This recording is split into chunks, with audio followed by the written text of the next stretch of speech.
I know that name very well. Uncontrollable. A swordmaster stuck in his room. A man out of his mind. Count Perdium's useless oldest son. Ghislain Perdium. You're telling me that I, the best knight of the North, was defeated by that garbage human being? Pretty warm and cozy, right? I put a lot of money into making that trap.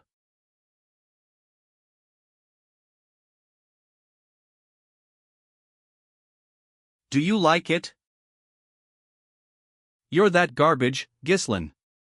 A trap? Are you telling me you knew of my plans beforehand? Not just that. I also knew. How many of you there were? Who the spies were, and who helped you with reinforcements. I knew it all from the start. There's no way. I've always been a hidden ace card. How could you dash? How could a useless piece of shit like you dare to dash? Shut it. Try invading however many times you want, I'm going to be the one to win the war the next time, and the next time after that, every single time. Do you know why that is? It's because I've got all the plans. A year ago. Luthania Kingdom near the Perdium estate. What just happened? I'm alive. There's no way, just a while ago, I was dash.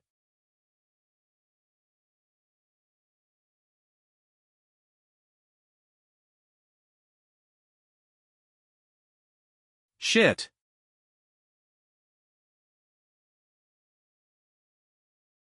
So this is how it ends, Ghislain Perdium, the mercenary king, and one of the continent's 7 strongest men. The war is over, one of the continent's top 7 noble knight Iden. Any last words? None, it's just a shame that I was unable to fulfill my revenge. Die, you sickening bastard, one of the continent's top 7 mercenary king Ghislain Perdium. How arrogant, humph. I didn't expect you to have been the oldest son of the fallen Perdium household, though. You left the family after your sister died, right? How do you know that when you're from a different kingdom? Of course, I know. I worked my ass off long ago trying to track you down. Because we were the ones who worked with the Delphine household. To bring down your family. There were other people behind that other than Duke Delphine's household. Well, there's no point in explaining it further since you're gonna be dead soon. Just accept your fate now. You bastard. I will never forgive you. Okay.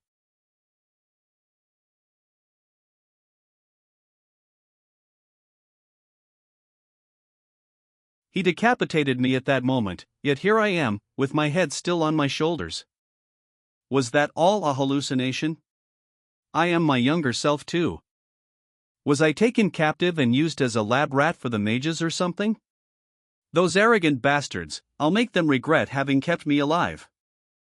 Young master. Please come on out, young master, I know that you're awake. Perdium's soldier Ricardo. S.H. I'll let you live if you answer my questions. Or maybe not. Young master. Don't you think this is crossing the line? A no is a no. What's with his reaction? He's being threatened right now. What are you talking about? You tired yourself out from your tantrum earlier and fell asleep. What? I did. Did you forget everything after taking a nap? You were throwing a tantrum about how you were gonna command the group to raid the orcs. The orcs. What? I threw a tantrum? What kind of nonsense? Get your stuff together, people are waiting. My stuff, where are we going? Where? To the Perdium estate, of course. What? Say that again. Sorry. Perdium. You mean the fallen Perdium estate. It really is the Perdium estate. Why is it fine? I saw it reduced to ashes back then. Did you have a terrible nightmare or something? Calling your own household a fallen one, you'll get kicked out if the Count hears that. Am I dreaming right now? Ugh, I guess not. A younger face. The estate in its original state. That means I traveled back to the past. My younger self resented the household. The immaturity born from feeling inferior led to trouble, and as more time passed, more people from the household avoided me. I was unable to withstand the criticism and ran away from home. Several years after that, I became a mercenary. I survived countless battles, built up my skill, and made a name for myself.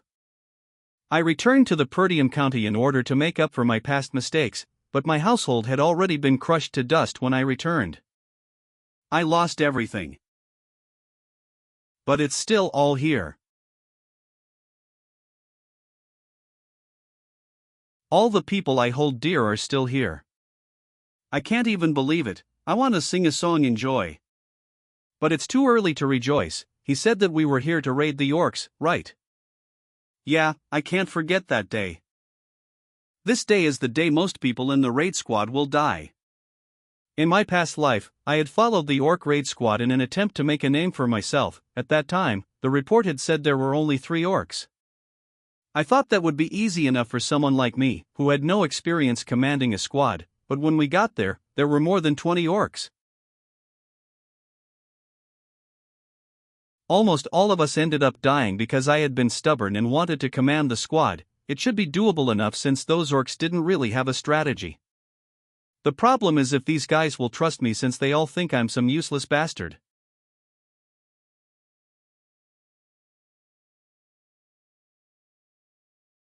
It's the orcs. The orcs are here. Already. Did they get here this fast in my past life too?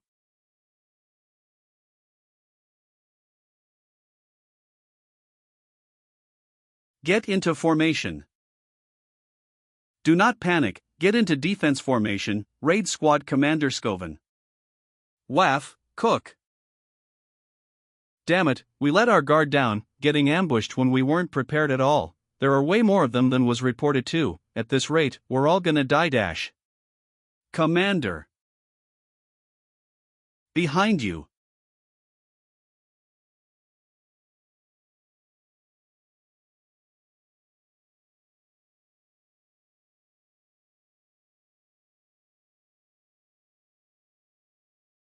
Ha! Young Master.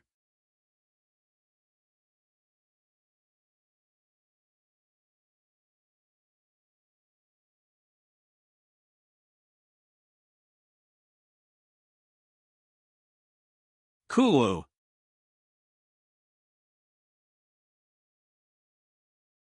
TCH, I guess I can't use mana. I wish I had returned to the past earlier. You're the commander, right? Young Master. Give it. Sorry. The commander writes. Give me the right to command. What, the right to command? I know he's an idiot, but to ask for the right to command when the lives of our soldiers are on the line. I can't, what? Do you think this is some kind of game? Even if you are the young master, I cannot give up the authority that the Lord gave me that easily? This is annoying, although, I would have reacted the same way if an idiot came up to me and asked for the right to command. Fall back, I'll take care of things here, you're still too inexperienced to lead our troops. I guess I have no choice. Ugh. What do you think you're doing? Ha!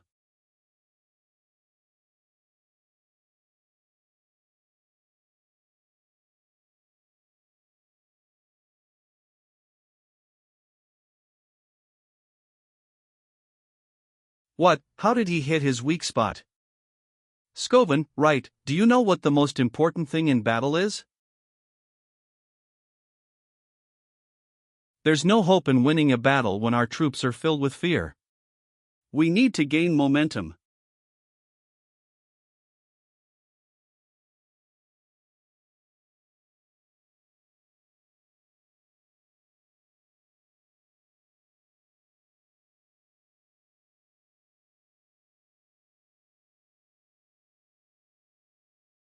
Come at me, orcs. I'll kill all of you.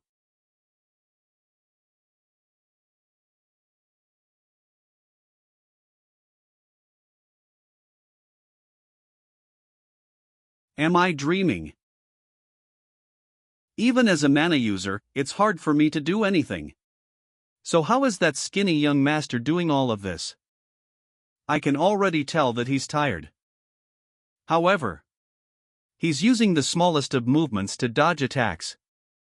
And using his swordsmanship to strike at their weak spots. Like a manaless sword master. Or perhaps even something greater. Is this all you got? I'm still not warmed up. You're not living up to your reputation as a warrior species. All of them are charging at the young master. Is he running away? Commander. What the hell are you thinking? Running into the group of orcs and drawing their attention was good. But running away now. And in that direction. Is the edge of a cliff? Wait. A cliff. Don't tell me. Troops, raise a shield wall. We'll follow the first sun.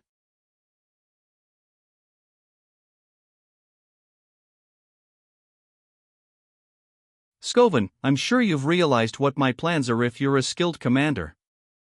Although I would prefer to slice all of them down myself. This shitty stamina of mine won't be able to handle that, even then. This should be enough for you to handle.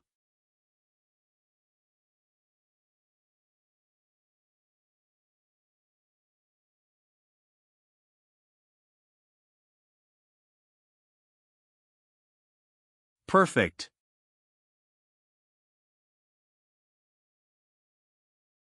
Now. Troops. Push them off the cliff. Garg.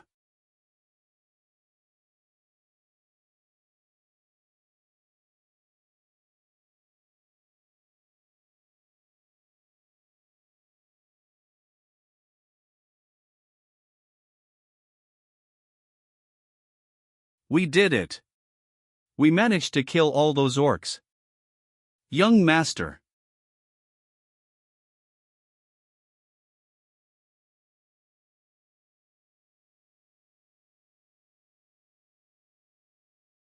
Here, grab my hand.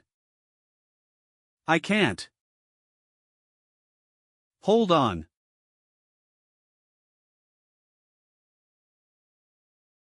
Young master. Appa. Gislin Appa. Elena. Is Mom gone now? Thanks, Appa. What's wrong with you nowadays? You're the worst.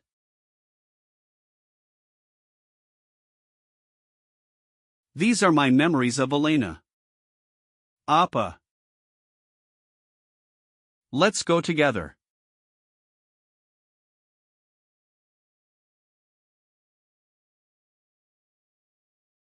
I'm alive. Looks like they managed to save me. Was that a dream? Ugh. My entire body hurts. It must be the consequence of pushing my body to the limit. Well, I guess it makes it easier for me to know that I'm still alive. Master. You're awake. Belinda. Do you know how worried I was? Didn't I tell you, you should have let the soldiers handle the orcs? What are you doing? Did I do something wrong? No, I'm just glad to see you. My personal tutor, Belinda, since I was little, she was the only one who continued to stay by my side, despite my idiotic antics. But after the family fell to ruins and she went missing, I was no longer able to see her again. I never thought I'd get to see her like this. What are you so happy about when we see each other every day? I need to tell Belinda the truth. Listen to me carefully, a catastrophe will soon strike Perdium. Huh, what are you saying? The truth is, I died and came back to life. Sure, I'm sure the orcs almost killed you. What?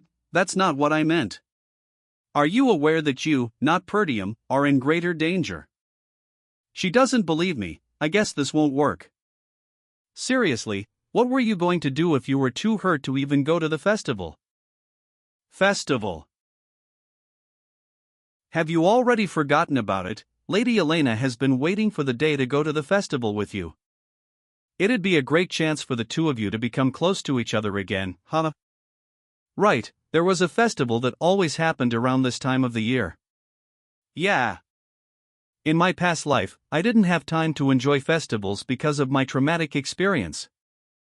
How long till the festival? Let's see, since it's next week, you have about a week left. Week. The day that changed my life. Appa, are you inside? The memory that continues to haunt me. Please go with me. 1 week later, Elena will die.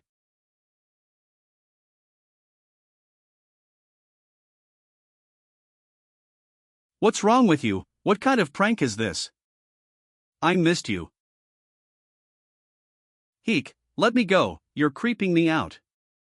What amazing strength, from a child, at that, has she always been this strong? Belinda asked me to be here. What game are you playing? Do you think this makes everything okay? What, makes what okay? Hey, I told you to piss off because you're annoying, just feeling your breath feels disgusting. You forgot after saying all that. I said that. I wasn't the closest with Elena in my past life, I was a complete piece of shit. Sorry. He apologized first. I heard an orc did you in, did your head get hit? No, I really got them all. Why do you keep implying that I got hit dash? Yeah, right, you totally got them in that state, you came back unconscious. Come on now. Everyone is as I remember them. Why did the past me waste so much time on useless things? In the festival that comes next week. I rejected Elena's offer to go together, making an excuse that the events from the raid squad made me upset. That was the last time I saw her. Elena's body was then found shredded to pieces along with her bodyguards. I should have been with her. Can we head in? Here you are, Miss Elena. Bodyguard Jamal. Bodyguard Philip. Did something happen? I told you to wait outside. Apologies, the servants asked you to oversee their work on the festival supplies. Ichung, why would they ask Elena? You wouldn't know, my lord, because you always laze around all day. I wonder why there's such a shortage of workers in Perdium that even the young lady needs to work. Aha. Are we really that short on workers? I'm heading out now, take care of yourself. I mean, I didn't care about these things back then, so it's obvious that I don't know. Let me help as well. He volunteered to help. Did he really get hit in the head? I said I'd help. Go away, people will be too scared to work with you around. Is this how you treat someone who wants to help? A way you could help us is to stay out of our way and out of trouble. Elena's body was found near the slums, far from the festival grounds. Someone must have called her out there or forcibly moved her there. To prevent that, I need to know the ins and outs of the castle first. His lane, my lord.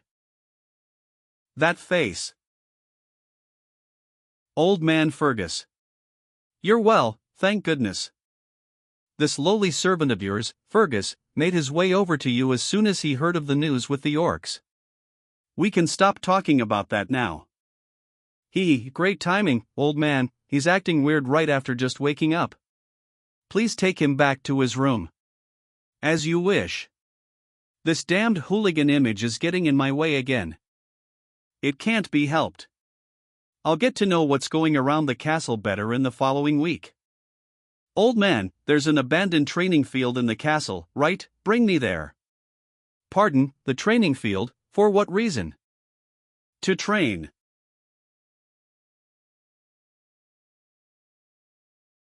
This way.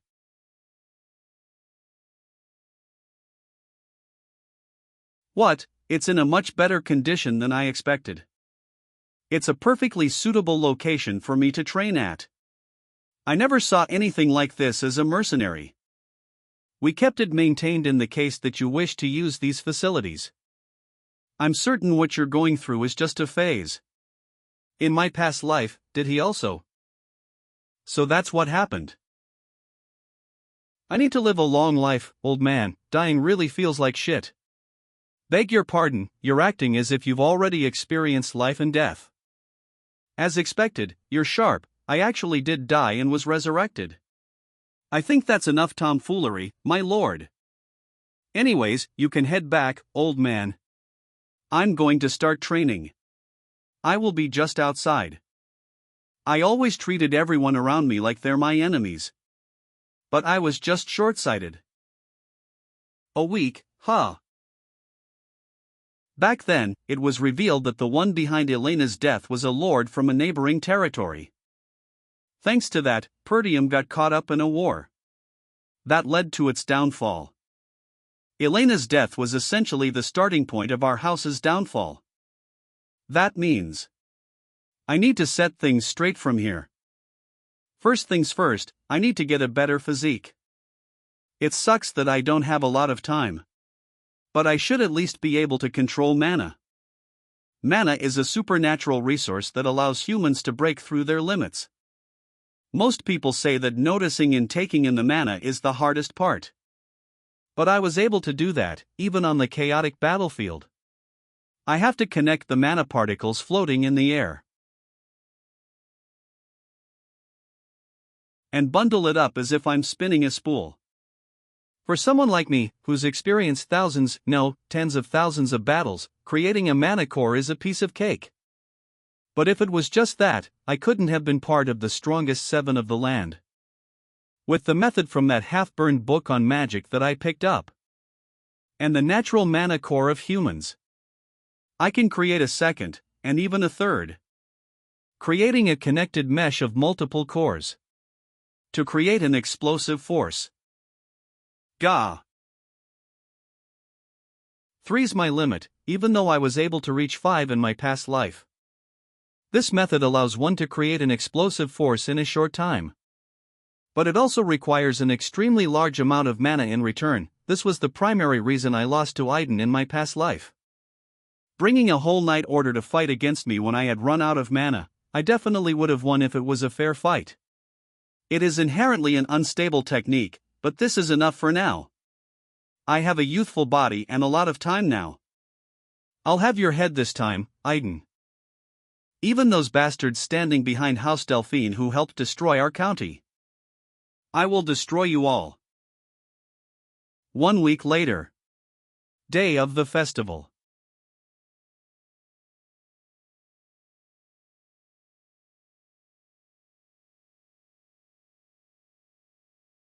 Wow, you really came. What happened? You never come to these sorts of things. Well, as a Perdium, I should at least come to festivals every once in a while. You've been acting real odd recently. I heard you've been doing nothing but training in the past week. What's so wrong about the next in line of a knight family training? You didn't care about these kinds of things before. You were the one who said Dad was annoying and that you wish you were the Lord already. Anyways, I like the way things are now. It seems like the old you is back. I've realized something in the past week. Because my actions have changed, my reception and the future are also slowly beginning to change.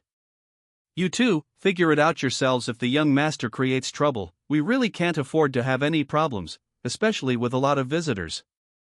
Don't worry, you can trust us. The general flow of things might be the same, but it's difficult to gauge the impact of my actions on small events. Making good use of the information from the future is my job. I need to respond to each situation effectively. My preparations are complete.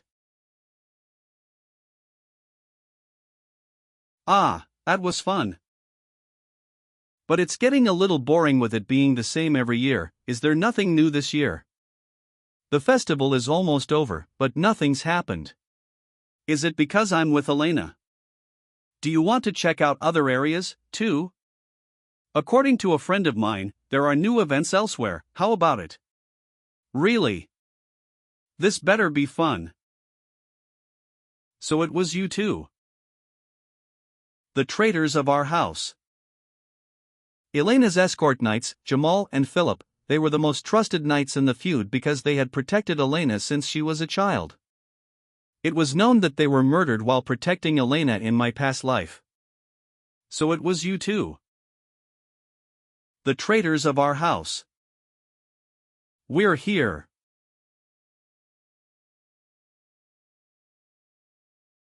What is this? There's nothing here. Are you sure there will be a performance in such a dirty place? I guess they're not prepared yet. I think people will be here soon. Don't make me laugh. Would you want to perform in a place like this? As expected. This may seem like a simple deserted street at first sight. But looking at the placement of obstacles blocking the escape route, they must have made preparations in advance. Let's go, big bro. Young lady, don't you think we should see the show at least since we're here anyway? No thanks, I'm not going to watch a show in a place like this. Do you work out or something? Why are you so strong? Ha! Young lady. Let's wait a little more. Flip. You guys are acting strange. What's the matter with you today? Oh my, I didn't mean to scare you. It's just that a reasonable request came in. A request.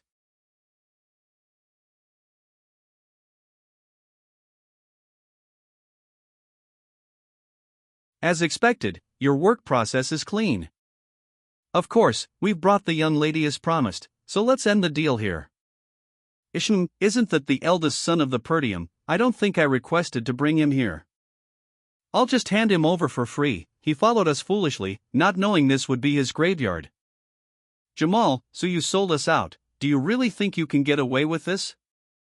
Why don't you start worrying about yourself first? All we have to do is run away to a faraway place. We were just getting sick and tired of this impoverished land. Tormented by the barbarians anyway. I'm sure there are plenty of others leaving Perdium besides us anyway, no? Ha!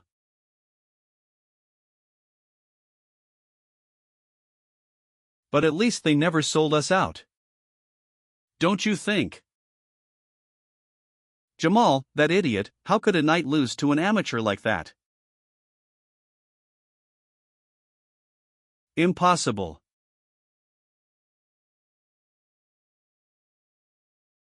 Are you sure that's the eldest son of Perdium? I thought he never had any real combat experience or fundamental training. Judging by his appearance, I am not mistaken. Although they were taken off guard, he instantly killed 2 knights. With attacks that used mana. Big bro. What's happening right now?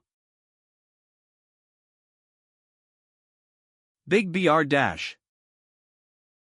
Take a little rest. Thank you for doing the work for us, eldest son of Perdium. You're much different than what I heard. We were planning on taking care of those 2 ourselves. Have you been hiding your true skills? And what does that matter to you? 3, ha! The 2 beside him are nothing, but the one in the middle exudes the amount of mana on a different level. I have to end this quickly. Let me ask you one thing, whose request was this? Well, is there a need for the dead man to know that? I knew you wouldn't say it so easily, no matter. You'll want to spill it soon enough anyway. Should we sever his head? No, capture him alive and break every limb in his body so that he can't help but go mad. He has to writhe in pain for the shape to come out beautifully. Yes, sir.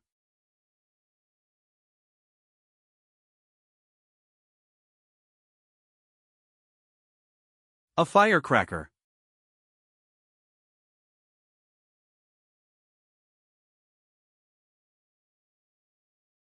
A shallow trick.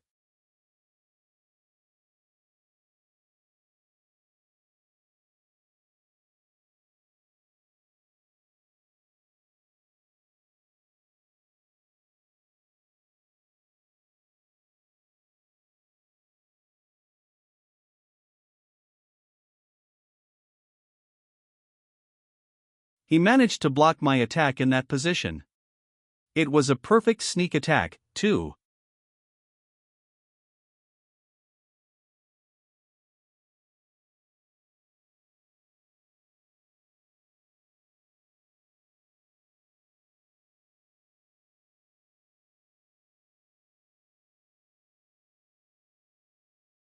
I'm surprised. If I was lacking in mana, I would have been beheaded just now.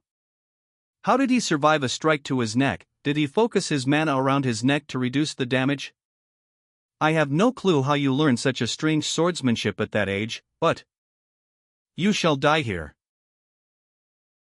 I'm surprised. If I hadn't enhanced my body with my superior mana, my head would be rolling on the floor by now.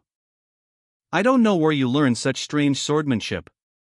But you can't beat me with such feeble mana. You will die here. He's smiling.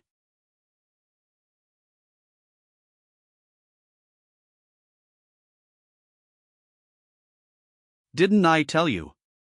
It won't work with that amount of mana. MMMH. Cough. What just happened? The power of his attack is different. There's no way he should be able to pierce through my enhancement with his skill level. I never expected there to be a true culprit behind Elena's death. So it was you. Prepare yourself, third core. Unleashed what the? How did you boost your mana so greatly? He's fast.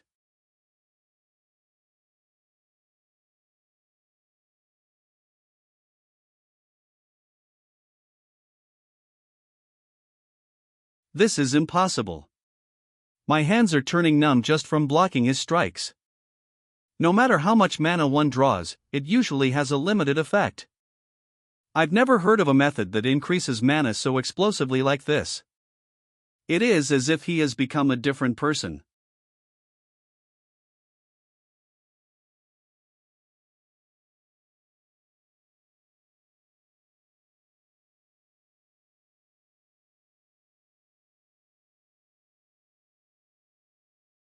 Keek.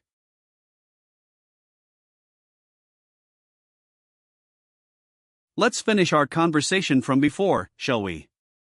Who's the one who requested this? Ugh, I'm not going down so easily.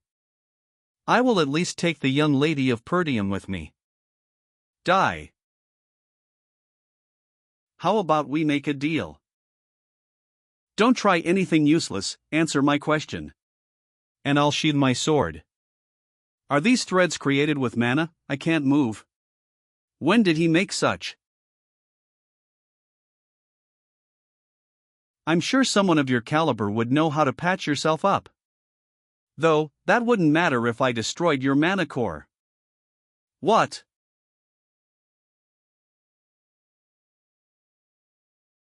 Oh. My mana is scattering. Are you out of your mind? One wrong move, and the backflow of mana could cause an explosion and blow this whole area away. Are you planning to self-destruct? That's for the unskilled. I can manage it. This guy's not bluffing. I will die.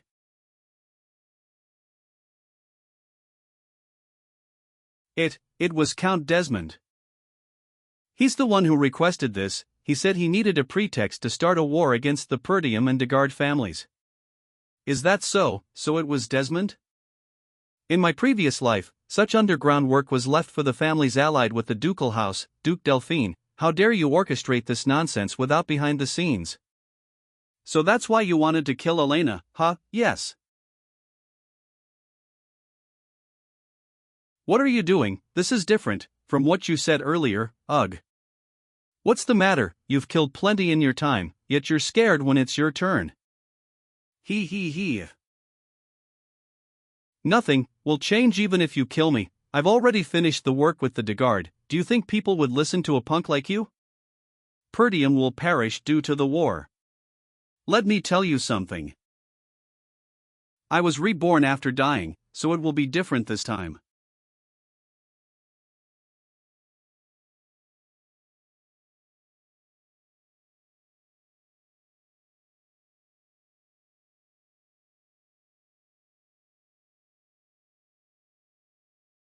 Ha, ha.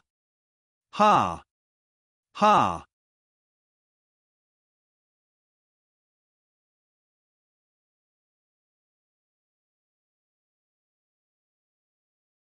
Phew. Ugh.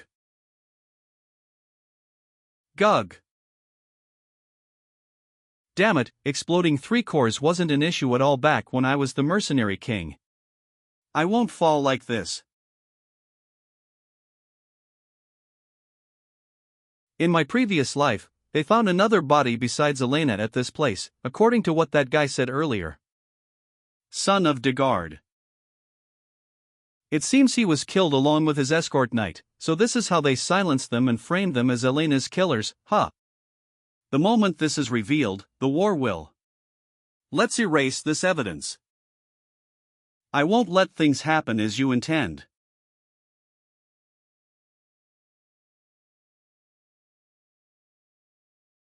It was a failure. We sent guard knights as well as Frank, the best we have. You couldn't even take care of just one girl. Did you let your guard down because you thought it'd be easy work? It was. It was all because of Ghislain Perdium. Ghislain. That useless bastard of the north. I'm sure you're well aware that Ghislain is a useless piece of shit. Are you really using him as an excuse? He was completely different from the information and rumors we have about him.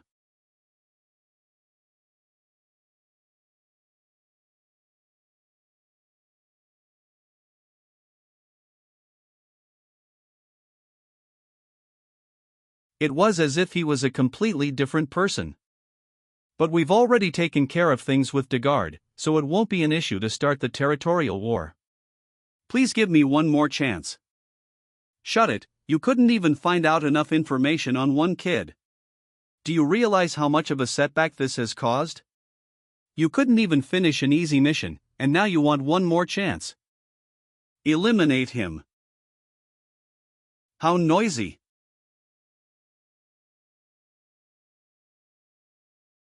Yes. What kind of chance do you want? I will get rid of Ghislain Perdium. How? I will make a duel happen naturally. There's someone I have in mind. Who? His name is Cain Loges. He's famous for his strength-based swordsmanship. Despite his young age, he's the epitome of strength. I can confidently tell you that there is no one in the north who is a match for his strength. Plus, Cain is Ghislain's cousin, so I'm sure it won't be forced to have them meet. If you fail again, there will be no next time. I won't disappoint you. Perdium Castle Training Hall. Excuse me, young master. It's approaching me ulti-dash.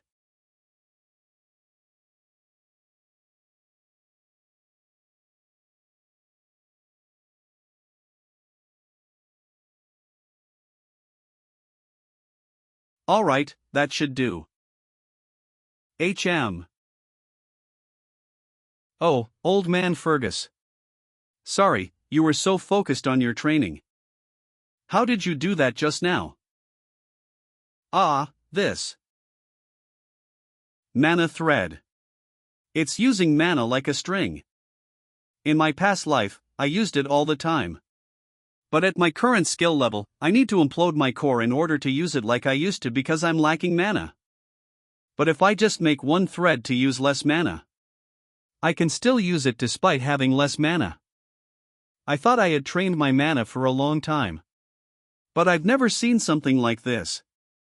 Just a while ago, he didn't use mana, let alone train.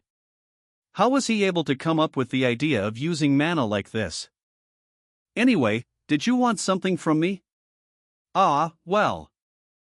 I just wanted to stop by to say this. What? Thank you for protecting the young lady. You're thanking me. It was just something I should have done. Let's go eat. A few days passed after that. The festival was paused. It only made sense since a guard knight tried to traffic the young lady. Everyone thinks I'm lying when I say that you were the one who saved me. You should go say something to them. It's fine, they won't believe us anyway. It was Jamal and Philip trying to take you for themselves, right? Those bastards, I knew they were perverts. Belinda. Elena lived. I was able to stop the war from happening. But I'm sure they won't give up. I can't stop them on my own forever. I need to grow a military force. Excuse me. I have to get more into politics in order to do that. Belinda, why are we getting dessert first? Dessert, you know how our situation is. Compensate the damages you have caused with the cancellation of the festival. Compensate. Compensate. Compensate. Come on out, you people are swimming in money, aren't you? Please calm down. What the hell's going on? I knew they'd do this. You know that our county is full of merchants who make a living from the profits that come from the festival, right? It was good enough for them last year. But since the festival was cancelled after just one day, it makes sense that they're upset. Is the county's situation that bad? This isn't good, they'll only get more aggressive if I don't do anything about them. Old man Fergus, what are the soldiers doing? Send them down to calm that crowd down. We don't have any. What? Most of them have been dispatched to the Forest of Monsters post for reconstruction because of the orc raid. Ah, damn it, they're all there. Perdium is basically eternally at war because of the barbarians to the north. And on the other side, there's the Forest of Monsters from where monsters can come from at any moment. No money, no soldiers. What a mess.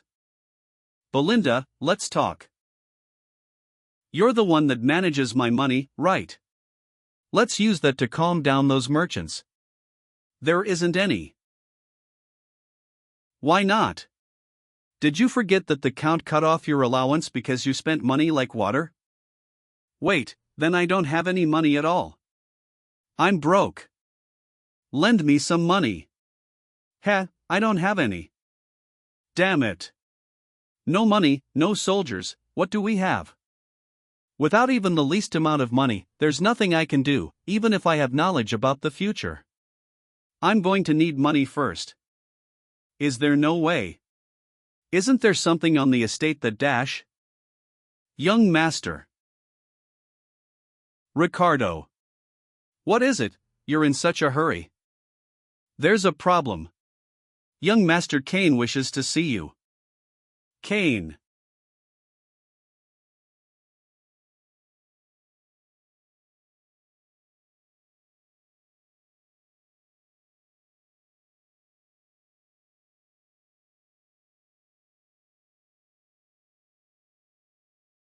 Cook.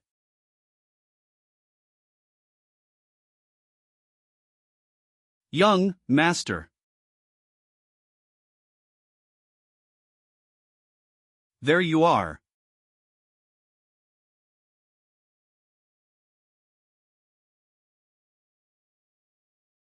Hey, Ghislain.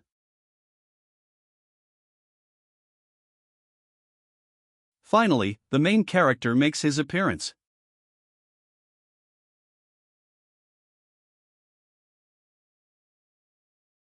Hello, Ghislain. Ah. I remember that face. The heir of the Loges County, with whom we have an alliance. Cain Loges. He was my only friend at that time. And my enemy.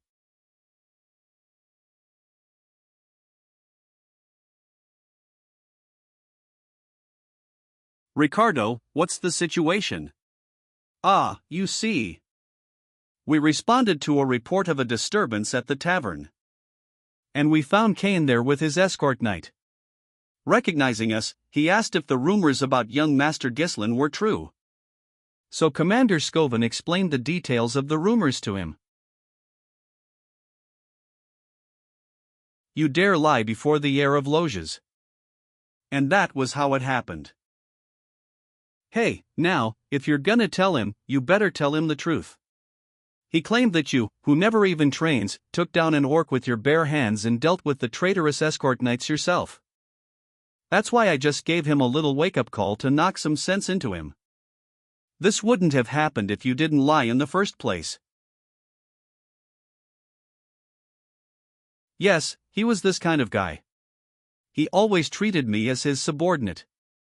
Every time he visited Perdium, he always made a mess.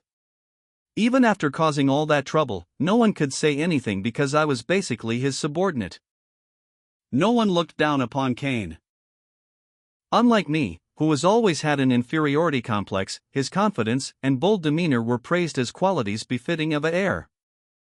That's why I was criticized more. Look at this guy, huh? Usually, he would have charged at me with this much provocation. A while ago, Loges County. What? Kill Ghislain. If you succeed in this task, the esteemed one will support the Loges family. It's not a hard task to deal with a punk like him, but Ghislain is also an heir to his land. How am I supposed to eliminate him? We can lure Ghislain into a duel, making it appear as if an unfortunate accident occurred. It will simply seem like a trivial dispute between heirs. I will accompany you disguised as an escort knight, orchestrating the situation, so there is no need for concern. This is an uncommon opportunity, even for you. To think that I'd have to kill my own cousin, Ghislain. Let us go right away. Do they want to eliminate him since something has changed about him? In that case. Hey, what are you doing? Why are you standing still? Since you know I'm here, you better bring that thing that has been prepared for me. Prepared. I heard the festival's been interrupted. No. Let's liven up the mood and have an amazing time. We've always been in sync when it comes to things like this, no. Am I wrong, buddy? Ah. Are you talking about that?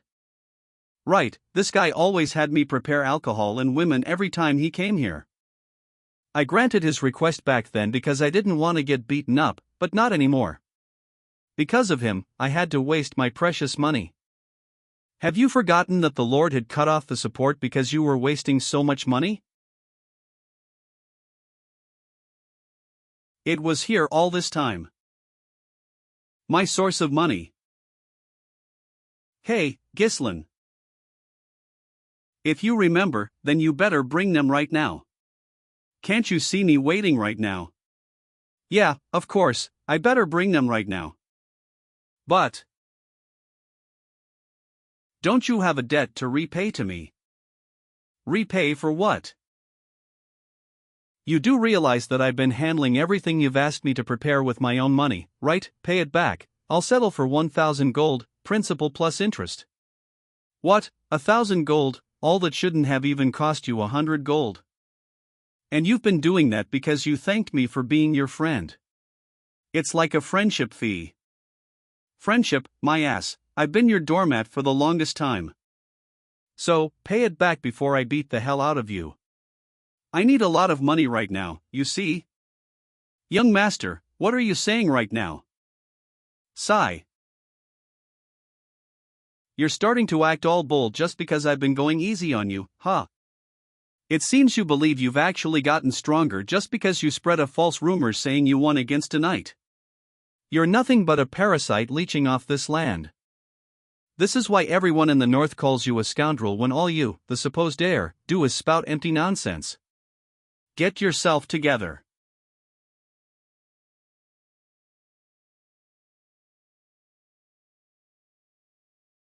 You little.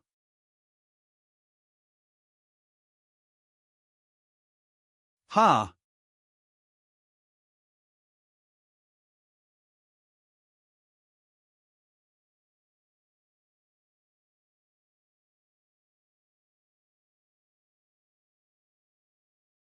Young master, are you all right?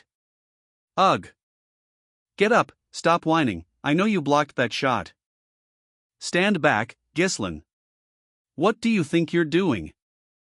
What was that? Did Ghislain just beat up Cain? Did someone get a proper view of that? Aha!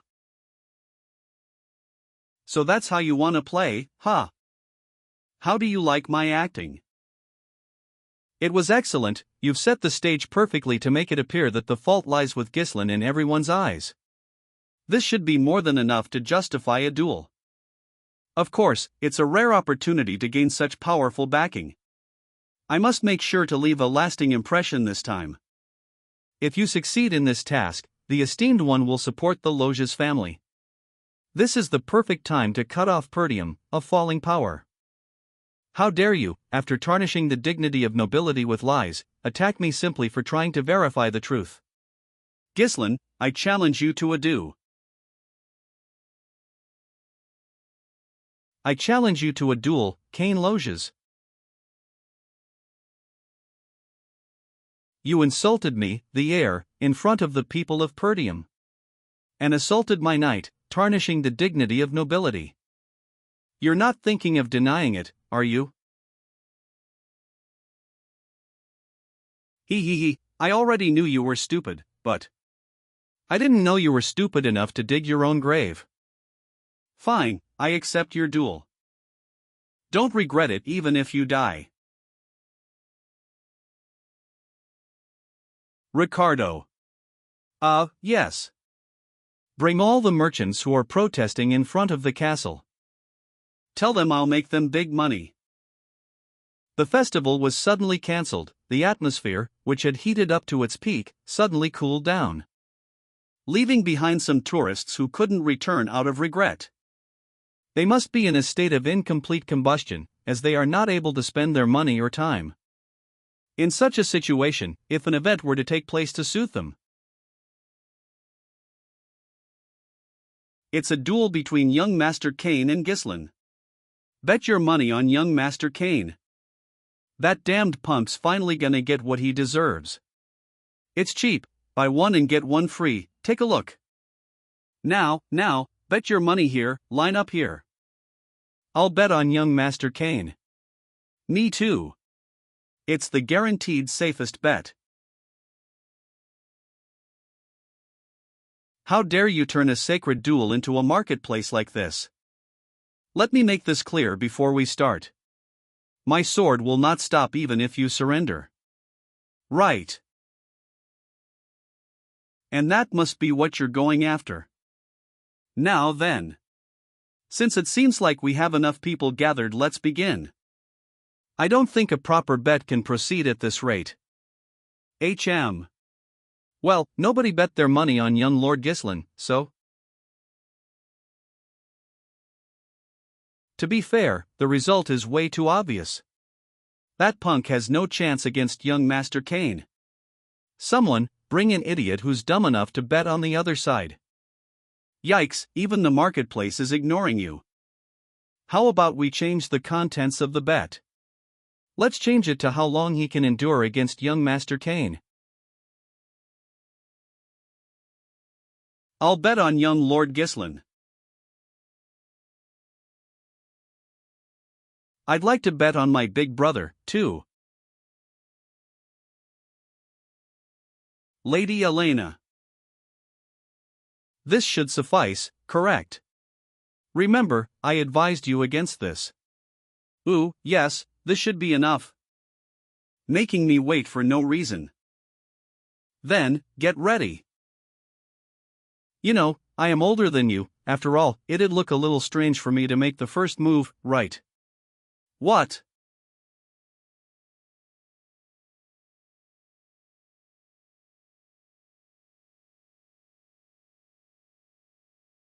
Come at me.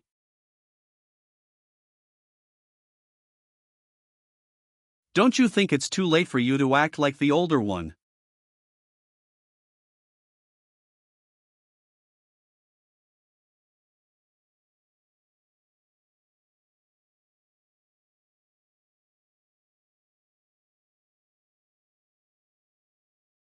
You've already stooped too low to save face now.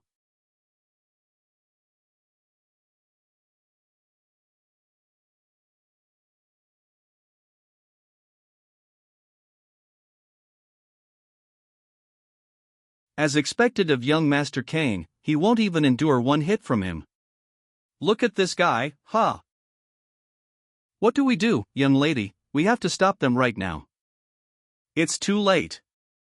No matter who the opponent is, the moment they decide to cross swords against Kane, they're already trapped.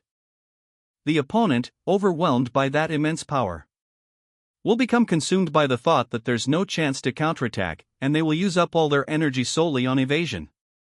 In the end, the exhausted opponent, after only dodging for a while, will leave an opening and meet their end.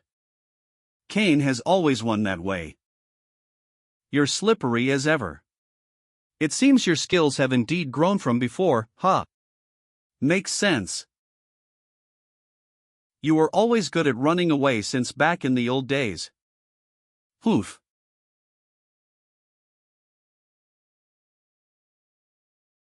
Young Master.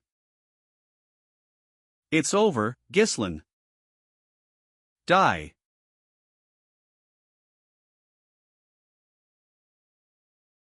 I wanted to go easy on you. But you crossed the line.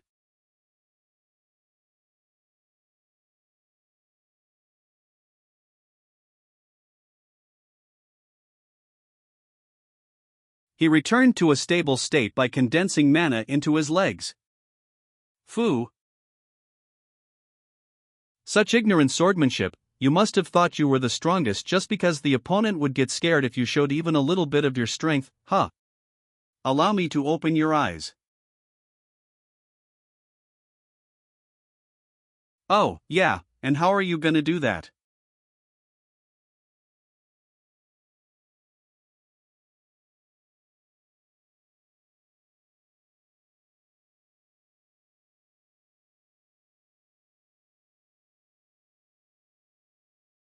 M_E_D, Sekiro players now be like.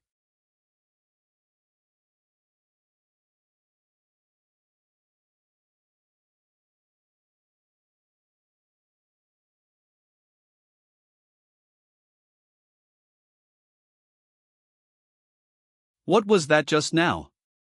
Young Lord Ghislain has improved a lot. Wait, is he gonna win the duel? Damn it, I bet on young Master Kane. See? The wound is shallow, even though he could have made it deeper. Did he do that on purpose? How could that punk show such a level of swordsmanship?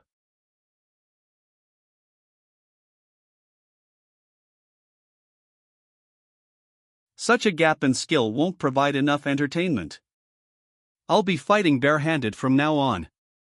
What? I thought I should use this opportunity to educate you today. With my bare knuckles. Educate me. Yes, it seems you're no match for me in swordsmanship, so let me take a handicap. Let's have a barehanded fight, which you excel in. Instead, I'll bet 2,000 gold, twice the initial amount, that I'll win. Barehanded, 2,000 gold, but this is supposed to be a duel. He dares to challenge Cain to a bare-handed fight. I never thought I'd see the day I'd be thankful for his insanity. Fortune is still on our side. Alright, place your additional bets. The event is a bare-handed fight, young Lord Gislin versus young Master Cain. Okay, a bare-handed fight. I'm going to bet on Cain. Challenging him in sheer force is outright stupid, but this time I'm going to bet on young Lord Gislin. He, bare-handed, you make me laugh.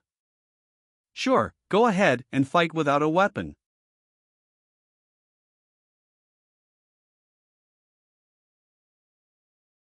I will use the sword. What an asshole, young lord, pick up your sword too. Die. As I thought, I need to knock some sense into you.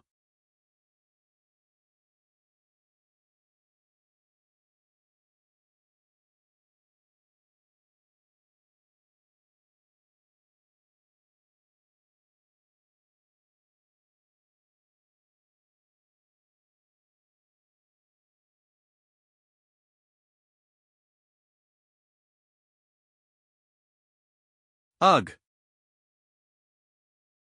What the? How can this punk display such movements? That was spicy. Young Lord Gislin might actually win this. Get up, I haven't even gotten started.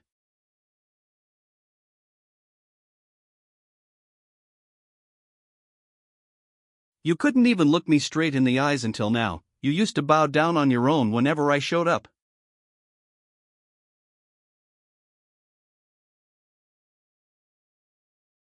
I have to kill you to secure our Loge's family's future.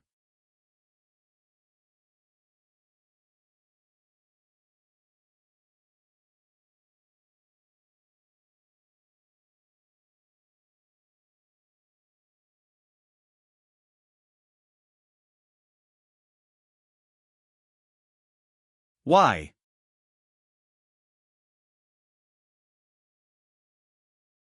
I pity your father. Count Loges helped Pertium until it was on the verge of demise. Just because he was friends with my father. However, his son had a different idea in his mind. A few years ago. Sending more support to Pertium again. Even if you're friends with Count Pertium, we're also having a hard time ourselves. Why are you continuing to invest in a land that's withering away? It's like pouring water into a cracked bucket. It hasn't even been a week since your return, but you're already going back to help Pertium.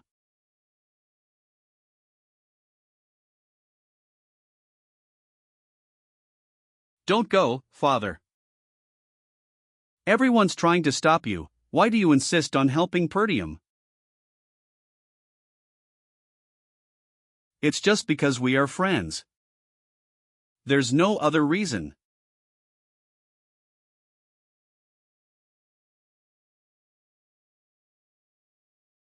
This ought to have educated you enough, huh? Get up.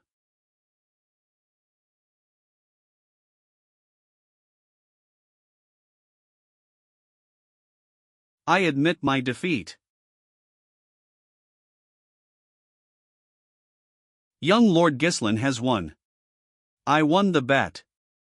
That's impossible. Gah, my money. Big bro won.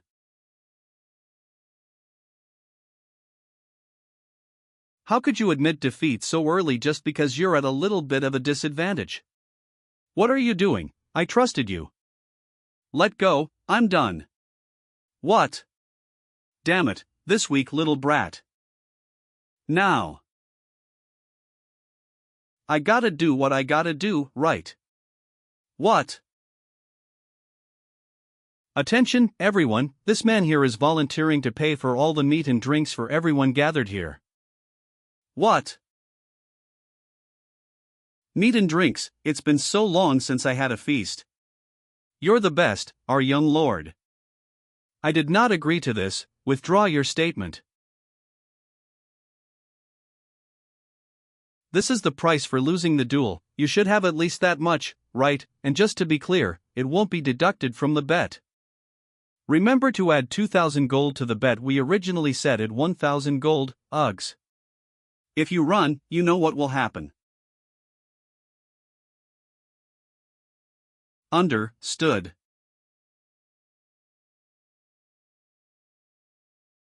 The next day, in Gislin's room. Oh. I could hire a small mercenary corps with this much money. This isn't a small amount. But it takes a lot of time to grow money, they won't wait for me. To realize the business I have in mind, I have to prepare faster. What is it? Big bro, where do you plan on spending all that money? You want some? Nah, I'm just asking. It's obvious where he'll use it. It's Lady Amelia's birthday soon. You put up such a show because you wanted to buy her a very expensive present, right? You're so transparent. Yikes, doing all that just to look good to your fiancé. I have a fiancé. I had a fiancé. You don't have to be shy, we know you're playing dumb because you're embarrassed that we read your mind, hee hee. We're talking about Amelia from Regressed County. Ah. That woman. Amelia Regressed. A noble among nobles, known for her kind nature and actions towards everyone, regardless of status, gaining the deep support of the people in her territory. However, she would later incite rebellion and come to be known as the Witch of the North. And she joined hands with the Delphine Duchy to drive the final nail into Perdium's downfall, a traitor. Belinda, when is father returning? The Lord. Not sure, maybe a week. A week, huh, it should be enough. I'll be visiting Regressed County. Wait, it's not even her birthday yet, why? To get money from them.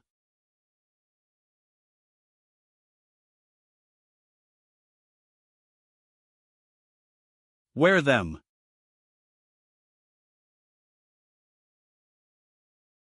Lady Amelia. If anyone has to walk barefooted on my land, it should be me. Provide food and shelter for them right away. Yes, my lady. Oh, whoa. Thank you. Thank you. Thank you. Regressed County, Amelia's garden. Great job today, my lady. Amelia's escort knight. My father, he had always demanded absolute obedience from the people of his territory.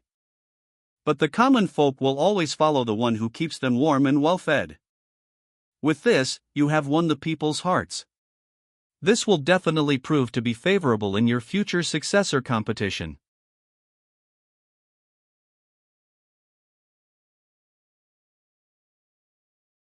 What happened in the duel against the finest sword of the North? My apologies, it was to avoid needless attention. If I were to stand victorious, people might start paying attention to you, my lady. It is not yet the time to reveal your claws. Because my blade is yours. Of course. I've invested so much to raise you. You're not allowed to be weak. How are things with the merchants? If you're talking about the Arctium Merchants Guild, you need not worry. All the materials used for the reconstruction of the Forest of Beasts outpost, which was recently half destroyed by the orc attacks in Perdium, are being purchased through our merchant guild. In essence, we are recouping all the support funds that Count Regressed sends to Perdium each year. Moreover, we are recruiting all the soldiers and knights leaving Perdium. Many of them are well trained from battles against the barbarian tribes, making them excellent quality. Good, as I've said before, maintain the appearance of an ordinary merchant guild, be thorough. We cannot let our true identity be exposed until we've fully built up our strength. Please excuse me. The lady is currently resting. Who permitted you to enter? I just received the news from the gate. Young Lord Gislin Perdium has come to visit. Why would that punk come here? He said that he had something to discuss about the Merchant Guild. Visitor's room.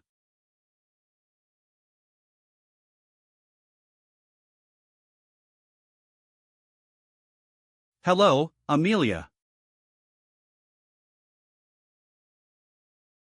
This is quite unpleasant. You came without any prior notification. Have you not yet learned etiquette or manners?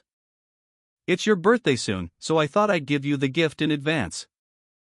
I picked one up from the Merchant Guild up ahead, and the fragrance is quite nice. I plan to buy flowers from there from now on. What was the name again? The Arctium Merchant Guild, I believe. I'm not sure what you're trying to say. Now that I've received your gift, I'll be off. Goodbye. Amelia Rayfold. Sit down. What is this pressure? From the very guy who used to squirm, barely able to speak whenever he stood in front of me. Let's get straight to the point. I need some money right now. Give me 10,000 gold. What? Visiting out of nowhere and asking for such a large sum from your fiancé, should I take it as the will of Count Perdium?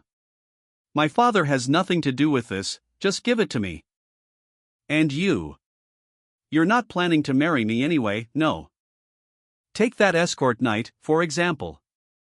If you become the lord of this land, that might be more, but before that, then possible. But before that, if word about you secretly building up your power spreads in Rayfold, where the fight for succession is fierce. Young Lord Gislin. You shouldn't say something like that, not even as a joke. Don't worry, I'll keep that a secret for a bit. Of course, I might not keep those words if I leave this room empty-handed. Oh, no. That won't happen. Bernaf.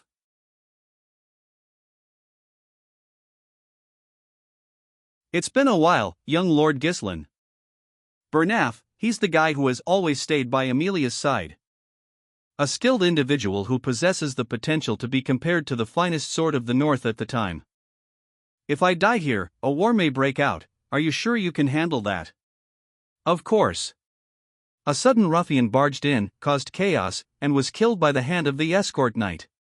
That's what the world will hear about your demise. Kill that man. As you wish, my lady. If that's how you want to play. Then I have no choice but to get a little serious.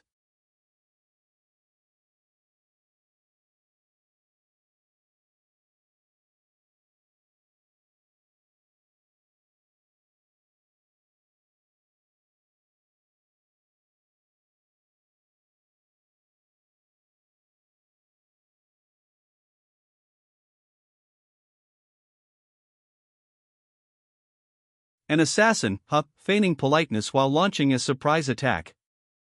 What poor hospitality. Does Rayfold not know of chivalry? I'm sorry, but you were the one who was rude first, young Lord Gislin, arriving unannounced and unsettling the lady. How inconsiderate. There's no need to be polite to such a person in the first place.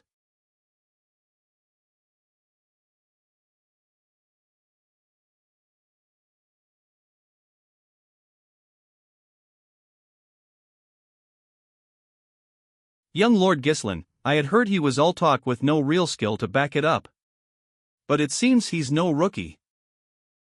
What are you doing, Bernaf, against a punk like that? My lady. Hurry and bring me his head. If you really consider yourself my sword. I won't disappoint you. Come forth.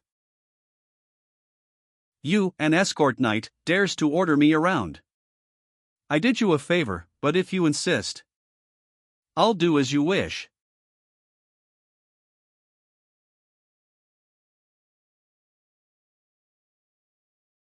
This guy, he's fast.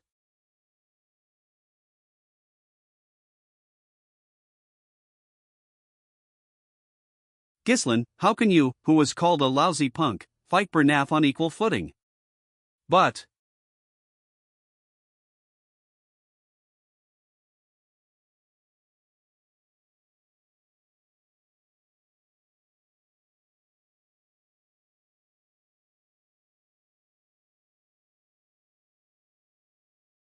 that again.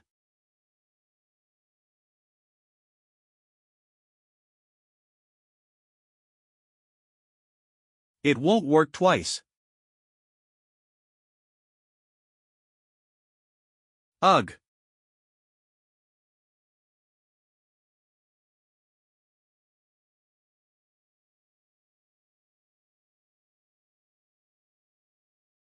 I see, he's enduring this using mana, huh?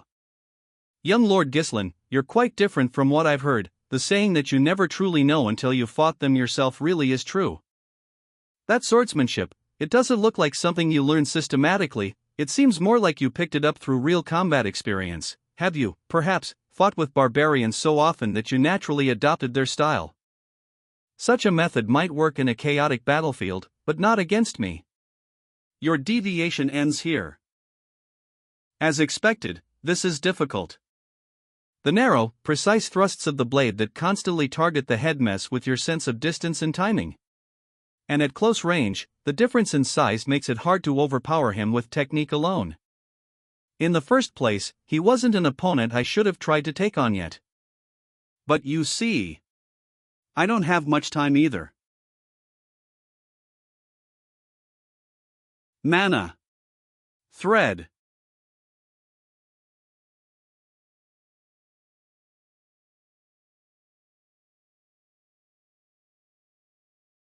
What did he just? Bernaf.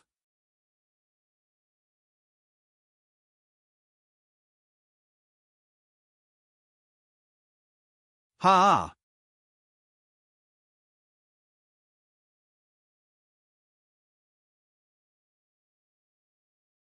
My lady, you need to get out of here. I cannot guarantee your safety at this rate. From now on, I'll give it my all.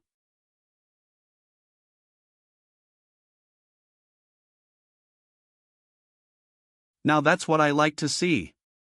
I haven't met such an entertaining opponent in a long time.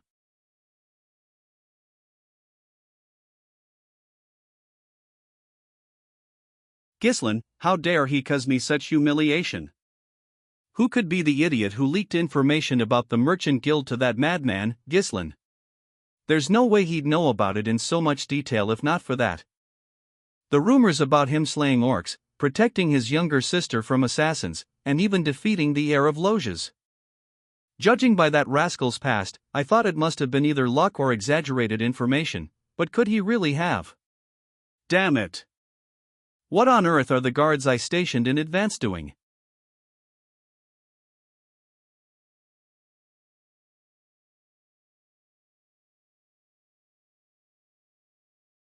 My! It's been a while, lady. Perdium's maid. Why are you? Shoo! Quiet. Ha! Goodness, you still have this unpleasant spider on your lips. Ugh! I believe it was during the engagement ceremony. I remember eavesdropping on a conversation between Count Rayfold and our lord.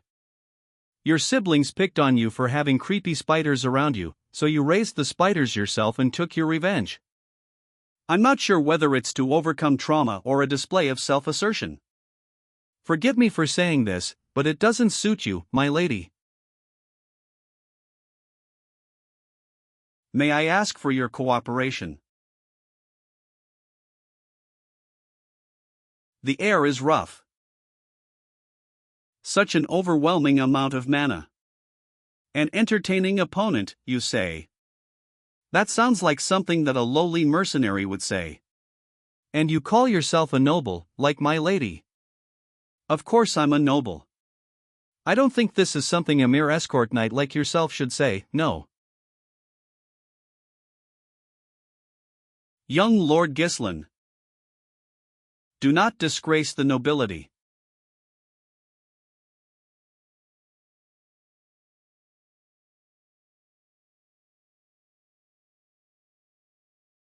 This guy.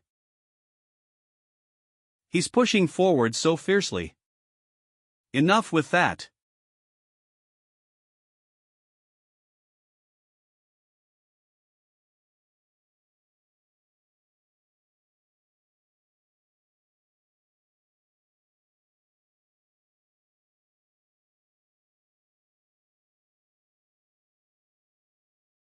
Young Lord Gislin. That right there was your final attack.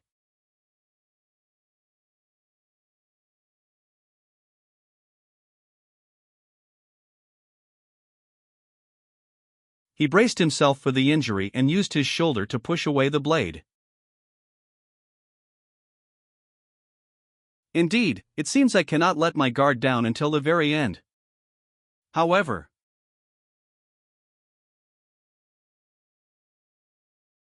this is the difference between me and a man who wields his blade for entertainment. As expected, this is entertaining. With overwhelming speed, range, and consecutive attacks, he controls the flow of the fight.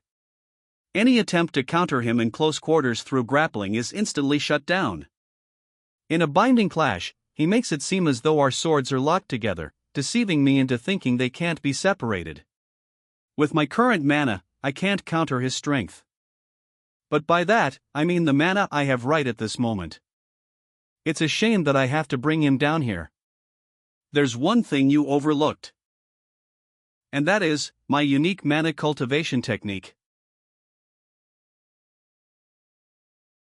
Third core. Unleashed.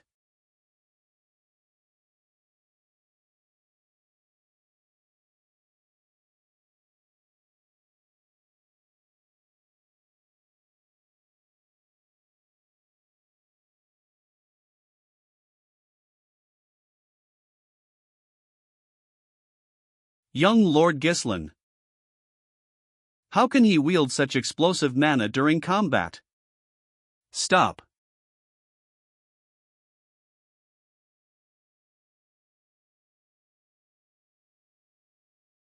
Take it.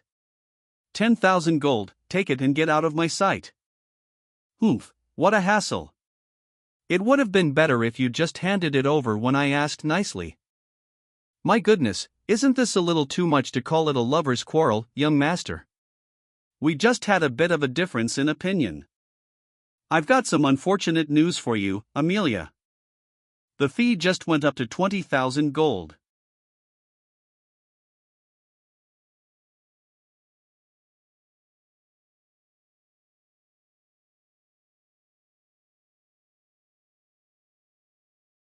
I apologize, my lady, he was a strong individual, unlike the rumors said. This is my fault for not assessing him correctly beforehand. In an instant, he emitted mana surpassing that of an advanced level knight. Gislin Perdium, he's changed, huh? Would you like to report this to the Delphine Duchy? Watch your mouth, don't you understand how scary of a person that Duke Delphine is? If he finds out about today's incident, we'll be done for. The reason I secretly allied with Duke Delphine without my father's knowledge was because we had a covert agreement. He would support the rebellion I would lead in exchange for my assistance in bringing down Perdium. The moment this is exposed, it's certain that my siblings will kill me. If he knows the secret of the Merchant Guild, he might also know of this agreement. We have to do whatever it takes to kill Gislin. Understood. How was the condition of Gislin's body? I have managed to leave light injuries on many parts of his body and a heavy one on his shoulder. Not only that, but because he had spent an explosive amount of mana, he would not be in his best condition for some time. However, to not leave any traces, we cannot use the knights from our land. I know. That's why we have them trained for times like this. You don't mean using the wildcats? The group consists of war orphans, those without kin, and those without status. Only the most talented natural-born specialists are among them. The wildcat traffickers. Send them here, assemble a dozen of them or so, and only those who are proficient with mana. I see. That ravine is the only narrow path from the Rayfold territory to Pertium. It's an ideal place for quietly handling things, as the area is remote and the terrain is tight. I will get them prepared. Ghislain, you will pay for the humiliation you presented me with.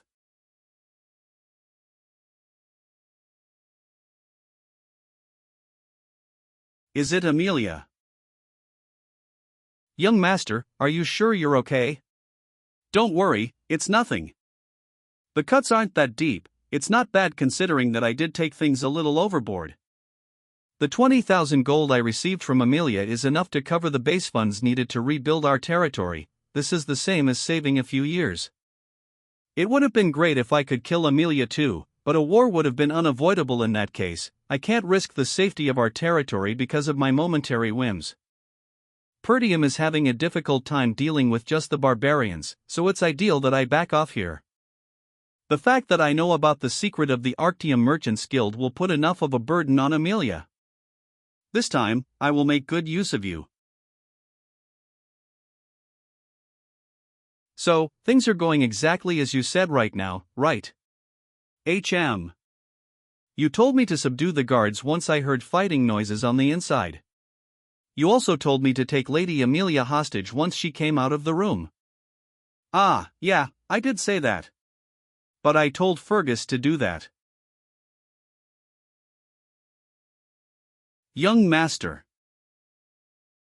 This is the recoil for opening up the third core. It's still better than last time, but it'd be troublesome to go through this every time I decide to use my power. I have to find a way to increase my mana quickly. Belinda. The flow of mana in your body is a mess. This is.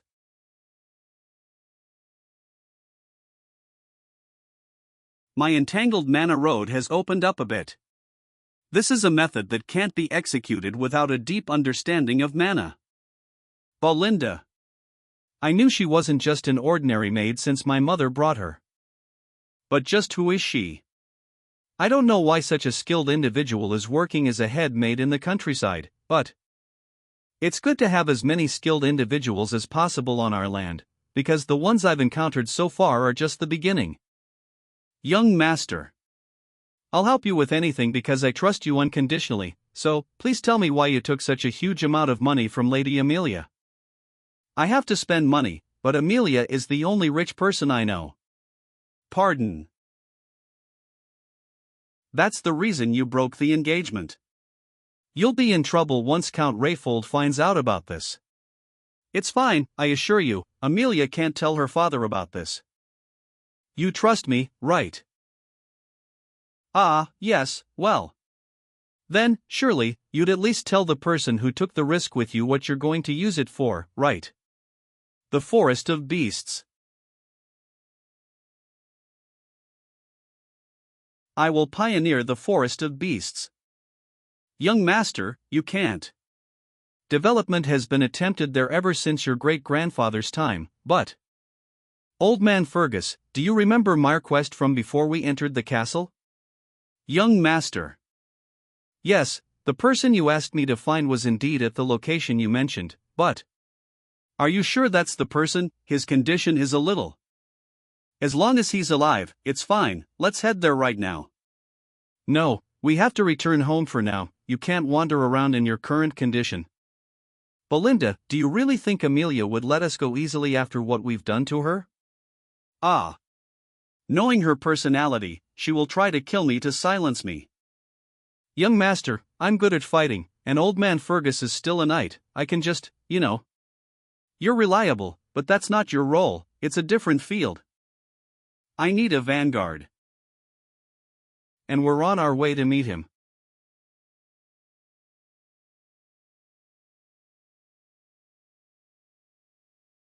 It's almost as if this house is abandoned. The address says it's here.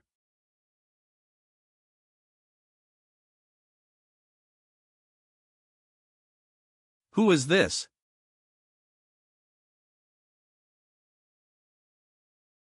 Young master, are you sure it's him? I don't think he's in the condition to fight, let alone survive tomorrow. No, this is the right place. Are you bored, young noble? Don't waste my time and get lost. Oh, wait. The ex-captain of the Ratatosk mercenaries, Gillian.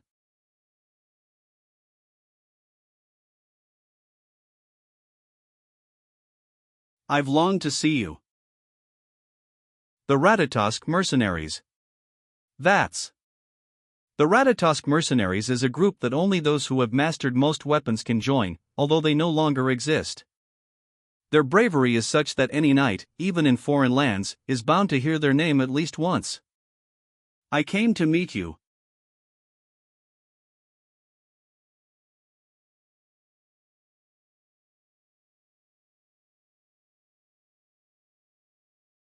I see. So you know me. State your business. Stand back, young master. That man is not in his right mind. The eternal punishment. I know the cure to the incurable illness your daughter is suffering from. Does that pique your interest? High fever. Coughing up blood. Red spots blooming like flower petals on the skin. The sight of the patient writhing in pain, resembling a prisoner under punishment, gave this incurable disease its name. Eternal punishment. Ah. Rachel. It's not too late. I tried searching for Gillian to recruit him, but he was not of this world by the time I found him. He had given up everything and ended his own life as soon as his daughter passed away. Judging from the condition of this house, all of his assets must have been spent on treatment for his daughter. All that's left are the weapons, it seems. Ugh, Dad, it hurts so much, I just want to die, please. Rachel. There's no time to waste. I'll start the treatment right dash. Let's go back, young master. I don't know what you're trying to do, but it's not something you can solve with just strength. It's a disease so severe that even priests can't cure it and call it a punishment from the gods. What do you plan to do about it? I can fix her. Young master. You said you trust me, right? Here, take this. Purchase all the medicinal herbs on that list and come back. This is. For wandering mercenaries without a home, knowledge is directly tied to survival. Eternal punishment. Although it's an incurable disease right now, a cure will be discovered in the future. It became quite a hot topic back then, especially since the method was relatively simple. Thanks to that, I still remember it clearly. The only problem was the exorbitant cost of the ingredients. Fairy's blessing. Finally, chop the fairy's blessing and the herbs, pack them tightly into a bottle, and pour distilled alcohol over them. Shake well to mix it thoroughly and let it sit for a while. Then add the remaining ingredients and stir. Have her drink this.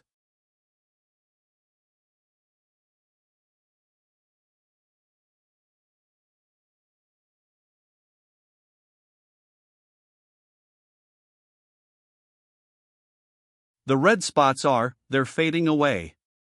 Rachel, the medicine really worked. As expected, it works well. How did you? Not even divine power could cure her.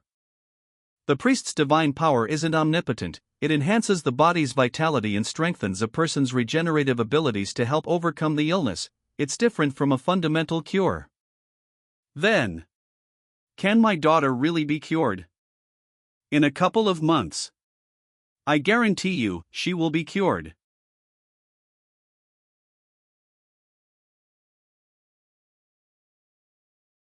What would you like from me? I reckon you must have come all the way here to find me because you wanted something from me.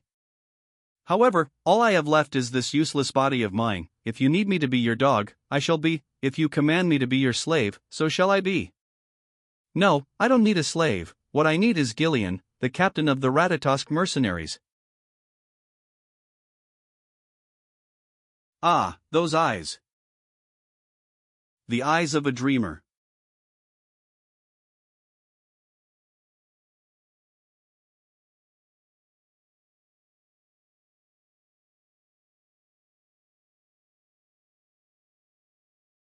How could it be? He's completely different from before.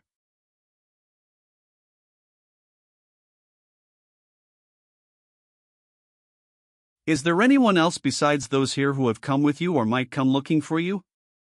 No, it's just us. Do you have anyone who holds a grudge against you? I do, and there will be more in the future. In that case.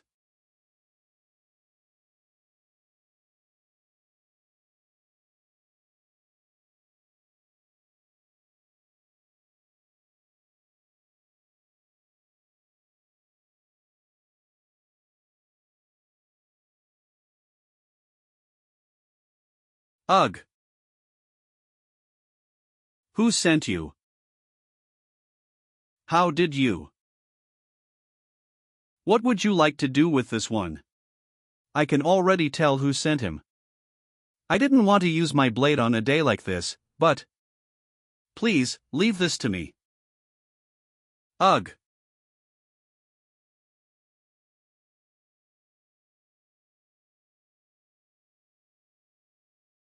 He showed no hesitation in killing.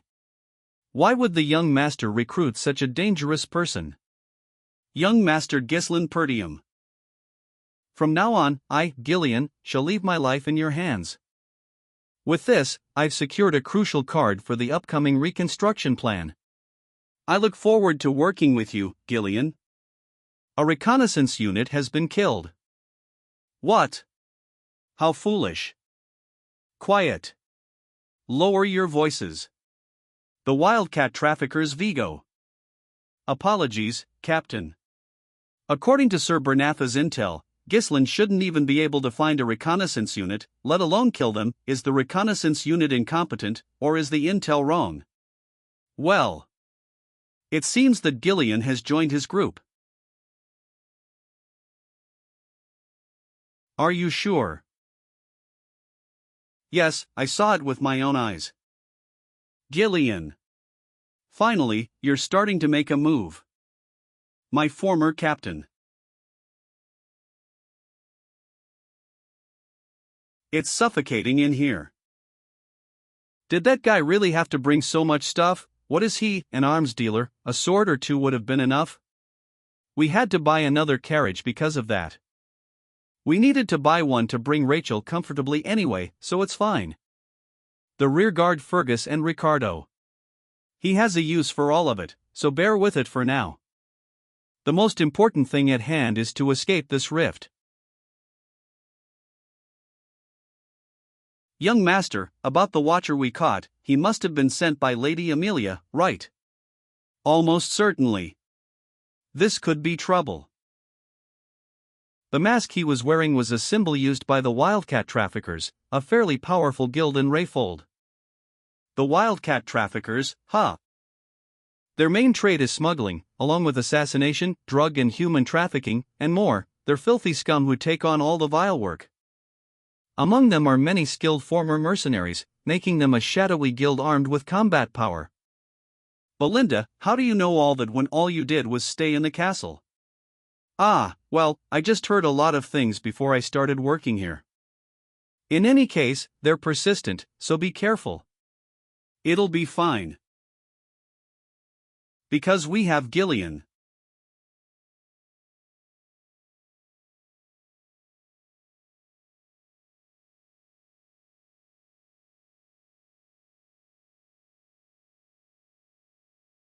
An ambush from the ground, I see.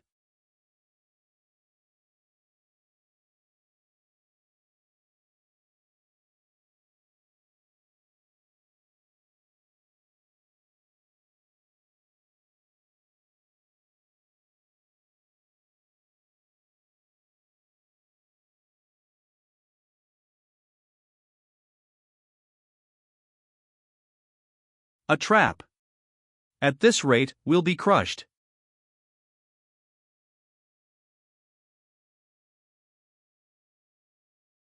An ambush, as expected.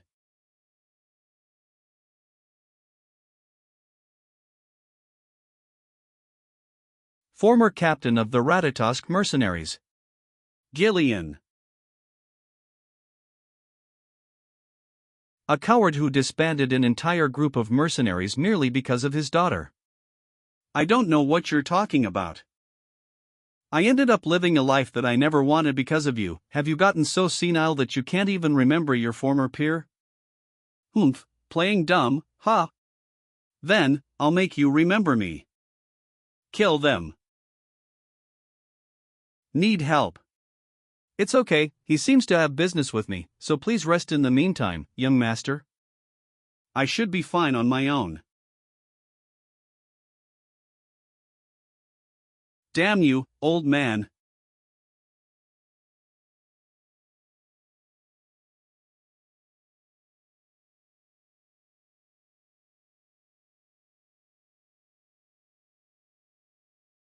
As expected, he's just as strong as he used to be. However, units spread out into two groups. Take him on from both sides. Hoof. The horse.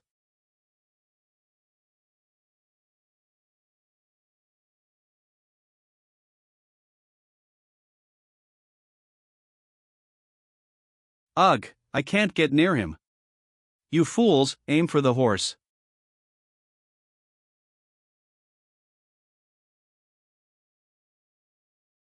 Ugh.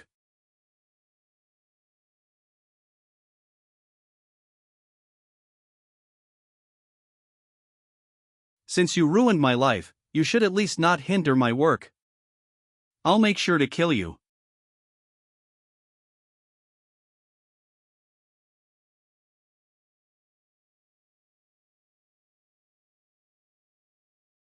I am not the captain of the Ratatosk mercenaries.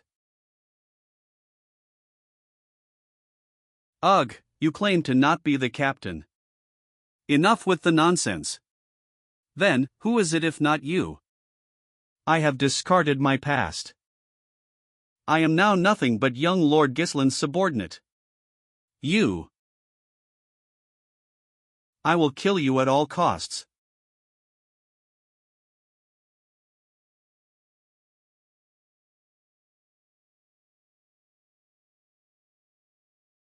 The mercenary company was disbanded after you left. Thanks to you, I lost my purpose and ended up living a disgraceful life just to make a living.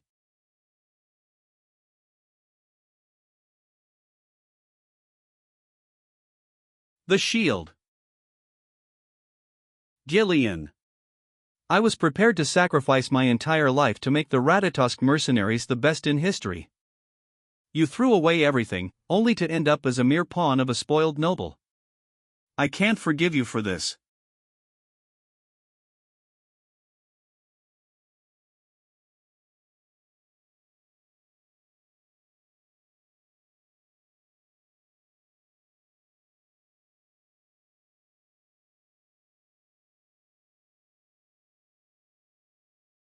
Gillian. No matter how strong you may be, that's only when you were the captain a few years ago. While you were wasting your time trying to cure your daughter, I was putting myself through countless battles to get stronger. You are no longer a match for me.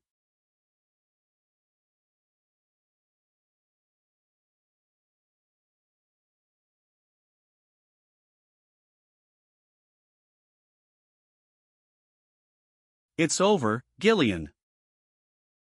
Grip.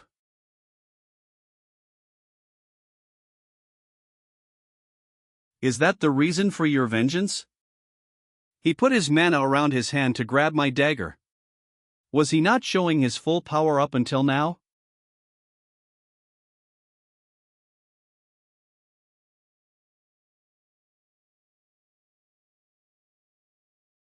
I do not understand. If you wanted revenge, there were plenty of chances for you. Why didn't you come to kill me earlier? He, you know one thing but not the other. I had already visited where you used to stay. But there was no such captain of the Ratatosk mercenaries. All that was left was a feeble old man who's not even worth killing. Where did Gillian, who I used to look up to, disappear off to? Raise your weapon. I, too, am a body bound to another's will. But at least, for this very moment, I will show my former comrade the highest level of respect. As the captain of the Ratatosk mercenaries. Yes. Now we're talking.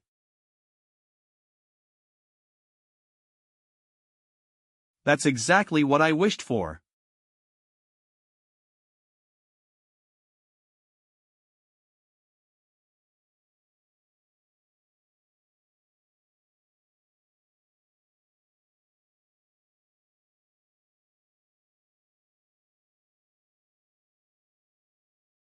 I will remember you. 5th Unit Commander of the Ratatosk mercenaries. Vigo Villanos.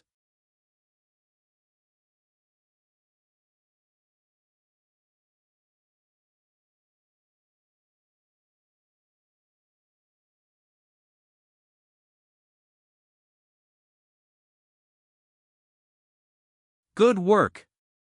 Oh my, selling these guys' loot could bring in quite a bit of money, don't you think? I've caused more delays than necessary, my apologies. No, it's fine. Gillian. He's far more exceptional than expected. When I first left home to start mercenary work, the stories about Gillian from my seniors helped lay the foundation for me to become the mercenary king. Moving quickly was the right choice. Thanks to that, I've gained a reliable comrade. Do you remember who he was? Yes. He was my old comrade. Old comrade, huh?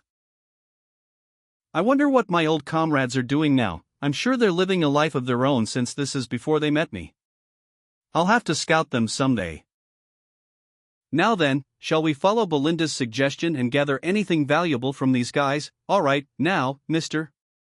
Gillian, take the lead and collect them for us. I am not your subordinate. 2 days later, Perdium territory. Phew, we're finally here. Is that Perdium? Yes. It feels good to have a home to return to. When I first ran away from home, I thought I would be able to come back at any time. Gillian, how do you like our land? Yes, it's great. It's shitty, isn't it? All the houses are outdated, and renovations are out of the question. See those fields, they're completely uncultivated. All the farmers have been conscripted into the military, leaving the land forcibly fallow.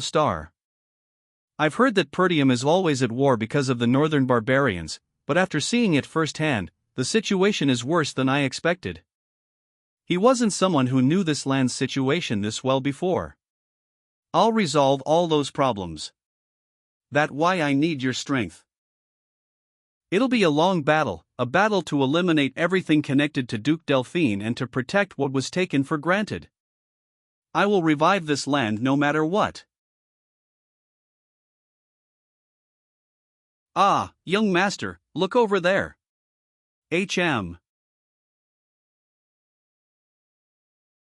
That's Silhouette. Father. That's Silhouette.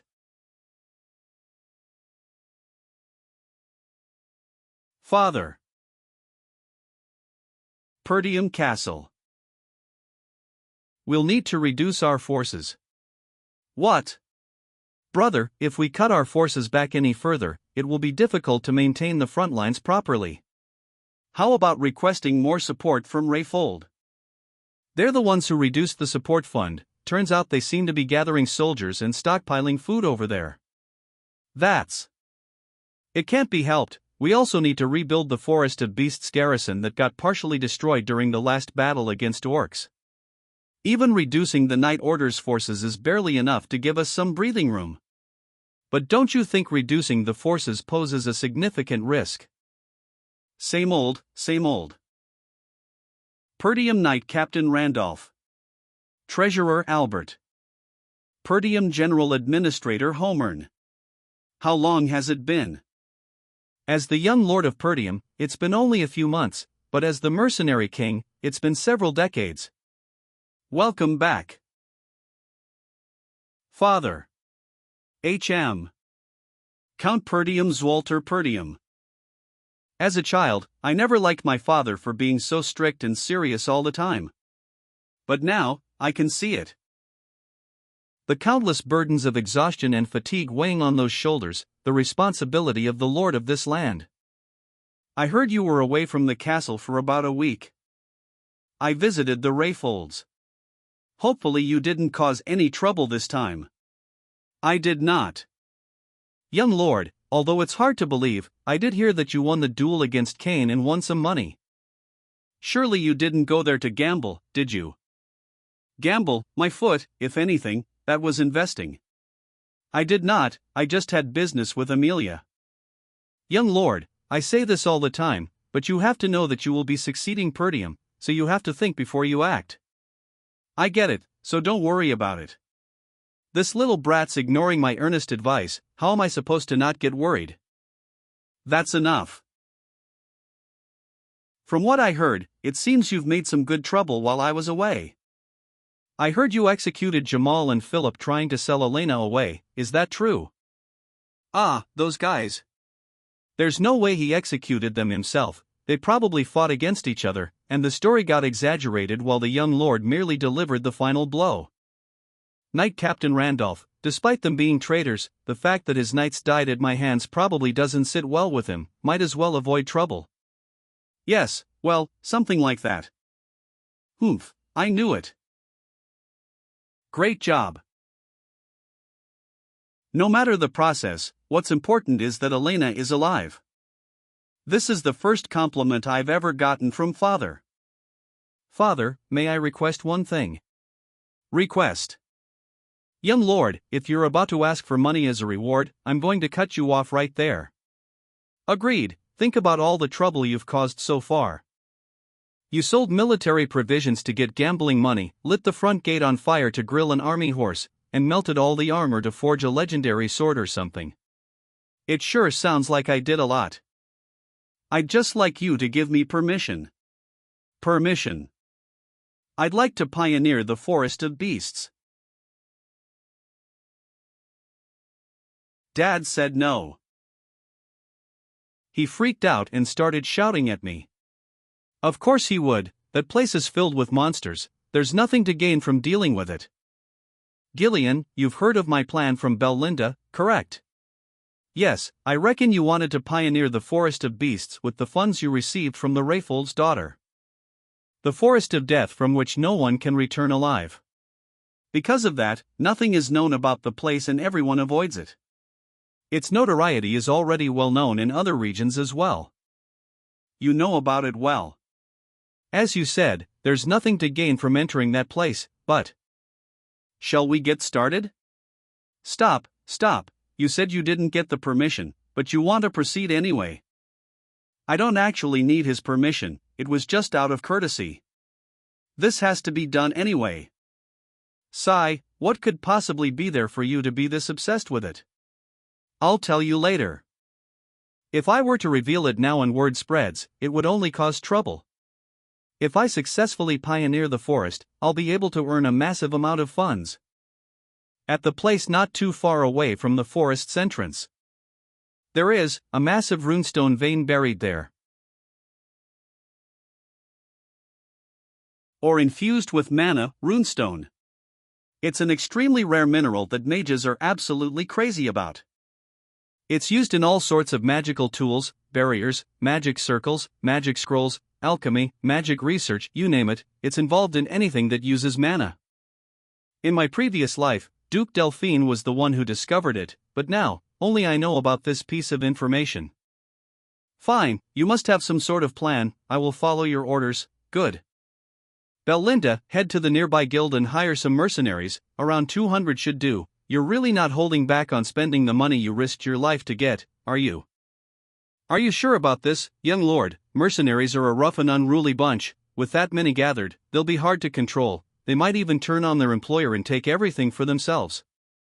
You're right, and that's why you and I are going to pick out the useful ones personally. By that, you mean the most skilled among the small-scale mercenary group in the north.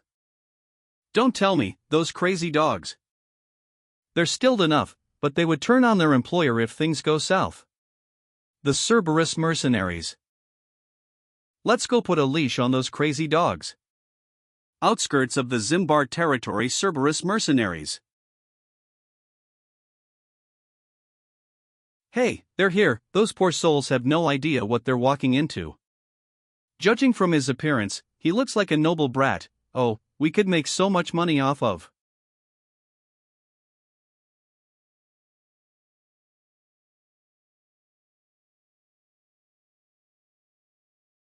Arg. You bastard, what are you doing?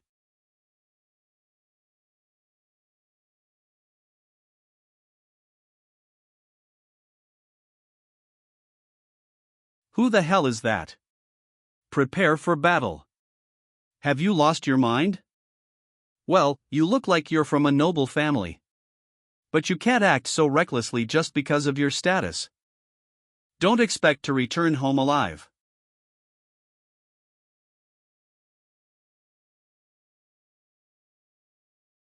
Shut it and bring me your captain.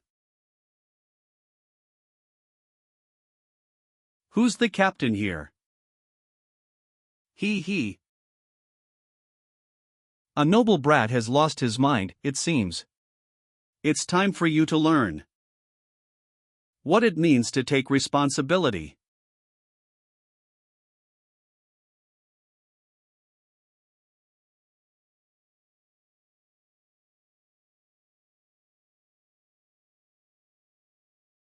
He shoved his blade into the chain. As expected, words won't get through to them. Gillian, do just enough for them to not die. Understood.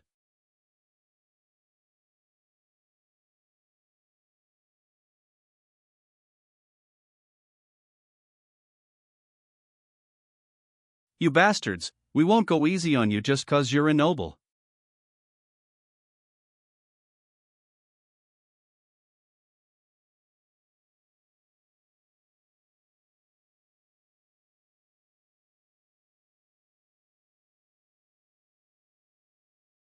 How long do you plan on making us wait?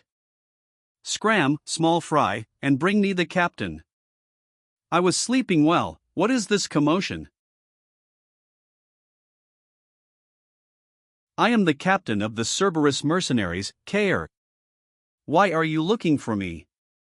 Captain of the Cerberus mercenaries. What other business would anyone have with a mercenary group? I'm here to entrust a request to you.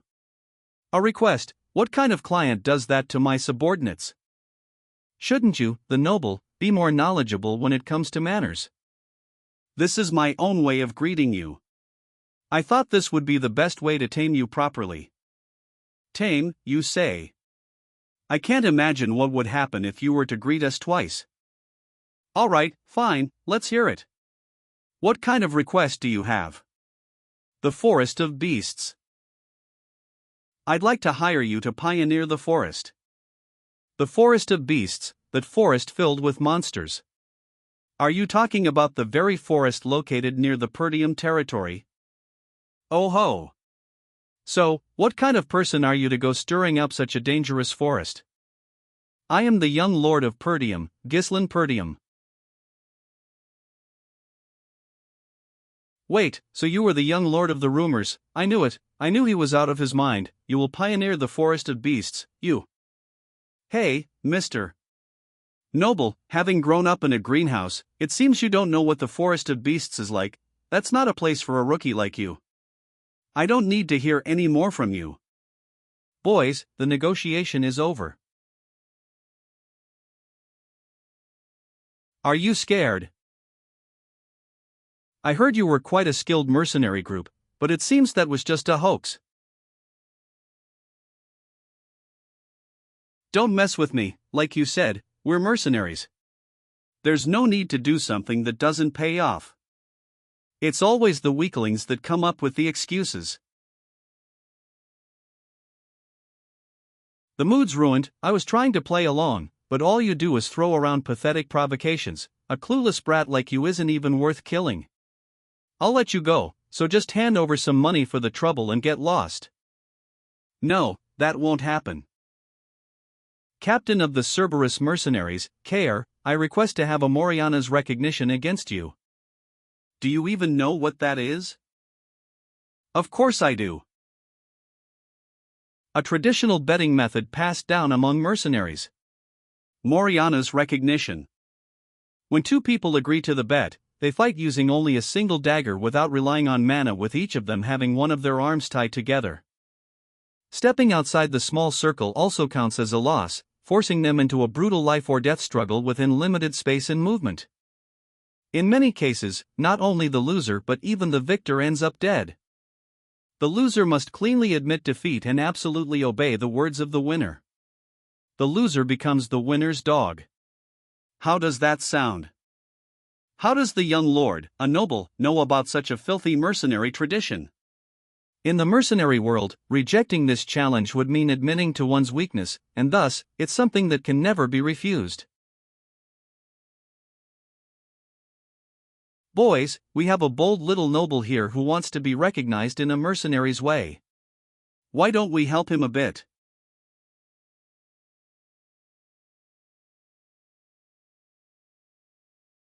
That insolent little noble brat. Kill him, Captain. It seems you've heard of this method from somewhere and decided to fight me. You cannot back away from this now. Because I've already done this 5 times. 5 times. I've done this over 100 times. 5 times. I've done this over 100 times.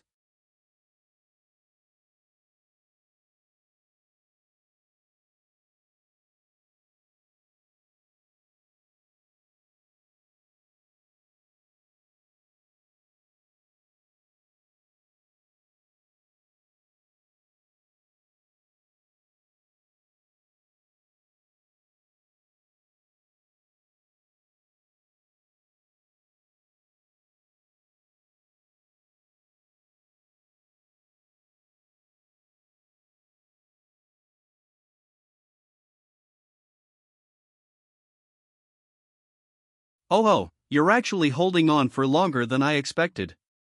So you claim that you've done the Moriana's recognition, something most people struggle to do even once in their lifetime, 100 times. If you're going to bluff, you gotta at least try to make it seem real. That noble brat has completely lost the momentum. Kill him. This is what you get for messing with us. Ugh. It's a losing battle. The area of the circle is barely large enough for one person to lie down. The rules forbid mana and force, forcing the participants to purely rely on physical strength. Not to mention, there's the size difference and limited movements due to the hands being tied together. The young lord can barely dodge or block his opponent's attacks. Meanwhile, the opponent has every opportunity to take control of and dominate the fight. If the situation becomes truly dire, then, at that moment,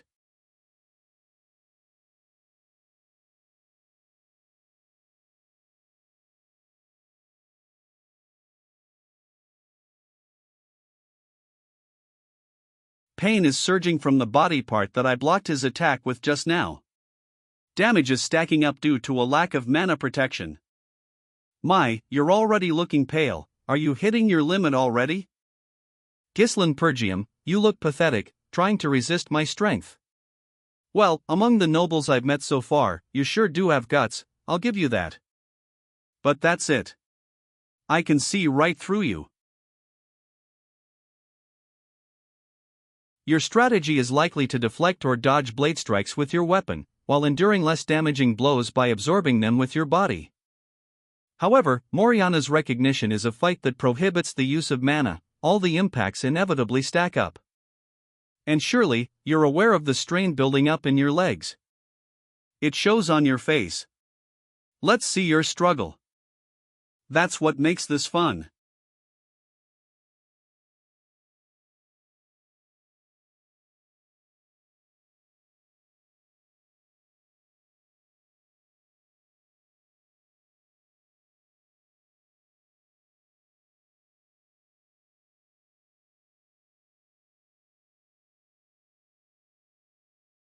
Alright, it's over. Die.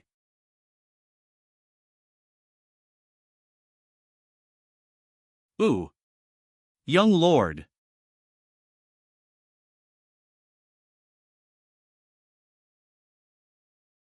He dodged with that stance.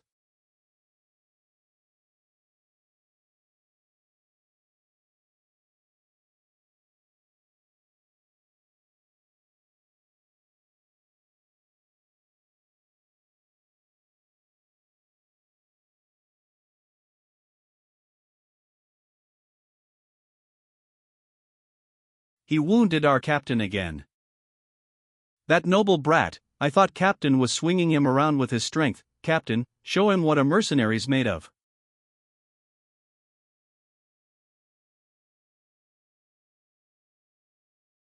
Ugh. Gah. What did you do? You were struggling to withstand my strength just a moment ago. I see. Swinging with power stiffens the muscles and burdens the body with rigidity, and exerting strength in order to pressure and take control makes him lose his flexibility. The young lord didn't fight against the opponent's momentum, instead, he relaxed and redirected it to create his own flow. To think he would overcome the disadvantage of size this way. What are you doing, Captain? You're not making anyone laugh right now, man. Your resolve is impressive. Many opponents would break the rules and use mana when cornered. Now you're talking as if you've really done this 100 times. I won the position of captain through this very method. Break the rules here, and you won't last long in this line of work. I like that. I'll admit it, in a head-to-head match, I might be at a slight disadvantage. But, the conditions for victory aren't limited to just overpowering you. Another rule of Moriana's recognition: if even one foot steps outside the circle, it's an automatic loss. No matter how skilled you are, if I send your entire body flying, you'll have to touch the ground outside. I win.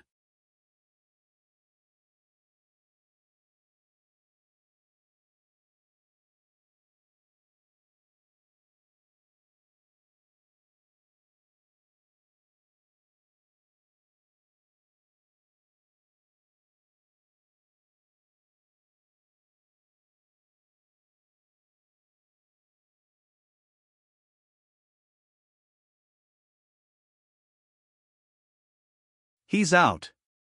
The circle. It's over. I win, Kair. You, who the hell are you to have this caliber of skill? I don't like your attitude. You're talking to your master right now. What do you want? The fight's over. No, you haven't gone outside the circle just yet. What? I'll be disciplining my subordinate now. I'll be disciplining my subordinate now. GUH. Wait. The rules say that if one of the combatants steps out of the circle. Are you going to fight according to the rules on the battlefield, too? You bastard, you call yourself a noble. Don't talk back to your master. You lunatic. Is it okay to let him do that? The bet's already over. Gah, stop.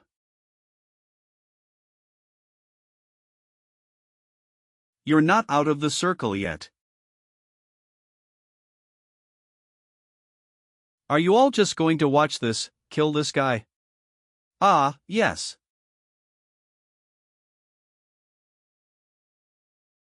Anyone who hinders the young lord's disciplinary measure will be killed. Ugh.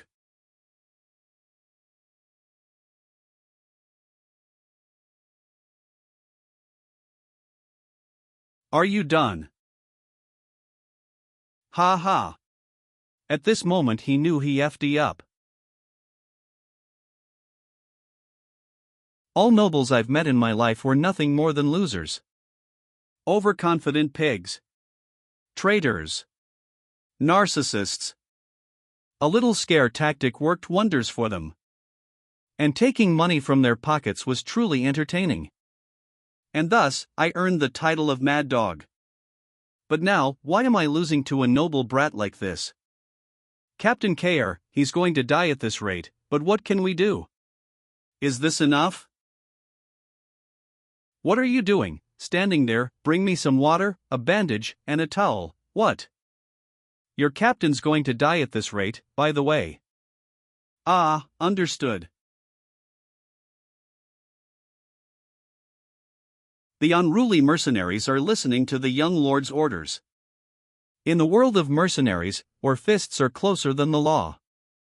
The young lord engraved it into their heads using the most direct and surefire method. He showed them who the boss is. Signature.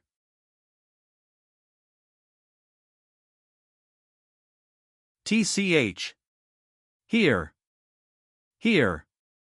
I meant to say, I look forward to working with you from now on. Good. Ugh.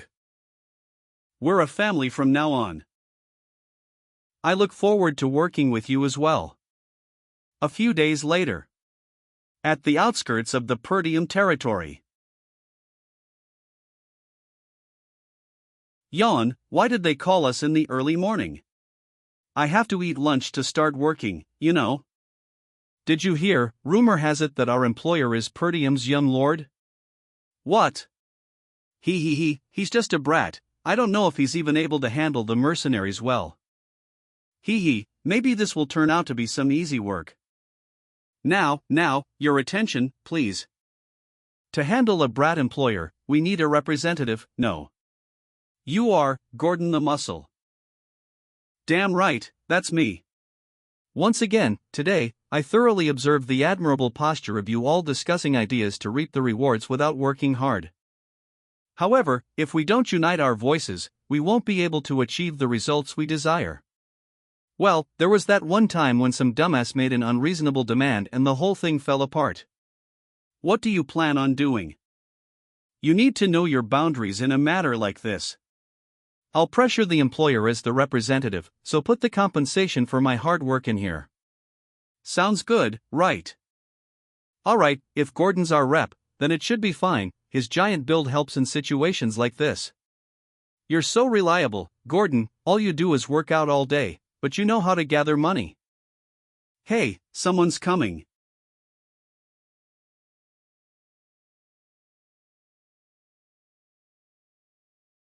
Wait, is he alone? Judging from his clothes, he seems like our employer. How pitiful, he might run away after seeing Gordon's muscles.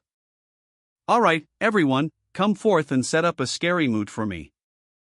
Time to teach a brat how tough the real world is. HM.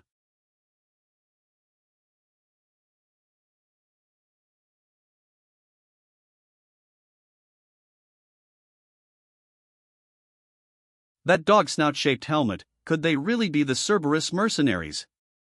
What? What the hell did he do to make those crazy dogs follow him? Are you the rep? Pardon? Yes, I am. Your name? Gordon the Muscle. Gordon the Muscle. Cool name. Ugh. I am the young lord of Perdium, Ghislain Perdium. Gather the mercenaries, Gordon. We will now begin pioneering the forest of beasts.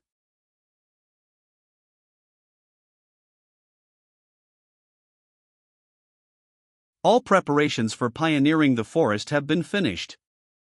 Construction of the expedition's temporary base. resource procurement, and troops.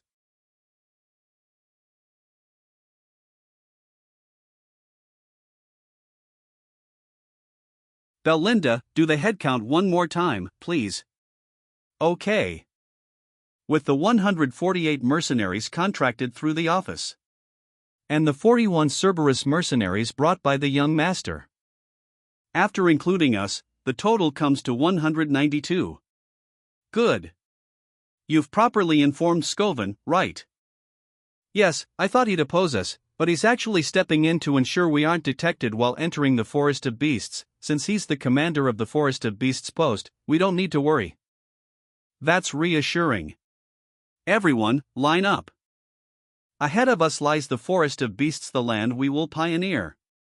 You've probably heard the rumors, it's a place filled with unknown dangers. Various monsters, unseen threats, and possibly something beyond even what we can imagine lurk within. Despite these risks, I am determined to conquer this place. What, the Forest of Beasts? I didn't know we were venturing into the Forest of Beasts. We might not make it out of there alive. How dare you interrupt while the young master is speaking? Those who wish to withdraw may do so now, however. If this mission succeeds, I promise you 3 times your current pay. Ooh. Really? Okay, now that sounds appealing. Young master, what kind of nonsense are you spouting? We've already spent all our funds on the preparation for this. This is how you boost morale. I'll be able to pay them and still have more left over if this mission succeeds anyway. You trust me, right? I have no choice but to do so. He must be crazy to offer 3 times the pay. I wonder how he's going to live up to his promise. Our master sure is bold. He's a man who always has a plan. Forest of Beasts Expedition Team. Time to move.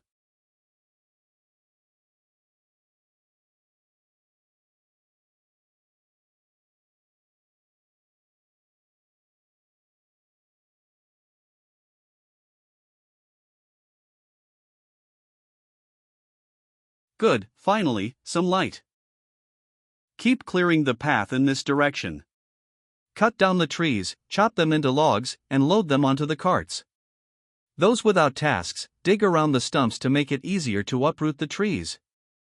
According to the Forest of Beasts development journal from Delphine that I obtained in my previous life, this place is truly vast. Someday, we'll drive out all the monsters and make full use of the forest's resources, but what I need right now is money. I have to ignore everything else and secure the fastest route to the runestone vein. The wealth to be gained from this expedition will greatly help in stopping the conspiracy surrounding Perdium. Oh, even the employer is stepping up to do something. Is that supposed to show the dignity of a noble, leading by example or something?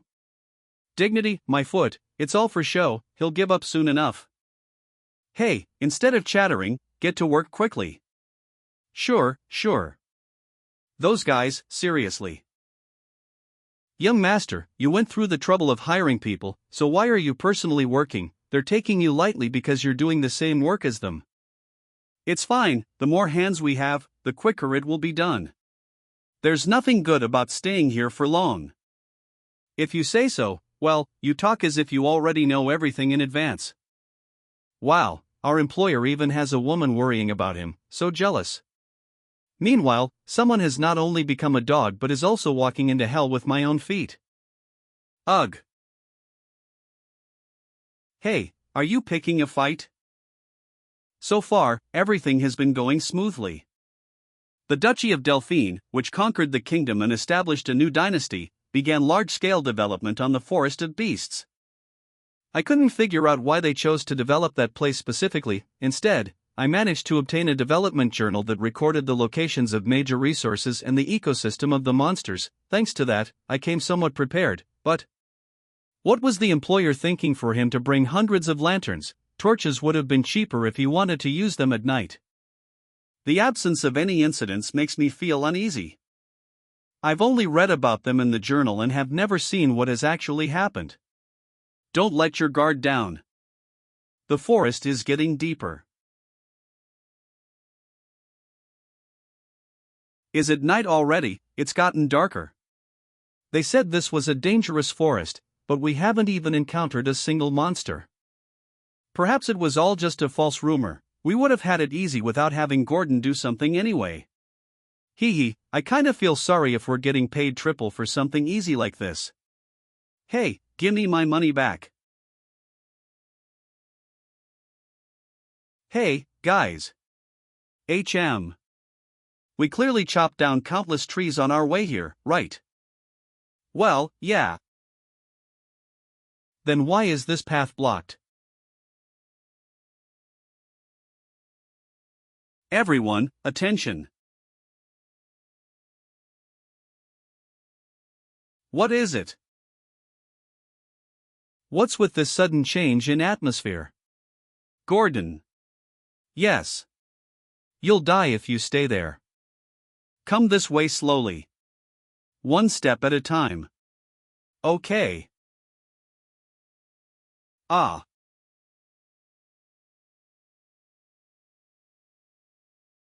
That idiot. Eat? What? Something's not right. Our employer sure gets scared easily, huh? See for yourself, there's nothing here. It only seems like there's no path because the scenery is similar. That idiot is just mistaken. The so-called forest of beasts has a grand name, but in reality, it's just a slightly dense forest. You, come this way too. Or you will die. Why do you keep trying to create such a scary atmosphere? Do you think we don't know you're trying to intimidate us by doing this? Ha!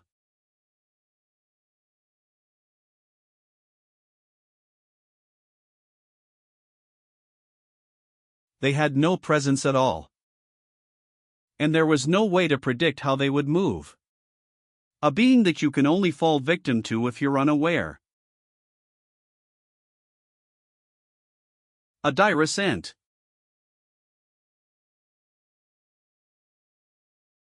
Monsters.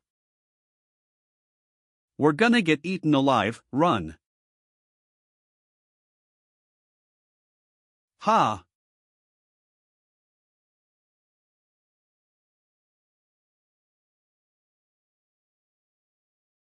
Help! Gordon. Hold on tight. Huh, it won't break. Why is this vine so sturdy? Ah. Gordon.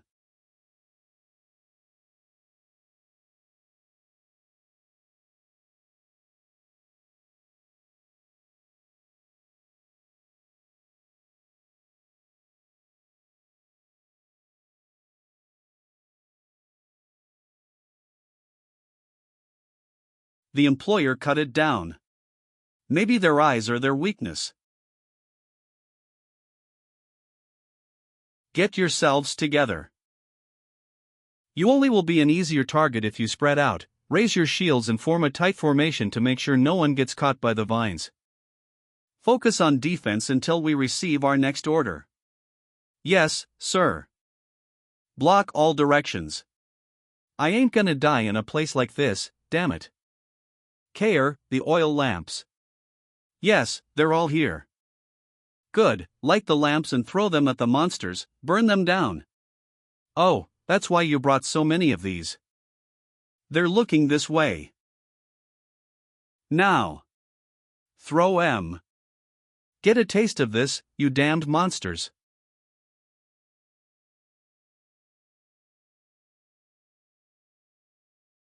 They just swatted them away. Then we can't burn them down. Ugh.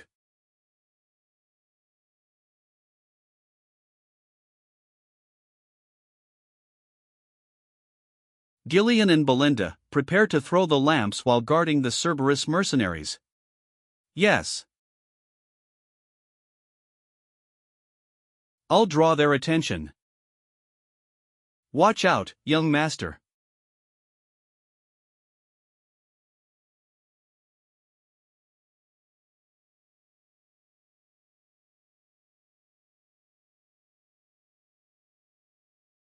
Those monsters have legs, too, they're just trees, no.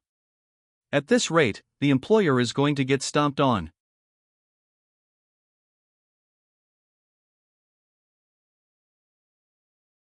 Oh, they're all going towards the employer. Now. Throw all your lamps. It will work for sure this time. Throw them.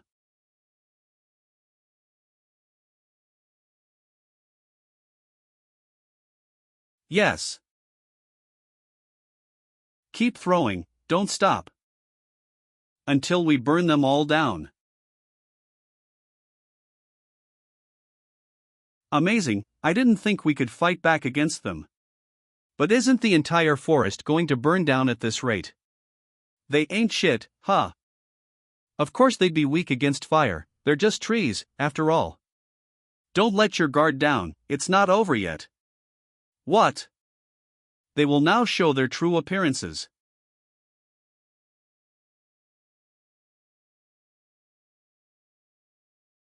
What is this smoke? Is this steam? Has the fire been extinguished? Young master. Young lord. What's happening right now? Their shells are weak against fire, but not their insides. The fire that's burning the shell is meeting the moist flesh inside and causing them to release steam.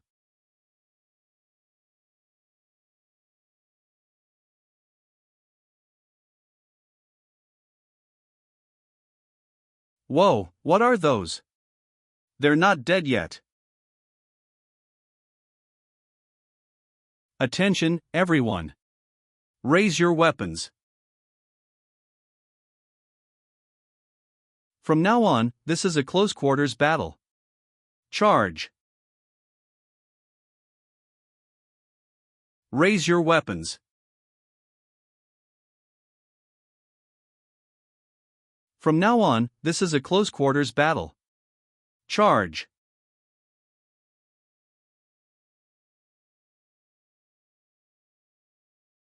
A close quarters battle against those massive monsters. Easier said than done, they can just stomp us to death. Oh, we were waiting so long for this. Cerberus mercenaries, charge. Young master, be careful. What are you all hesitating for? This is an order from young Lord Gislin. Trust him. Screw it, I believe the employer is going to do something about it. Let's trust him and follow his order. You will be able to cut it without mana since all of its bark has been burnt away. Do not be afraid. They're nothing but huge target dummies now. Annihilate them. Hesitation means death. My role is to eradicate all hesitation from my followers.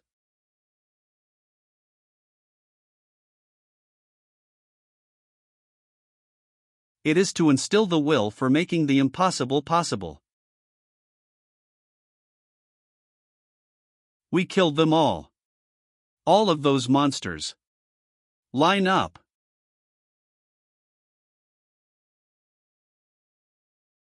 This is the forest of beasts, we're only at the entrance, yet it's already swarming with monsters like dirus ents.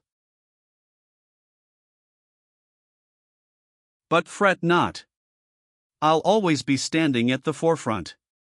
Trust and follow after me.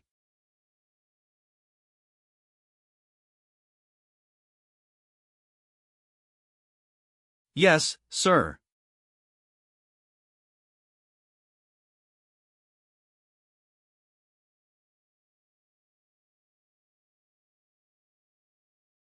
Damn it, what the hell is that now? The monsters are endless. Its legs. It's falling this way.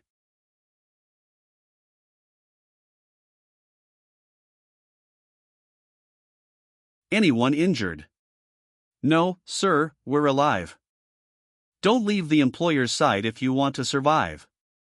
Come at us, you damned monsters. The formation is looking decent now. Training through real combat always yields the best outcome. Yes. We still have ways to go, keep clearing the path.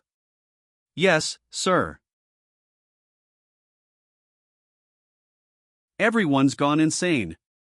They're crazy bastards stuck in this crazy forest.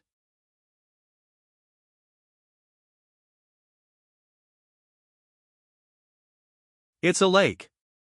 Look how clean the water is. I'm so thirsty. That's dangerous, you don't know what might come out from there. We've taken the right path so far. This lake is the most important milestone in reaching the runestone mine. Set up the camp by the lake. We'll be taking a break here. Ugh, what the hell are we even doing? We're still not far from the entrance. I can't even imagine what's waiting further ahead. Thank goodness nothing happened these last 2 nights.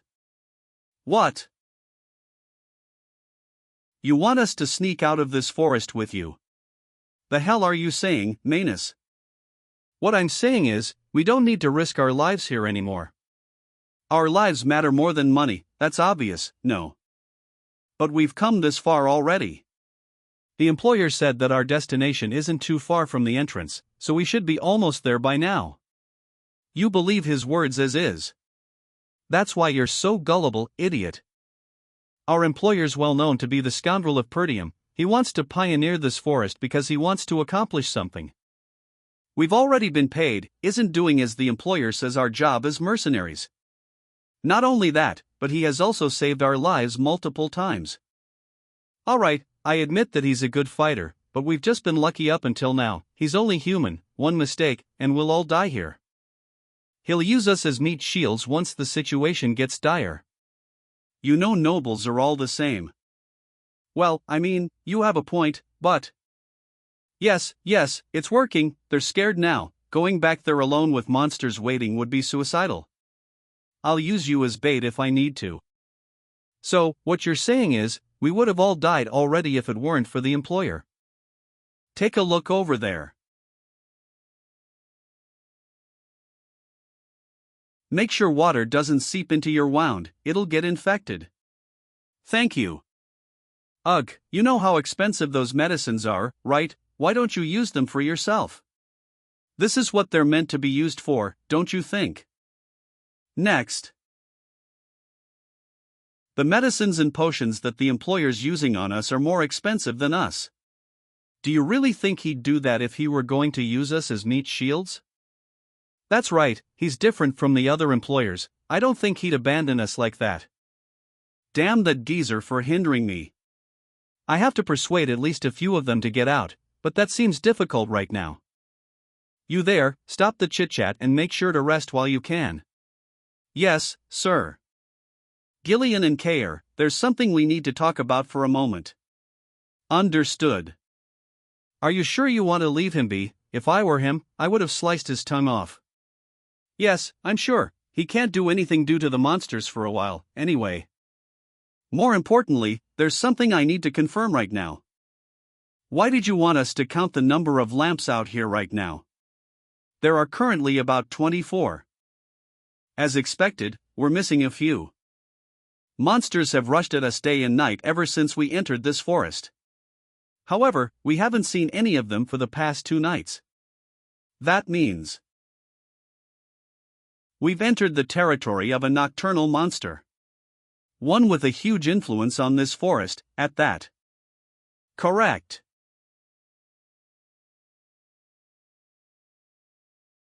The real danger begins now.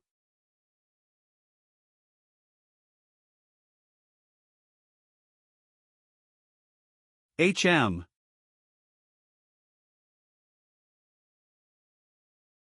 What the? Why did the lantern suddenly start flying?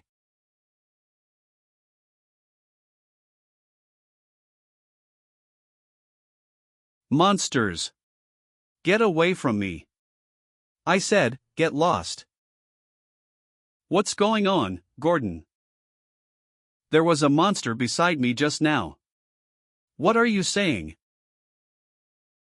There's nothing around you. Ha! Nothing. Did you have a nightmare or something? Your sleep talking sure is noisy. We have to understand. We've had to deal with a lot of monsters lately. No, that's not. It's not just sleep talking. I woke up because I felt a strange presence, and then I saw a lantern disappear right before my eyes. Right. I heard it too. I heard a creepy laugh, man. Why are you guys acting like this? What in the world is happening? One thing is for sure. There certainly is something around here. You saw right through it. Employer. Everyone, gather up.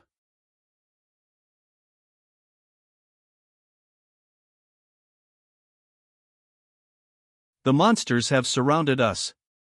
And we can't see them with our naked eyes. It's only natural, that is their characteristic. They must have started following us when we reached the lake. They're one of the monsters that dominate the night of this forest dash.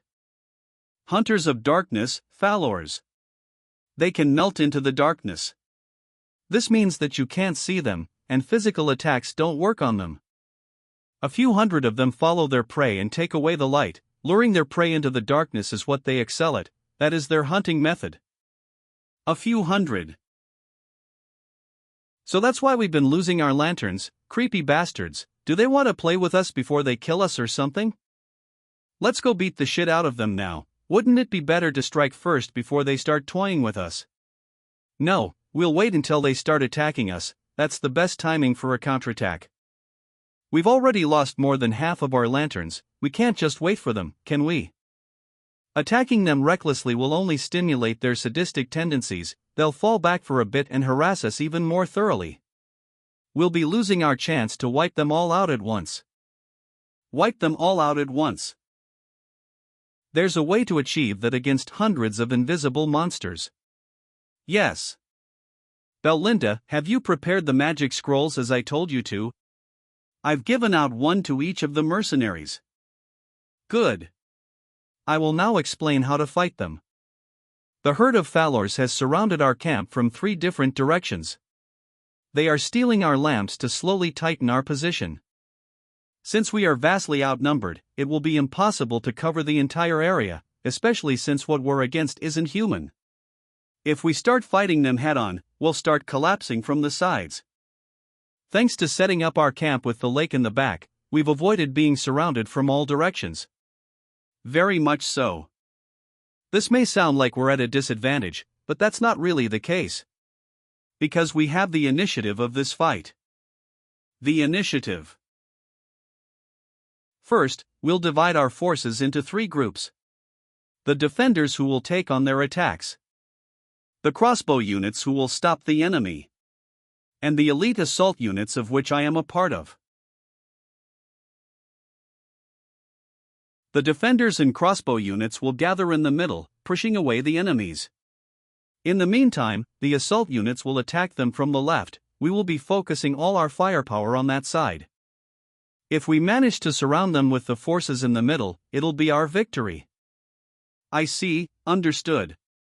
Ooh, is this even possible, though? I think it's possible as long as the units in the middle hold out well enough. Wait a minute, you all. Young Master just said that the Falors are immune to physical attacks because they can melt into the darkness. So how do you plan on dealing with them? You just have to use mana, right? Don't worry about that, Belinda. We have the magic scrolls. Stay in the formation.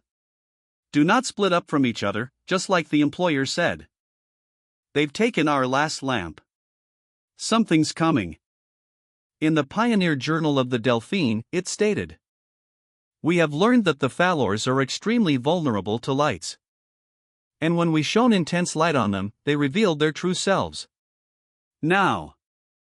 First circle magic scroll.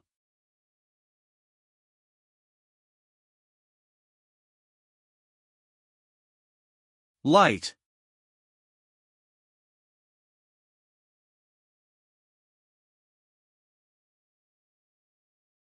The darkness has been repelled. Is that what they look like? I can't believe those eel-looking things were surrounding us this whole time. Incoming, prepare yourselves. Crossbow units, stop their charge, hold on for as long as possible.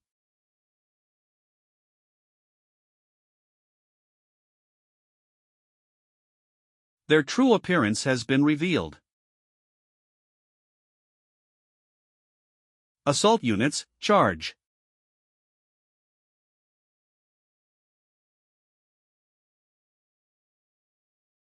Assault units, charge.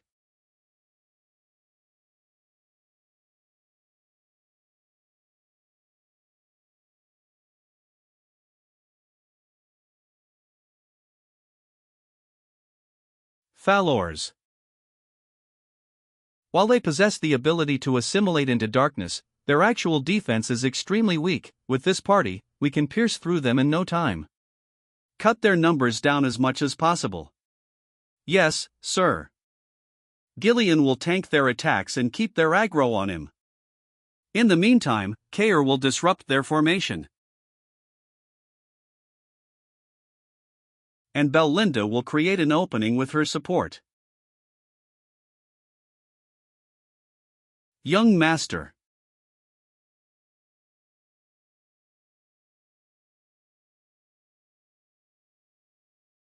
This is the elite power of Perdium.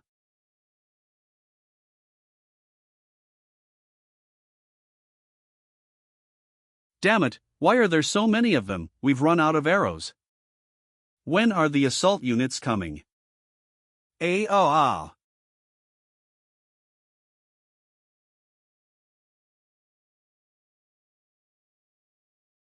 You've done well. It's the employer, we're saved. Widen your formation and surround them from all directions. It's our turn to overrun them. Ha, they're running away. They retreated before they could be surrounded. The Falors are quite quick-witted. Belinda, could you find their leader? It's the one with a horn on its head. That's the one sending retreat signals. Do we chase after them? Isn't it better if they retreat like this? They tend to obsess over their prey. Even if they retreat now, they'll come back and harass us for days. There's no reason to give them a second chance. We have to avoid a war of attrition at all costs. Their system will collapse once they lose their leader, so we have to wipe them out here. He's changed a lot. Understood.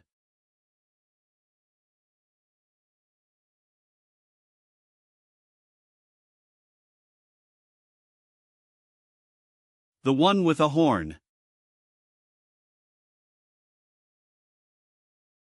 Found it, young master. There you are.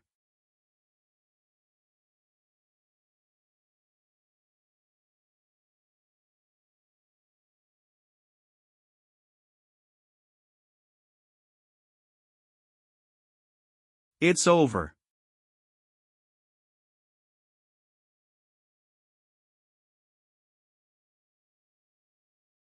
Their leader is dead. Wipe them out, don't spare a single one of them. Had enough fun when you were hiding in the dark, huh? You'll regret trying to hunt us down. Cerberus mercenaries. Make sure we don't lose to that old man.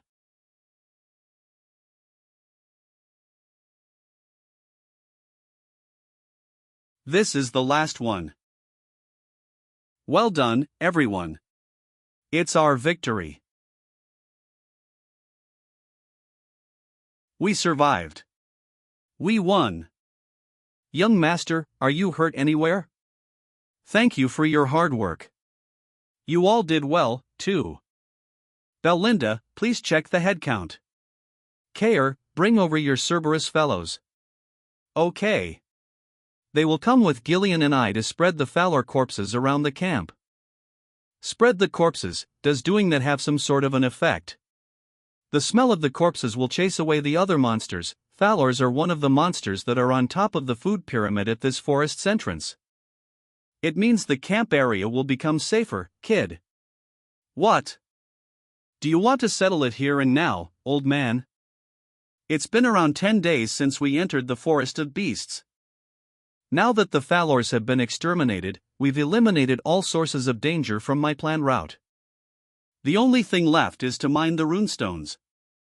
Is it over? Young master, I just finished the head count. There are 41 people from the Cerberus mercenaries and 126 from the contract mercenaries, that's 3 less than before the battle. No casualties among the Cerberus mercenaries yet, huh? Of course, I'm their captain, after all. 3 dead among the contract mercenaries. Well, I can't even confirm that because there are no corpses to be found around here. Where did Manus go? He probably died while fighting. You idiot, didn't you just hear that his corpse wasn't found? Considering his personality, he probably fled during the battle. It's too obvious. Did you hear how fierce that battle sounded just now? We really would have died in the battle if it weren't for you, Manus. Now that we're quite far away, we should slow down, no. You fools, get yourselves together, we need to get out of this forest while they're too busy fighting over there. If you want to live, keep running dash. Didn't you hear me? Why did you stop all of a dash? Over there. Behind you.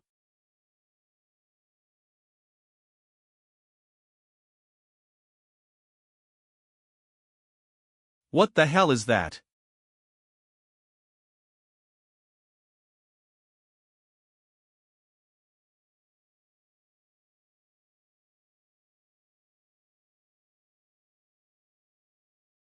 This wagon's full. Watch out for the falling tree. Let's pioneer this damned forest and get out of here quick. Wow, they're working well together without someone ordering them around. I've never seen those lazy mercenaries work this hard before.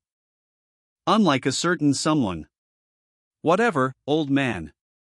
Are you going to let them go once this is finished? It'd be a pity to only put them to use once. No, don't worry, I'll be hiring them all as my private mercenaries. It's common sense that mercenaries have weak organizational skills, so they can't win against a regular army in large-scale battles. However, those guys have already surpassed the limits of mercenaries just through the experience they've gained here. They'll serve as an excellent foundation for expanding my power. Captain Kayer, we've scattered the Fowler corpses around the path. Yeah, well done, Gazelle. The effect seems to be pretty good, as you said. We haven't seen a single monster ever since we left the camp up until we got here.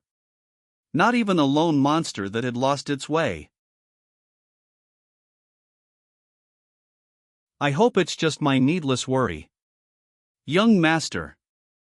I'm back. Did you see anything up ahead? I did.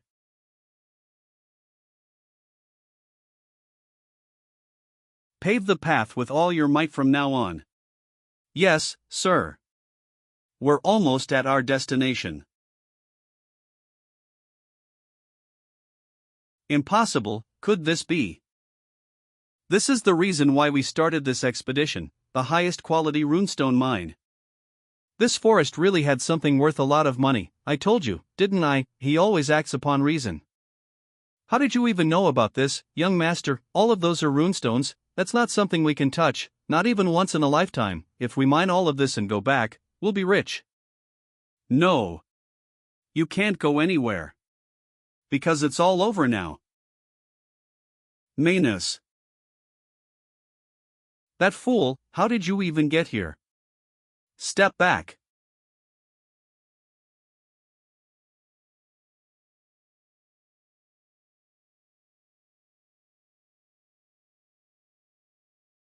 There are corpses everywhere, what the hell happened here?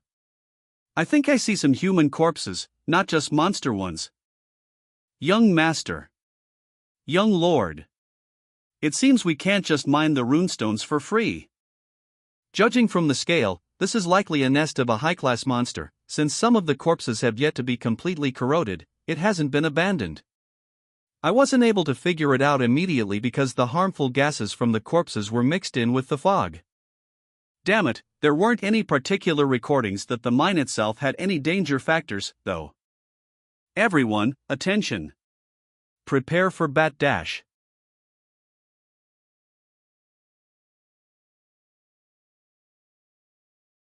Scatter.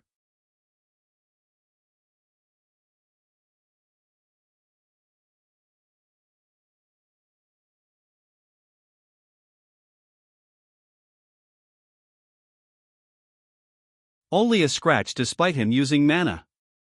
What kind of scales does that thing have? Poison.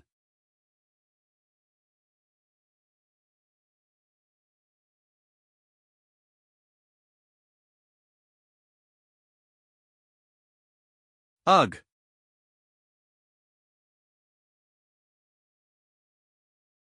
Young Master.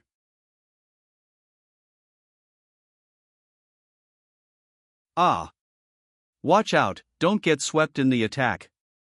Why is that snake so damn huge? It's trying to squash us.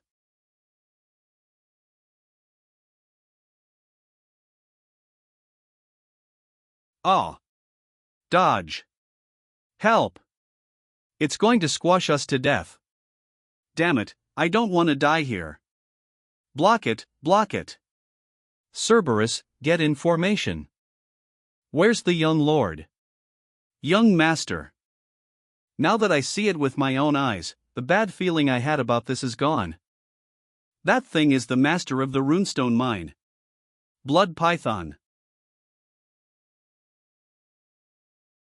It was one of the monsters that I considered impossible to hunt down in this expedition. I didn't think I'd have to face it since it lived in the deepest part of the forest. The chances of winning against it is very low. It would be best to retreat for now and come back prepared next time, however. I have no time for delays. If I give up now, everything I've done up until now will become meaningless. Don't get in my way. I have too many things on my back, you see? Don't get in my way. I have too many things on my back, you see? Third core. Unleashed.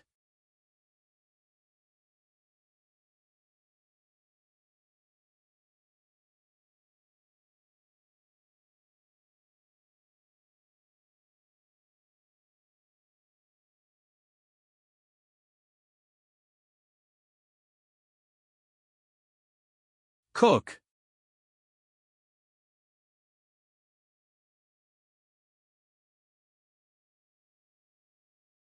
Even when winning is unlikely. There are battles that one must not avoid. Responsibility. Now is the time to fulfill my responsibility. The blood python. It's showing no signs of faltering. Unleashing the third core for a long period of time is too risky. At this rate, my mana will be depleted before I can kill that monster. Young Lord. Are you all right? Please escape to safety, young master. We'll hold the monster down, so. Leave this place, all of you. Pardon, what did you just say, employer? What are you saying, young lord?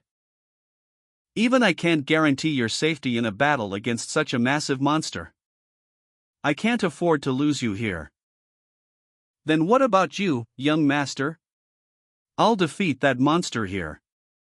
What he's shown up until now has been close to a miracle. Yet why is he going this far? Leave quickly.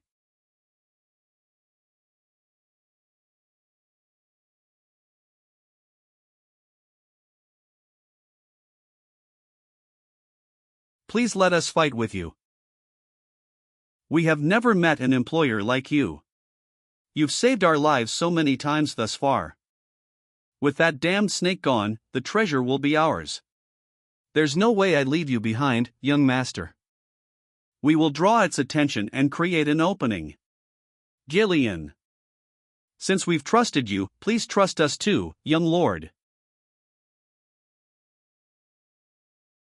Its massive size and lethal poison, its extremely sturdy crimson scales will deflect even blades imbued with mana. If you are to be attacked even once, you will surely die. Young master. However, you could inflict some damage. If you attack its smashed right eye in gaping injury. Forest of Beasts Expedition Team. Let us all return alive. Yes, sir.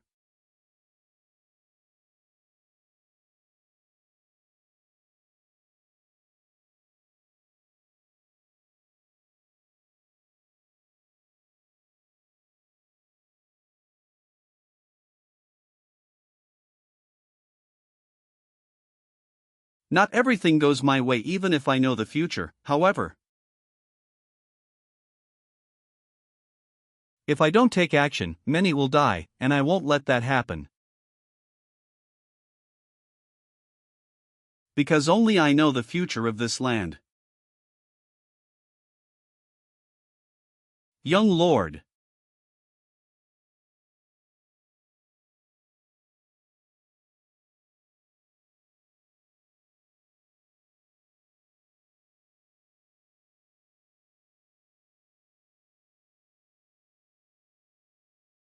I am the future of Perdium. Castle Perdium. This is a serious crime, my lord. He ignored your order not to enter the forest and went inside anyway. Calm down, Albert. You already knew the young lord was unruly from the start, Holmern. It seems the young lord thinks he's the lord of this land due to your long absence. There's no point getting worked up by this. It's been 2 weeks since the young lord entered the forest. We could have stopped him had Scoven not made a false report. I don't know why he would help the young lord like that. He could lose his knight status because of this. We can't let this slide any longer, my lord. You must take action before he causes even more trouble. You have to imprison him the moment he returns and punish him. Ghislain. My lord. I think you have to come down and see this. What's the matter, Randolph? Young Lord Ghislain is back.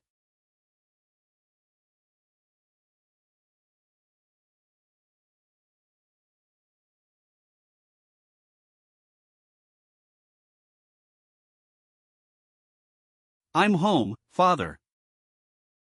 I had clearly stated that I won't permit the development of the forest of beasts. I'm sorry, but it had to be done. It had to be done, you say. To the point that you downright ignored your father's order. Entering the forest of beasts constitutes a serious crime. Not only could you have lost your life, but the monsters from the forest could have invaded our territory. But as you can see, I'm alive, and the monsters did not invade our land. What? You have the audacity to talk back right now. Do you find this funny, young lord? Sure, we can let the Forest of Beasts incident pass since that didn't lead to any trouble in the end. However, do you have any excuse for this? This is from Count Rayfold. Yes, I was feeling uneasy about hearing about your visit to the Rayfold territory. By threatening Lady Amelia, you extorted the 20,000 gold estate support fund that was regularly sent to Perdium.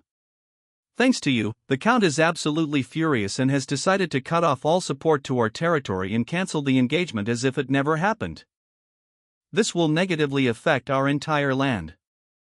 A letter written by the Count himself, who doesn't get along with Amelia, but it doesn't seem to be fabricated. Pulling this off by manipulating the Count's money-driven mindset isn't difficult, but if Amelia is willing to join hands with her enemy just to screw me over, it means she'll stop at nothing, no matter the means or methods. I had a feeling that simply sending assassins wouldn't be the end of it, but now, the leverage I have over Amelia is useless. The secret deal, the merchant guild, everything will just be dismissed as nonsense meant to cover up this incident. If I had been even a little late, I would have been tied down in the territory. As expected, time is not on my side. Young lord, please say something. As we're in an urgent situation, we'll have to ask you to return that 20,000 gold first. That amount of money can run the entire night order for months. I used it all. I used it all for the development of the Forest of Beasts. So, you're saying that you wasted all that money on a useless forest infested with monsters? I'm sorry. I don't have much to say about the Rayfold incident. You damned little brat. You're supposed to be the successor of this land, yet you sold the future of our land with your own hands. Ghislain Perdium, you're no longer the young lord of this land but a filthy criminal. Tie him down and throw him in jail. But don't worry. From now on, you can receive the support fund from me, including the 20,000 gold. What do you mean by that? Belinda. I wouldn't have started the development in the first place if we weren't going to bring anything back. The highest quality runestone. Runestone. Where did you get such a rare thing from? Maybe that's where he used his 20,000 gold. We mined it from the forest of beasts. If this really is runestone, then it will be worth a fortune indeed. However, this is nowhere near enough to run our land. Of course. But this isn't the end of it. This wagon is full. Make sure you don't scratch the runestone. Gather all the Dyrasens hides over here. And you got all of this in a mere 2 weeks. Brother Homern, am I seeing things right now? Belinda, is it true that all of this came from the recent expedition? Yes, my lord, the young master himself led the entire expedition, and this is what we obtained. The inner hide of the Dyrasens, byproducts from defeating the blood python, and so on. The amount of runestone here is only a fraction of the mine we have left in the forest. The reason for this expedition in the first place was to help the land. So, it's only right that I use it for our land. My lord. After the rough estimation, it seems that we really don't have to struggle with the lack of support funds with this amount. Well done, young lord, you must be tired from the expedition, right? If you need anything, please let us know. However, there are a few conditions for the support fund. Conditions. First off, release Scovan and Ricardo, they only followed my orders. Secondly, we will continue to prohibit civilian access to the Forest of Beasts, just as we have done so far. If unnecessary rumors spread, it could lead to needless troubles. That seems reasonable enough. Lastly, I will take care of recruiting and managing the mercenaries and security forces myself. Having interference every time I move troops within the territory would be a waste of time. Are you saying you intend to maintain a private army? Absolutely not, we don't know what you're plotting. Young lord, it seems you're misunderstanding something, so allow me to correct it for you. You are currently in a position to be begging for forgiveness, but it sounds like you're simply saying I'll do as I please, so stay out of my way. That's a misunderstanding, Treasurer Albert.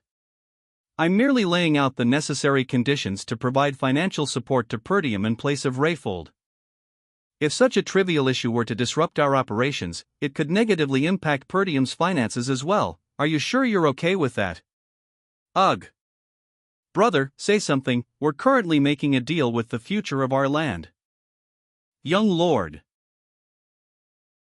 You're here. Thank you for your hard work. Yes.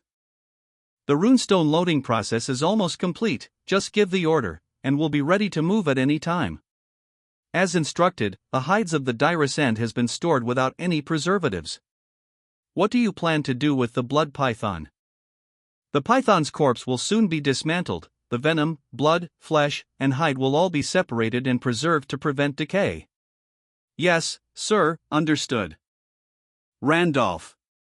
Yes, my lord, the mercenaries are individually formidable and have an overwhelming presence. I have no clue how the young lord could have such individuals under him. It's just like an elite force. Getting such difficult mercenaries to follow orders willingly, you must have put in a lot of effort. No, father, without them, this expedition wouldn't have prevailed. All right. Let us return. My lord. I'll let this one slide, Ghislain. But if you defy my orders again, be prepared to face the consequences. Thank you, father. You are the successor who shall inherit this land in the future. It seems you possessed the spirit of the northern wolf after all. The northern wolf. It's the alias given to Count Perdium, who guards the frontier of the Lithania kingdom. father was a lonely person. Weak military forces and a treasury plagued by poverty. Yet in the northernmost reaches, where war never ceases, he dedicated his entire life to protecting this land, even without his wife, Elena, or me, his son, and in the end, he was met with a miserable death, forgotten by all. Finally, one thing off the list. You'll be heading straight back to the castle, right? No, not yet, have everything ready so we can leave at any time. Wait, you're not going to rest. Since you've overworked yourself, your body should get some rest. It's a miracle that you made it out alive from the blood python's body. Do you have any idea how hard I worked to detoxify you from? Belinda. Please.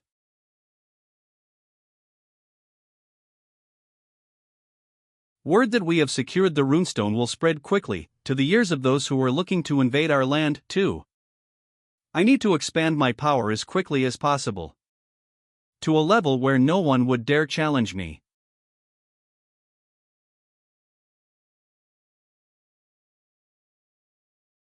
Young Lord.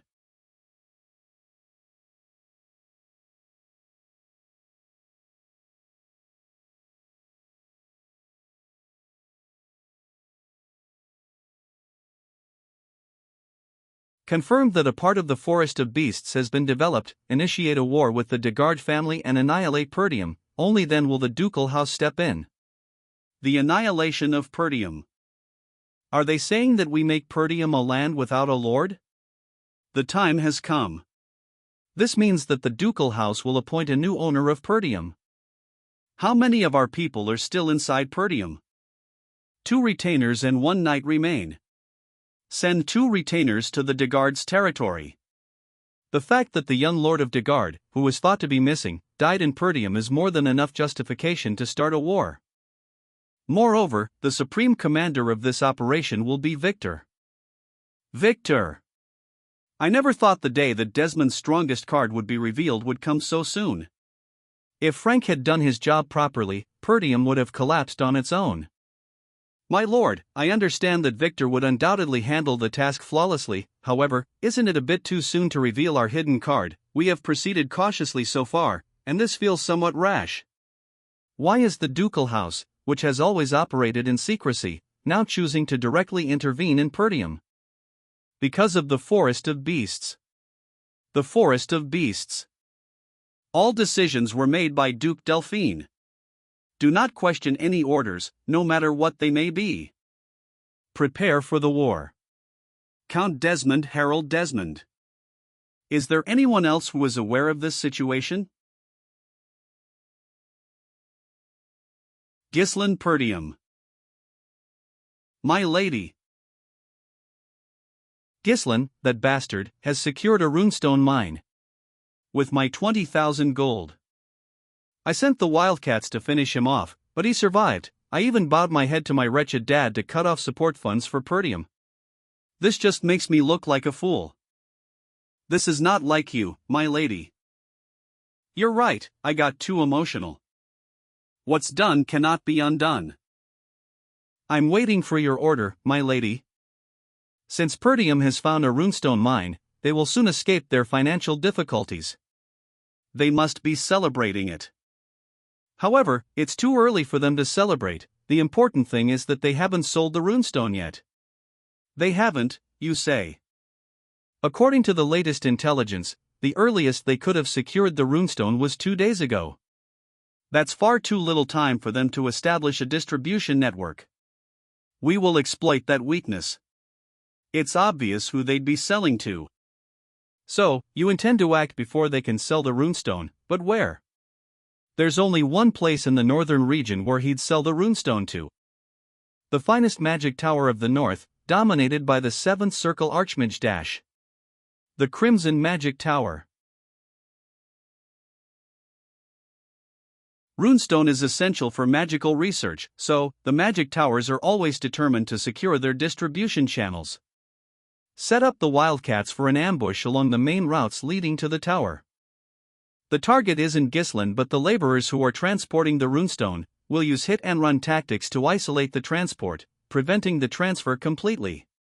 And in the meantime, we'll take the runestone for ourselves.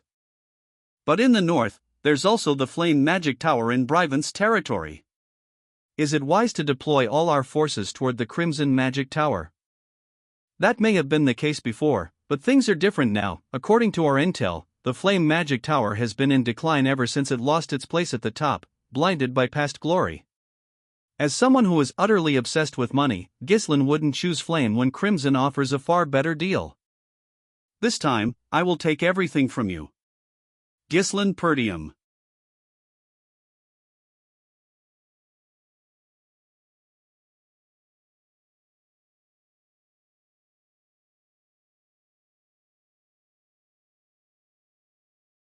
A predator begins preparing to digest its prey. Before it reaches the esophagus, the prey is first dissolved by venom secreted from the inside, making digestion easier. The mana from the third core burns the acid upon contact, preventing it from invading the body. However, in the process, the resulting toxic fumes create a lethal breathing environment. Most prey either lose consciousness or die by this stage. I have to endure it, otherwise, it's all over. This expedition, everything I hold dear, and even the future. If it's not possible to evade being poisoned, then I'll make it mine. I'll direct every bit of invading venom into my mana core. The fierce rotation of mana within the core neutralizes the venomous energy. This is delicate mana manipulation that only those who have reached the realm of superhumans can achieve. It will serve as an alternative fuel, capable of withstanding a mana explosion. I feel refreshed. Is this my room? What happened? I do remember the part where my father forgave me. You passed out for 2 whole days. You didn't say anything before leaving, but you passed out right after your return. Hi, brother. Elena. Belinda, he's awake. 2 days. After entering and exiting Python's body, I received only the bare minimum of first aid from Belinda before continuing. I tried to endure until the runestone was sold, but it was impossible to do that with my younger body. But compared to how I overworked my body, it's in really great condition. I reckon 2 days wouldn't be enough to heal from that damage. This is strange. My resilience has gotten much better. For some reason, my total mana has increased. The property of my mana has changed. Could it be that the energy of the blood python got mixed in during the process of neutralizing the poison with my mana core? This method is something I never knew of in my past life. It wasn't intentional, but risking my life was certainly worth it. I still need to verify a few things. But with this method, I could grow dozens of times faster. For now, though, selling the runestone takes priority. It's already been 2 days. By now, many must have heard about it. I need to call the mercenaries first. Belinda, there's no need to knock.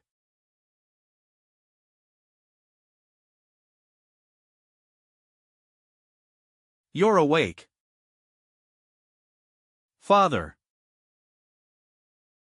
I heard from Belinda that you were poisoned after jumping into the blood python's mouth. Are you all right? Yes, as you can see. Good, that's a relief.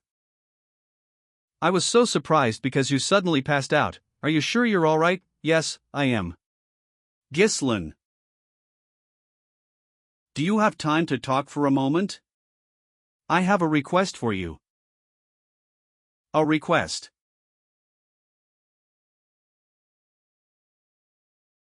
Training facility with father, huh? This is the first time I ever had one-on-one time with him. I avoided him at all costs in my previous life because I was scared that he'd yell at me. Sorry to call you here even though you just woke up. That's okay, I'm in excellent condition thanks to those 2 days of rest. So, what is that request you want to ask of me?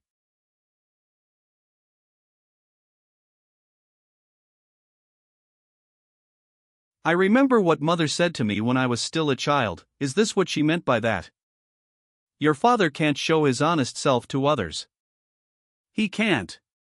He says that he has to be an unshakable pillar for the people of this land or whatever. He has always put others before himself, so he's never shown his honest self before. Of course, except that one time when he confessed his love to me, hee. So, you have to understand that part of him. He's just not good at expressing his emotions. Raise your weapon. Yes, Father.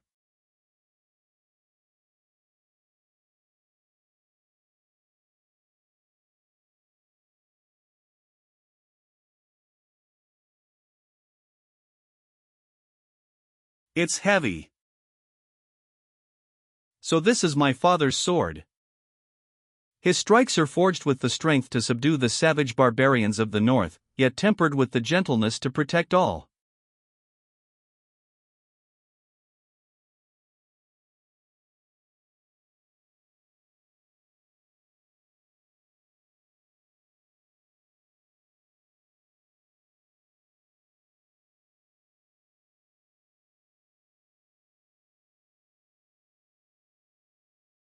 You have improved a lot.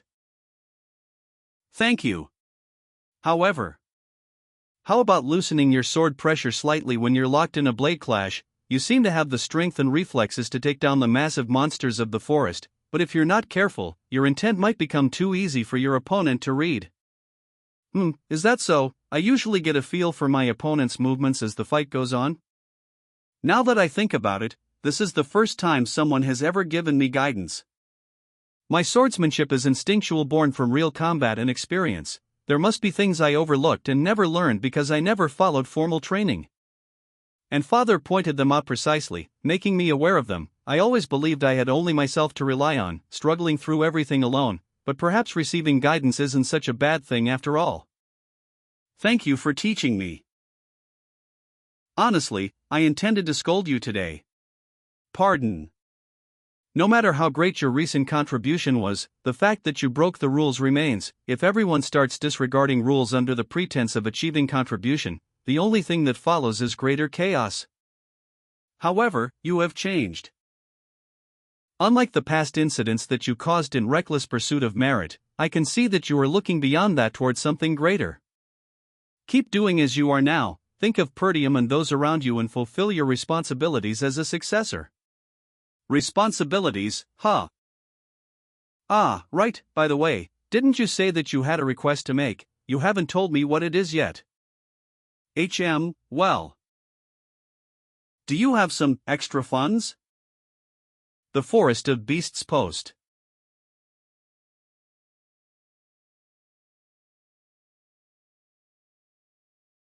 Have you all been well? Yes, employer. Hey, you're looking healthier now. Have you gotten better, young lord? Sorry for making you guys wait for so long. Gillian, how's Rachel? I never thought I'd see the day she could walk again. It's all thanks to you, young lord. Good to hear that. Belinda, Gillian, and Kair. There's something I must tell you. Our land is kinda in danger right now. I told them everything about what happened on the day Elena was attacked. How I stopped them from killing Elena and using her death to start a war. How I discovered the Degard young lord's corpse, and the existence of those who are eyeing Perdium.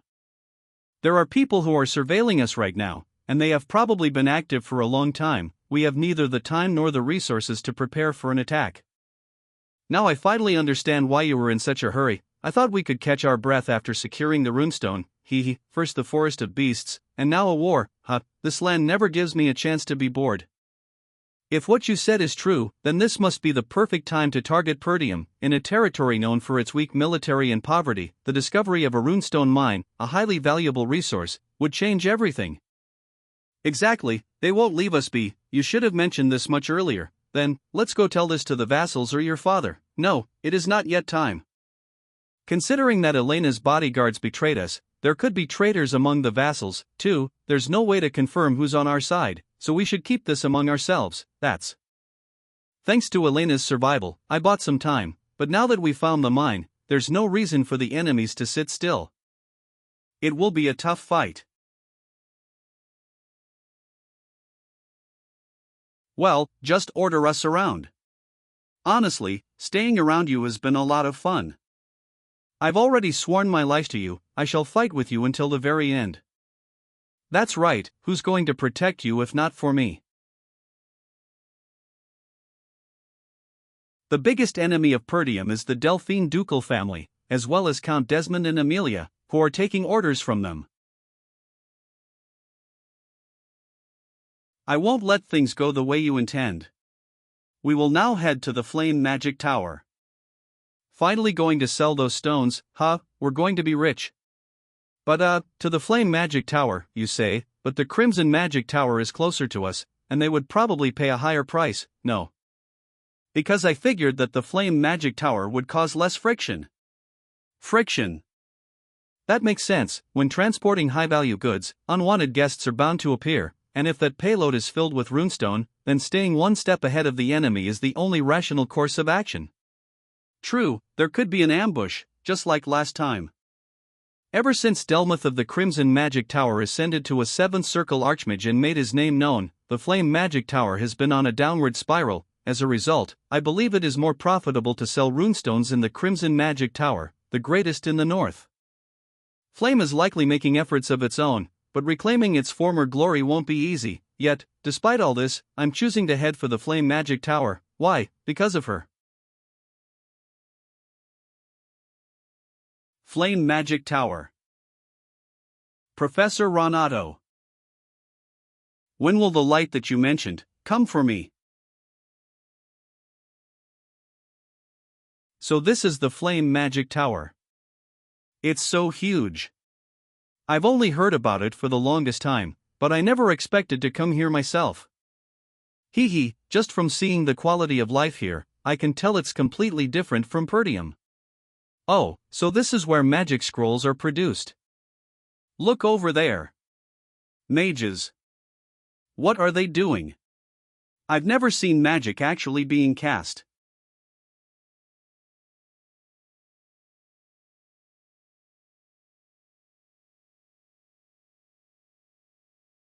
They disappeared, holy cow. It's a spell that conceals their appearance. It seems they don't welcome us. Idiots, stop acting like fools around here. Even though they were pushed down from the industry's top, a magic tower is still amazing. The Bryvant territory is one of the richest lands in the kingdom. On the surface, yes. Who would have ever thought that the magic tower, once at its peak, would fall into ruin? We're here. I can't even see the top of this tower when looking at it from this close. It took a while for us to get to the entrance since this place is so vast. Ha! Where are the gatekeepers? They just left their armor out here like that. Back off.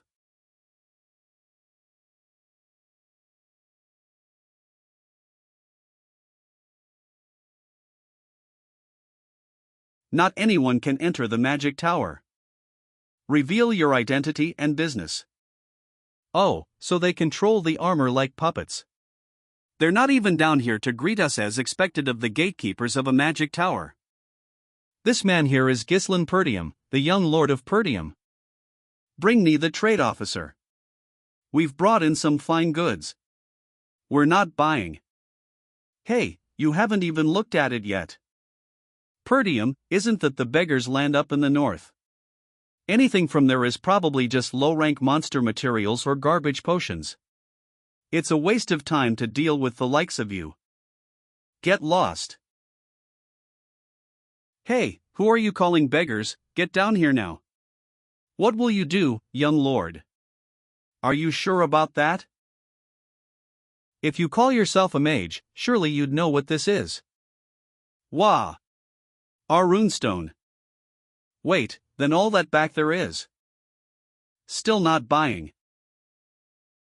My apologies for not recognizing esteemed guests. My name is Sylvain, the trade officer of this magic tower. If you need anything, just let me know. As you saw just now, we've brought quite a lot. I need someone who would take responsibility until the end of this deal, so I'd like to meet the tower master himself. The tower master. Understood, we'll let him know immediately, so please give us a moment. Guide our guests to the reception. Yes, sir. Humph, you should have had that attitude from the start instead of mocking us. Is something the matter? Ah, you don't have to pay any heed to that. It's common during magic research. Haven't I told you to never even think about setting foot into the laboratory? You're just taking up space in the laboratory for no reason if you can't even use magic. Are you just going to ignore what I, Alfoy, the future successor of this magic tower and a third circle master, said? Why did her teacher even bring her here? Be grateful that the tower master provided you with a place to sleep. But I also have the right to use the laboratory, because I'm a mage. Oh. Really? Sure, we'll treat you as a mage. Then you should be able to use a defensive spell to deal with this basic offensive spell, right? Try and block this with magic. First circle magic, fire sling. Defense. Eat. Magic research, huh? Is that what you call this kind of behavior in the Flame Magic Tower? Tower Master's meeting room. What? We're running low on runestone. Tower Master of the Flame Magic Tower Hubert. Damn it, how did we even end up here? At this rate, the gap between us and Crimson will get even wider. That's why I've been telling you to get the runestone beforehand. What have you all been doing, elders? Humph, every time we've tried to secure a distribution line, you insisted it was useful and put it on hold. All this time, you've been busy buying trinkets and luxury goods under the guise of networking with nobles. I can't stand it anymore, seriously. Well, the runestone is a problem, but the Crimson Tower Master has reached the 7th circle, no. On the other hand, you're only a 6th circle. Hey, don't even talk about that guy. I tell you, if I have more runestone, I can reach the 7th circle in no time. If we run out of runestone, we won't even be able to practice magic. What is your plan? Damn the Delmoth, how dare that low-class reach the 7th circle before me. I bet he's the one buying all the runestone for himself. Why does that stone have to be so expensive? We need your attention here, Tower Master. How rude, don't you see us having a meeting? How dare you enter without even a knock? My apologies, but we need your attention immediately. Someone brought in a massive amount of runestone.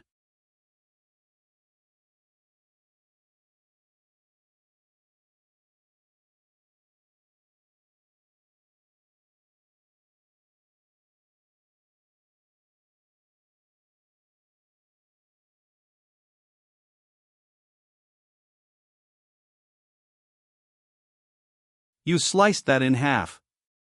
Who even are you to be able to dash? HM.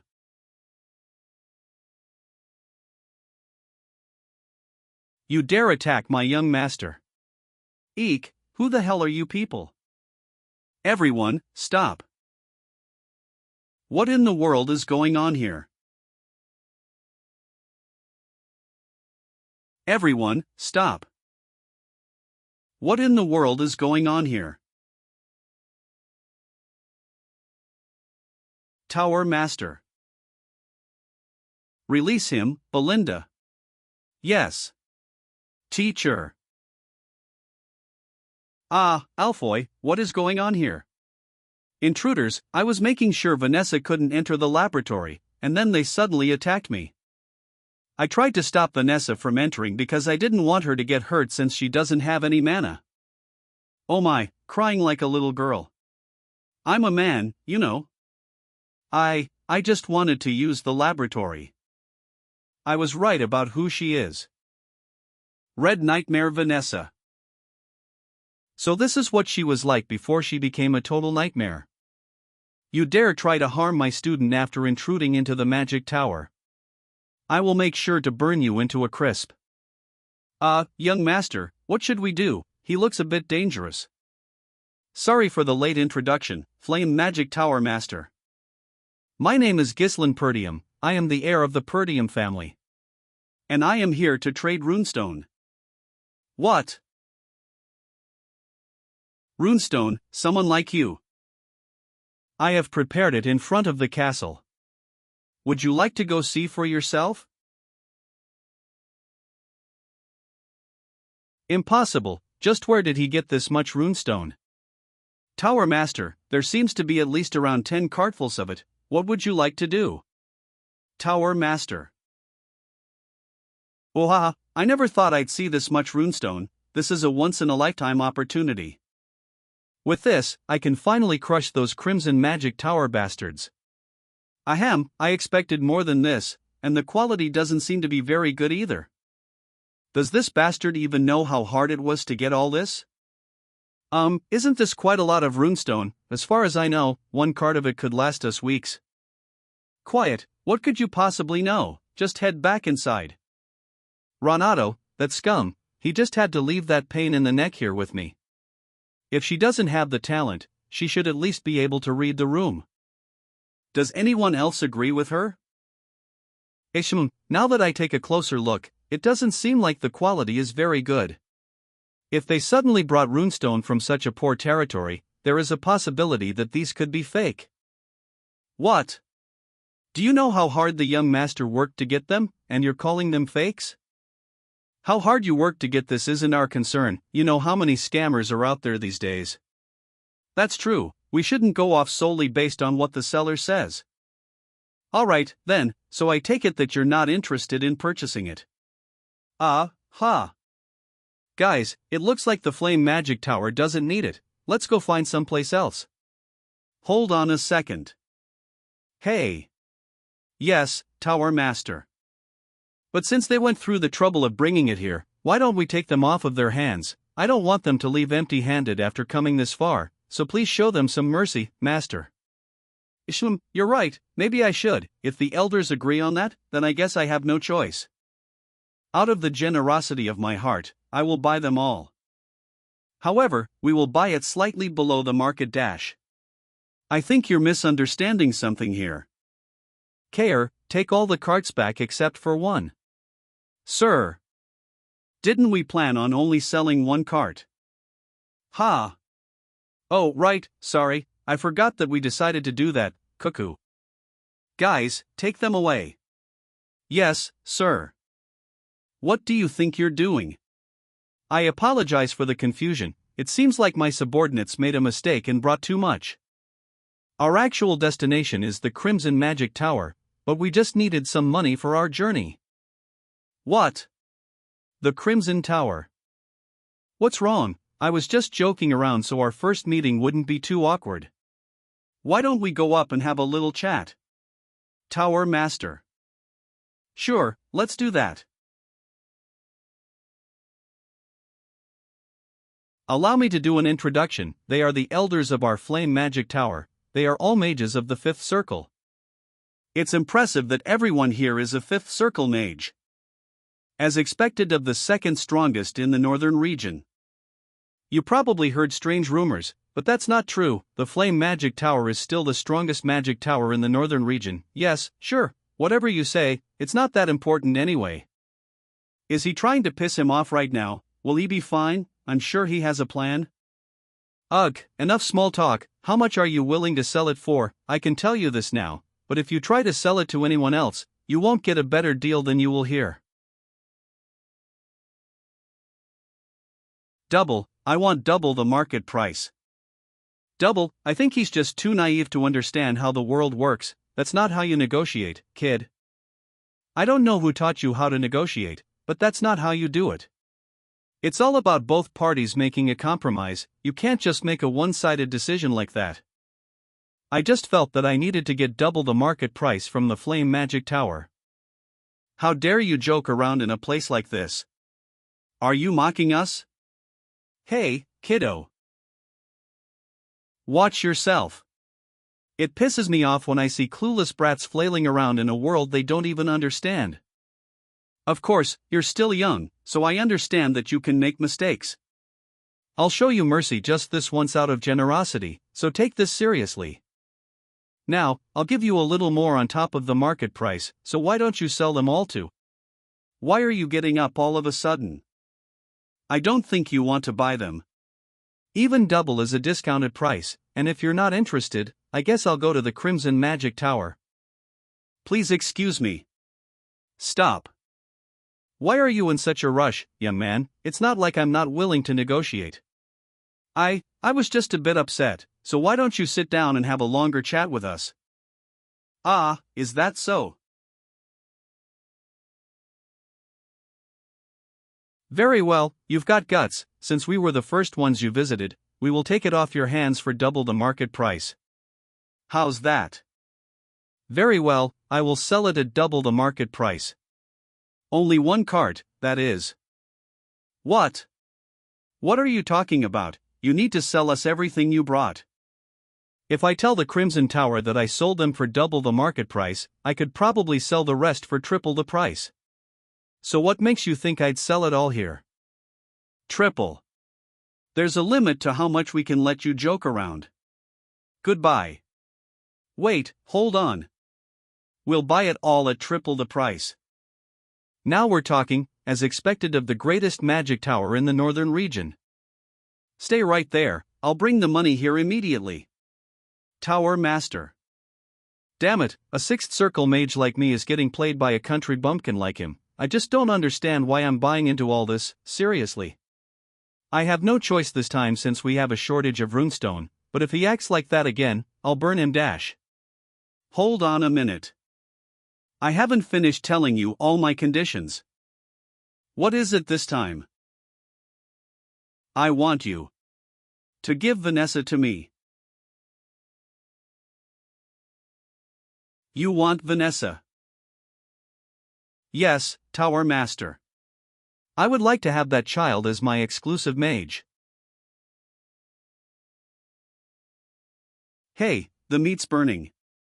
Oh, for God's sake, then you do it. I'm missing an arm, you know, TSK. What? Oh, nothing. By the way, Captain, have you heard about Vanessa the Red Nightmare? Red Nightmare. I've been going around collecting intel, and I found this especially interesting. It's about the mage who burned down the entire northern region of Lithuania. Apparently, that woman's reached the 7th circle. The 7th circle and Red Nightmare, huh, pretty flashy name. So, what about her? From what I hear, I think she's gone completely mad. She's a mage, but she learned a mana cultivation technique. Huh, why would a mage learn that instead of circles? 'Cause she's crazy. Anyway, she's a walking disaster who burns down everything in her path, so the landlords are having a lot of trouble. Remember the subjugation requests a while back? That was for her. A mage who reached the 7th circle through a mana cultivation technique, huh? I'm curious. Claude, let's recruit her. Ha! Such a thing never happened, because by the time I found Vanessa, she was as good as dead, not being able to control her magic. However, she had the talent to reach the 7th circle even though she never learned magic properly. With a little bit of guidance, her talent will flourish. I'll recruit her for sure this time. By Vanessa, do you mean that girl just now? She didn't look that strong at all. If you want to bring someone along, please tell me in advance, young master. It's a great opportunity to get rid of that useless girl. Let's just do as he says. The fact that we've cared for her until now is enough to say we've honored our loyalty to Renato. Well, fine, Vanessa is indeed an outstanding mage that our magic tower values. But I'm sure she'd be delighted to accept this request for the magic tower. In addition, I'd like you to dispatch battle mages who have reached the 3rd circle or higher to Perdium. I need mages for the upcoming territorial war. A territorial war. Paying 3 times the market price, dispatching mages of the 3rd circle or higher to Perdium for 1 year, and handing over Vanessa as my exclusive mage. These are the 3 conditions for selling the runestone to you.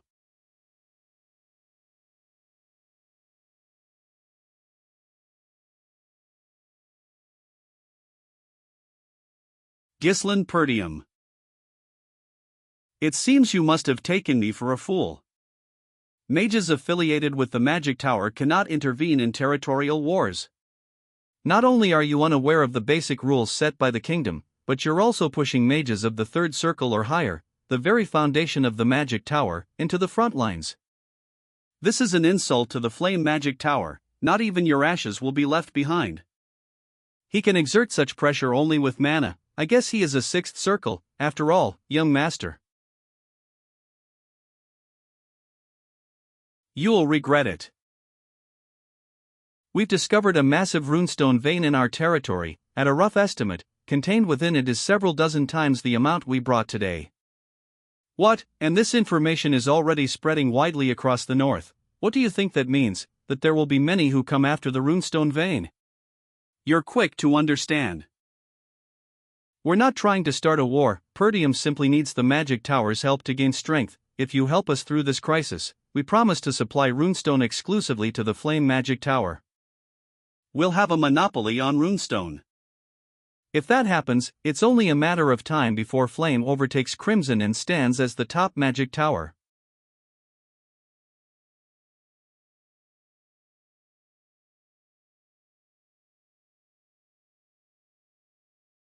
And that's how it came to be, Alfoy. Master, there are many other mages, so why does it have to be me? Don't misunderstand my intention. Sending you, the greatest talent in Flame's history, as the chief in charge is for your own future. The greatest talent in Flame's history. This experience will also be a huge help when you eventually become the Tower Master. Keep a close eye to make sure those country bumpkins don't smuggle the runestone elsewhere. If an actual territorial war does break out, don't fight and retreat immediately, understood? You only need to endure it for 1 year. 1 year and we will take over the number 1 spot as the best magic tower.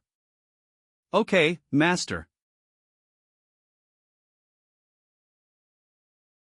Welcome to Perdium. This castle is built in quite an old-fashioned style. It's not flashy, but I suppose it's practical enough. Using proportional harmony as the basis to compose the space.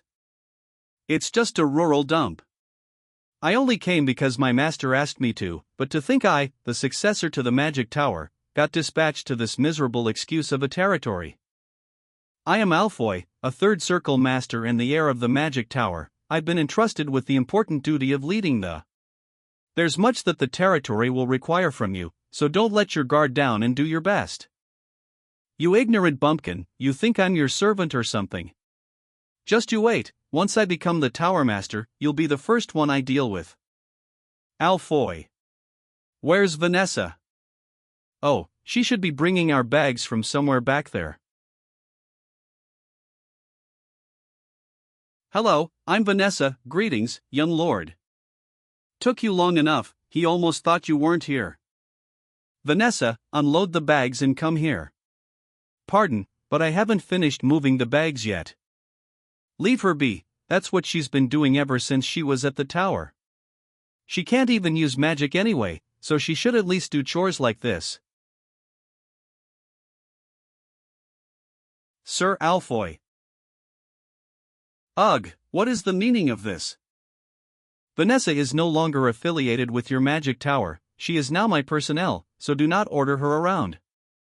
I will let it slide this time, but if I see this happen again, you will have to risk your life for it. You damned little. How dare you treat me, the heir to the flame magic tower and a third circle master, like this? Even if you're a noble, you have crossed the line. If we wanted to, we could burn this entire territory down in a second. Stand up, boys, let us show him the pride of mages. Sigh.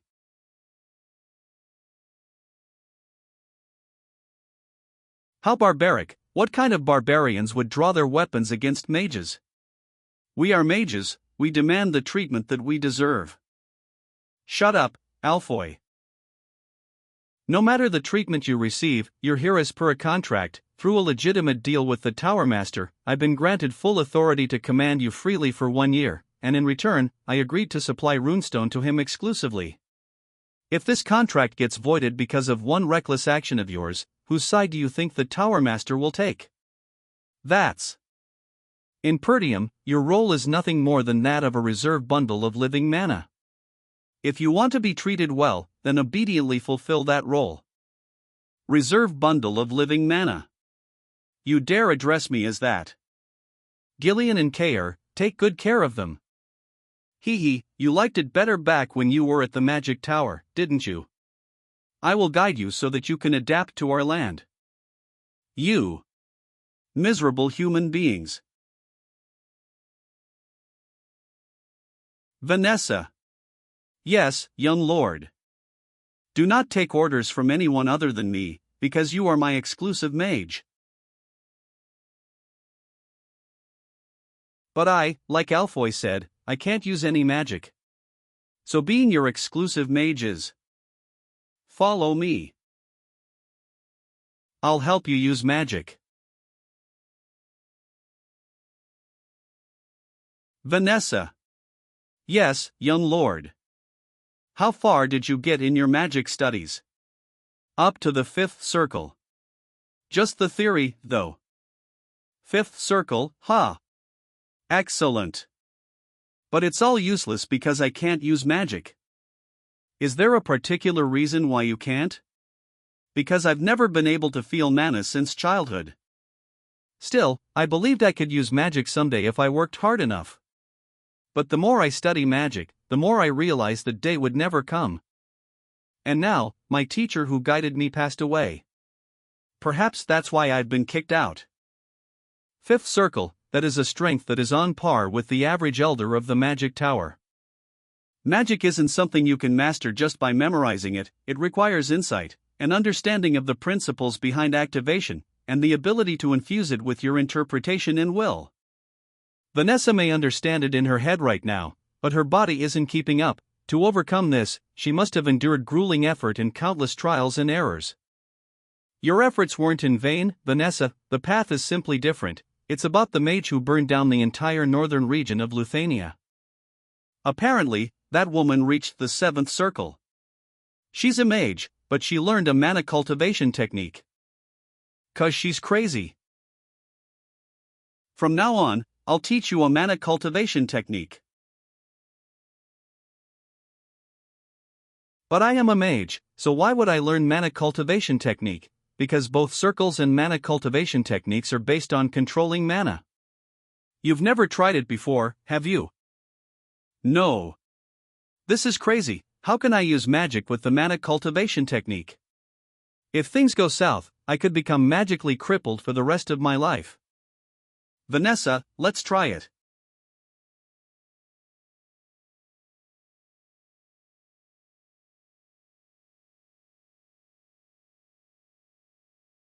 Me, using magic. If this is what it takes for me to use magic. In my past life, you had the same eyes as mine. Regret, rage, hatred. The place you fell to after endlessly yearning for magic was an endless abyss. You mastered a mana cultivation technique of unknown origin only to become a disaster driven by instinct, burning everything to ash. But this time, I'm here. To prevent you from falling into that abyss again. I'll reach out my hand. Ugh. It's hot. Close your mouth, you're twisting your mana road. What just entered your body is my mana, do not let go of this sensation. Feel the flow of mana as much as possible. The flow of mana stretching through every corner of the body. Circulating along the edges. And converging in the center.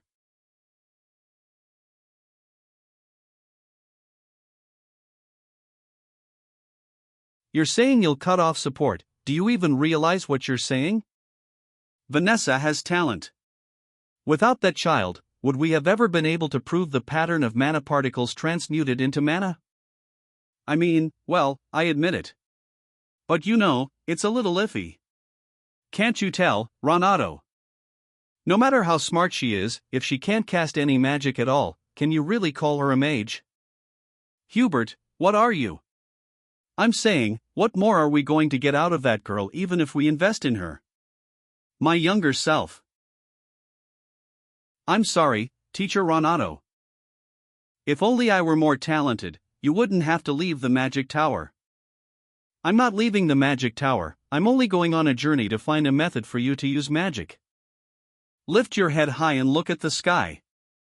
There is no place in this world where darkness lasts forever, my dear. I promise you. One day, light will come to find you.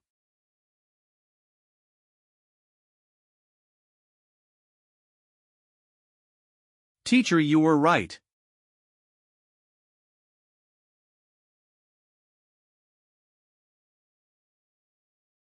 Light did come, even for me.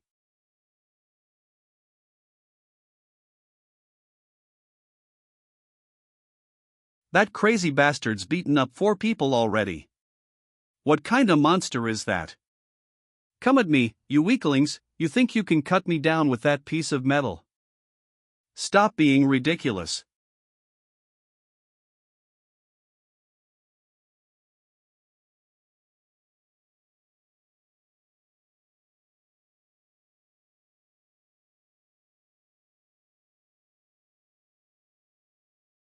I ain't even warmed up yet, but look at all of you lying on the floor. Boss, you really are the best. How dare these worms interfere with our party?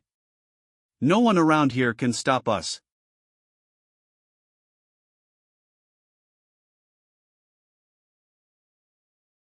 Is your training going well? What do you have to say?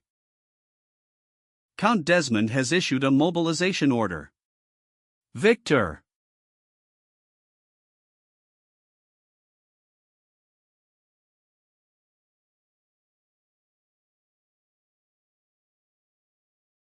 Let's go.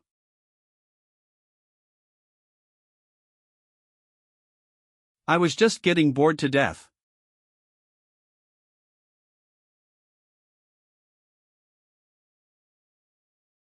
My son, Gilmore Degard, was murdered by Ghislain Perdium, therefore, I will have my vengeance.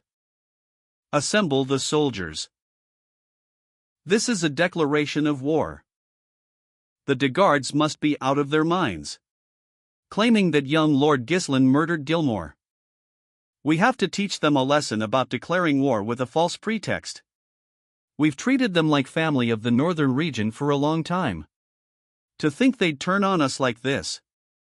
What do they gain from fighting us? It's because of the runestone. I recall that 2 vassals have been sent to the Degards' territory while I was away at the magic tower. They must have spread the information about our territory. You're saying that the vassals have betrayed us? That is a bold accusation. Runestone. It's not uncommon for actions taken for the sake of one's land to end up leading to a crisis instead. But it seems like you knew this would happen all along, Ghislain. What's there to even think about? Compared to Degard's army, we outnumber them with far more experienced soldiers. They will pay for opposing us. Urgent news, M-Lord. They're here.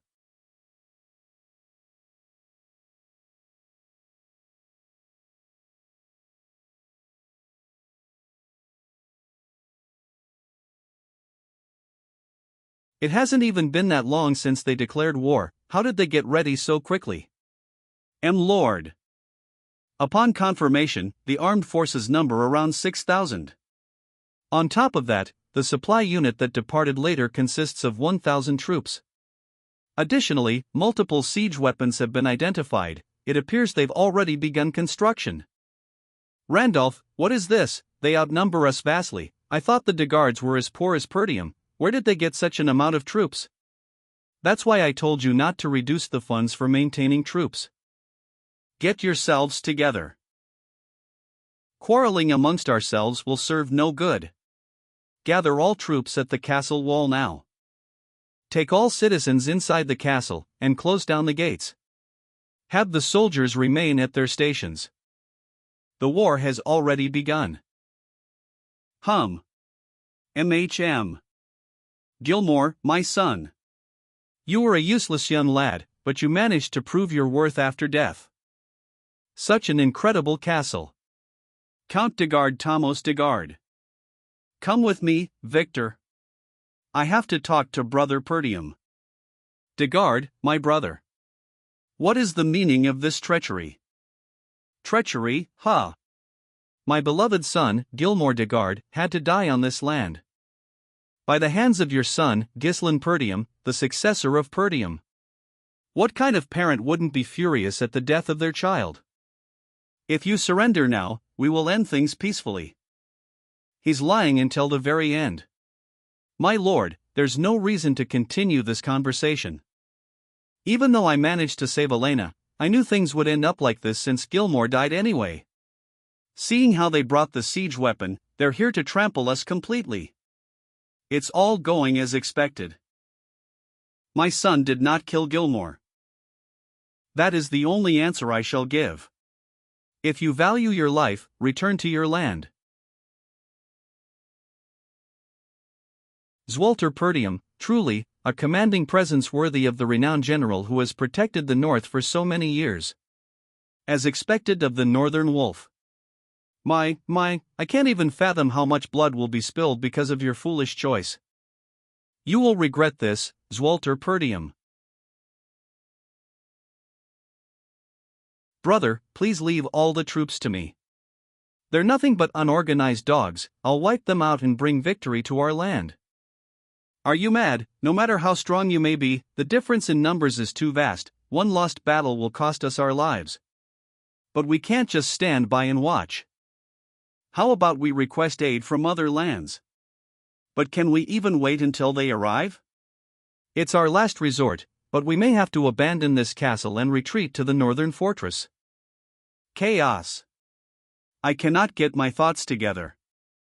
After the sudden declaration, our enemies appeared after full preparation. And considering the number of enemy troops, someone must have assisted them from behind, but who? What can I do in this situation? Let us prepare for a defensive battle. Ghislain. Compared to the Degard army, which numbers close to 7,000, we can barely muster a little over 2,000 troops. They outnumber us by more than 3 times.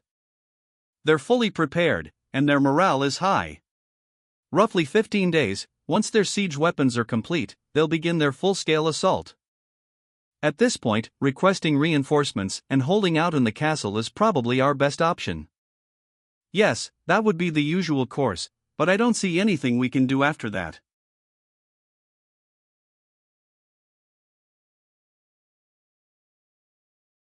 During the 15 days before the enemy's full-scale assault, I will pour everything I have into turning this game around.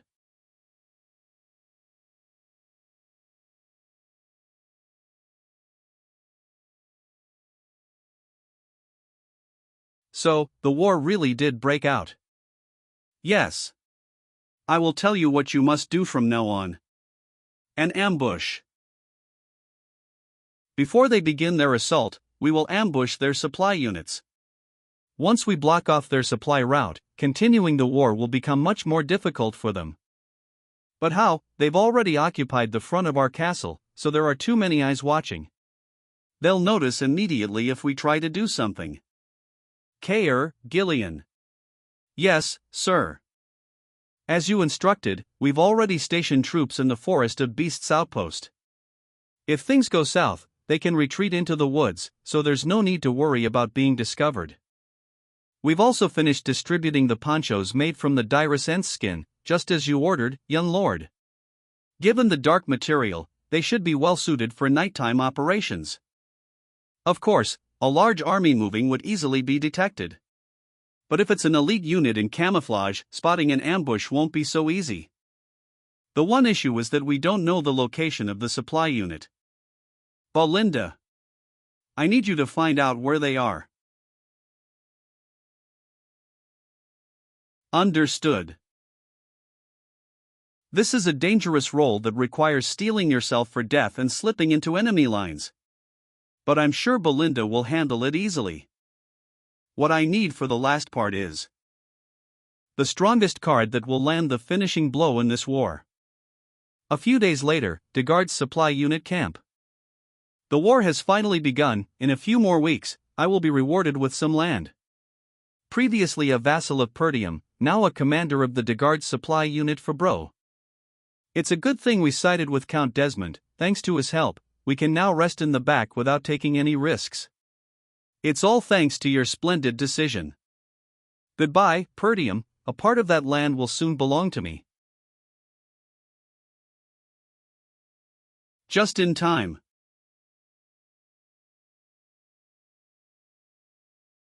Yikes, what terrible weather, too. It's too dark, and I can't see anything. Perfect for an ambush, don't you think? No hostages required. Kill them all.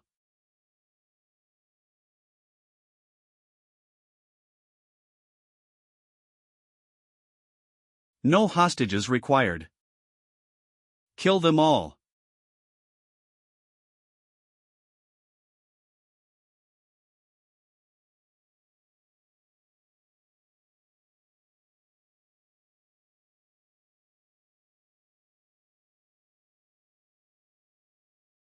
An enemy ambush. What the hell were the sentries doing? Gislin mercenaries, you will now be moving according to the plan. Do not spare a single man. Baron Fabreau, you have to come out, the enemy's ambush. I have eyes too, what the hell were the sentries doing? Still, we have 1,000 soldiers on our side. Don't panic and stop them. About that. Over 70% of our soldiers have already been killed.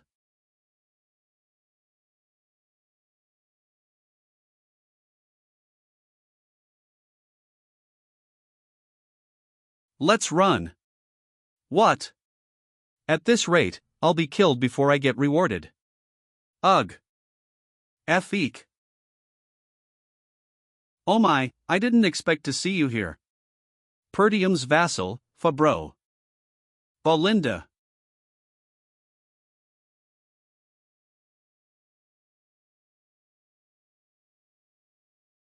This is one of the vassals who headed to Degard as an envoy. Not only did he sell our information, but he was serving as the commander of Degard's supply unit. Please spare me, young Lord Gislin. I surrender. Who's behind everything? Desmond, it was the Desmond family.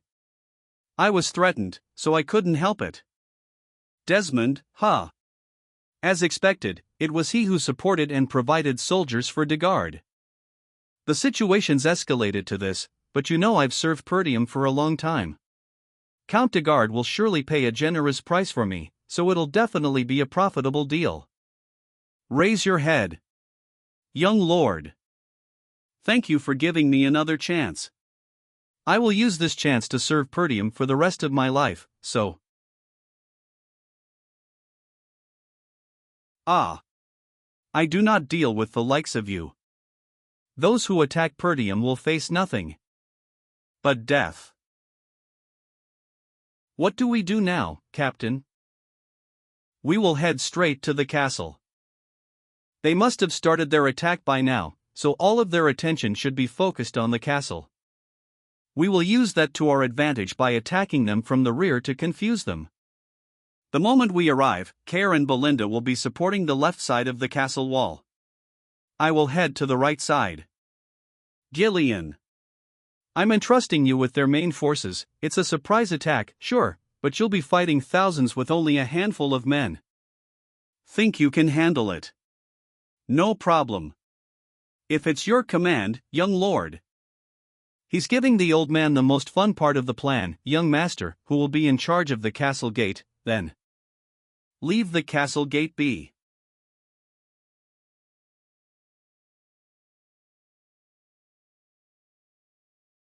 This war will be the starting point that will change the history of Perdium. All soldiers, prepare for enemy attack. Fire, do not let them get close to the wall. They're climbing the wall, there are just too many of them. Switch to close combat. We must not give them the castle wall. Ha. So satisfying, this war's already over. Catapults, get ready for the second strike, let's take over that castle as soon as possible. So, this marks the end of the Northern Wolf, huh? I was expecting something more from him.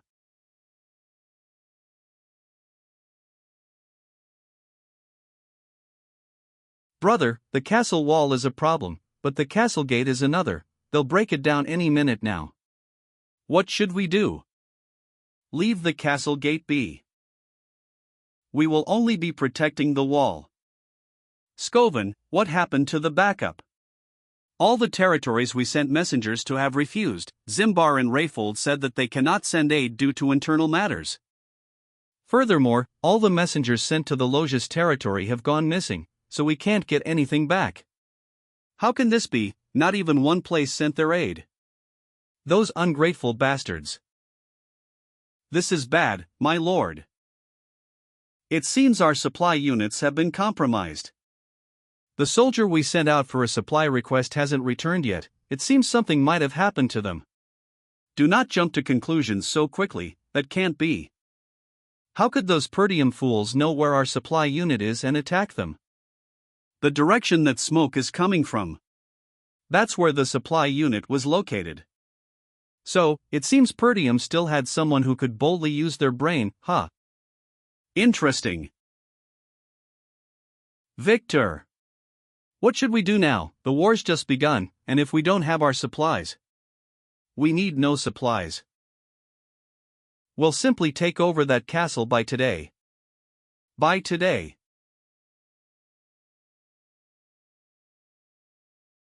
The assault on the left and right walls, which began quite some time ago, still hasn't broken through. It must be because of Perdium's elite forces, including the Northern Wolf, holding the line. Meanwhile, the castle gate. I see.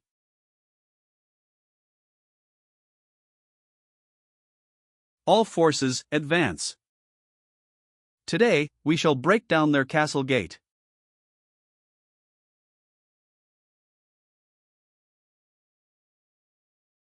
À dawn.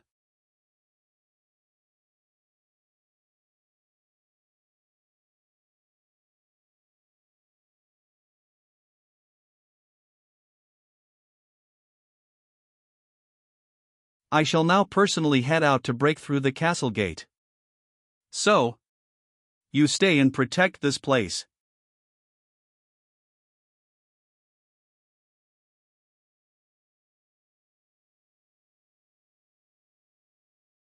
My lord, over there. Siege towers. Damn, how did they figure out the height of our castle wall? We're too busy with the soldiers already. We won't last if the towers reach the wall. Are the catapults ready yet? We've just finished our preparation. Fire, stop the towers from approaching. They're firing. When did they finish making the catapults? It's going to land.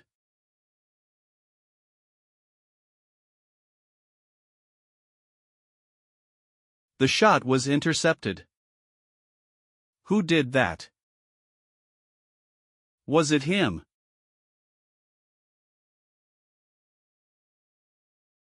There's no point in resisting, Perdium. Your demise is predestined, no matter how much you resist. Siege ram, charge. Charge towards the castle gate. My lord.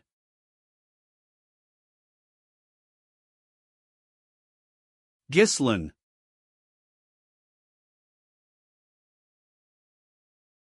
Let go, you lowly peasants. We are mages. We are not supposed to be a part of this damned war. This is an order from our young master, please stay still. Do you not have eyes? Does it look like I should sit still? Look over there, the fact that you let the ram even near the castle gate means you've already lost. This castle is done for. Don't worry, Alfoy. Because I believe that the young lord will surely prevail. Ha, ridiculous, don't even talk about that guy in front of me. We're all going to die a meaningless death because of that guy. What's he going to do now? But I still believe in Dash. Shut your mouth. Are you going to continue listening to that lunatic's order? No. He's not a lunatic, he's not. A few days ago. I'm sorry, young lord, I can finally use magic, but this is about everything I can muster. It's fine, as long as you can use magic, that's enough. Time will solve your lack of mana as it will accumulate soon. Follow me, I have something to show you. Burying runestone, young lord, Alfoy. Why are you making the mages dig? You have plenty of others to do this job, no? And if you want to hide the runestone, you could just move it outside dash. No talking while working. Ugh, I swear I'm going to key dash. Young lord, this is preparation.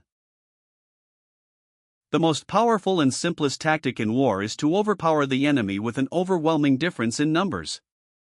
No matter how much we struggle, our castle gate will surely be compromised after taking on their endless attacks. But there's still a way to win. Wait, could it be? Do you really think I can do it? This magic circle, don't tell me. Mana transfer. I know you can do it. Vanessa.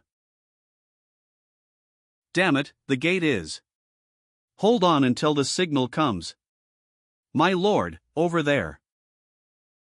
That squad is Ghislaine. Sir Victor. Reporting in. An unknown cavalry unit is launching a surprise attack from the rear on both sides.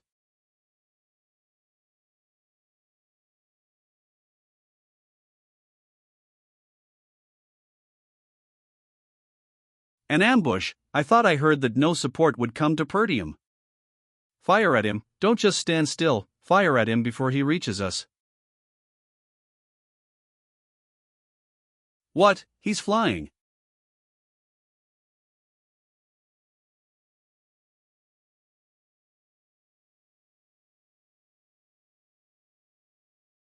He's taken out this many soldiers in one strike. Is he a monster? Rise, soldiers of Perdium. Our counterattack starts now. Rise, soldiers of Perdium. Our counterattack starts now. Meanwhile, at the Degard main camp. A surprise attack, the main camp is under assault. Gordon, Torin, I'll draw their attention. I want you to spread out wide and disable their key facilities. Understood. Look at their panicked faces. By the time you return to your base, it'll already be reduced to ashes. What in the world is going on? Why are we the ones being ambushed? Count, you must evacuate immediately. Enemy commander, Count Thomas Degard. I will take you hostage. GRGUH.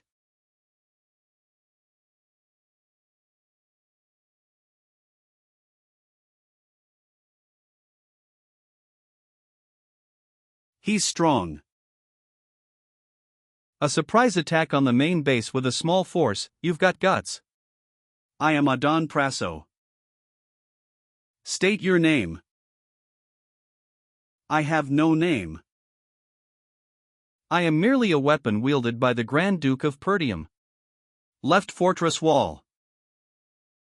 Care.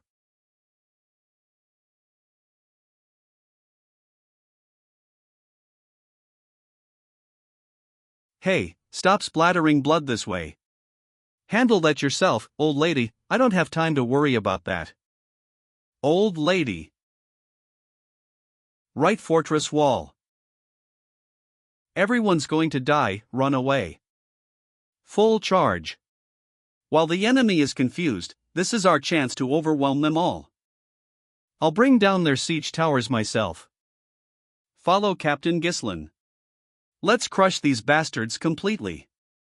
Humph, what a disorganized bunch of amateurs, turning your back on the battlefield, how foolish. Spearmen, block the front. Yes, sir. Dodge the attacks on your own. What? Where did he go?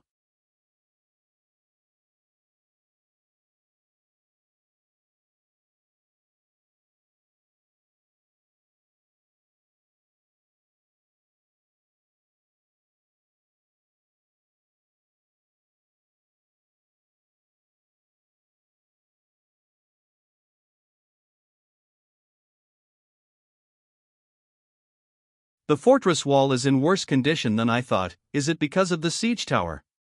At this rate, the fortress wall will fall before they get through the fortress gate. The Allied cavalry is somehow keeping them at bay, but the difference in our numbers are way too big. If we let this drag on, we'll get surrounded by them. Stop him. Now that the siege tower is in play, the fortress wall will soon fall. I don't care if you don't kill him, just keep him here. There's no time. Before we lose momentum, we must secure our win.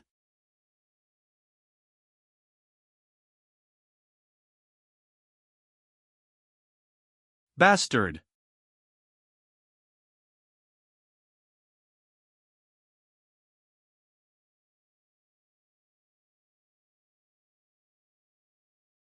Fire, he's targeting the siege tower, don't let him get close. Gah.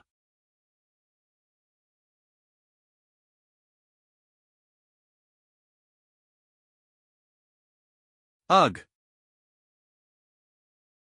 Mana thread.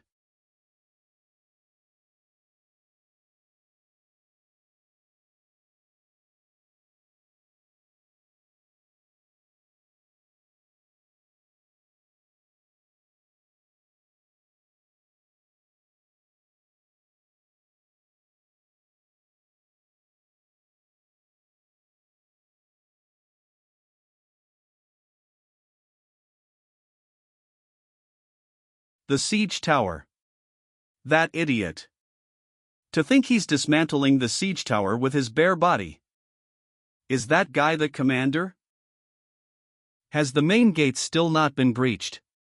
The gate's defenses are stronger than expected. We've been slightly delayed by internal resistance, but we should be able to break through in about 10 minutes. Make it 5. In the meantime, I'll take out their commander, so have that gate open when I return. Fail if you want to die by my hand. Understood. Hey, flying tin can. You're not going anywhere. Who are you? I'm Kair, commander of the Cerberus mercenaries. Let's play. Who are you?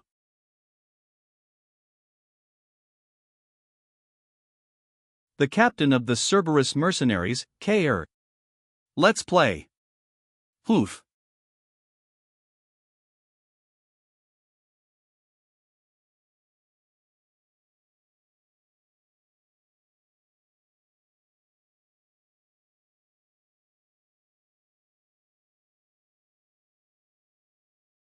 What the? He managed to block all that. I've met a ton of people like you. Mediocre mercenaries who just use brute force.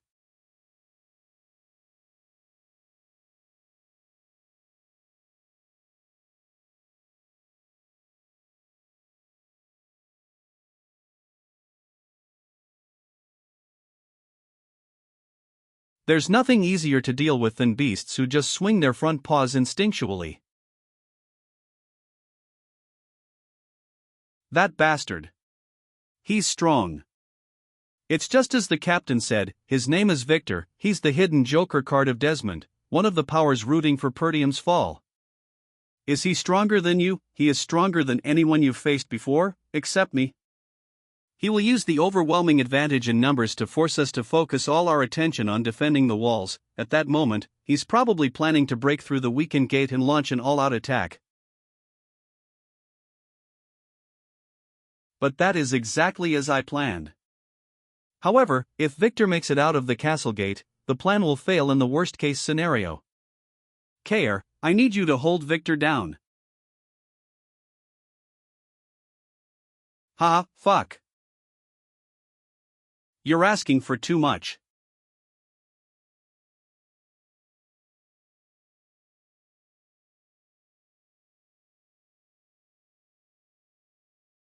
Ah, dawn. Step back, my lord, be careful. Reduce their numbers as much as possible. Make sure not to get in Gillian's way. Annoying. There's no time to waste here. That shield can take attacks from all angles, and I can't pierce through it. When was the last time I met someone this sturdy? However,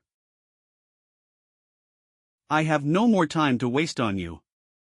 It's pointless, that was a heavy blow indeed, but you can't break my shield.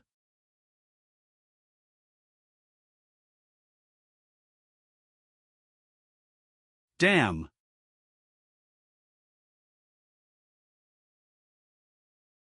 Fall.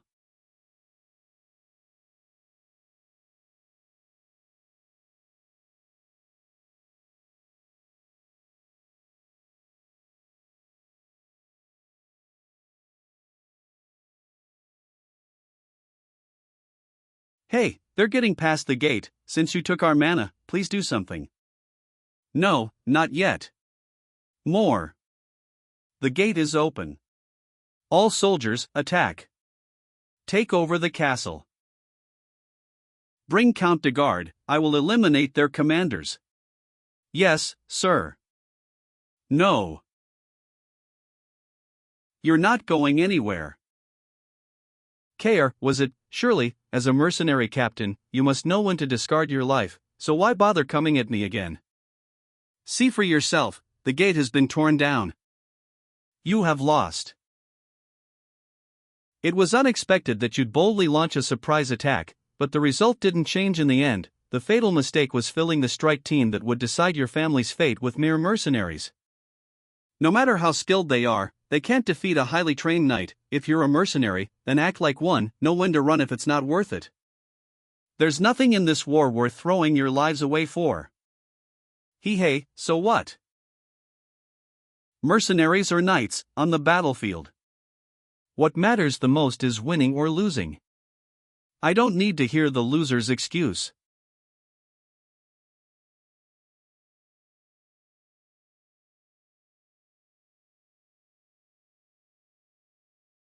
The inside part of the axe.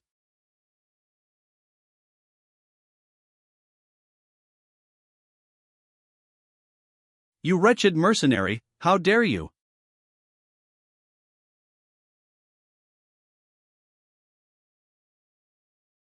Even the sturdiest defense has a gap. I have already offered my life to the young lord to serve him as a weapon. Therefore, I shall only bring him victory.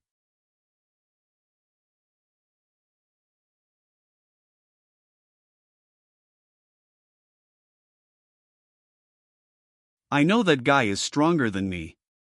And that I can die. But hold Victor down. If I can land just one strike. I know that Guy is stronger than me. And that I can die. But if I can land just one strike. How did I do it? Which one? You know, that one, back when we had the bet, you went like dash. Bam, bam, and dodged everything. Can you teach me how to do that? It's not about the movement. Anyone who runs into you for the first time would probably dash. You're just an animal that charges forward. Look down on you.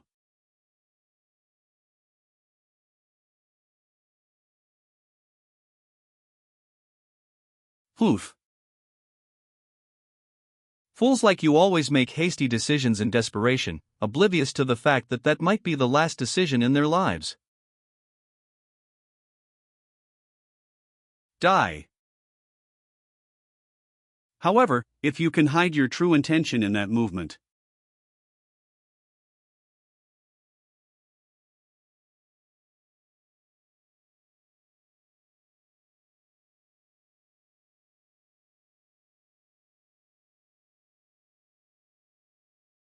That should be more than enough to land a single strike.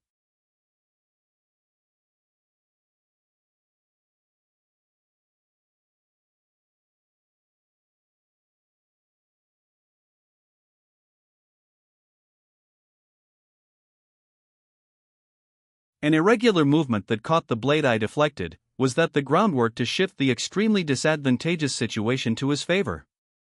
A caliber that only those prepared to face death can reach. Perhaps you weren't as thoughtless as I had gauged. Excellent. It's not uncommon for one to surpass their limits at the crossroads of life and death, but unfortunately, you missed. You just met the wrong opponent. Any last words? You. I landed a hit. What?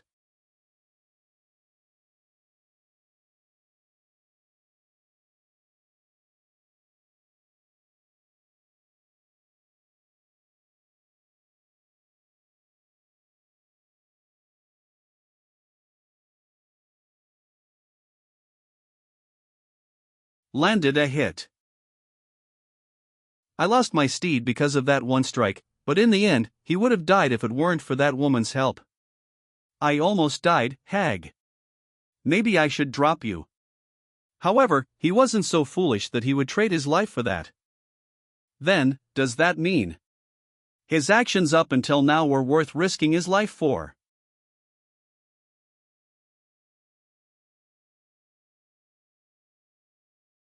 Could it be?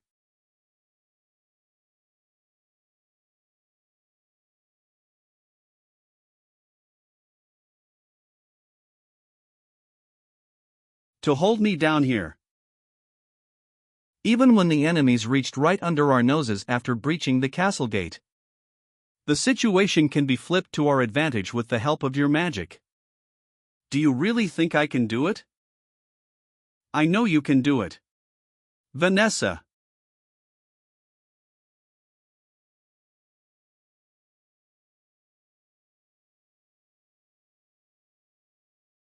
Flame strike.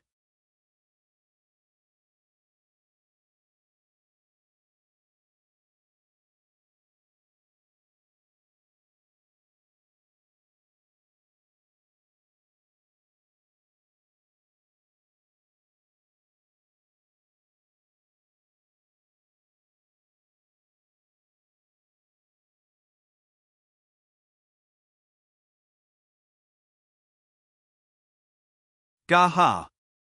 Hot. Help. Retreat. Everyone, get out of the castle. Surround the castle gate. Don't let a single one escape.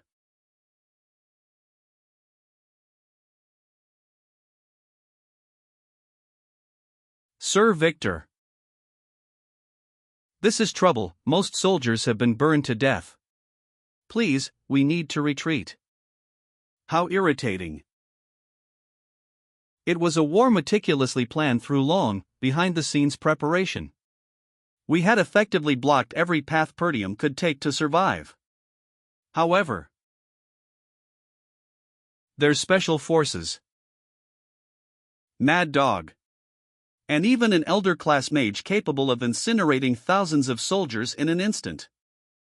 It's far too convenient to call all those factors a mere coincidence, for they were all perfectly aligned to thwart my victory.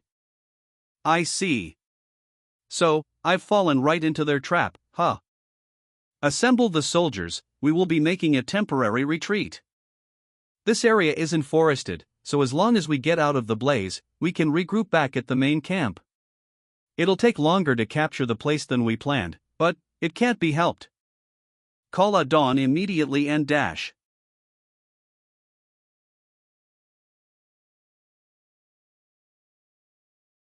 Are you the commander of the guard? Dawn. Your main force and your army are done for. Surrender.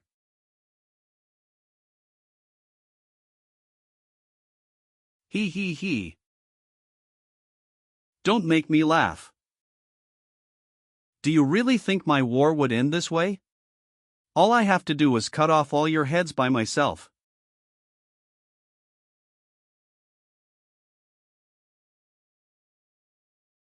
My war has just begun. Fire, they're practically mice trapped in a snare. Don't let them escape from the fire. This is our golden opportunity to turn the tides of the war. Don't spare even one of them. Young master. Are you hurt anywhere? I'm fine, what about you too? Yes, well.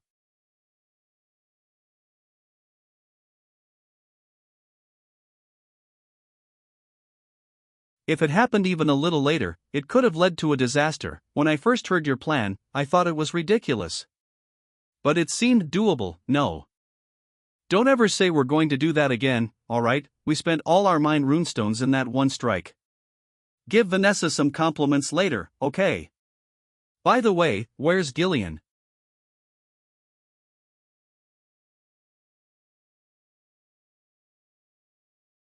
Young master. Gillian.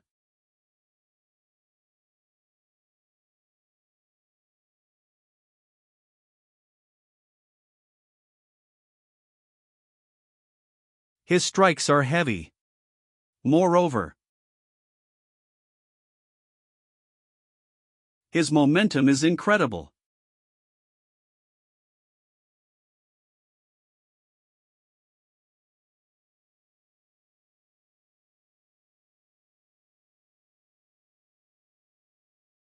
Ugh. His strength and speed are both ridiculous. And he isn't giving me time to rest. At this rate. Disgusting mercenaries. I give you an inch, and you try to take a mile. Inside the axe.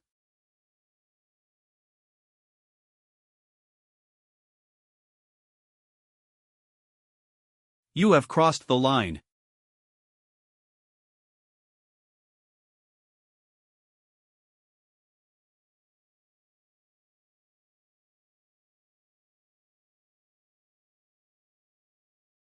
I see you twisted the blade to evade the vital point in that brief moment. So it wasn't just by luck that you defeated Adon. No one has ever received my attack like this except him.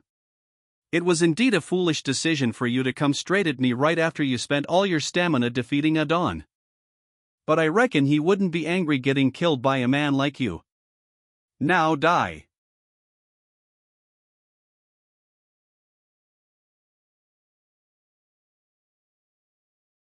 Who goes there?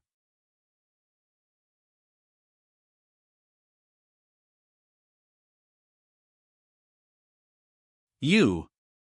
You are.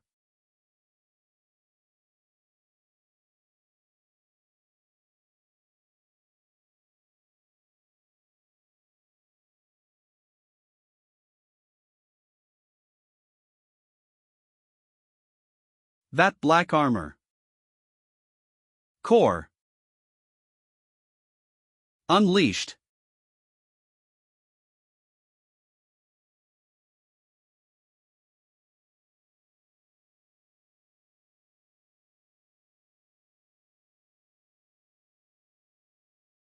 Ugh. Qua.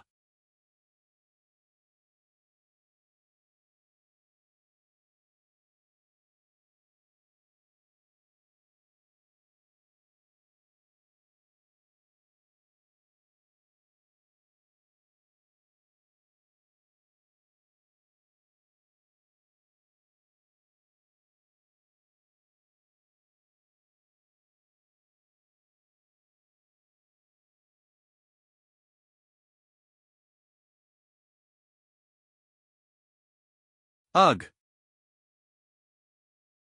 I can't predict his movements at all. One wrong move, and I'll die. How come such a powerful individual was hidden within Perdium? I know you. From your war power and strategy. To the faction that supported you from behind. I know all about it. Was this a trap? Ugh. Nonsense. There's no way Perdium had known about this grand project that we've been conducting in absolute secrecy. I am the hidden joker of Count Desmond. Do not think for a second I would fall for your cheap trickery. Above.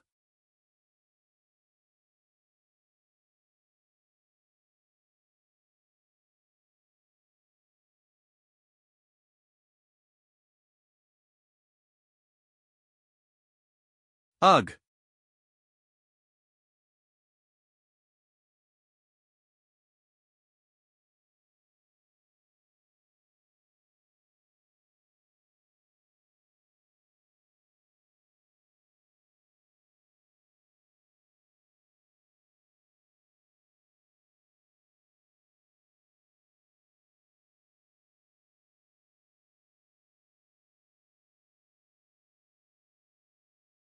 You know, I like using axes, too. But this just fits my style better. You, just what are you? Me. I am the young lord of Perdium. Ghislain. Ghislain Perdium. I am the young lord of Perdium. Ghislain Perdium. Ghislain, Perdium. Ho. Ho ho ho. So, you're telling me that I, the strongest knight in the north, was defeated by a mere scoundrel? Exactly. Today, you shall see who's the real strongest in the north. Victor. Arrogant. I won't even ask how you set up a trap like this.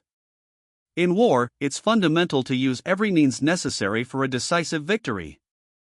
No matter the process, whoever's left standing in the end is the winner. Isn't that right? Of course.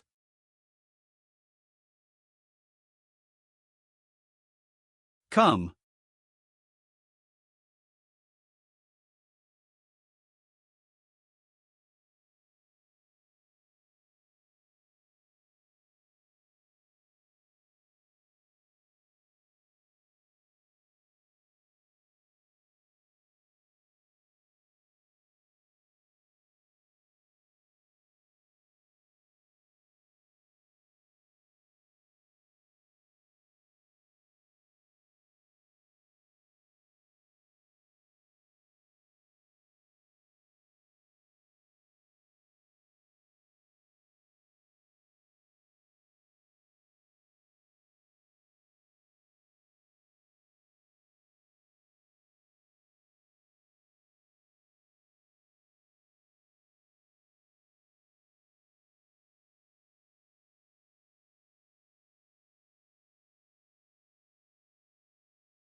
As expected, Victor is strong. There's not much difference between him and I, even with my power amplified by the Third Corps. When I started the war and attacked Count Desmond, you stood in my way back then, too.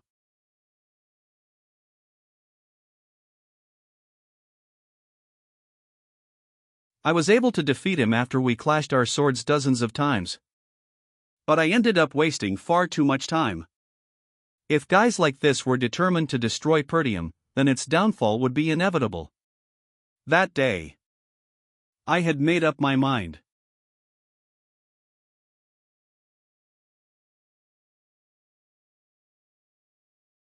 For those who pose a threat for us, I shall deliver nothing but death.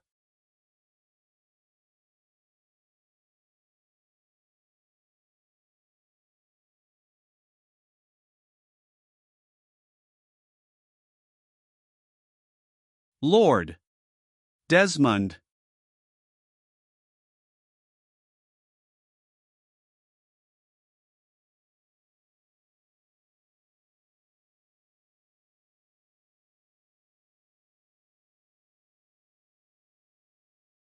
One thing. Let me ask you one thing. Who are you? The Gislin I know is just a loser in Pertium. The trash of the North. Not that it matters anymore. It was enjoyable. Gislin Pertium.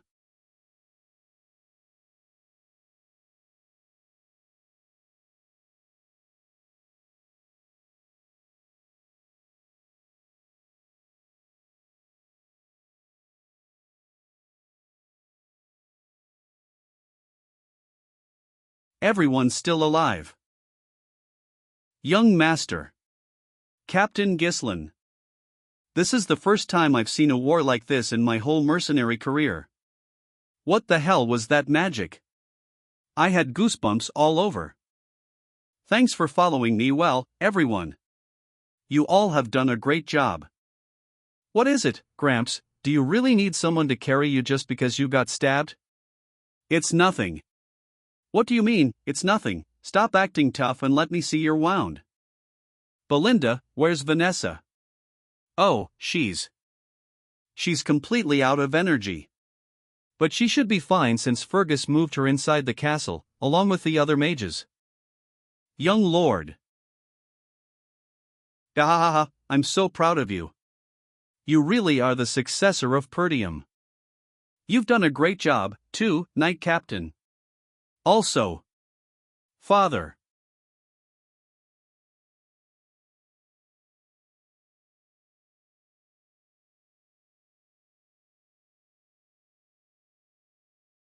You've done an amazing job.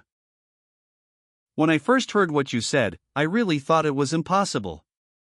But you really did it. It was only possible because you perfectly fended off the enemies from the castle wall. No, it's all thanks to you. That we were victorious. Pertium has won.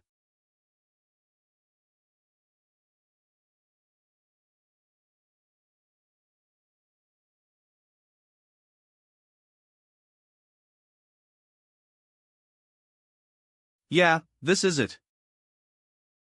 This is what I came back for. However,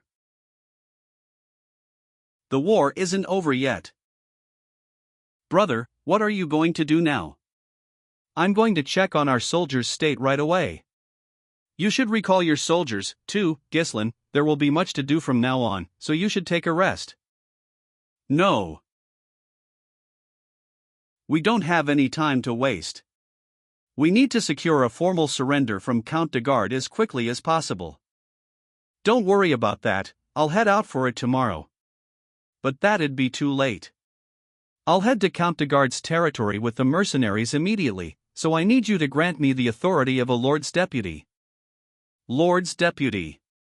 The war has just ended. Is there really a need to be so hasty when you and your soldiers must all be exhausted? Father, the war isn't over yet. Count de Garde broke our alliance and declared war to seize our territory. We can't afford to give him time to think. If we let this slide, he will surely strike again. We must strike immediately, press the advantage, and demand reparations on our terms, so that he'll never dare challenge us again. It'd be understandable to be basking in victory, even if just for a moment, but you're already planning the next move. Then, you may, when the chance to end things decisively appears, we must push forward to take it. Thank you. However, Count de Garde was once our ally. and a noble who swore his loyalty to the royal family. Do make sure to treat him with as much courtesy as the situation allows. You needn't worry about that. Care and Belinda, you guys can move, right? Yeah, well, it was only a scratch. Alright, let's move. Full speed to the Degard territory. Castle Degard. Damn it. How could this happen? I only accepted this secret treaty because Desmond is known for how strong they are, but they lost to those scrubby Perdium lots. Don't make me laugh. Please, calm down, Lord.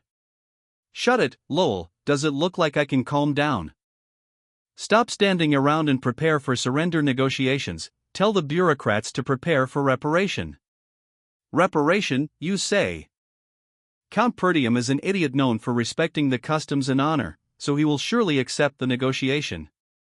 They're desperate for money right now, so I can overcome this crisis if I offer them reparations, and then, I'll make Count Desmond take responsibility for this. But, we've poured all our finances into this war. Where can we get the money for reparations? You idiot, how have you been working here all along with that brain of yours? Just squeeze it out of the citizens.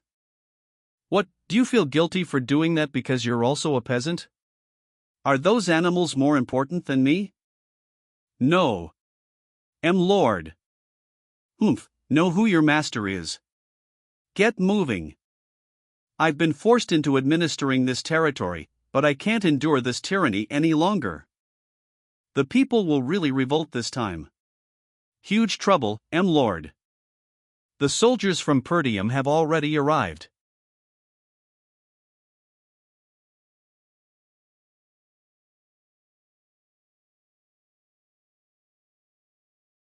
Ugh, they got here so quickly.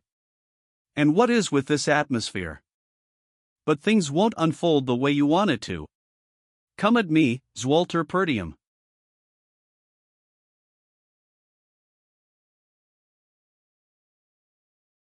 Have you prepared for the surrender negotiation? Count Thomas Degard. You are. Why are you, the son, here instead of brothers Walter? My father is too busy focusing on the recovery of the territory. And because of that, I, the Lord's deputy, have been put in charge of this negotiation. Now, bring that man to his knees. A few hours ago. TCH, that Degard fellow sure is fast when it comes to running away. What kind of lord abandons his soldiers and runs back to his territory so quickly? Sorry, it's because we let him slip away. Nah, to be precise, Gramps let him slip away. You guys did your job. Maybe I should let him have his chance against Gillian one day. By the way, Captain, if you're offering that guy a surrender negotiation, doesn't that mean you're sparing him? Why? Well, we all already know that Count Degard is a shameless bastard who tried to take over Perdium. His external pretext is vengeance for his successor, so if Perdium demands excessive compensation, that'd put us in an uncomfortable spot. It'll probably end at negotiating the reparations. That sounds like you guys are making this more complicated than it needs to be. Why not just march into their territory and wipe everything out? Do you really think a dispute between nobles can be resolved like a fight between mercenaries? Oh, come on, nobles, mercenaries, we're all still humans. What makes the nobles better than us, huh? They're the ones who attacked us first, so why do we have to care about their position? Don't think too much of it, care, I'm just saying that that's what my father would have done. Pardon. What he would have done. But I'm different. I'm going to make Degard's territory mine. And back to the present. You are. Have you prepared for the surrender negotiation, Count Thomas Degard? You are. Why are you, the son, here instead of brothers Walter? My father is too busy focusing on the recovery of the territory, and because of that, I, the Lord's deputy, have been put in charge of this negotiation. Now, bring that man to his knees. What is the meaning of this? Let go of me, you dare touch me with those dirty hands. Young master, are you sure this is okay? I'm sure. If your father says something about this later, know that I tried to stop you. I have sworn my allegiance to the kingdom. Do you think you can get away with doing this to me, the king's subject? Show some respect immediately. Thomas de Garde. You were deceived by the enemy's sweet temptations, broke our alliance, and tried to seize Perdium. You are a traitor. Only death awaits for those who dare to harm Perduum. You can't be serious. You're really going to kill me. If you pushed countless lives into the battlefield, you must risk your own life, too. Or else you must pay the price that such actions deserve. Ah! This crazy bastard. He's serious. Wait. Pay the price, you said, right? I'll give you this territory. Yes, I knew you'd do that. To inherit a territory, one must be of the bloodline or a rightful successor, otherwise, it violates inheritance law. As a count, you should know better than anyone else that a domain isn't something you can just trade like bartering goods.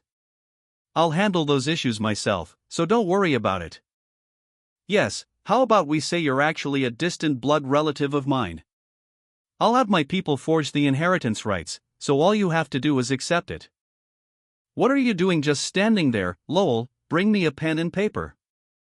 I don't know. I'll also pay the reparation on top of that. I don't have any money on me right now, but I can make some by taxing the citizens, so please give me some time. So please, spare me. Do you value your life that much? Fine, I'll give you a chance.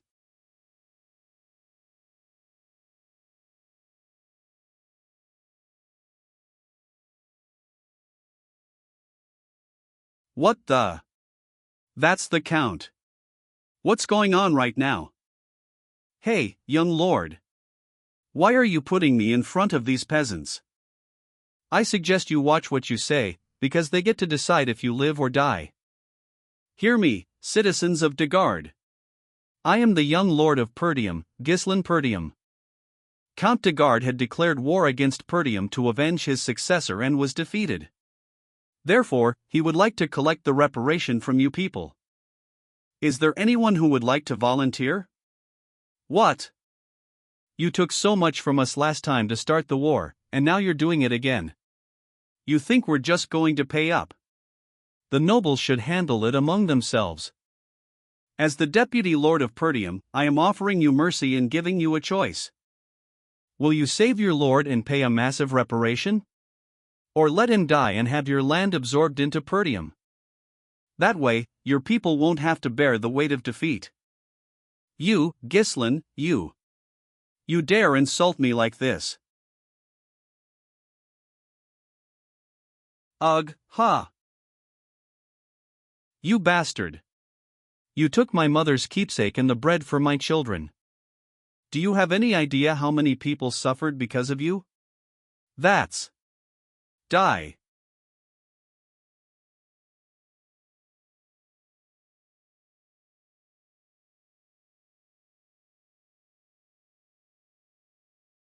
All right, let's go back. The war is over. Belinda, to father, yes, well, you must have a plan or something like you always do. I'm not worried at all. Castle Perdium. What? Like I told you, Count de Garde is dead. Did you forget what I said? I told you to pay as much respect dash. I did not forget your words. After seeing him for myself, I simply judged that this was the better course of action. If we spare him, he'd attack us once more. Attack us once more? That's impossible. The de Gardes had attacked Perdium with an army of over 7,000 men. You probably already noticed that this isn't something the de Gardes could do by themselves. Desmond provided troops, and Rayfold worked behind the scenes. Desmond and Rayfold. Are you saying those two dominant powers are targeting us? Desmond is known for maintaining neutrality, so why would they? Rayfold, Could it be because of that incident? The reason no aid came from our allied territories must be Amelia. She killed the messengers to cut off the flow of information completely. That isolation tactic has always been her specialty. But if I take control of the Dagard territory, the situation changes. From their perspective, they cannot immediately launch an attack on Pertium as the lands would now share a border, and if they show a move that is even slightly suspicious, we can respond immediately. That's why you killed Count Dagard. However, even if you kill the Lord, that doesn't mean the land becomes yours. You do know that it must be inherited by a blood relative or rightful heir, don't you? Can you take a look at this? Ghislain is a distant blood relative of mine, and he is the first successor of the Dagard territory. This is. I got it from Count Dagard himself. With that document, we can probably dodge all the issues that come with inheritance. My lord. Ghislain, ruling over a territory is no easy task. Are you sure you can handle that with the manpower you have? Don't worry. There is someone fit for the role. Siren Kingdom, Austin Territory. Wow, that guy is going all the way today, isn't he?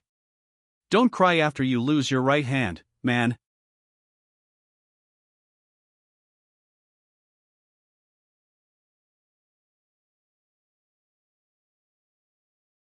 You know what'll happen if you play tricks on me, Claude. Now, we don't have to get so nasty here, it's all for fun, isn't it? Hurry and make your bet. Thus, acknowledging your immense contributions. In the name of His Majesty, I hereby grant you the title of Baron of Fenris. Long live Baron Ghislain Fenris. After the war, I became a lord. A while back. As you can see, the Dagard territory, excluding the directly governed lands, is composed of a total of 5 baronies. Among them, I intend to establish my base in the Fenris barony, which is in the center of them. That is all. Do you have any questions? Questions, my foot. It's just a notice. M. Lord. Sure, you can do whatever you'd like. It's also a duty that someone has to take in the end. Thank you. Anyway, it seems that our territory has suffered quite a bit of financial bleeding due to this war. Bleeding, I mean, you can sell the runestone and, I don't have any at the moment. Why? I blew them all up at the castle gate, remember? Don't worry, I'll mine more and get some for you, and back to the present. Young master. Hurry and have your meal, young master. Congratulations, young lord. My lord, our captain sure is established now, isn't he? I was once worried about what he might become, but it seems my hard work in raising him has finally paid off. So that's why he's so rude and ruthless, huh? My young master is a lord now, ugh. Brother. Elena. Are you sure you're the same guy that I used to know, or should I call you a lord now, he? Call me whatever. And Rachel. Hi, Ghislain, hey. When did she get so close with him? Let me know if Elena bullies you. She gets violent when she doesn't like something, not to mention that she's so strong. Okay. What? Looks like Rachel's completely healed now. It's all thanks to you. Alright, your attention, everyone. Thank you for following my order for this war. I am now the Lord of Fenris. My base will now be Fenris instead of Pertium. Therefore, I plan on hiring you guys as my private army instead of as mercenaries. Private army. Does that mean we're going to be getting permanent positions? Yes. Additionally, I plan on training you all as knights. The intrepidity you all have displayed in the recent war already shows that you're worthy as knights. You are more than qualified. But an army of such a scale would cost you a lot of money. No, that's why we gotta make a lot of money. Gillian, your condition. No problem at all. Gillian, lead the people to Fenris and wait for my arrival in advance. Won't you be coming with us, M-Lord? Mecham, I have somewhere to visit beforehand. Fenris will be in poor public order since the war has just ended. Go there first and take care of that before anything else. You are one of the people I trust the most. That's why I've left this to you. Yes, my lord. Have a safe trip, my lord. Belinda and Kair, you will be coming with me, get prepared. Where are we headed off to? The Austin territory of the Syrian kingdom. We're going overseas. Wait, by Austin territory, you mean the place that's popular for games? I'd love to go with you, I love traveling.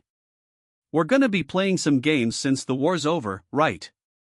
We're not going there for entertainment. Let me suck, just one time. What the hell are you saying? Suck what? If I could suck your mana like the last time, I believe I'll be able to implement all the magic that I had in my head. Why do it with my mana? Pardon, but the young lord said that your role is just a mana battery. What? Energetic as ever, aren't we? Young lord. Hey, young lord, do something about that girl, she keeps trying to take my mana. Are you feeling alright? Yes. You must have been nervous since it was your first time in real combat, but you did very well. Thank you. Hell, I'm here, too, you know. Ah, yes, great job to you, too, you played your role very nicely. Just you wait. When I go back to the magic tower. Ah, about that. You're coming along too, Alfoy. Austin territory of the Syrian kingdom. Kraken gambling house. Hell yeah, this atmosphere and smell, I missed it so much. Hey, young lord, I thought we were heading to the magic tower. Kair and Alfoy, have some fun, I'll call you when I need you. Ooh, yes. Money, how are we supposed to have fun with this? Our little guy here knows how to use magic but doesn't know how the world works, huh? How the world works.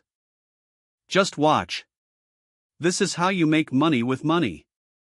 Young master, you're here to have some fun too, right? You can be honest with me. For what you've done so far, I won't say anything if you want to gamble a little. I told you I'm not here for that. I'm here to find the guy to appoint as the steward of the territory. He lives in this gambling house due to his circumstances, so I'm here to take him before he loses his hand. In a place like this, you're going to appoint a gambler to such an important position. He's under a special circumstance. You don't have to worry, he's good with handling resources. His name is. Got you, Claude, you crazy bastard. It was strange that you'd win so much money, but it was all trickery, huh? Serves you right for boasting about your education. Playing tricks in this house, you're done for. Captain Crank, cut his hand off. Goodness, Claude. I warned you, didn't I? Don't play tricks on me. Swapping and using a die that has a weight inside it, huh? You can't use tricks with a fake die. You've been scheming all this time, Claude. I have no idea what you're talking about, I've never prepared or swapped a die like that. You're the one who said to not play tricks, yet you're playing tricks on me, huh? Well, you don't know about that, don't feel so mistreated, though. We can never understand each other fully after all, right? Crank. Do it.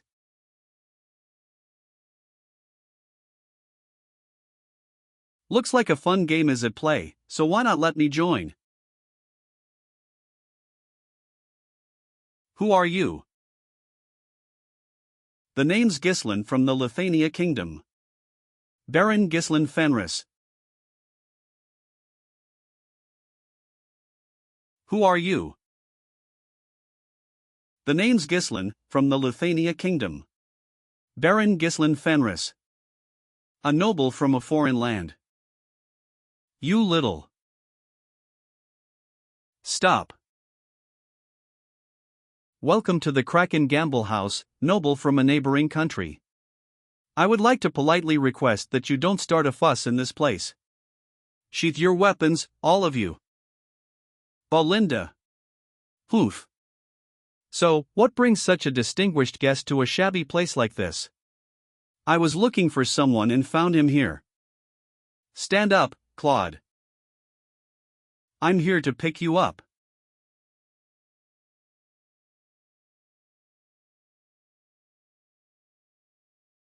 Alfoy, 1,000 points. We have a winner. Damn it, I lost to a beginner like that. Why is he so damn lucky? Whoa, how much did you just win?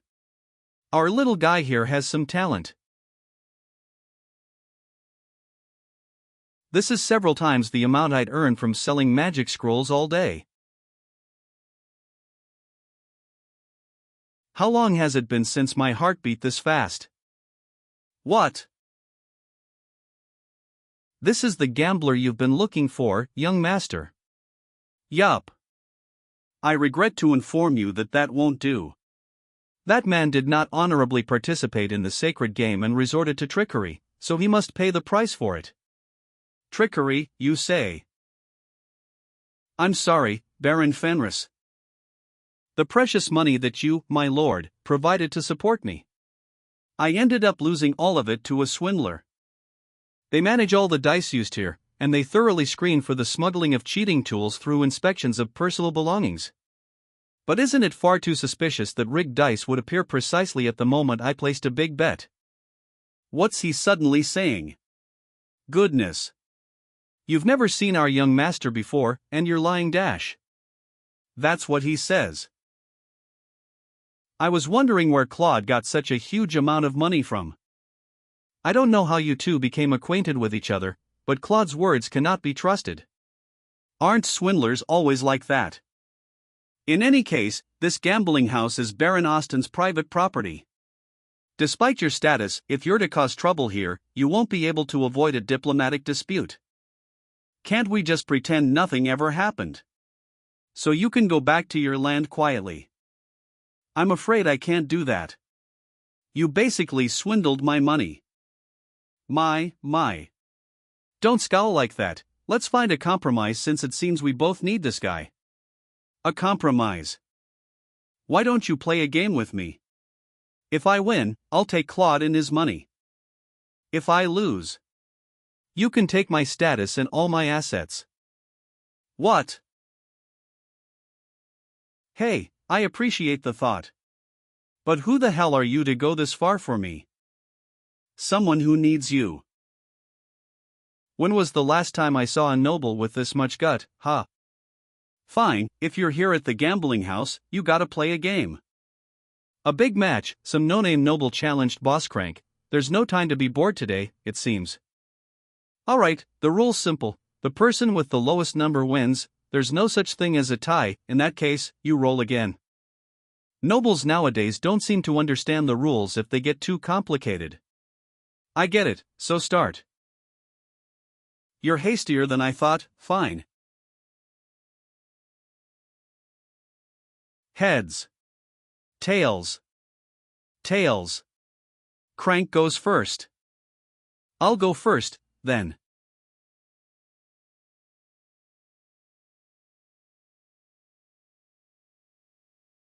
Taking all the time in the world with a single die, isn't he?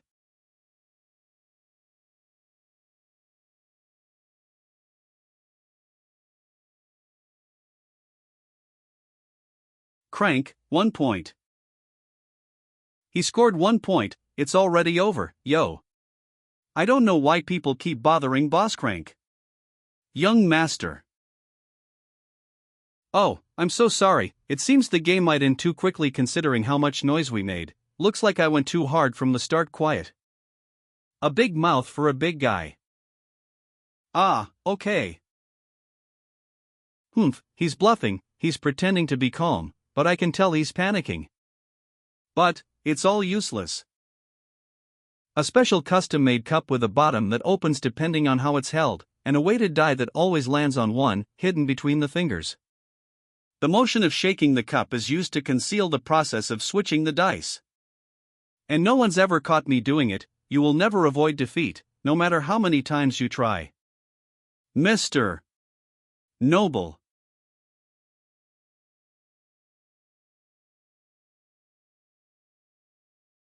Person with the lowest number wins. You said. I got 0 points.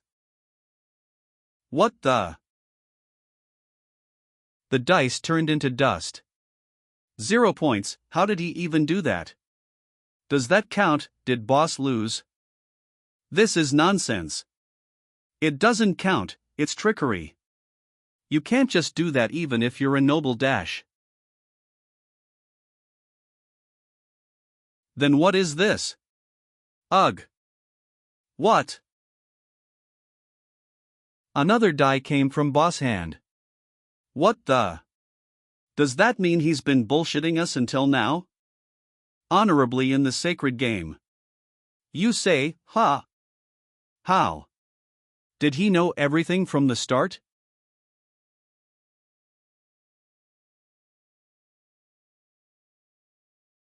You should have taken that stance from the start. Don't pretend to be polite when you're just a thug. I'm not sure what you're talking about. Now that it's come to this, we can't let you go so easily. Get him. Get him.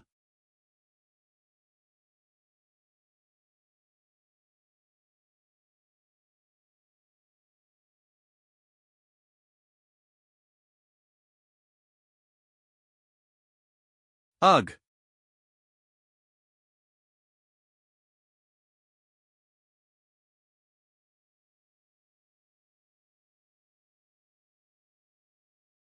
Boss crank.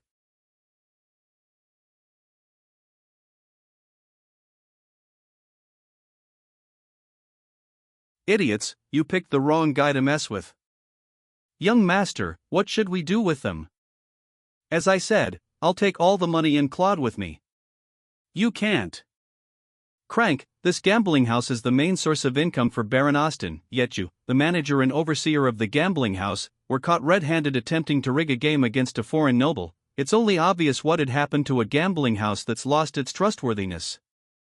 If you dare bring up what happened today again after this, then...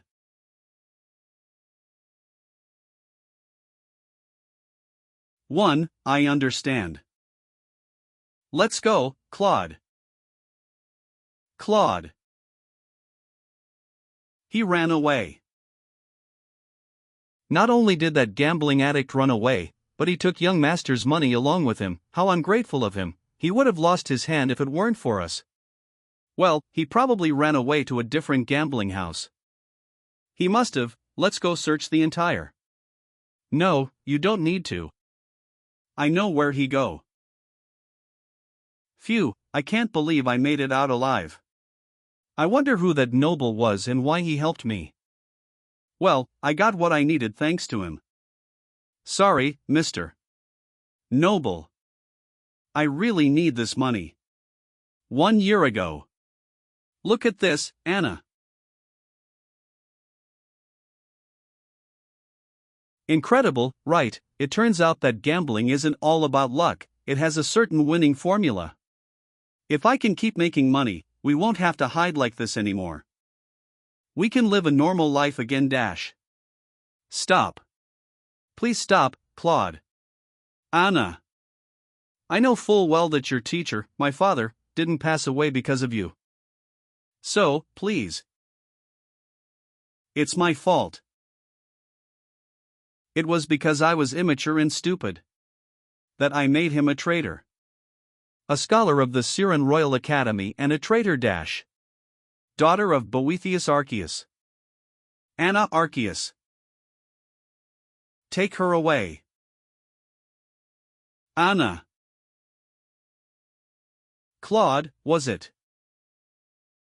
You have a year, bring me 2,000 gold. Originally, she deserved to die.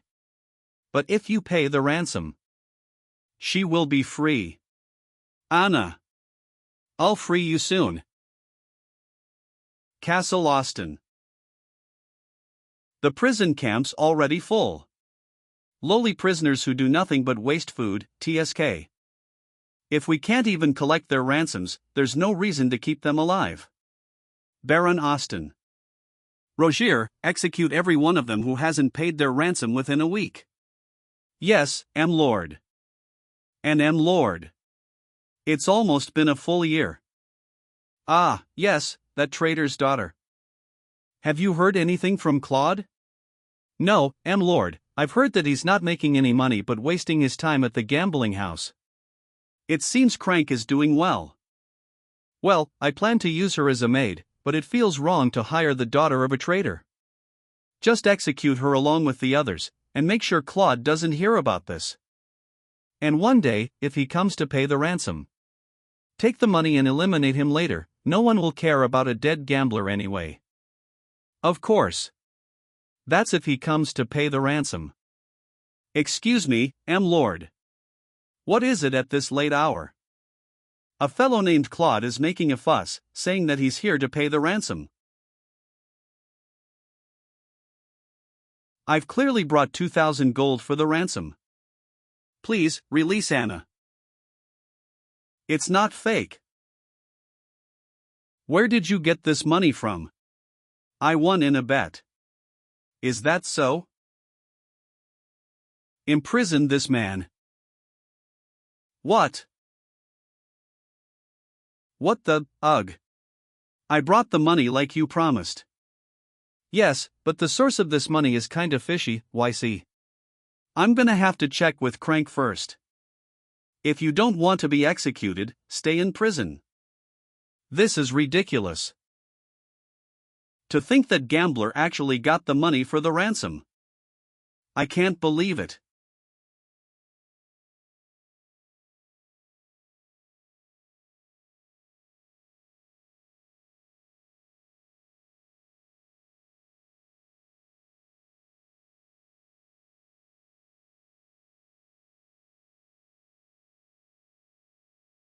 Well done. It's good to see you, Baron Austin. Who are you? Baron Ghislain Fenris from the Lithuania Kingdom. Crank.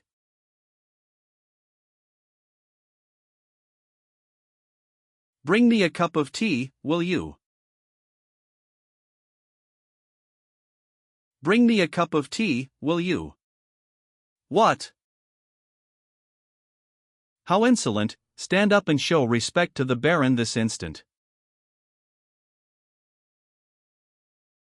Step back. This isn't something you can handle. What?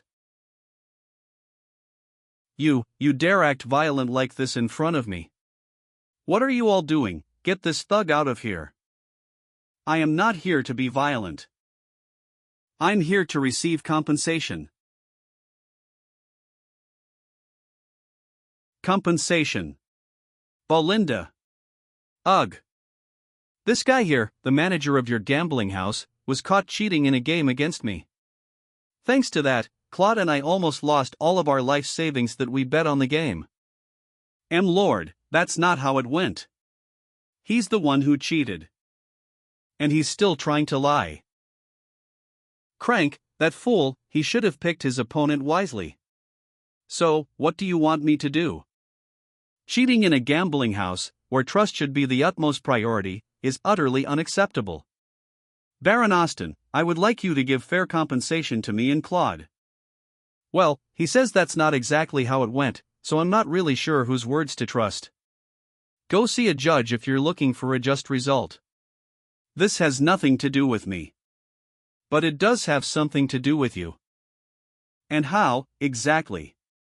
The Kraken Gambling House, which you own, is a place where many nobles from various countries visit to indulge in gambling. From what I heard, at least half of your total income comes from the gambling house.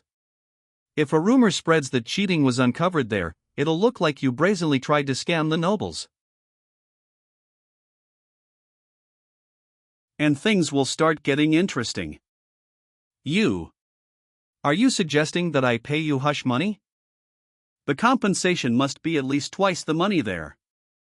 Furthermore, Release Anna Arceus.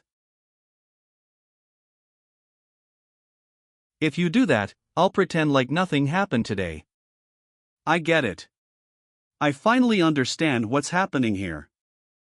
Claude, you ungrateful prick. I gave you a chance to save the woman that is supposed to be executed, yet this is how you repay me. You work with another country's noble to rob me. Mister, move aside 'cause you'll only get in the way. I don't know how we got here, but he thinks we worked together from the start. Belinda, can you pass me a dagger? If I kill all of you here, it'll be like nothing ever happened. Strike them.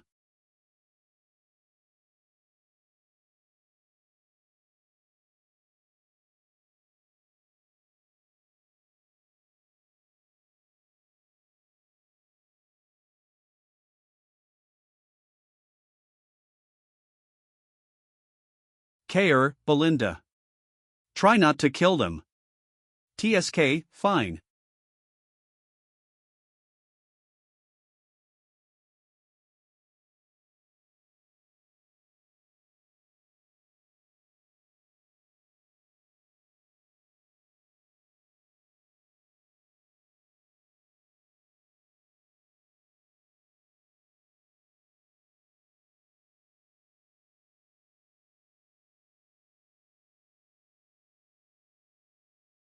Ugh.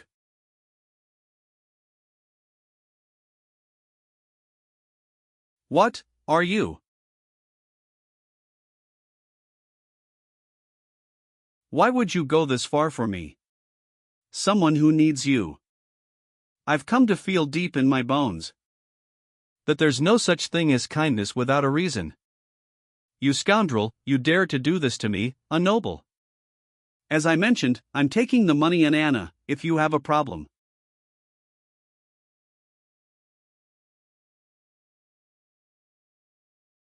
If this is how you're going to be, then I won't refuse your kindness. If you have a problem, Baron Austin, come to Fenris of the Lithuania Kingdom. I'll at least treat you like a guest. It's better than regretting later.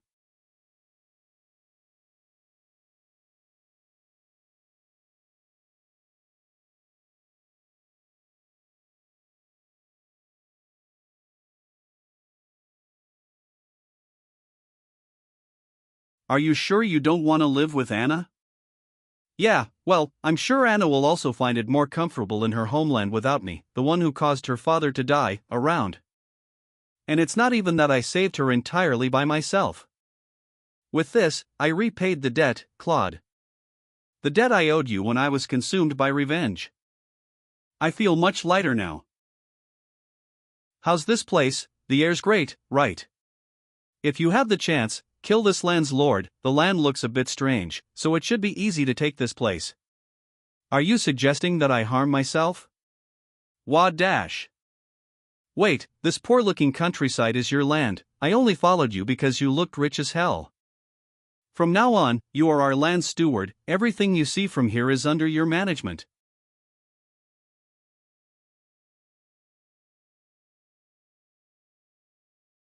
I take back what I said. I'd like to be with Anna. Let me go. Too late, my guy.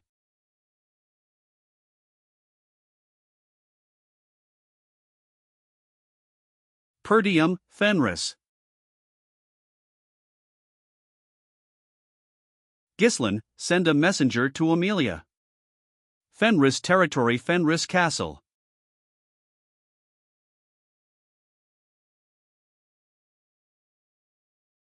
Thank you for gathering today. Let's start working. Yes, Lord. The state of the territory, just freed from Degard's tyranny, was abysmal. I appointed Claude to various administrative roles and began restoring order in the territory. Start with a full census, track down every last person and send them to the villages. Once that's done, purchase at least 6 months' worth of food supplies in bulk. Solving the food crisis is the top priority. Yes, alright. And since we'll be farming soon, assign oxen with plows to the farming households and get the fields tilled. Also, check if we can clear parts of the nearby forest to secure more arable land. You're saying we're going to farm on that dried up, withered land? Yes.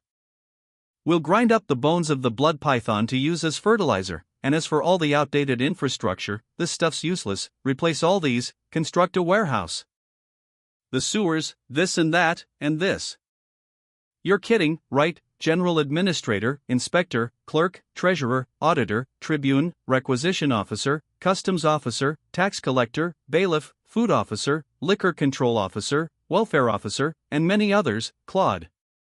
About what? This is too much work for one person to handle. But you haven't tried yet, have you? Use this as an opportunity to test your limits, hire more people if needed. Wendy, ha.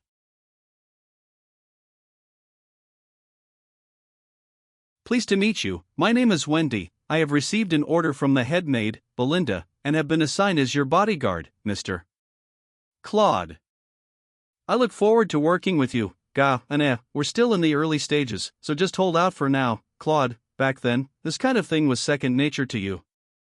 A noble, by right, has the responsibility and duty to protect their people. Mistrust of the nobility born from the exploitation and oppression of greedy lords. Commoners who've lost the will to work due to endless poverty. Starvation.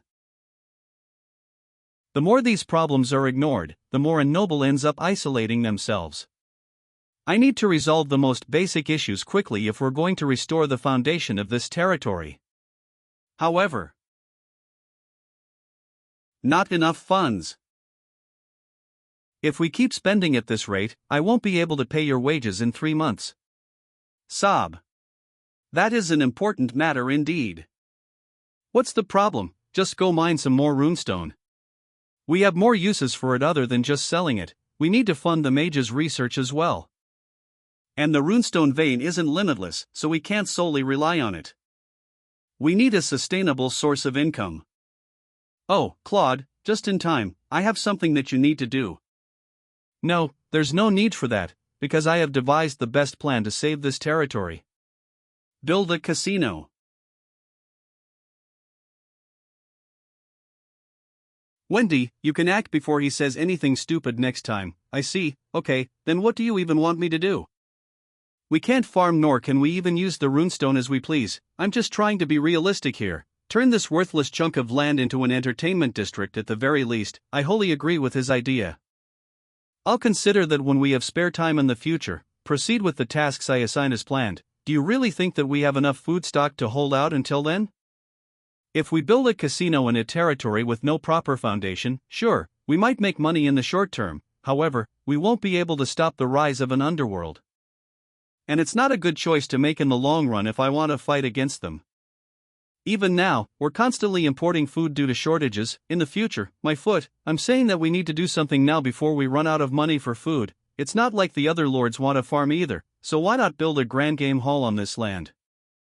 I'll take care of the food problem, then, I'll make crops grow in our soil, so, from now on, do exactly as I say without complaint. No, I already told you that this land isn't fit for farming. Are you sure about that?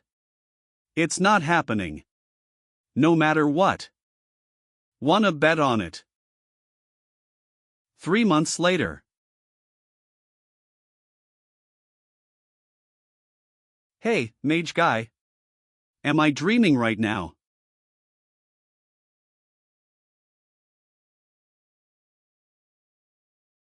It's a success.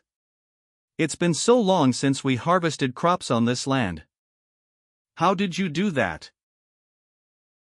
Rye grows well even in harsh environments. Before planting the seeds, spread the powdered bones of the blood python, which are rich in nutrients, over the soil. Then, plant rye seeds enhanced with the manna compression sigil. Crops grown this way will grow faster and can be harvested more frequently. Damn it, so that's why he had us mages develop a manna compression sigil. Amazing, how did you even think of using a manna compression sigil on seeds when it's normally meant for humans? That's because I didn't come up with this idea. Manna compression sigil. It is a magic circle that extracts power stored in runestone to accelerate mana growth several times over. There was backlash about using something so valuable on mere grains, but once the results showed, no one could argue. It's a method that has already been verified by magic scholars in the future. The principle behind it is none of my business. My lord, we will now trust you no matter what. We no longer have to starve. Long live Baron Fenris. You too. Where you goin', huh? Time to write your contracts. What kind of contracts? If you won, I would give you 5,000 gold and grant you freedom. And if I won, you would work as unpaid slaves under me for the next 10 years. That's the bet we made, remember? Ha! Ha ha! Damn it! This marked the end of the first harvest. Now that we can reliably secure food, we've finally gained the freedom to use the runestone for purposes beyond just selling them. You want me to establish a branch of the magic tower here? Yes, Tower Master. Wait, I just stopped by to congratulate you on becoming a lord, and now you're asking that all of a sudden? Back when Degard declared war, even though we won, that victory came at the cost of detonating runestone despite there being help from the magic tower. He detonated all that precious runestone. I only heard about the victory but not this. If a young territory like Fenris gets attacked again, we'll have no choice but to blow up more runestone meant for the magic tower. Why do you always have to go to such extremes? Yes. We're gonna need more mages. Mages shine brightest when used in construction projects. Housing. Waterways. Churches. And the Flame Magic Tower's Fenris branch. Thanks to more mages being dispatched from the magic tower, we were able to complete the large-scale construction swiftly. You ruthless scum, how dare you make us mages do labor like this? This isn't fair. We are mages. Although there were occasional minor conflicts with some who struggled to adapt to the territory, they were soon resolved through amicable agreements. Alfoy, go bring me the contracts, will you? I can't be the only slave here. The territory quickly regained its functionality. However, there's some trouble, M-Lord. A rebellion has broken out in Rayfold. Countess Rayfold. Amelia Rayfold. It happened sooner than in my previous life, probably because I interfered. Desmond and Amelia. Puppets dancing to the tune of Duke Delphine. Since his attempt to use Degard to seize Perdium failed, he has no choice now but to move directly. My war isn't over yet. What will you do, M-Lord? If Lady Amelia is now in charge of the territory, then we are. If you try to pressure me, I won't sit back and do nothing. We are heading to the kingdom. Luthania Kingdom, capital city Cardinia.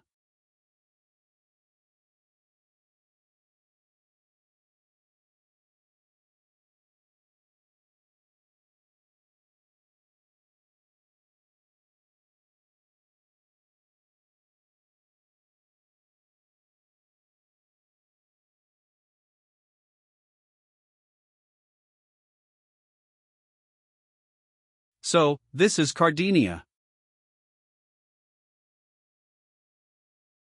The territories we've seen until now are nothing but toys compared to this.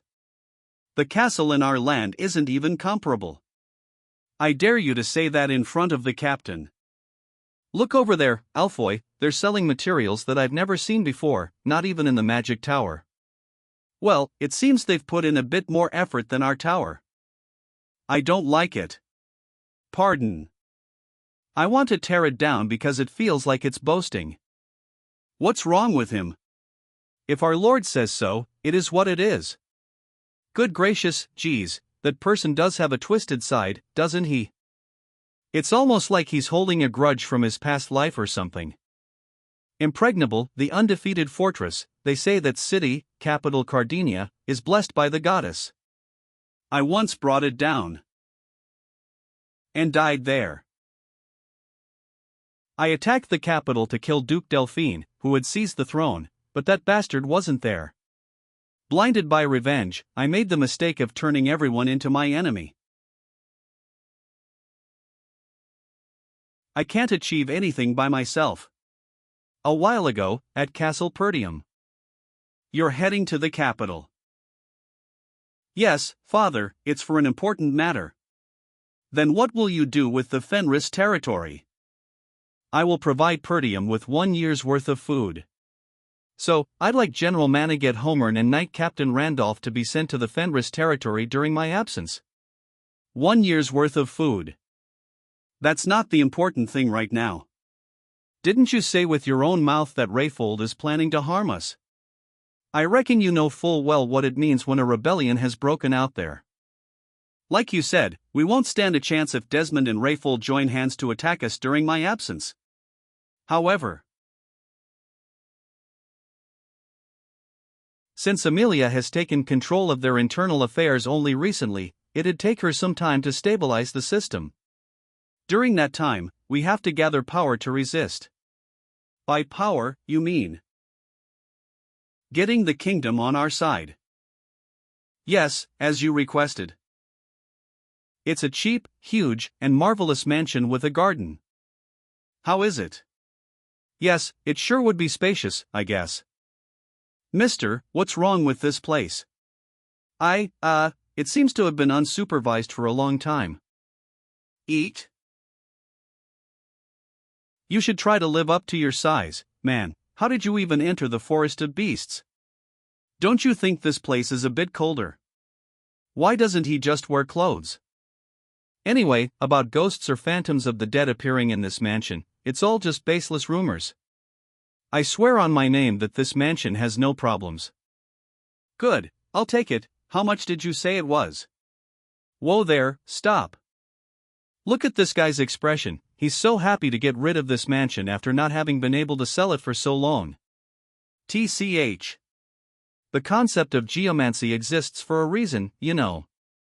It's fine, a ghost won't get you killed, you can just beat it up, so why be scared? Such an excellent decision, Baron. Originally, the mansion and the land that comes with it should cost at least 1,000 gold, however, I can't deny that some of it was due to our poor management, so it'll be 500 gold. 200 gold. Pardon. You said there are ghosts in this mansion, I'm very scared. If you won't sell it for 200, I can go elsewhere. That won't do, there's no place cheaper in the capital than this for such a huge mansion. With a cursed property like this, the maintenance costs end up higher than the property value, but it won't sell, and you still have to pay land taxes every year. That's...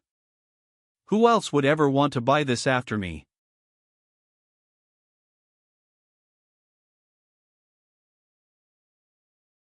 Alright, everyone, get moving. Let's get rid of all the gloominess from this mansion. By the way, Lord. You said that you will make a faction in the kingdom that'll work with us. How do you plan on doing that? Do you really think they'll even meet a countryside noble? As you said, the nobles in the kingdom don't have a reason to meet up with me at all. Then, I'll just simply make them want to meet up with me. What are all these? Are you going to perform some sort of alchemy or something? I guess you could say that, in a way. From now on, we'll be making cosmetics. Cosmetics. I'm going to make a prototype and send it as a gift to every noble mansion in the capital. Are you saying you'll use that to establish connections across the kingdom? Would that really work? It's just a gift. You'll see what I mean once you use one of my products. I assure you, they won't last a day without it after using it. The nobles saw exceptional looks as a symbol of power and dignity. They were the kind who would stop at nothing to become handsome and beautiful. In the future, it would be revealed that the cosmetics popular during this era, made with pigments like lead, mercury, and cinnabar powder, were incredibly harmful to the skin. Duke Delphine created an improved line of cosmetics to address that issue, and it brought in massive profit. The recipe once I plundered from a ducal house. A dream cosmetic that resolved all the flaws of the old products. Deneb. First, use magic to oxidize zinc and turn it into powder. Meanwhile, place beeswax into a preheated steamer and let it melt. Mix an evening primrose seed oil and shea fruit extract. Once removed from the heat, add the previously prepared zinc oxide powder. Then blend in oil extracted from the blessing of the fairy. Such a great scent. Is this the cosmetic you mentioned? How does a mere noble even know how to make something like this? It's not finished yet, we have to leave it for a day until the cream solidifies. Once someone uses Deneb even once, they can't get themselves to use other cosmetics. This will become essential to nobles. I'll use Deneb well in your stead, Duke Delphine. Claude, wrap these up and give it to the nobles as a gift. Wait, aren't you even gonna test it? It's fine, I think.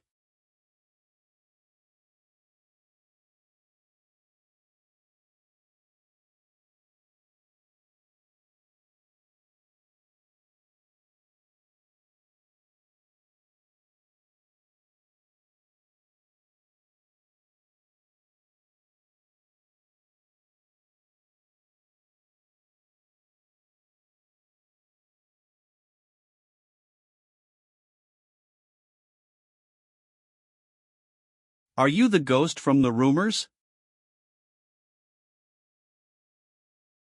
I guarantee it's a fax. Are you the ghost from the rumors? I guarantee it's a fax.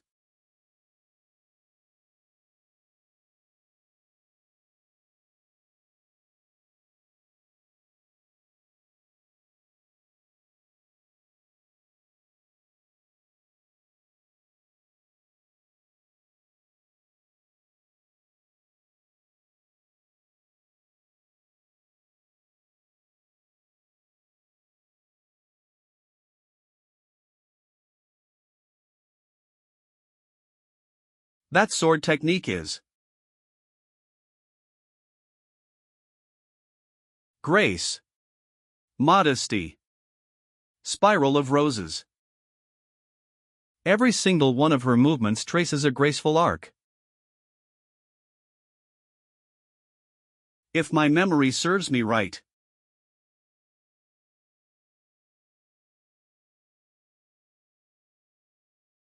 A lady pretending to be a ghost in a place like this. What's your relationship with the Branford family? Young master. What was that noise? Young master. Go back to your rooms and rest. Maybe things will work out better than I expected.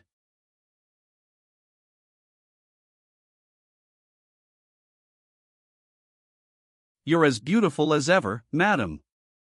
Countess of Aylesbury Muriel. No, this isn't it. My face is burdened with all kinds of paint and powder. In my youth, I was a pioneer who led the fashion world of the capital. Every noblewoman imitated my cosmetics, and they wore clothes styled after mine. But as the years pass, my fame becomes nothing more than the past. My makeup is now nothing but a veil to hide the passing of time. Does this mean I can never return to those days? It's time to head to the salon, madam. Yes, let us. Madam.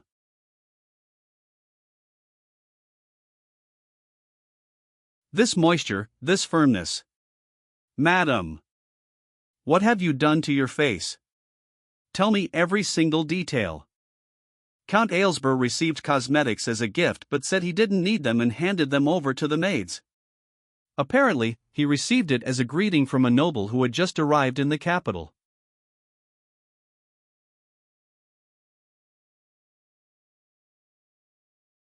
What is that? Is a queen inside that carriage or something? This is a huge one for sure. The cosmetic actually worked. What are you doing? Go and greet her. Ugh. Let us head inside and have a talk. Lord, the Countess Aylesbury has visited us. Are you Baron Fenris? It's nice to meet you.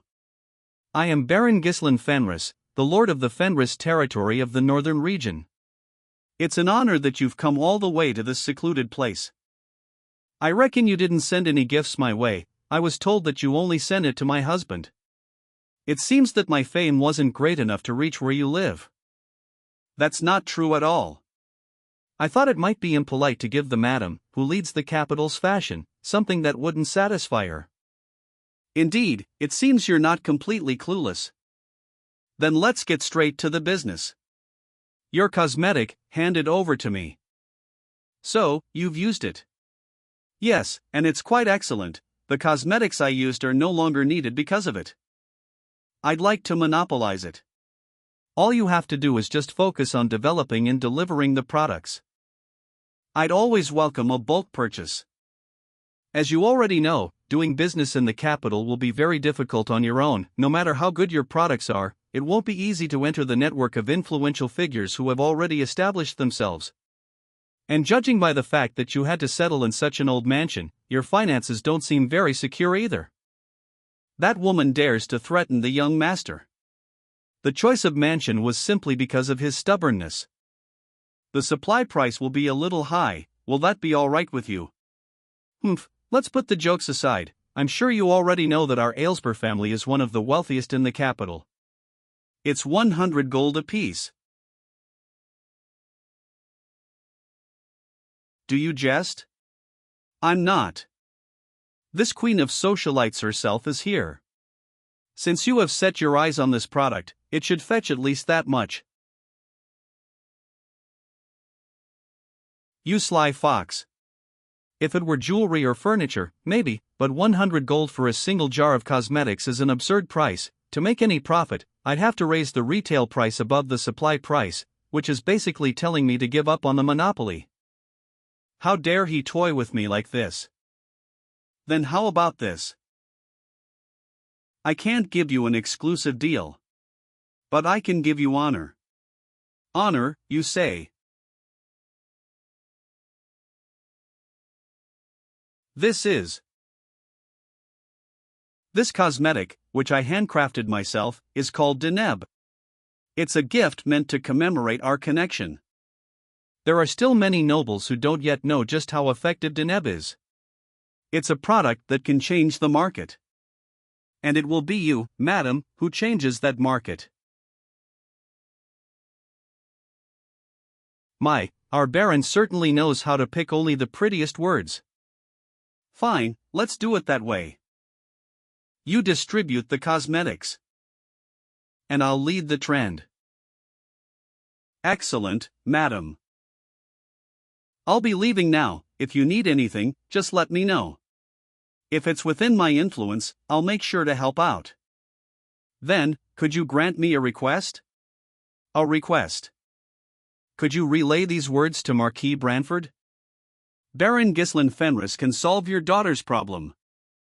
Branford's territory.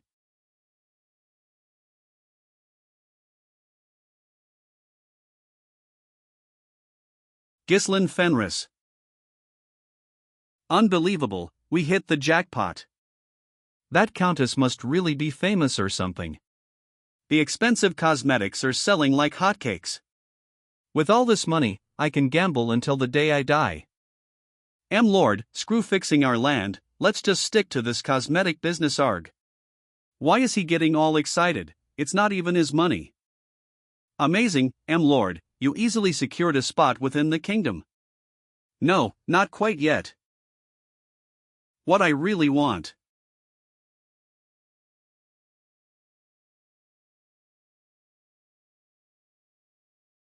Are you Baron Fenris? Marquis Branford has summoned you.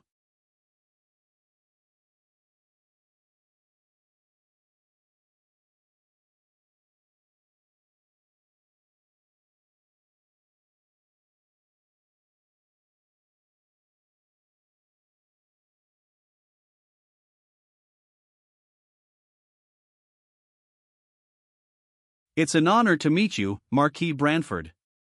I am Baron Ghislain Fenris, the son of Margrave Zwolter Perdium and the heir of Perdium. An arrogant brat who won the war against de Garde, killed the count, and seized the lord's seat. Ghislain Perdium. You're completely different from your father, aren't you? As expected, he had been watching the situation unfolding in the outskirt territories. Marquis Branford, he is the minister of the kingdom and the greatest authority in this nation. He is the leader of the royalist faction that opposes Duke Delphine. All the kingdom's affairs, small or big, passes through the Marquis's hands. If it weren't for Countess Muriel, a fellow royalist, watching my back, I wouldn't have been able to meet him this quickly. Sit.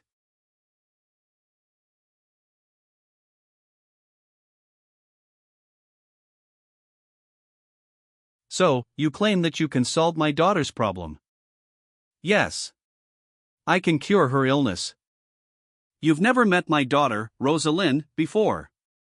So how do you plan on curing her illness, which we haven't been able to cure for years, without even knowing her symptoms? I came to hear rumors while staying in the capital and gathering information. For your information, I have cured an illness once before. I like your confidence. You flatter Dash. Leave. You're not the first one to claim that you could cure her illness. And the others have all failed. They had to pay the price with their lives for not taking responsibility for their words. I don't want to see such a talented youngster throw his life away. That is a cold consideration. But it's exactly as he said, the Marquis probably tried everything possible to cure Rosalind's illness. Do you not plan on curing her? It's not a big deal, having bad skin wouldn't take her life away. But I'm sure the lady thinks otherwise. The reason I called you here today is because I wanted to confirm it with my own eyes. Are you that confident? I am different.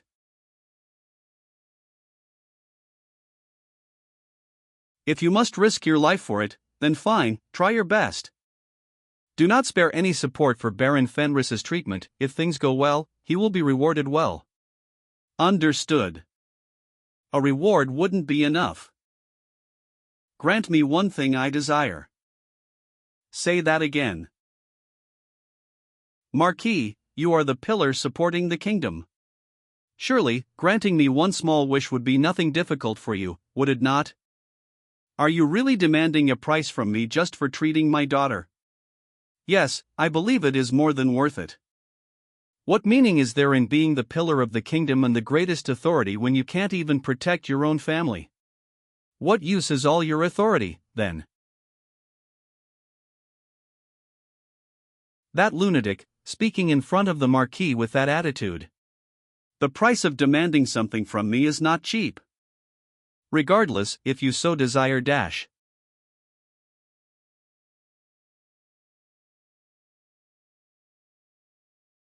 Put everything you have on the line. Can you do that?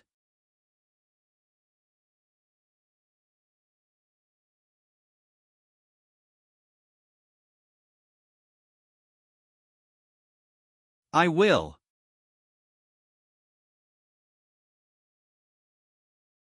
Tell the royal treasurer to prepare to cut off all support for Perdium.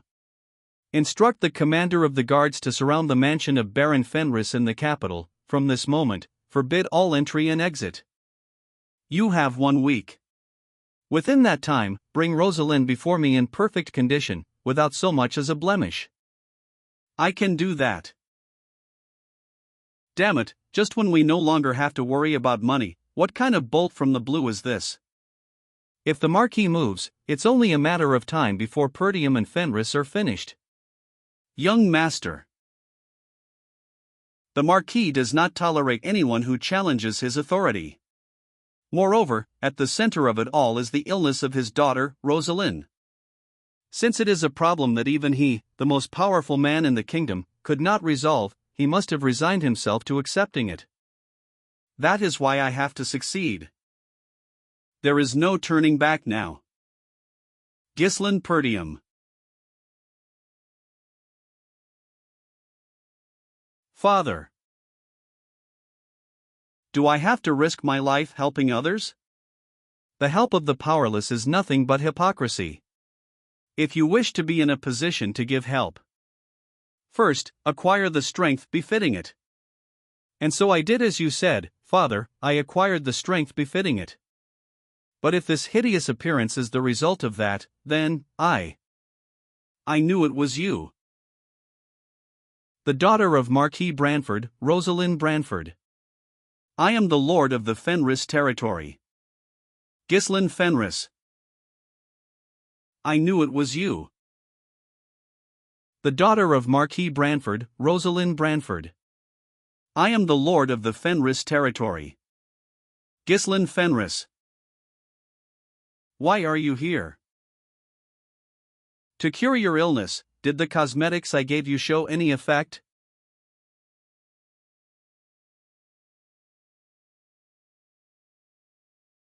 Do you think you're the first one to attempt curing my illness? I don't care what medicine or method you use, just leave me alone. It's all futile. I am different. Because I am putting my life on the line on this treatment. Those who come to satisfy their greed always say the same thing. That they're different and they're putting their lives on it. You think you're special because your cosmetics are selling well. I understand that you've been through a lot, milady. The girl who inherited the bloodline of her father, the leader of the royalist faction, and her mother, the daughter of the kingdom's chancellor. Rosalind Branford. After her mother passed away, she became the sanctity of her family. She was gifted both with the pen and the sword. She knew how to wield the sword and manhwa. She built her achievements as the foremost patron of Cardenia's various industries. However, an unknown skin disease completely overturned her life. Even when the Marquis family exhausted every possible means, Rosalind's illness would not heal. Thus, Marquis Branford sought to resolve her problem through a political marriage. She could no longer live as before, yet the name of Branford would at least protect her. The cause of her affliction was an irreversible, spontaneous skin eruption caused by improper training of the manhwa cultivation technique. It was one of the rare rejection responses that appeared when the balance between the polarities of manhwa, negative and positive, collapsed. In other words, her manhwa road itself was in disorder. Get lost before I kill you. The more she forced manhwa outward like that, the harder it would become to cure her illness. I'm sorry, but I'm gonna have to treat you forcefully.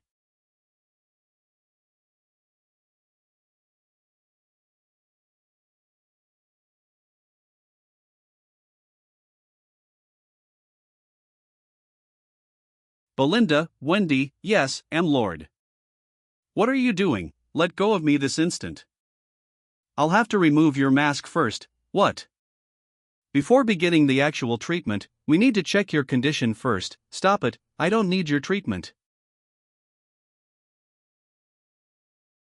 Anyway, you'll have to endure well for a week.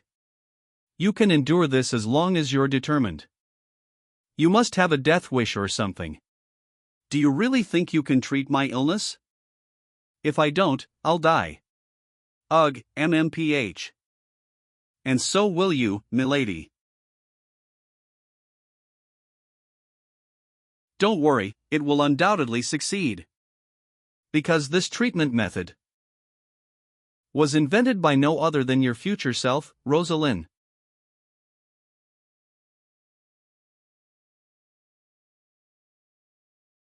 It hurts. You're telling me to endure this for a whole week. Why did it have to be me?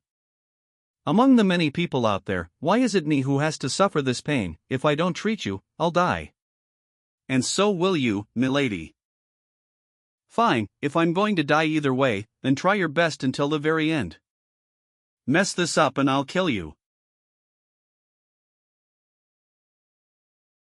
Damn it, who are these people surrounding the mansion? We're in the capital, yet we're stuck in here. I bet that stupid lord made another mess or something. Shouldn't we go find our captain instead of staying here like this? There's no need for that. Just relax and have a drink. I'm sure that guy wouldn't move without any thoughts. A week later.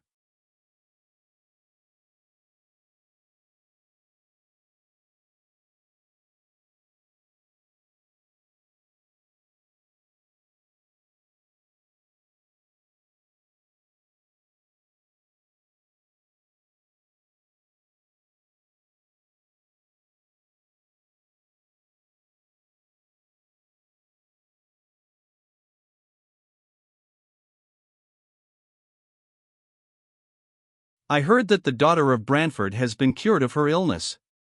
What? I thought it was incurable. I heard that the Marquis is hosting a banquet soon. Could it be?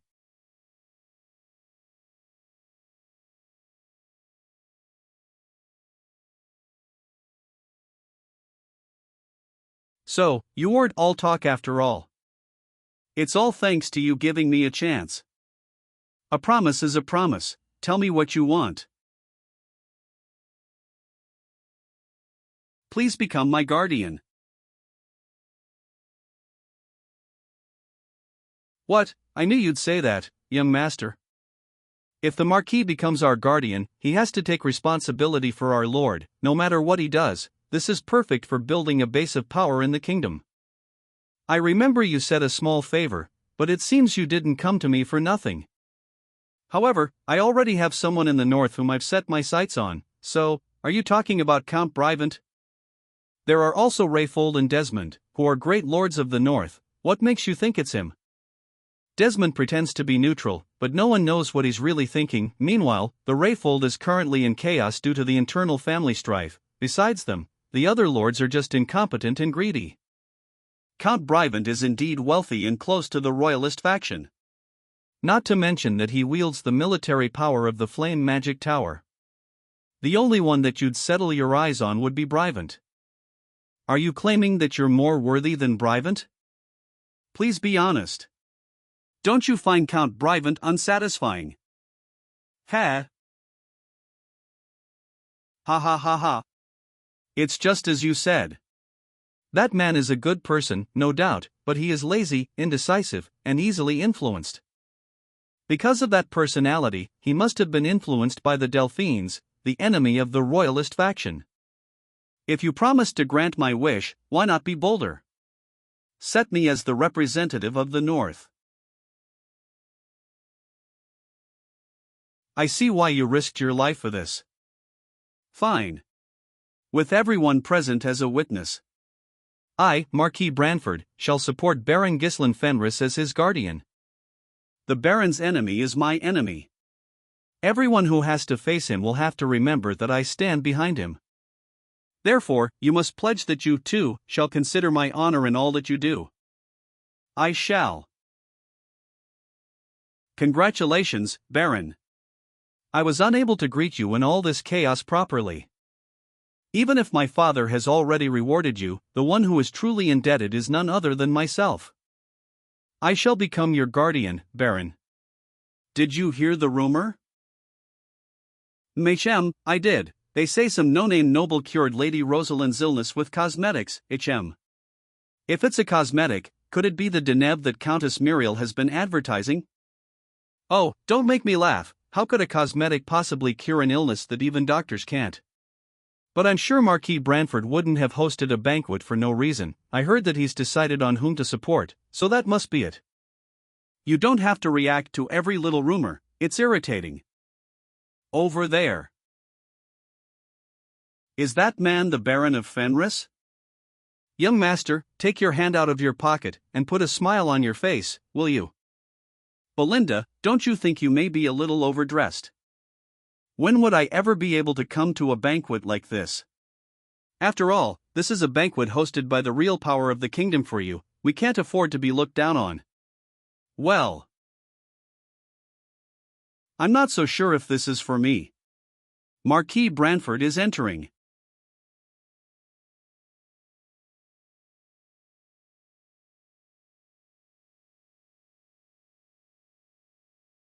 Hello, everyone, I hope you've all been well.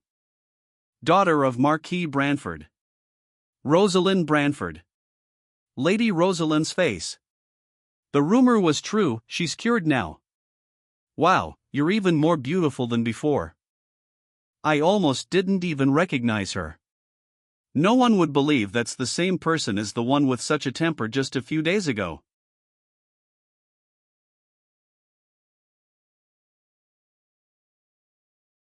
Thank you for attending today.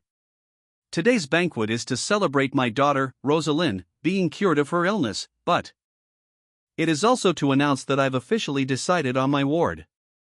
Ward. So that rumor was also true. I'm sure some of you may already know him, but most of you don't. Thanks to one man, Rosalind was able to break free from the illness that had been oppressing her for years.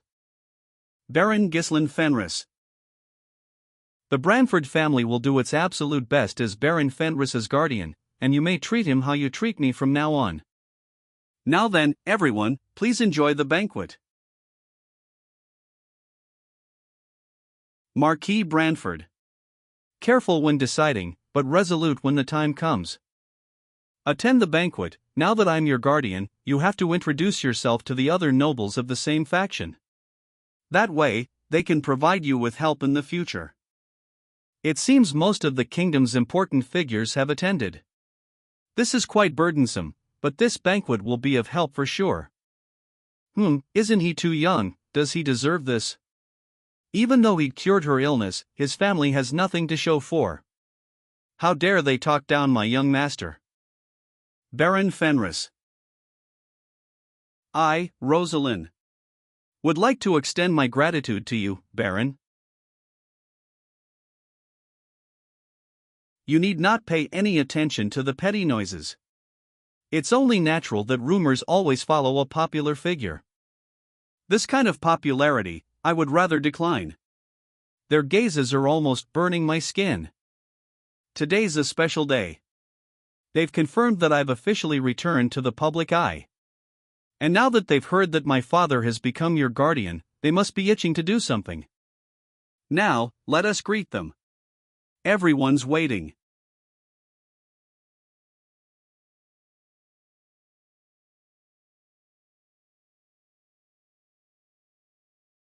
The royalist faction can broadly be divided into three main groups. First, Countess Muriel, head of the wealthy House of Aylesbury, which dominates the capital's culture and commerce. Second, the Chief Justice, who oversees law and administration, the eldest son of the Royal Chancellor and my in-law, Sir Bilor Norton. Third, Marquis Maurice Macquarie, Commander-in-Chief of the Kingdom's army, who bears responsibility for the nation's military might. These are the high nobles of the Lithuania Kingdom, who wield immense power over administration, finance, and the military. As the representative of the northern region, whoever you choose to greet first will determine whether their pride is upheld or wounded. Do not forget. The world you're stepping into right now is completely different from the one you're from. You must choose well.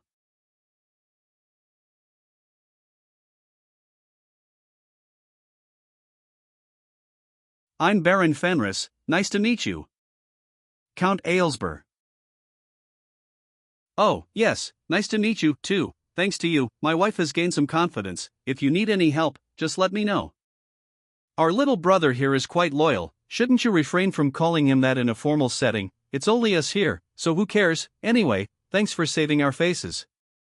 Ahem. If he is the son of the Margrave, then of course he should first pay his respects to Marquis Maurice Macquarie, the Commander-in-Chief of the Royal Army. It seems Marquis Branford has grown old as well, to be so lacking in his discernment of people.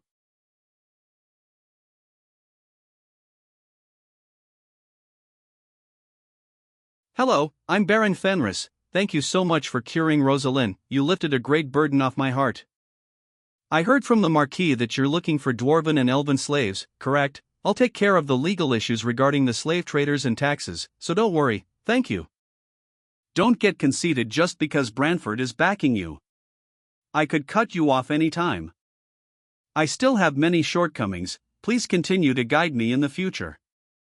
Branford, supporting such a countryside brat. Perhaps it's because of his ties with Aylesbury.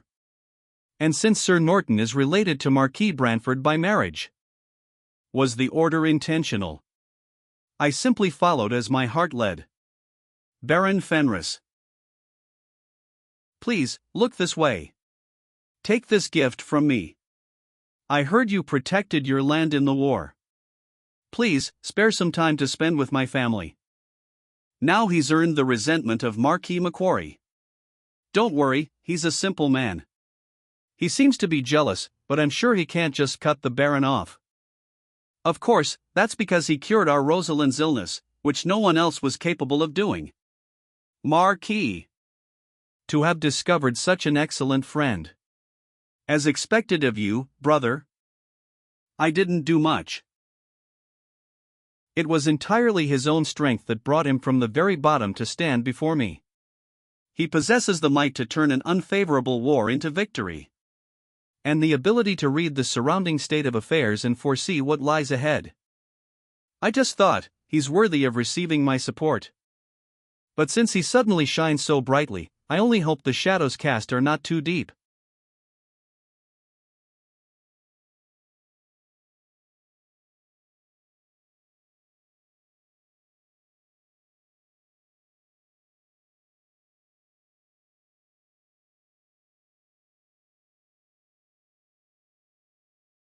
Finally, he's crawled out.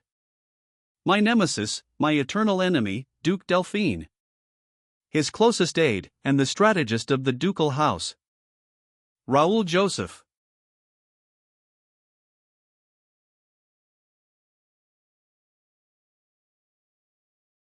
And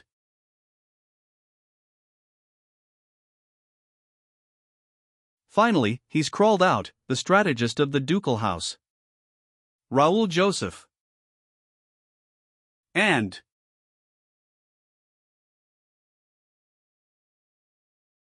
he's from the Delphine ducal house. There's nothing good about getting involved with them, don't even look at them, tisk, and it was just about to get good. It's been a while, Marquis Branford. Viscount Joseph, I thought you had no interest in such an occasion as this. I just came to see you and pay respect, not to mention that I heard you have retrieved a young lion. I'd say it's nothing special for the Duke to take interest. Who is that behind you? My escort. It's nothing special for you to take interest, Marquis. Even if he's your escort knight, it is only polite to reveal his identity. Show your face. Do you not hear me? It's okay, Tolio. Since you have come a long way, take good care of yourself before you go, so that you will not bring dishonor to Duke Delphine's name. Thank you for your consideration. I received no report, even though Raoul, a significant figure among the Duke's faction, was in the capital, avoiding the eyes and ears of this Branford. It seems the Duke's influence has reached the capital.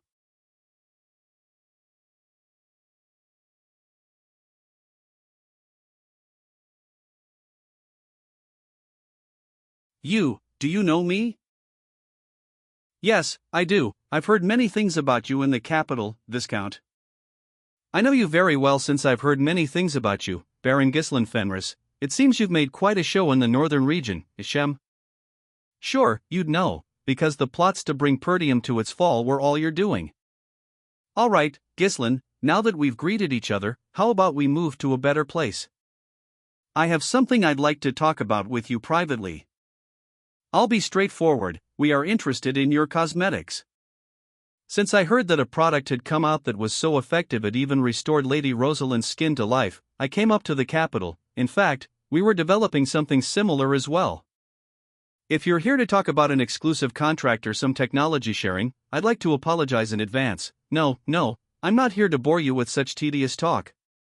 The point is, a brilliant young man such as yourself is rotting away in some countryside with nothing. Suddenly, a scoundrel made a name for himself, led the war to victory, and secured a successful position in the capital. Was it by luck or skill? I only studied a bit. Is that so? Come join Duke Delphine's faction. There's an expiration date to talents and abilities. If you stay in a harsh place like the North, your life will end before you even have the chance to show your talents, worn down by barbarians and foreign wars. It's not the first time I've seen brilliant young men like you waste away like this. But if you join us, you won't have to worry about that. Because we have the power to make that possible. But I've already joined the Royalist faction. It's hard to say that you've actually joined since it hasn't been very long. We can give you some fine land in the south and some to your father, too, of course. I reckon Count Perdium also has been through many troubles protecting the kingdom from barbarians, correct? He can't fight forever, perhaps it's time for him to retire. As expected, he's playing that move. Even though I joined hands with the royalist faction that opposes the ducal house, he's still trying to win me over. He talks as if joining them would somehow fill all my deficiencies, sweet-talking and coaxing me to make me one of their own, and surely, he's been doing this to others as well. However, it's nothing more than a scheme to keep an uncontrollable variable within their grasp. The North is actually a better place than you think, Viscount. I'm not saying you must decide right now. I'm planning on staying in the capital for a while, so take some time to think and... How about I make a counteroffer? How about you join us, Viscount?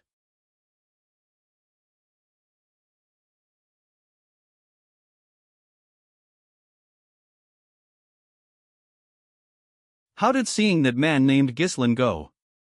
He has some strange eyes. I'd love to gouge them out. He tried to kill you. I felt his killing intent. He's been gauging my skills during that whole conversation. Wondering how he can kill you after getting past me.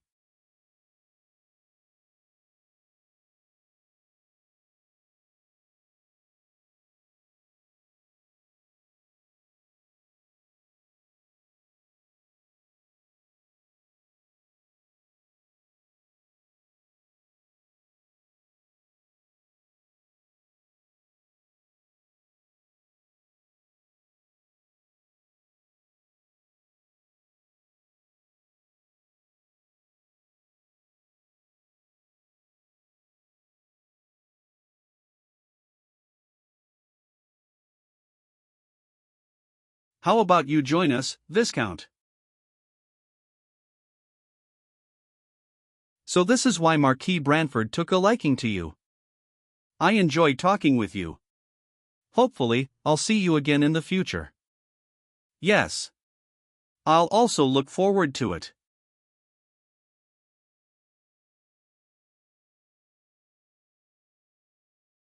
Strongest swordsman of the kingdom, Cayenne Balzac. He knew me. Seeing you say that, I guess his performance wasn't just a rumor at all. Even so, my plan to take over the North has only been delayed, it hasn't been completely ruined yet. There are still many methods left. I'll have to warn Desmond about this clearly. I'll tell him to consider Ghislain as a knight captain of a territory when facing him. Strongest sword of the North. Tell him to consider Ghislain to be the strongest sword of the North. Not just a mere knight captain. Make sure to take every last coin. Don't you dare forget anything. So they're really giving us this many supplies. Move all the military supplies over here. We will be heading back soon. Already. Yes, we have much to do. I will leave the distribution of Deneve here in the capital to you, just as we discussed, so the 300,000 gold you promised. Do you have nothing to talk to me about besides money? You are my benefactor, and I am simply your beneficiary.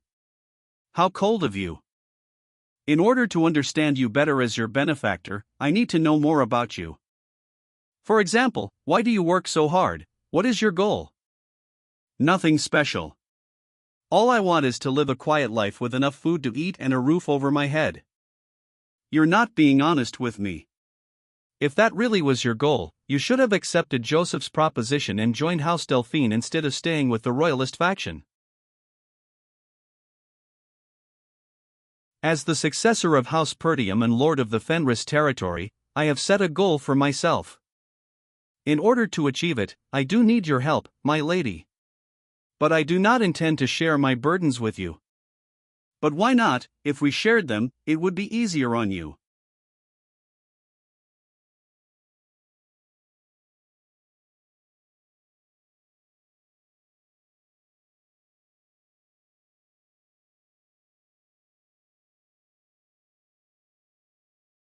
I simply wish for your happiness, my lady.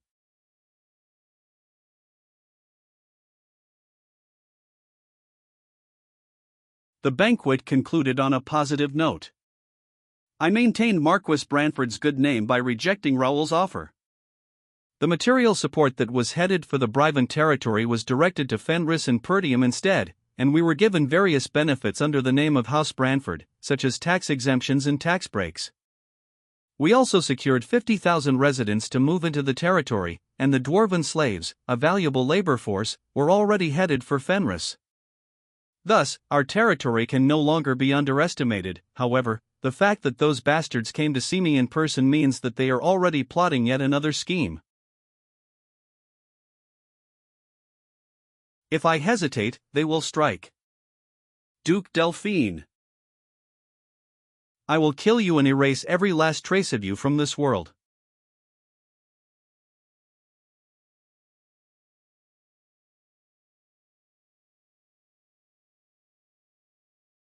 Hey, Galvaric. I think that's him over there. Baron Fenris has returned. Goodness, everyone came out to greet us. Of course they did, we deserve a hero's welcome. Everyone is cheering. I've never seen a territory like this. Apparently he built new houses for his people and makes sure no one starves. The people here are enamored with their lord. Don't fall for it. Nobles are all the same. In the end, they're nothing but trash that cares for nothing but itself. Galvaric, so, are we going ahead with the plan? We are.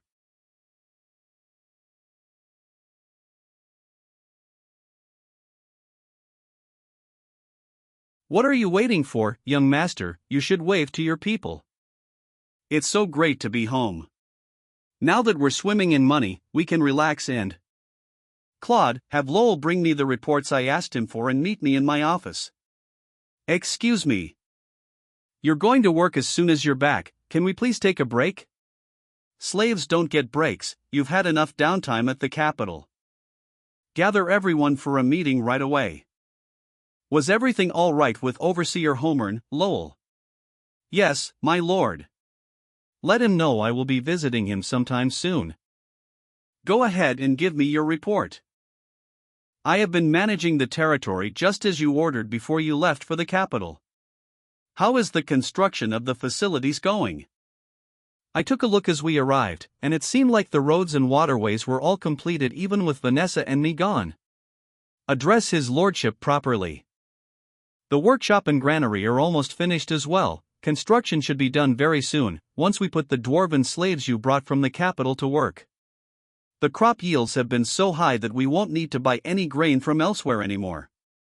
Just how much crop did we harvest? We're on par with the Leopold territory in terms of yield, and we've achieved the highest per unit yield in the entire kingdom. And you said it would never work. Goodness, at this rate, you'll expand your territory in no time, young master, and now you've got the support of the royalist faction, too. The territory is being revived just as you planned, my lord. We've only achieved the bare minimum so far. It's not enough.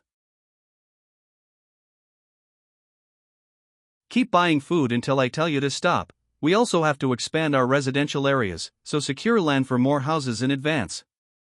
We are going to prepare for a war from now on. A war.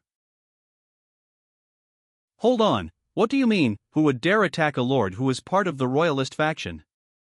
House Desmond or House Leopold? Read that.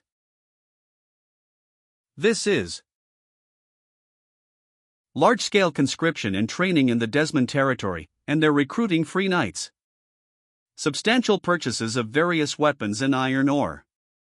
This is the data I had my people gather on Count Desmond's movements before we left for the capital. The glaring proof is that they have been purchasing massive quantities of high-quality iron ore from the county of Cavaldi. The most important things you need to wage war are food, troops, and weapons. Iron ore may be a vital resource for manufacturing and maintaining weapons even in times of peace, but you mean to say that they are purchasing far too much considering that they are not at war. So a war could actually break out, huh? We have to fight like that again. We're in trouble if House Desmond monopolizes the Cavaldi territory's iron ore. Iron ore is essential for the improvement of our territory, but House Cavaldi won't sell any to us, will they?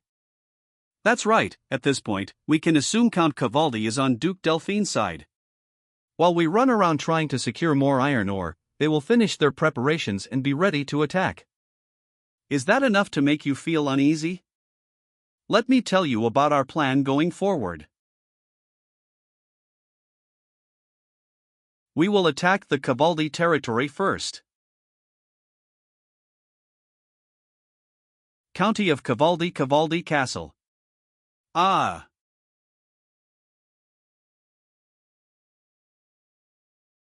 So, what did you call him? The strongest swordsman in the north. Count Cavaldi. There has been a report about the Fenris territory from House Delphine. Cecil Fenris, the lord of the Fenris territory. We are to assume he is the strongest swordsman in the north when we go up against him. His actions are unpredictable. You had better prepare for war as well. Why would you tell me that? You're the one who will actually fight him, Harold. The Duke commands it. You must have lost your touch along with that battle. Why would you tell me to prepare for war? Who would get past our walls? We have double walls that are sturdier than those of any other castle, surrounded by a moat. And we even have weapons crafted with the best technology in the north to defend ourselves during a siege. You want me to strengthen the defenses of this iron fortress that has stood for generations? Our walls have never been breached. Not even once. Really, you should be worrying about yourself, Harold. You just lost one of your prized secret weapons, after all.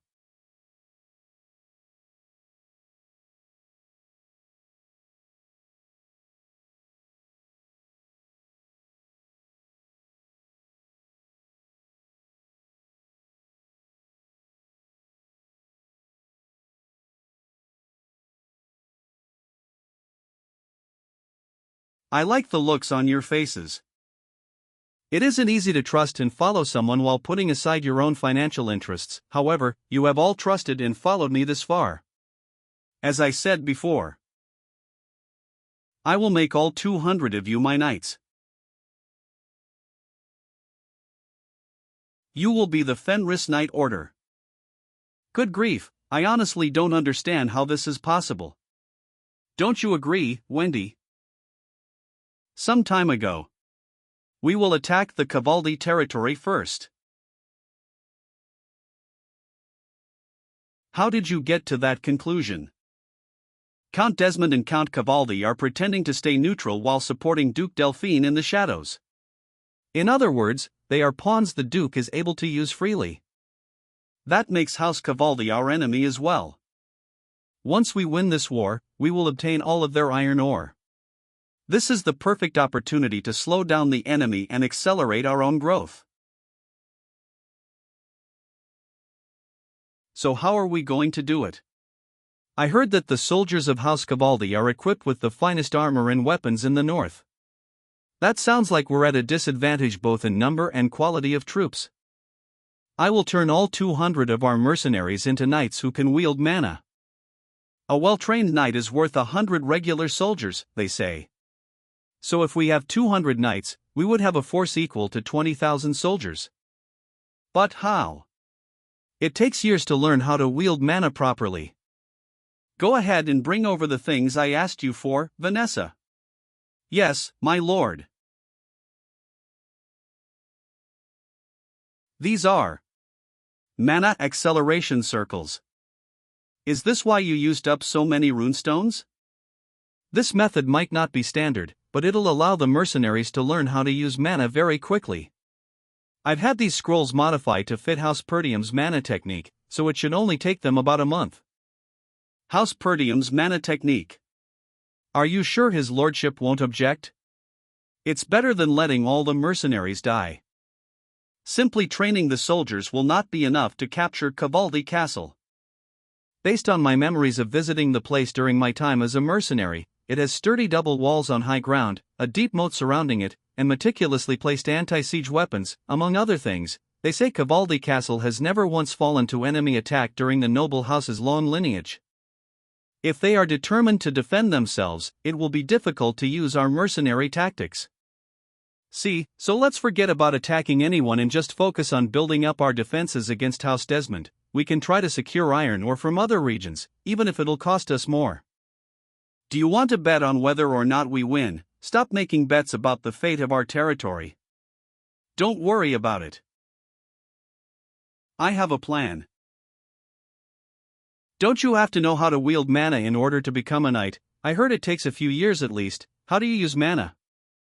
As you know, it takes several years to properly learn how to wield mana using the regular method, but I can get you all to that point in a month. I will make it really easy for you.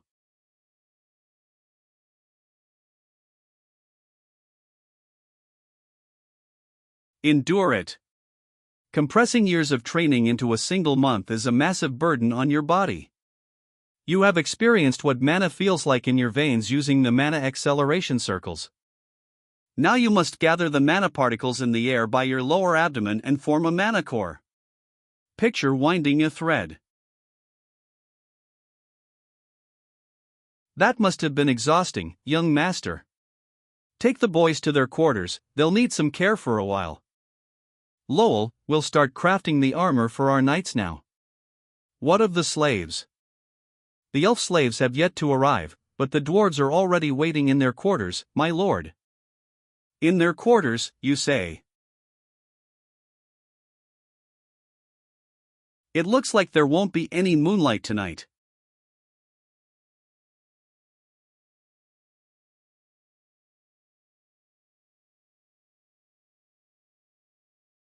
Everyone, get up here. Are you sure about this, Galveric? We'll really be free once we get out of this kingdom. Yes, there are conclaves of non-human slaves living in other kingdoms. Come, we're almost at the border. What are you waiting for? Let's go. Are you suddenly having regrets about leaving? You can turn around if you're too cowardly. Go ahead and spend the rest of your lives making silly toys for nobles. No, it's just behind you. You know escaping won't do anything. Did he know about our escape plan? How did you find us so quickly? Wait. Did you come here alone? I did.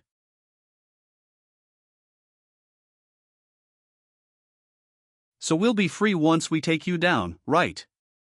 I don't know about that. But you can try.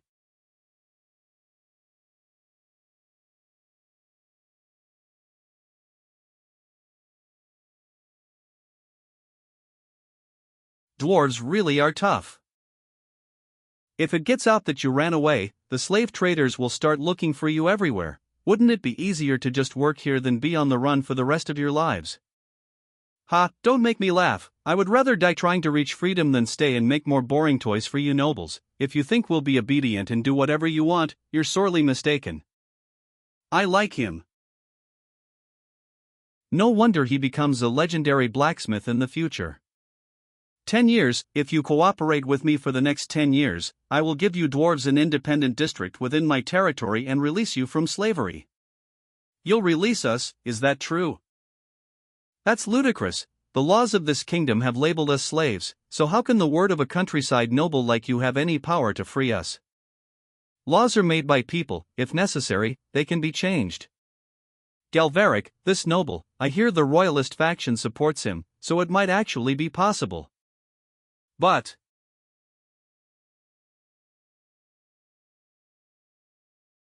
I have no interest in handicrafts or luxury goods. I want to make something much more interesting. Interesting.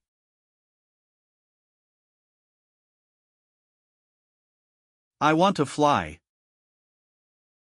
1 month later, Cavaldi Castle.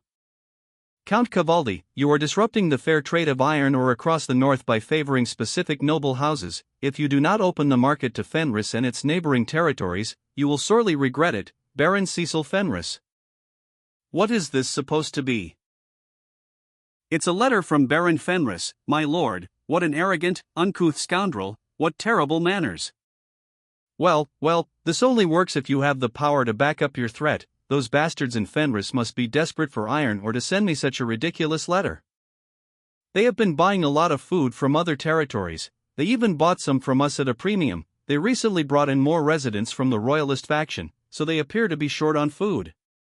Still, I don't understand why the Baron would spend so much money voluntarily. Food prices will fall soon, since the harvest is coming up. He is obviously anything but rational. Young men like him tend to act without thinking and let their whims lead them.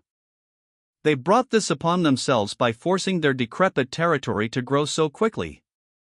What a shame that I cannot witness your downfall in person. Cecil Fenris. House Branford.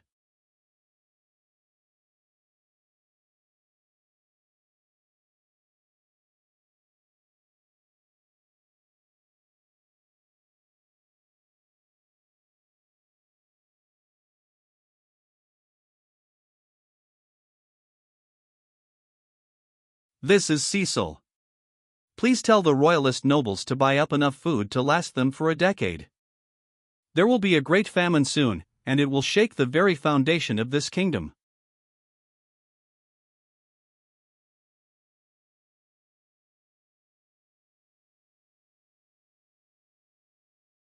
Father. I was told you did not go to bed last night. Rosalind. Send word to our vassals and the royalist nobles. We will hold a meeting at once. Soon after I sent my letter to Marquis Branford. An unprecedented famine swept across the entire kingdom. The weather became incredibly arid. Rivers and crops dried up. People starved to death in droves, and there was a great struggle for food. It was a catastrophe that would go down in history. It is time. The hunger stones of each region have showed up. This is indeed a famine. The price of food is soaring. How could such a drastic change in weather not have any warning signs we could catch beforehand? The royalist nobles secured enough food for themselves already. There are rumors that the Fenris territory even had a regular harvest. It. The food shortage, what is House Desmond waiting for? They should have attacked the Fenris territory already and taken their food or land or whatever else. They said they need a bit more time. House Desmond is also scrambling to remedy the situation and missed their chance to attack. That oaf. When is he going to send us the provisions he promised? There is one way for us to obtain food quickly. We can simply trade our iron ore for food with Baron Fenris, just as he wanted. What are you saying? Fenris is part of the royalist faction. What would the Duke say if we sold them iron? Besides, they are simply a bit late with their support. They gave us their word, so we should wait a little longer. We can no longer requisition food from the people of the territory. Our military is barely keeping them from revolting. It is unclear whether we can last until the Duke sends us any aid. Once we run out of food for our soldiers as well, Cavaldi Castle, whose walls were never breached by outside forces, will collapse from within. You want me to bow down to that brat? Give Fenris our iron and secure enough food in exchange. My lord. Baron Fenris is destined to fall at the Duke's hand eventually. That will not change, even if we give them a bit of iron ore now. And if the Duke or House Desmond has any complaints, they won't be able to take me down anyway. No one has ever breached the walls of my castle. What are you waiting for? Send out a delegation at once. Before we all starve to death. My lord. I don't think that will be necessary. Baron Fenris has brought his army and is standing outside the castle walls as we speak. What?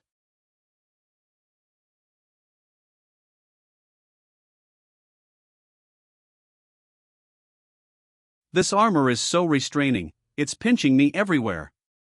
Oh, shut up. The dwarves said they had to use twice as many blood python scales to make something that would fit your huge body, so stop complaining. There's mana flowing through these veins now. Even without armor, my perfect musculature can't be damaged. Good, it's sturdy, as expected of dwarven-made armor. All right. Let's move out.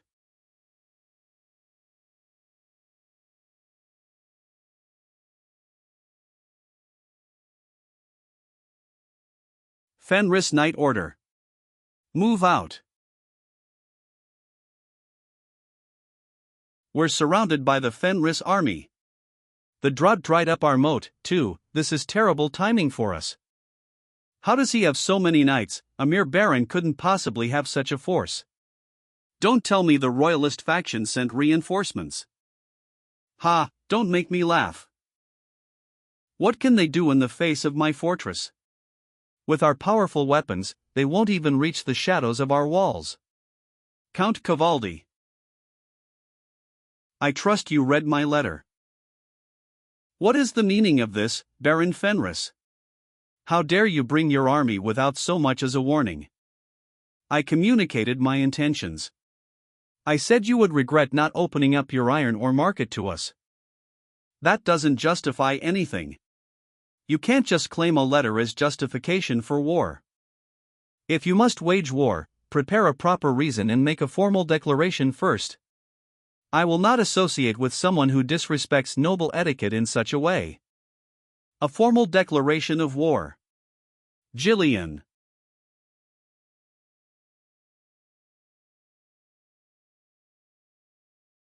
What is he doing? Raise your shields. Protect the Count. The walls are tall.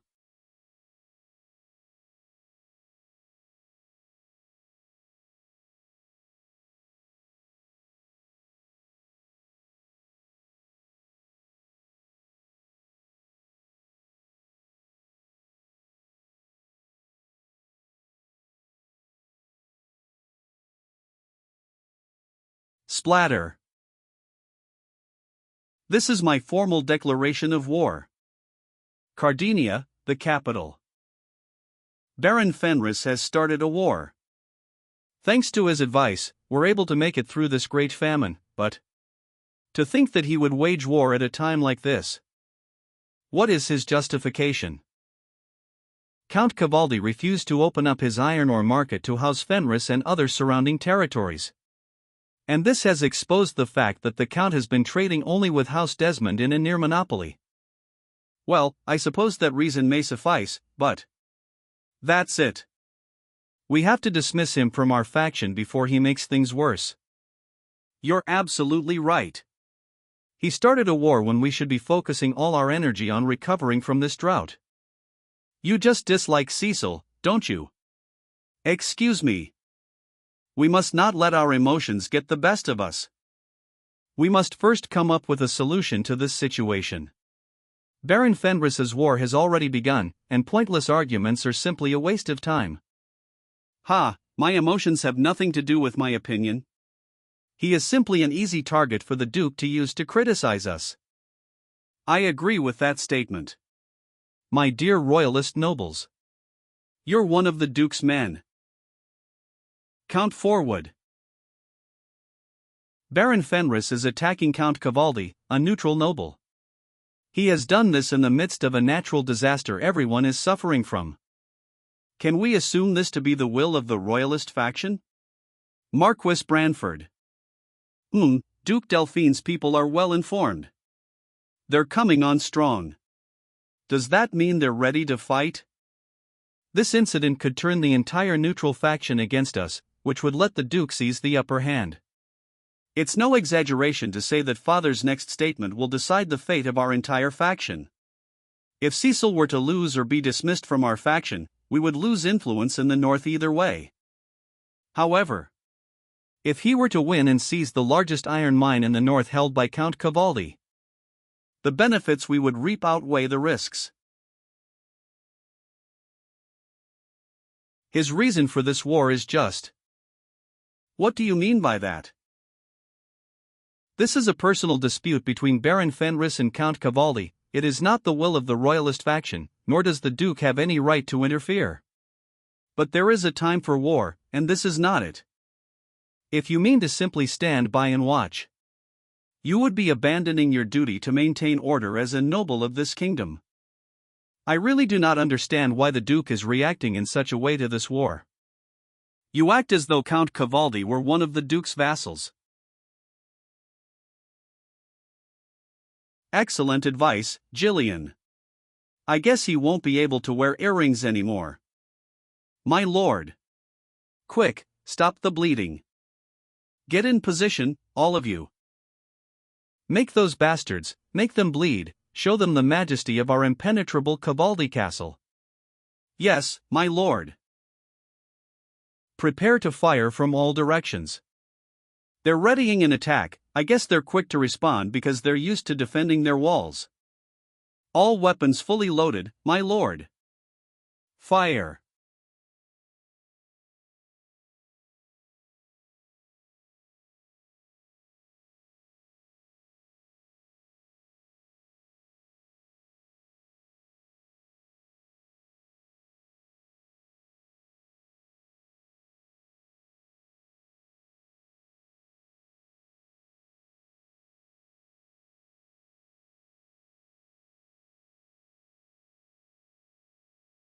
So this is it.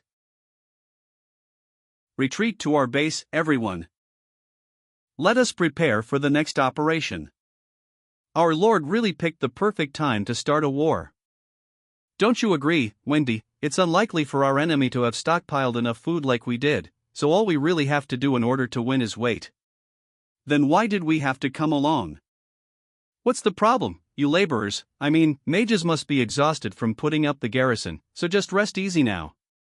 It's been a while since you got to take a break and just kill time in the back. If you're bored, we could play a game. How much will you wager? Get out here, Claude. Ha!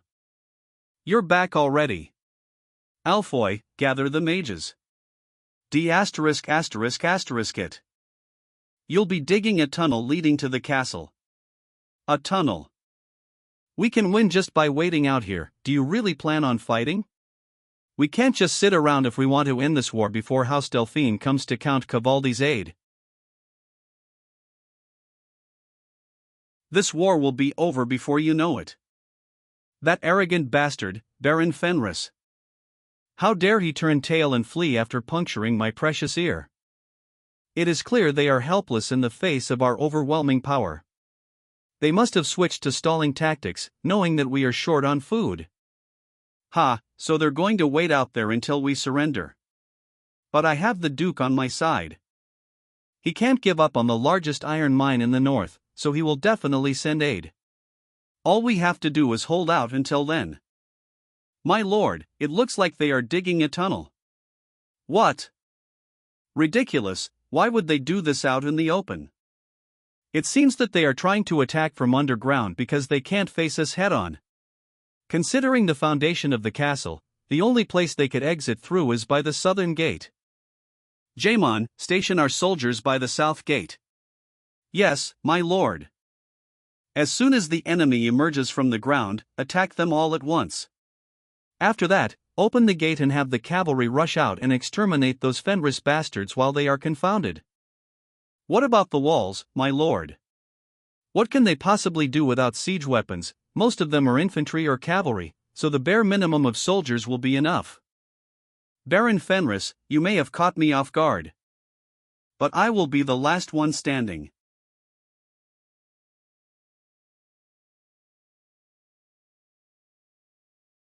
That blasted master of ours, I can't believe he's making us push all of this up a slope. I can't even see clearly without torches lighting our way. Galveric, we did build what that lord told us to, but... do you really think these are ready for actual combat? I designed them, so of course they are. You want to fly. Don't tell me you have obtained the blueprints for the legendary airships, a lost technology of ancient empires. What? In any case, let me demonstrate, you'll understand what I mean in a few moments.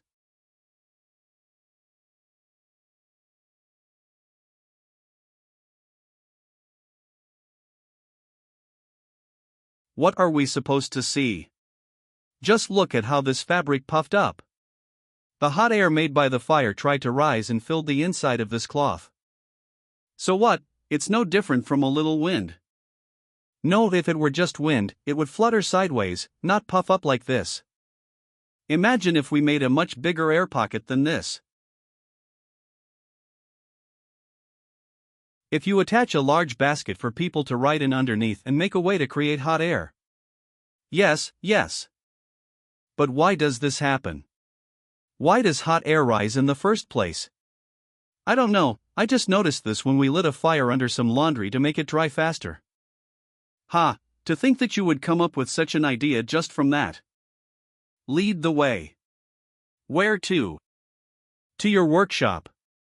Let's build this thing at once and start experimenting. Perfect timing.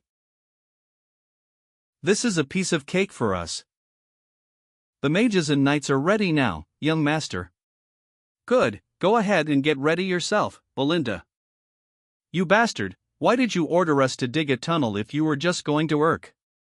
Watch your mouth.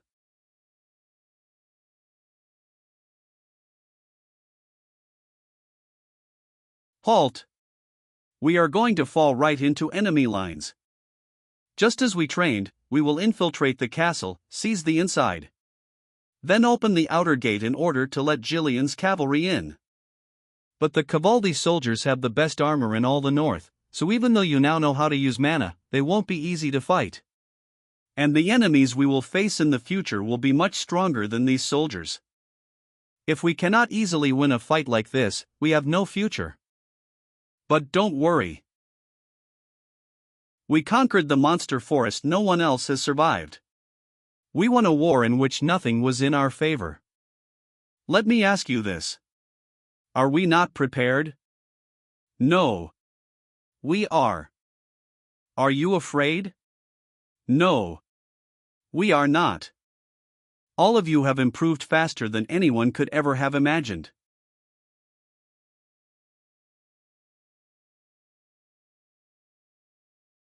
Now then, let's fly. They were digging that tunnel all day, but now they don't seem to be doing anything. They must have gone to sleep. Hey, it's time for our shift. You didn't notice anything, did you? No. It's been days now, I wonder if they're ever going to attack. Phew, we finally get to sleep. We have to be on guard constantly because of those bastards. Ha! What's that? There are strange round things up in the sky, coming this way. Could it be monsters?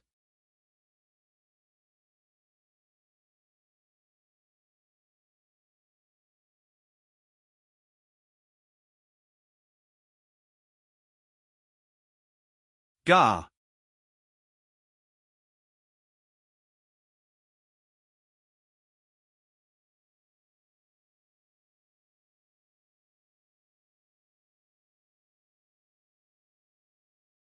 I will take the lead again. Kill them all.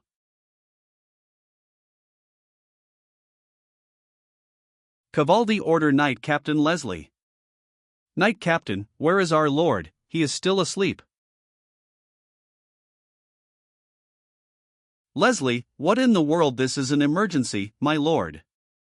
Those bastards have infiltrated the castle.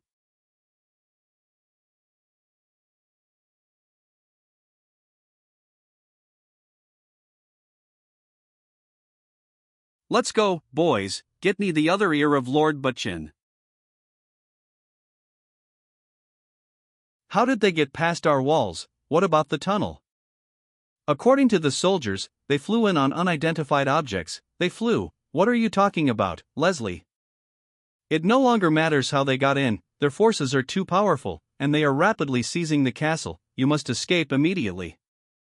I will head straight to the underground passage leading to the outer castle and defend the gate there. We should be able to call in our main force stationed at the south gate and surround them.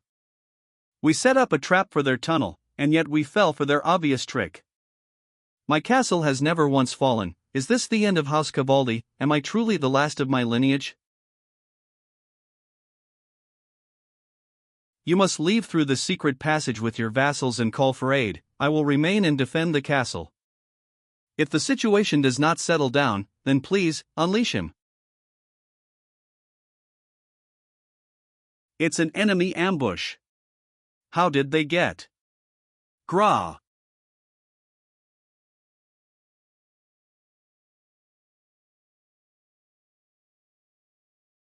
What are you waiting for? Snap out of it and fire. Their numbers are small. Sir, above us.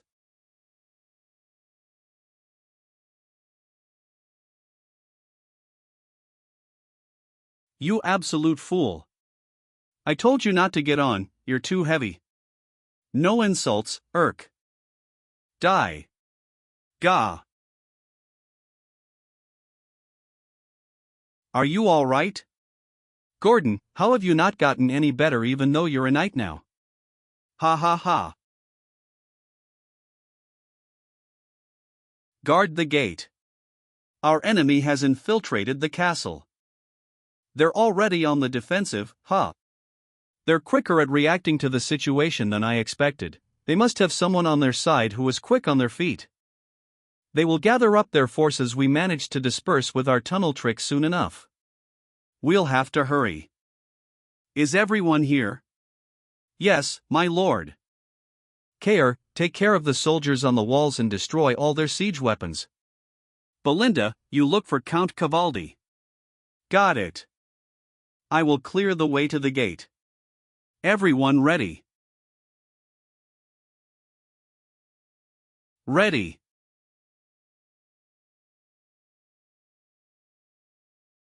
Fenris Knight Order. Engage.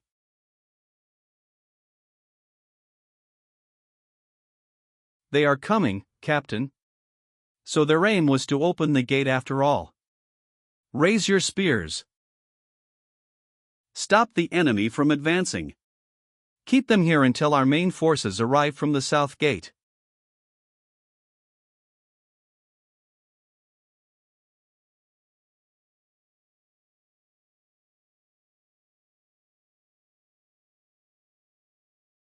Ga.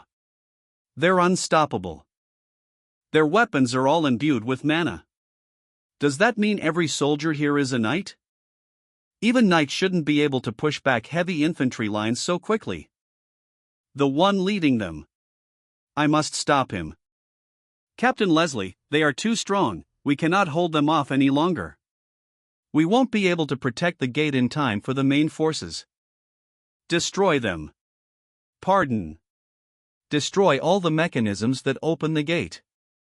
I will buy you enough time.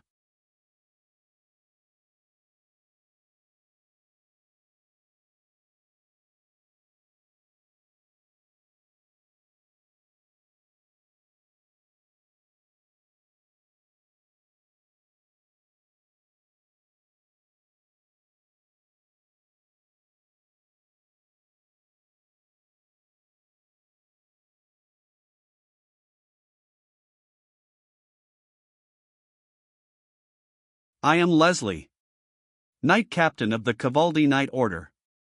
I will not let you pass any further.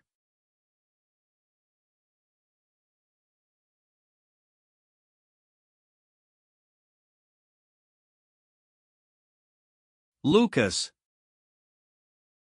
You must buy us some time.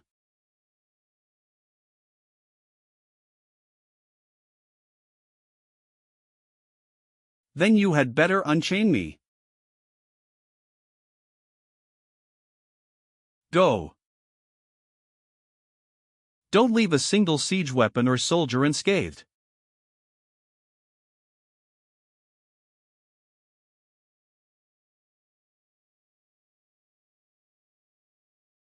I am Leslie, Knight Captain of the Cavaldi Knight Order. I will not let you trespass any further.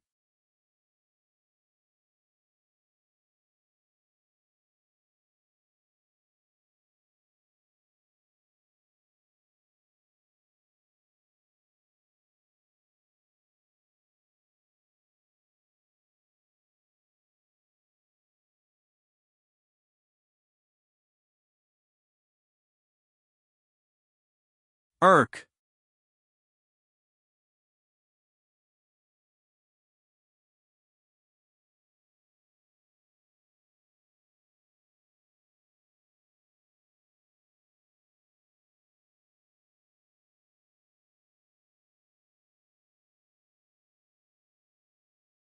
Kurg.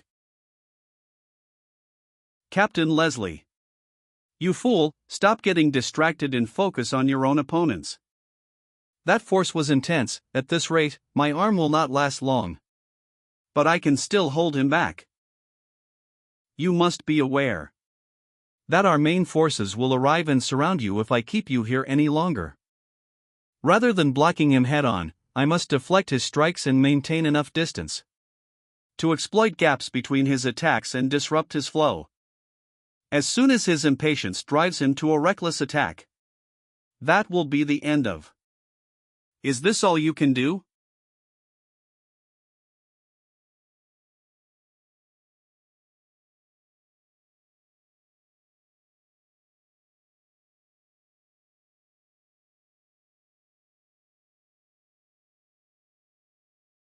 Not bad.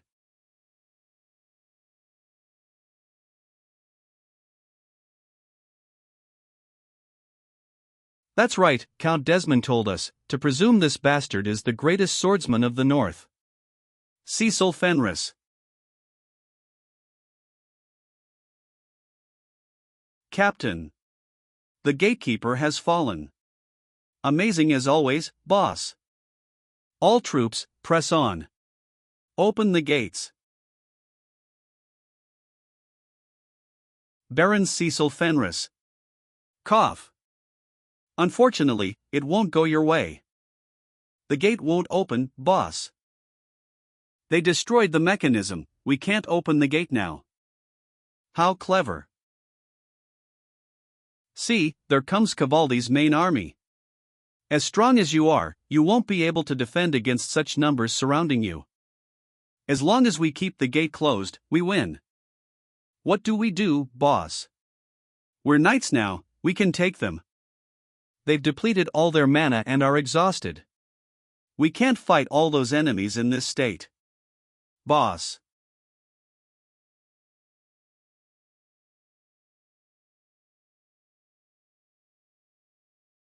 I should be able to use it for a split second.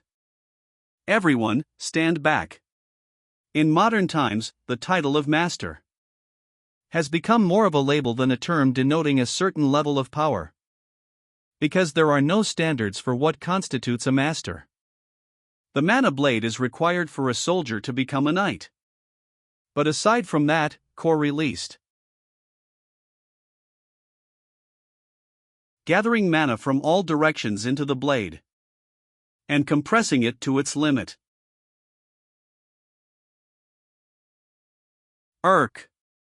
It's blinding. There is a tale passed down through generations of warriors from the ancient empire.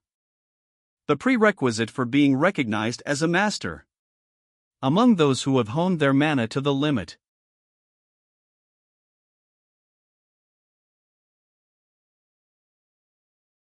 Aura blade.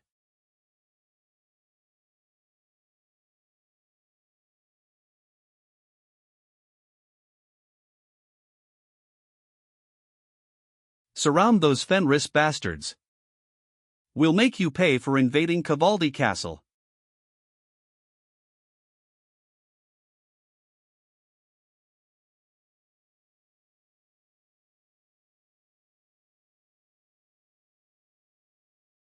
Why did you bring him? He refused to stay behind. The gate is cut in half. What is going on, Commander Jaemon? Retreat, fall back to the inner walls.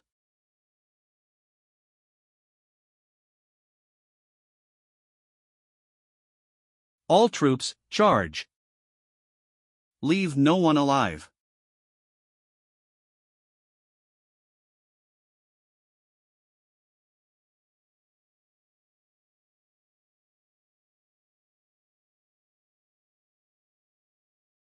You. How are you connected to the Shadow Knight Order? Retreat, retreat. We're going to die. You have nowhere to run. We've already taken over the inner castle. We have no need for hostages. Kill them all.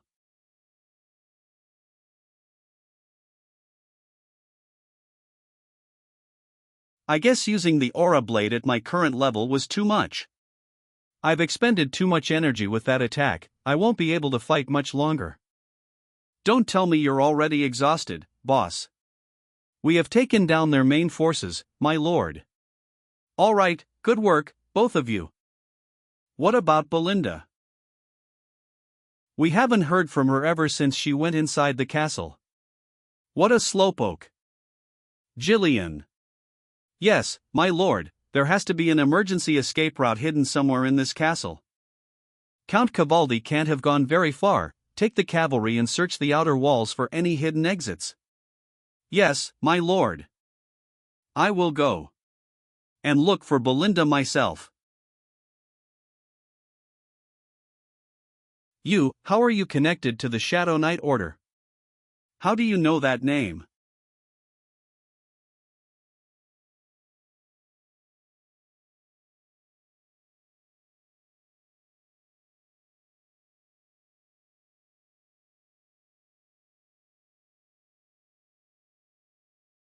Answer me.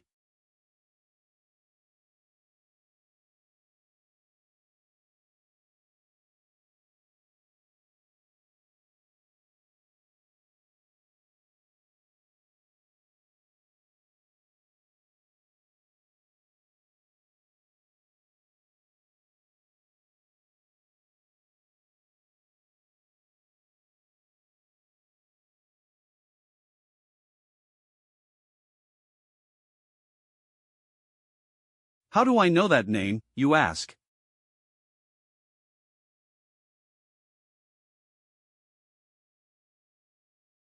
It's nothing special. You just look a lot like my former lover. What?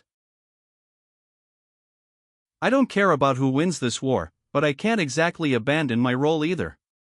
If you insist on continuing. I hope you don't think badly of me.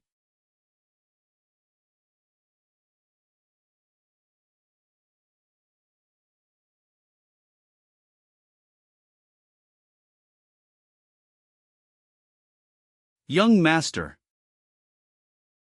Go, Belinda. I will take care of this bastard. Oh. Young master, huh?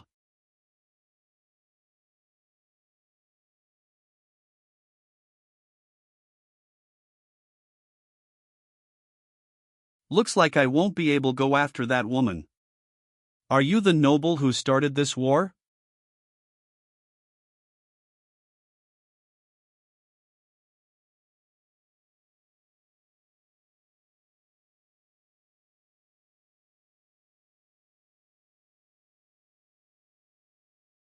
He.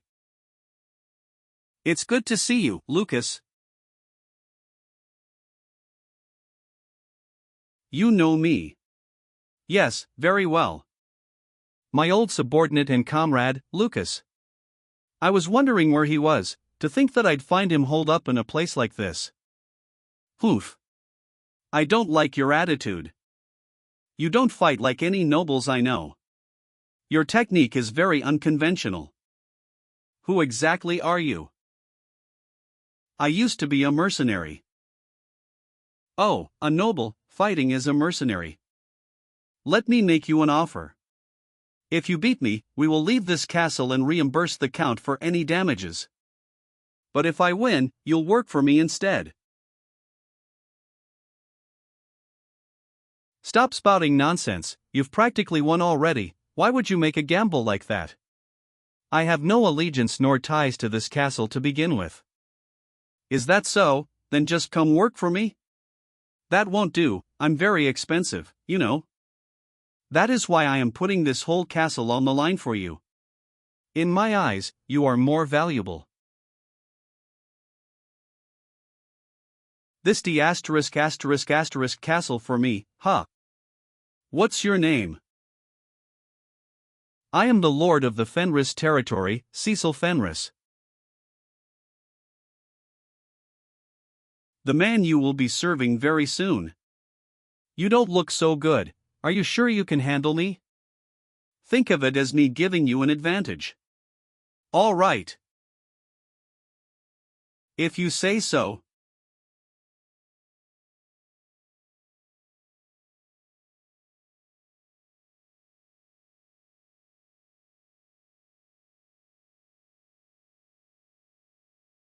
I only agreed to work for you until today, remember? It's been 10 years since our Moriana's approval match, our contract has expired. Has it been that long already? So you're not extending. Please don't make me. It's because of her, isn't it? It's nothing against you. But I can't dedicate my life to your fight, Captain. Fine, just go, then, go and find that precious woman of yours. Just like my revenge, you have your own goal, after all. I promise you this, though. If ever you're in danger, I'll come to your aid.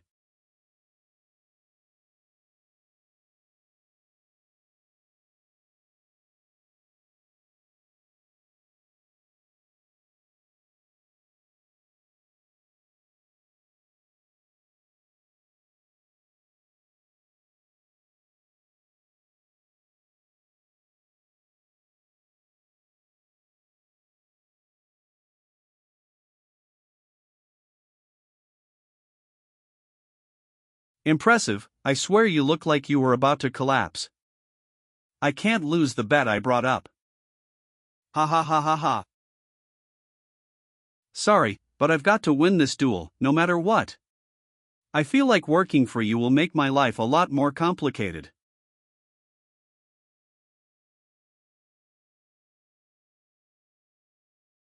So much mana. Just as I thought, he was strong before we ever met. Lucas worked under me for 10 years following his defeat in a Moriana's approval match, as is tradition for mercenaries. As the mercenary king's confidant, he was a problem solver who could get anything done. But even he was unable to find the woman he had been searching for his whole life. Because the day I fell for Aiden's trap, he came to my aid, just as he promised, and was killed in combat.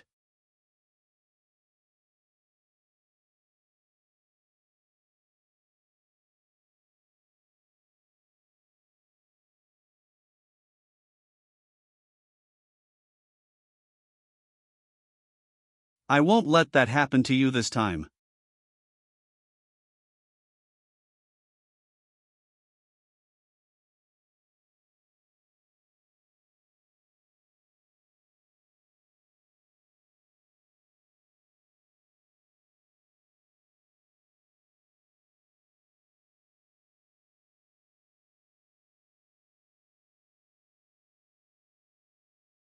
I win, Lucas.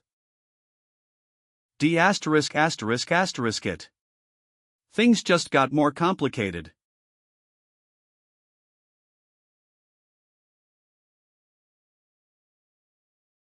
Ah, Leslie, my knights, my impregnable fortress that has never been breached, Armstrong Dugan Cavaldi. There are no fortresses in this world that are completely impregnable. That look in your eyes. You didn't attack us simply out of greed, then, what is your actual motive? I have many, one of which is to kill you. To kill me, do you really think you and your father will get away with that? You may have the royalist faction at your back now, but they will not be able to protect you. If you kill me, you won't be able to handle the fallout. No one knows about this, but I have someone supporting me. House Delphine, you mean? I am well aware of that. House Delphine has been recruiting neutral nobles like yourself and taking over the northern territories. The Duke is also providing iron ore for Count Desmond and Count Leopold, his key forces for his planned conquest of the north, and reinforcing their troops. And he even has the Crimson Mage Tower in his pocket in order to strike the royalist faction when they least expect it. He wishes to start a civil war in the kingdom of Lithuania. He knows about everything, he knows it all. Who in the world is he, and how did he find that out? Hold on, if you know everything, this will be much simpler. I will give you one last chance. I promise to hand over half of the iron ore we mine for the next 20 years. I will also tell Duke Delphine about how promising you are. You can join his side, then you and your father will enjoy peace for the rest of your lives under House Delphine's protection without having to do much at all. Wouldn't it be much more beneficial for you to keep me alive? I have no intention of joining forces with you. You. Because all of you will die at my hand.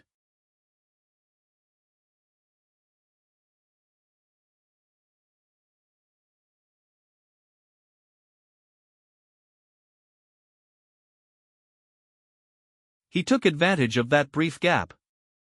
I followed the Duke's method of thorough preparation and planning, despite it taking more time. And what were the results each time? Failure. Failure. And failure again. And now, Cecil Perdium has the royalist faction at his side. I must crush him. I no longer need anyone to order me around or report to. I will decide everything myself from now on.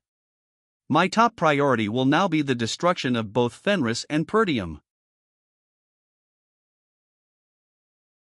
Cardinia, the capital. That brat, Baron Fenris, already won the battle. But how? Count Cavaldi's fortress is known to be impenetrable. To think that Baron Fenris was such a talented commander as well, you really cannot judge a book by its cover, huh? On top of that, Count Cavaldi didn't surrender. Baron Fenris's forces completely overtook the castle. Lord Cecil was instrumental in the Battle of Perdium as well, so his talent is irrefutable. Impossible, he was simply lucky. It was the Great Famine that allowed him to win so easily. You act as though that is some sort of problem. The important thing is that he won. Has there been any movement on Count Desmond's end yet, Tolio? No, not yet, my lord. TSK, we even placed royal forces along the road to Cavaldi Castle. We have gained plenty with this victory. Since it came out that Count Cavaldi was receiving support from the Duke, they will not be able to intervene for the time being. If Count Desmond had stepped in during this battle, we could have confirmed that he too was part of the Duke's faction rather than a neutral noble. It is still too early to judge. Of course, our faction has gained a significant foothold in the north thanks to Baron Fenris's victory. This may be a significant boost for us, but the Duke will not sit idly by, so you must remain vigilant, all of you. That is it for today's meeting. The Marquis is as nonchalant as ever. This would have been a rare opportunity for him to smile, but it is his cool composure that has allowed him to lead the royalist faction so well all these years. Let's go, Rosalind. Yes, F.A.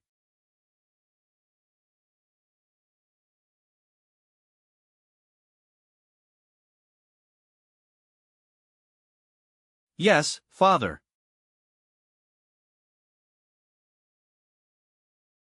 Meanwhile, near Cavaldi Castle in the north of Lithuania. Captain Max. Don't you think it's too quiet for a war to be going on? The Fenris troops may have already been defeated. But what about our mission?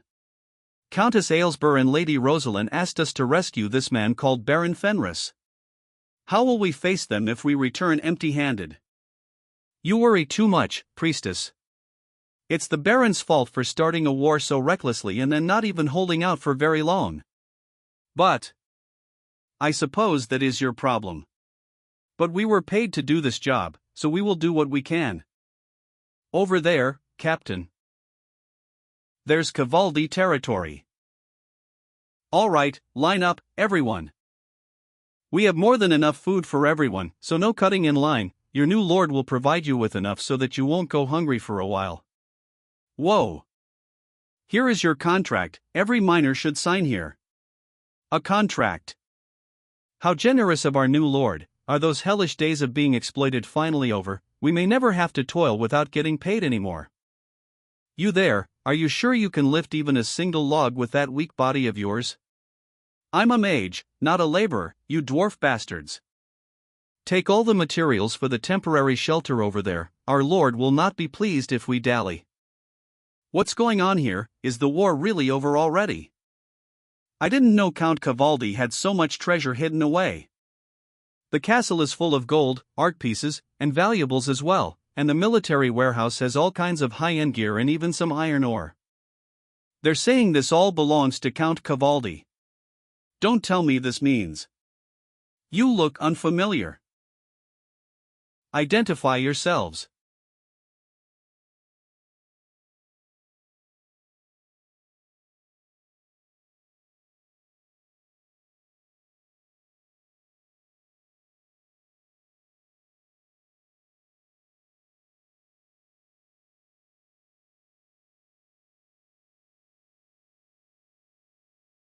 Guests have arrived from the capital, my lord.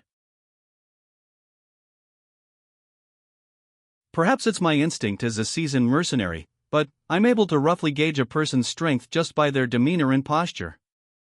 The pungent smell of blood lingering in the air indicates that there was bloodshed only recently. His movements are restrained and effective. So this is Baron Fenris. Who are you? Oh, it is a pleasure to meet you, Baron Fenris. I am Max, sent here by Countess Aylesbury and Lady Rosaline. I was tasked to rescue you by any means necessary were you to be in any danger. You're late. Yes, though we did our best to hurry here. Given the urgency of the mission, we never expected the war to end so quickly. You really are the rising star of the royalist faction, my lord. We shall make our way back now, to tell our clients. Where do you think you're going? Pardon. The war has just ended, and we are short-handed. Go ahead and help us out first. But that has nothing to do with our mission. But you didn't help when I was in danger. Well. But the war was already over by the time we got here. I'm not quite sure what to tell your clients if they ask about you in the future. It would be best for all of us to let them save face, don't you agree? Yes, my lord, I will stay.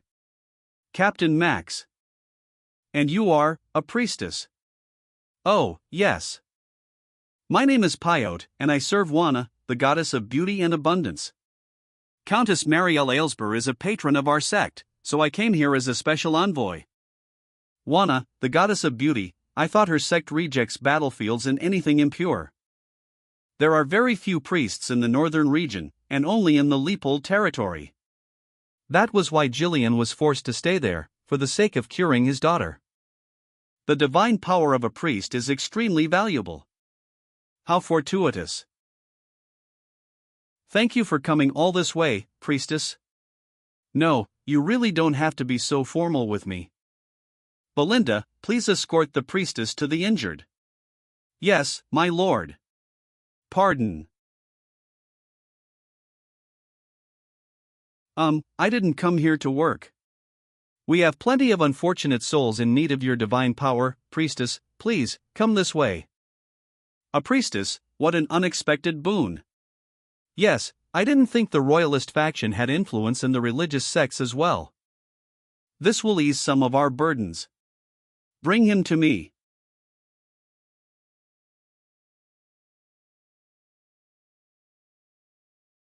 Captain. Captain Kayer was beat. So you're the Lord's right-hand man. Are you sure? You bastard. I'm just getting started. So you're the Lord's right-hand man. Are you sure? You bastard. I'm just getting started.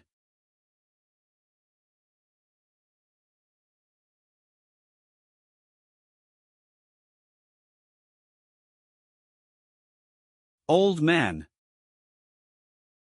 Enough. You too. He seems more like a right-hand man. You little. Let me go, old man, it's not over yet.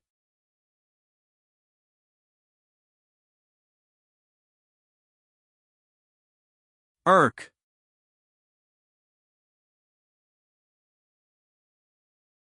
Your subordinates are watching, think of your reputation. Care. You, come with me. Our Lord wishes to see you. D asterisk asterisk asterisk it. He. What's so funny? That lord of yours. I can't believe the first thing he had me do was beat some sense into his right-hand man. He sure is something else.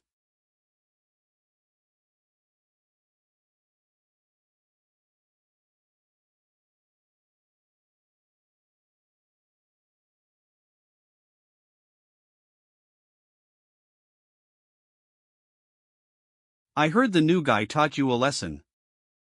Poof. If you came by to make fun of me, don't bother, you're busy enough already, you shouldn't be wasting your time with me. Take this, care. I wrote down a few notes on a mana technique that would suit your fighting style. See if it helps. This is. You should give this to that spearman. Why me? I can take it back. No thank you. The reason you lost is simple, your fundamentals aren't as solid as his. Experience and intuition alone have their limits. Boss.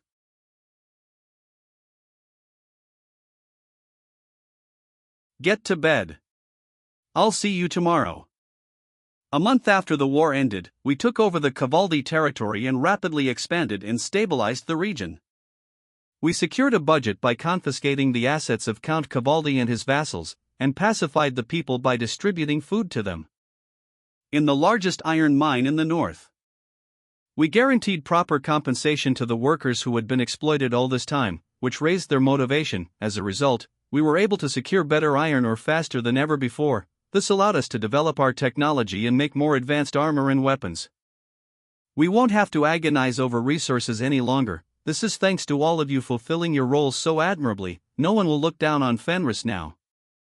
Of course not. If we include Perdium, we now own a third of the land in the north. Our population and military power are second to none. Ah, this is fantastic. House Desmond can try to attack us as much as they want now. Wendy, he really needs to control his tongue. It's too early to celebrate, the biggest threat hasn't been taken care of yet. Darn, isn't it about time for us to take a break? My lord. Well, the mages keep complaining that they're being worked too hard these days. What should I do? We've even caught Alfoy trying to run away a few times. They are contractual slaves, you know. I suppose so. Don't worry about them, Vanessa. We have a priestess now. In the name of Wana. Rise once again. Stop healing me. Please just let me stay tired. I don't want to work anymore. Stay still, please. Oh great Wana, is it really alright to use your divine power this way? To think that I would be tasked to heal these exhausted men so they can be put to work again. When will Baron Fenris let me go? He only said he needed a bit of help. Priestess, my lord. Your divine power seems to have increased, has it? I can't really tell. Divine power can't be trained, unlike mana. In other words, she was born with great quantities of it. This mysterious power can only be wielded innately. I knew she wasn't just a regular priestess. How has your stay been so far? Oh, fine, really, but I was wondering when I might be allowed to go back to my order. We can set out now. The Fenris territory has benefited greatly from your generous aid, priestess. I would like to repay you. Cardenia, the capital. They conquered Cavaldi Castle by flying up into the sky. That's ridiculous. Are you saying Baron Fenris is some sort of bird? He cut down the castle gate with his aura blade. Only a swordmaster could achieve such a thing. Use your common sense. All of this information has to be exaggerated. These are nothing but lies. Halt. How have you been? My lady.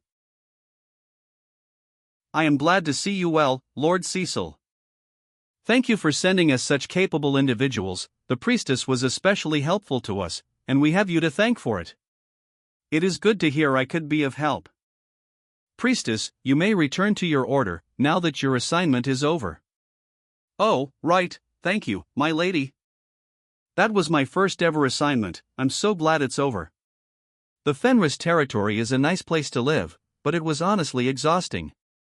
Oh, there is something I would like to ask you regarding the priestess, my lady.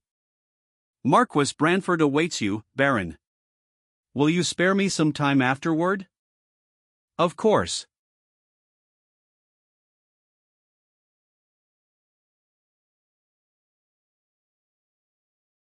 You are late. I apologize, it took some time to stabilize the territory. That little, he should have come here straight away. Shush, settle down. I told you before that you must consider my honor in everything you do. If you had failed to defeat Count Cavaldi, my reputation would have been tarnished, not to mention that of the royalist faction.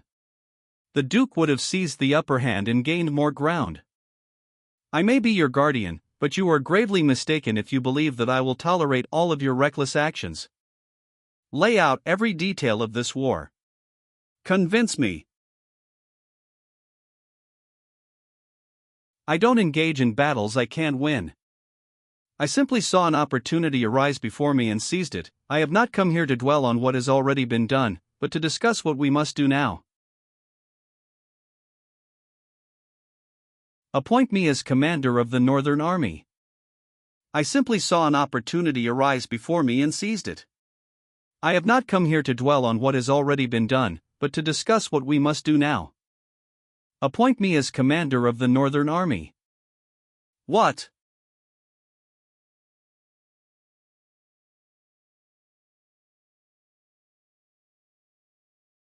Cecil Fenris. We've changed since you joined us. I also sense some changes taking place among the royalist faction. I will make sure such changes are made right.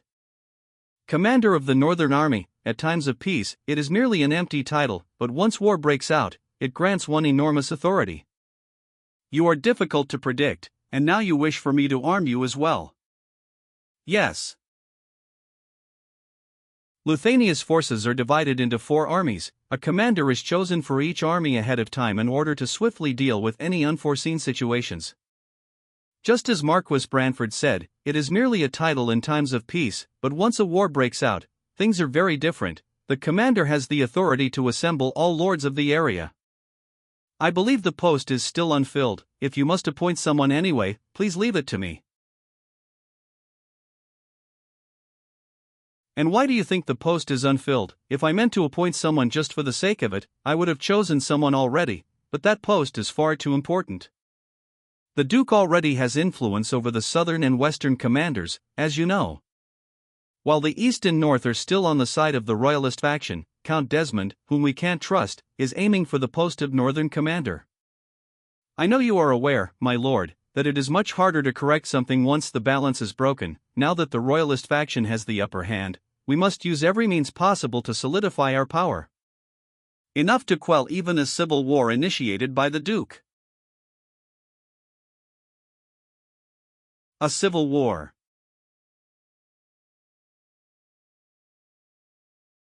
You brat. You are toying with me.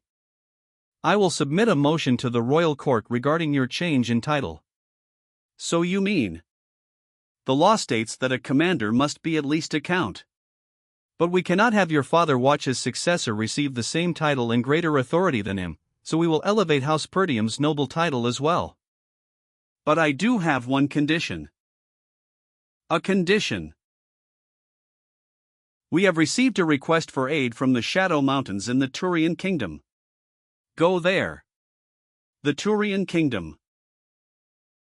The land of Knights, the Turian Kingdom, most of its territory is taken up by the Shadow Mountains, which are teeming with powerful monsters all year round. Because of this, most of the population is strong and battle-oriented, while the Knights of the Kingdom are among the most powerful on the continent. I used to hunt and train in those mountains once upon a time. The kingdom has given outsiders permission to hunt monsters within its borders, so a call for aid must mean. They seem to be having a problem preparing for the upcoming wave of monsters. Someone like you, who flew up into the sky to infiltrate a castle and slash through a gate with your aura blade, should find this to be a simple matter. Understood. In exchange, please station some of the royal forces near the Fenris territory while I am absent. The Duke may be temporarily driven back, but there is no knowing what may happen. In my past life, Duke Delphine recruited the lords who had been appointed commanders, started a civil war, and ultimately usurped the throne. At the time, Harold Desmond was the commander of the northern forces. But this time, I will strike first. I will seize the north in the exact same way you did, House Delphine.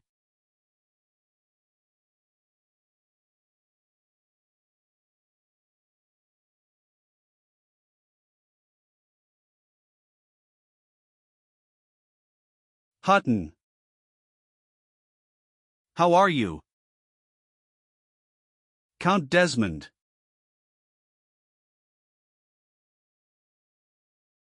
Victor, I had so much hope for his future.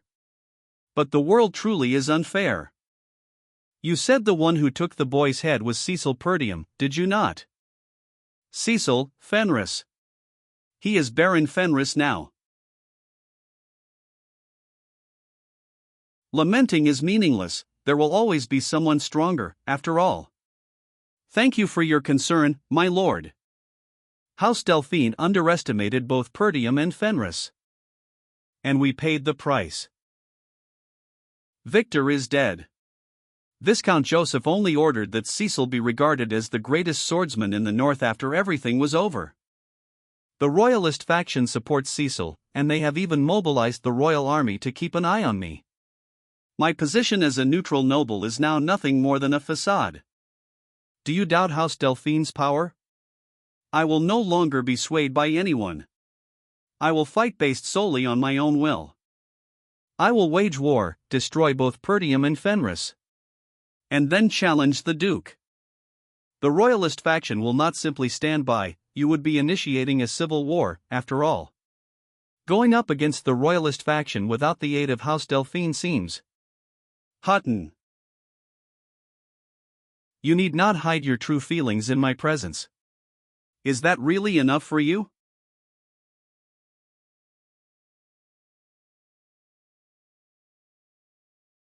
How could you say such a thing, my lord? I will never forget that night. The night Victor, the boy who never knew defeat, just as his namesake, returned as nothing but a broken helmet. That precious boy. My only apprentice. I should have made him stronger. Of course it is not enough. I will bring you the head of that beast, Cecil Fenris. Please allow it, my lord. Soon, Hutton. When it is time, take the two-winged Night Order and decimate everything. That is when Cecil will die. You are headed to the Turian kingdom. Yes, I must follow Marquis Branford's orders. But it's such a dangerous place, and it hasn't been long since you fought that war. The Marquis does not seem to believe in my achievements just yet. It appears that he wants me to prove myself this way. Don't worry about me, I have hunted down many monsters in my lifetime. I was able to negotiate with the Order of Wana, just as you asked. You can keep Priestess Pyot and Fenris with you for a while. Ah. I am quite impressed. It can't have been easy to negotiate with such a strict religious order, even if you do donate to them. Oh, it was nothing. Father Perisco, the leader of the Wana sect, is very easily swayed by money. Don't tell anyone. Thank you, I owe you once again, my lady. Well then, I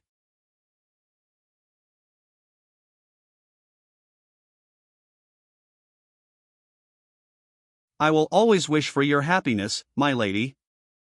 The foot of the Shadow Mountains in the Turian Kingdom.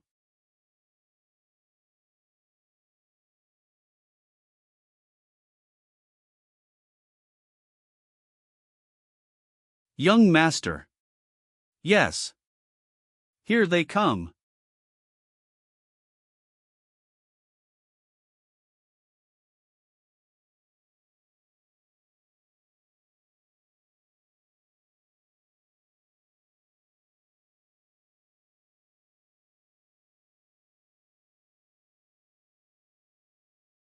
Ha ha.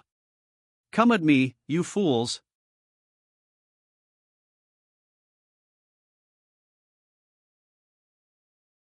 Good grief, Grandma, why did you have to hook my cheek? I could aim much lower next time. We've been running into monsters the whole way. So this is the lawless wilderness crawling with strong opponents, right?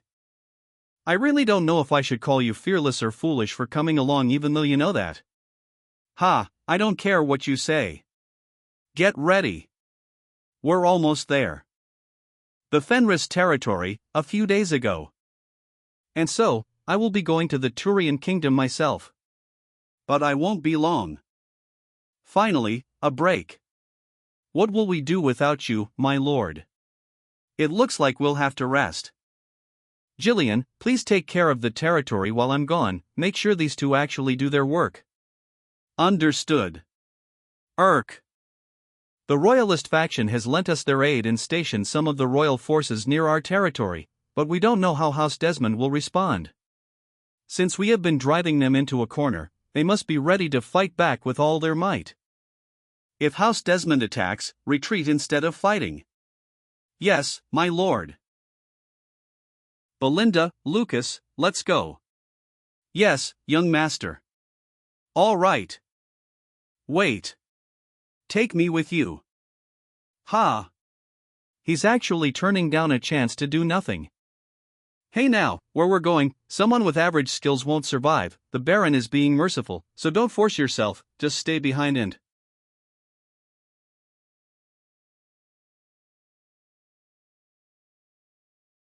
Our match isn't over yet. And it's not going to end like last time. Oh. Jillian. I will be fine on my own. All right, then. Come along, Care.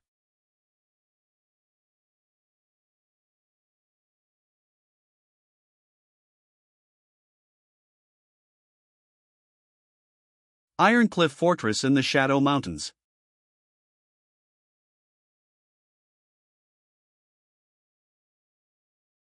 Humph, look at them, acting all tough.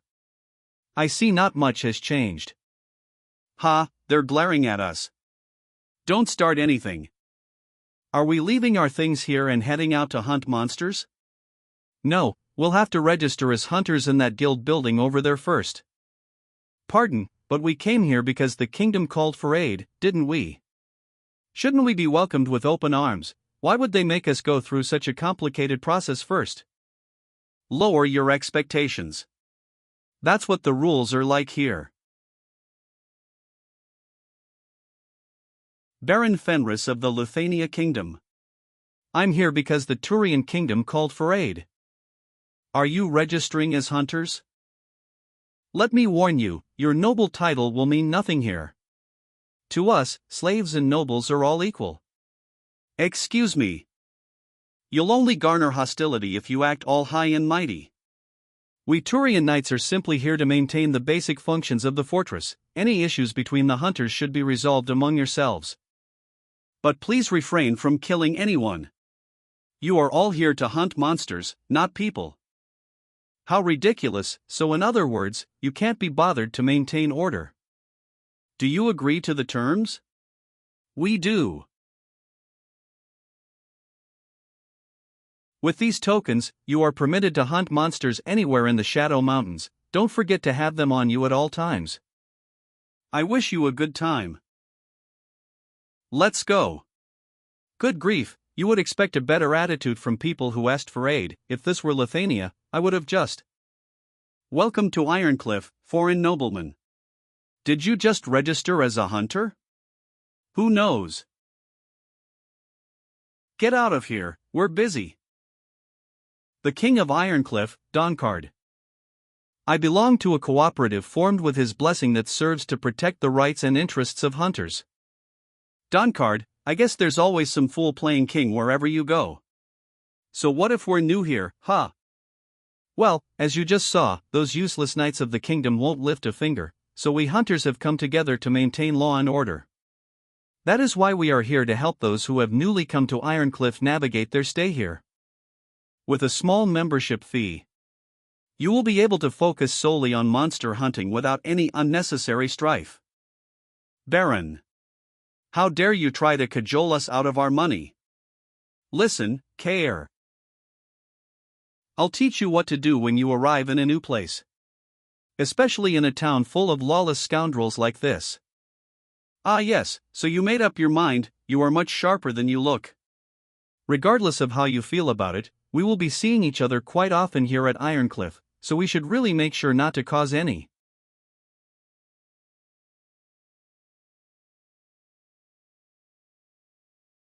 Fists mean more than words.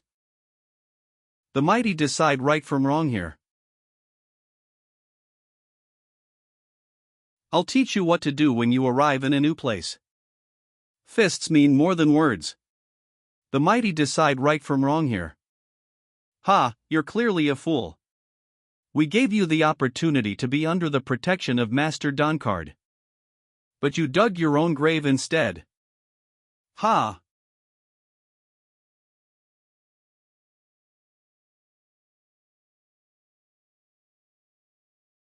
That's enough. I'll start charging you for damages if you continue. I thought you knights didn't interfere. I get what you mean, boss.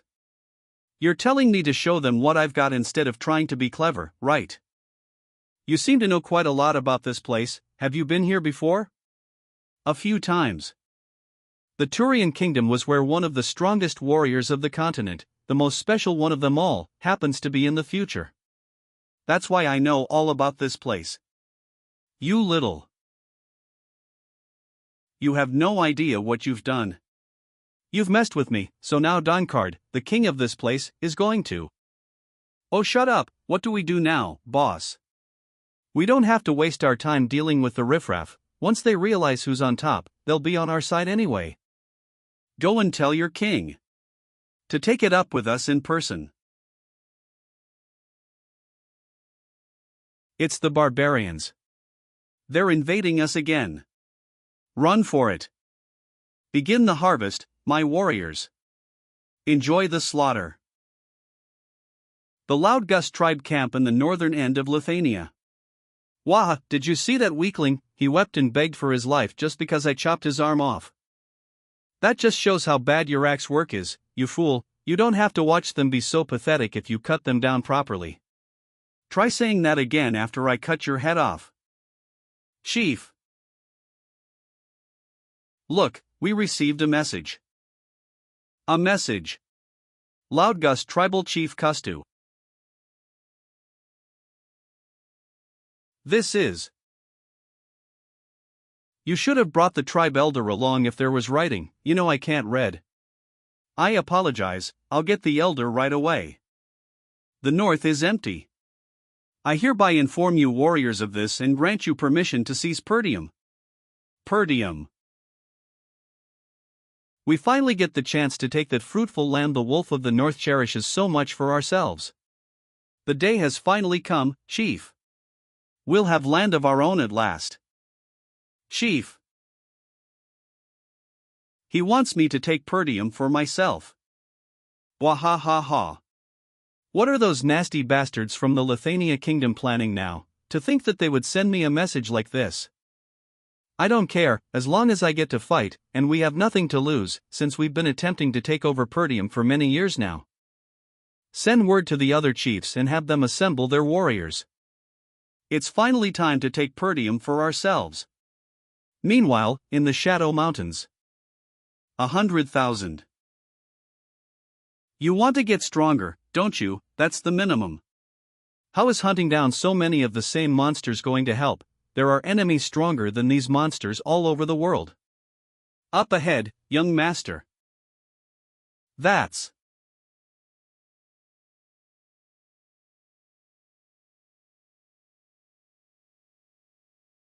Owlbears, the top predator of the Shadow Mountains. There's no end to these monsters, huh? I'll take care of them, so just wait here. I can defeat 1,000,000 of them if need be.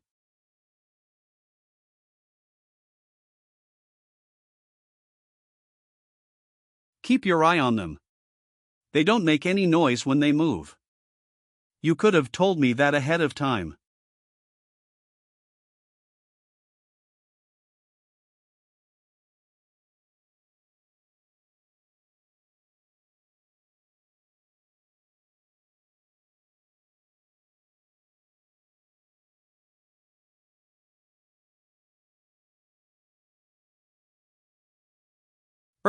You bastards.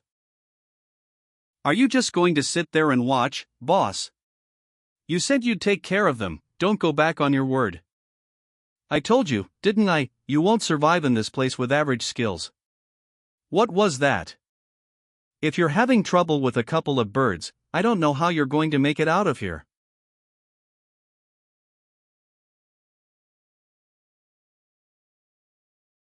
He's not going to die, is he? He won't fall so easily. Owlbears are clever, so you'll get swept up by their tricks if you rush in without a thought. There's a reason they're the top predators of the Shadow Mountains. But it's also why they never expect to become prey. Just as you managed to land a hit on Victor. I already taught you how to get stronger, and you succeeded once before. The problem is that you don't utilize the technique unless it's a life or death situation. You have to approach this from the perspective of a hunter, not prey. Instead of rushing in blindly, you wait until the perfect opportunity presents itself for the kill. Make that instinct your own.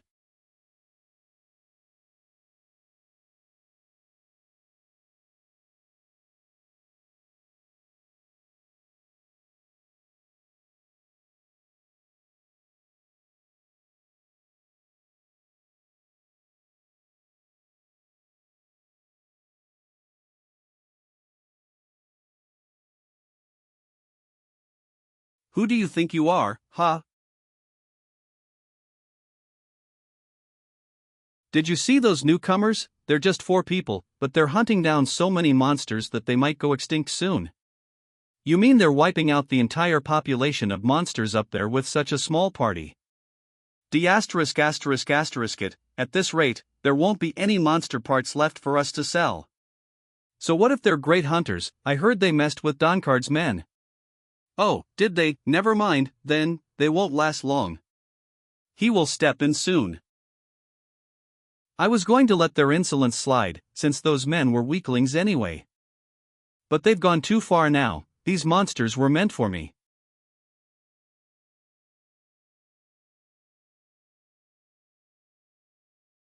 Get ready, hunters. We're about to hunt down our prey. I can't even count how many we took down. Hey, you two, hurry up and cart these bodies off before the next wave of monsters arrives. Don't you dare leave behind a single piece of material. Of course not, sir, haha. Stop putting pressure on them, or they'll stab you in the back. They can try.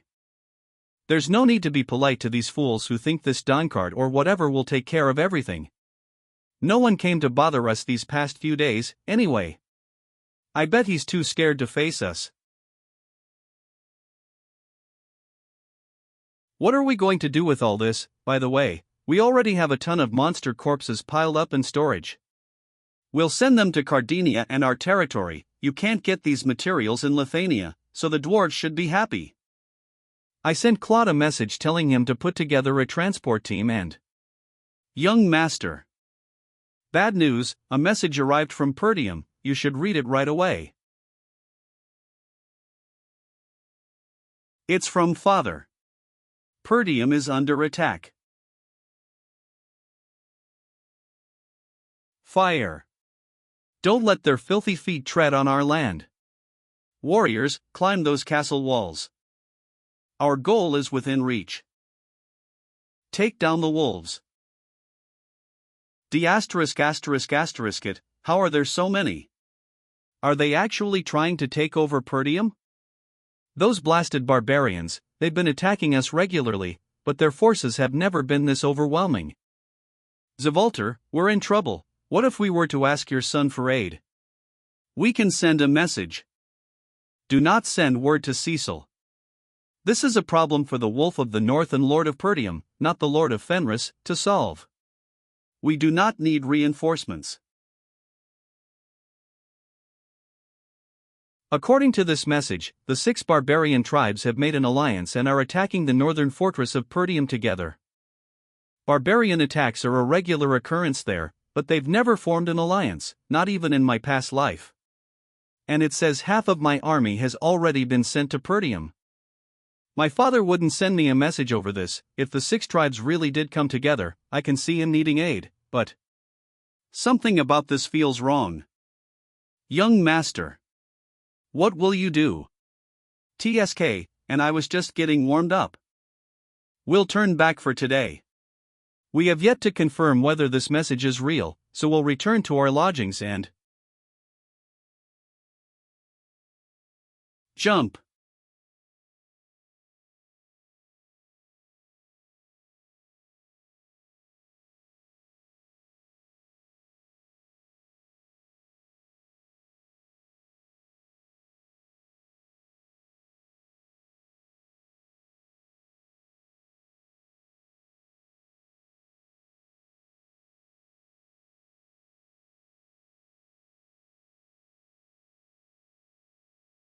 An avalanche. Young master. Everyone, gather behind me.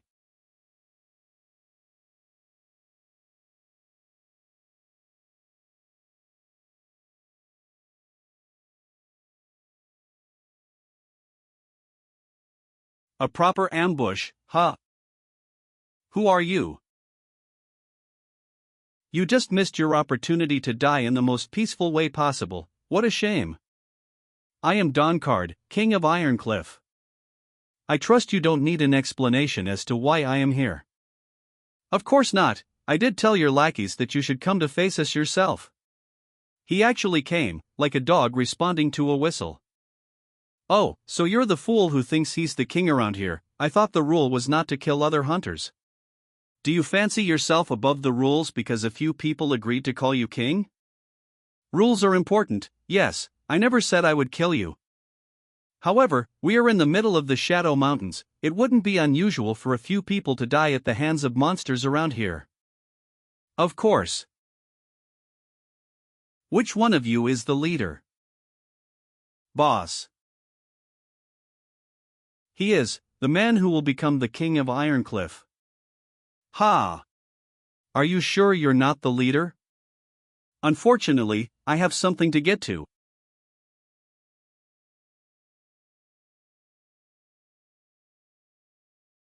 You can get going, boss. I'll take down this fool in a heartbeat. Lucas, Belinda, let's go. Try not to die. How dare you? We never said you could leave.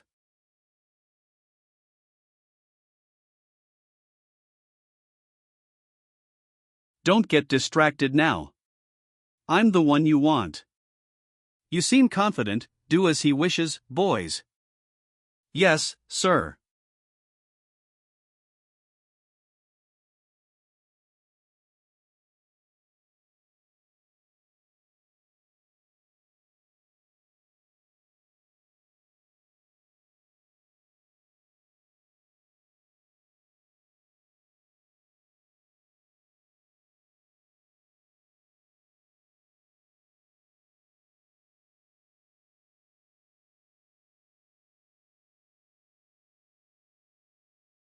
Hee, you're pretty good on your own, redhead.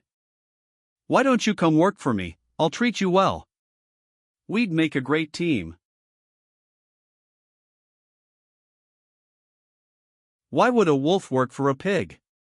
I'm going to be the king of this place, starting today.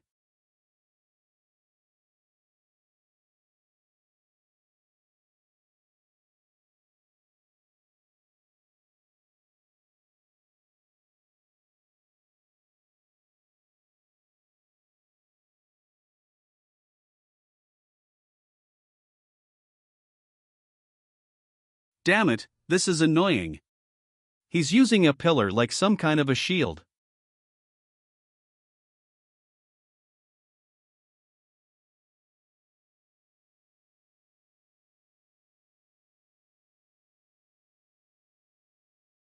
Ugh, he moves fast for a fatso, doesn't he? He's not showing any openings despite holding that stupidly massive pillar. If I get hit even once, I'll pass out. How am I supposed to beat him if counterattacks don't even work?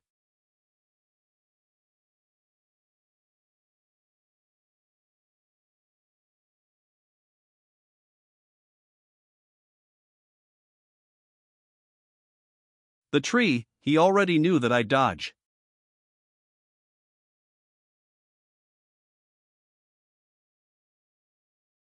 I've run into guys like you as many times as the number of monsters I've hunted so far.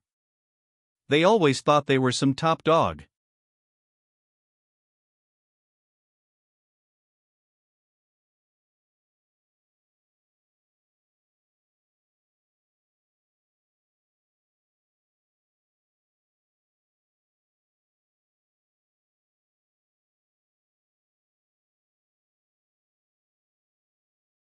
I haven't seen someone challenge me for my position, so I forgot how to hold back. It's not always a good thing to become renowned. Everyone backs down before they even try, TSK. I noticed you started getting scared at some point and constantly dodging. I decided to finish quickly because it stopped being fun.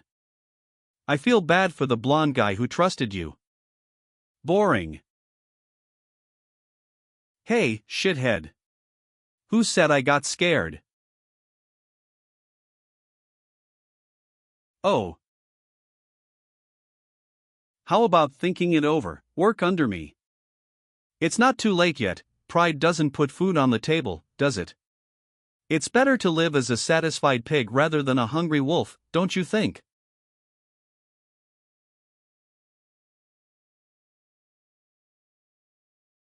One of us will have to die today. And that person won't be me. Fool.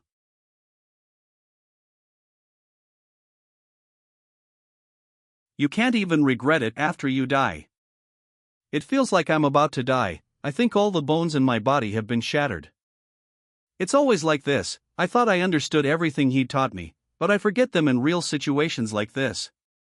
I got scared like that pig said and couldn't even pull anything off. Fear. So this is fear.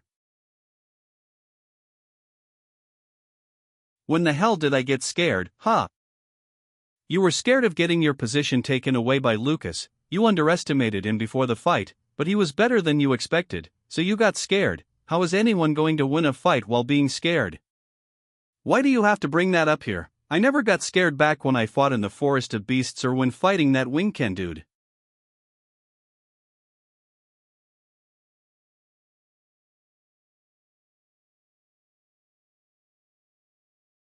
What the hell, Cap?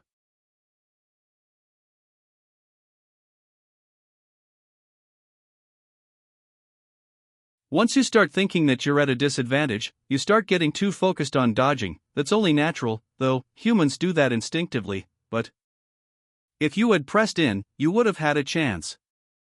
That's exactly what you need to overcome in order to achieve your idea.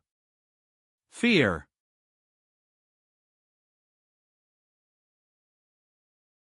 Death is something that must be avoided at all costs. But it is also the greatest teacher.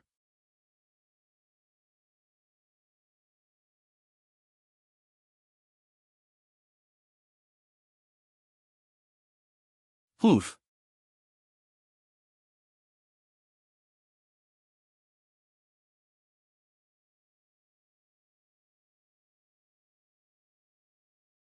A second time.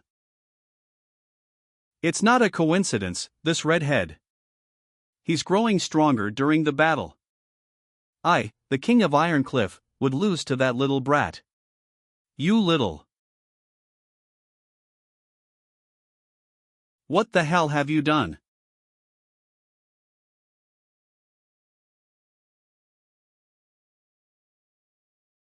Nothing special.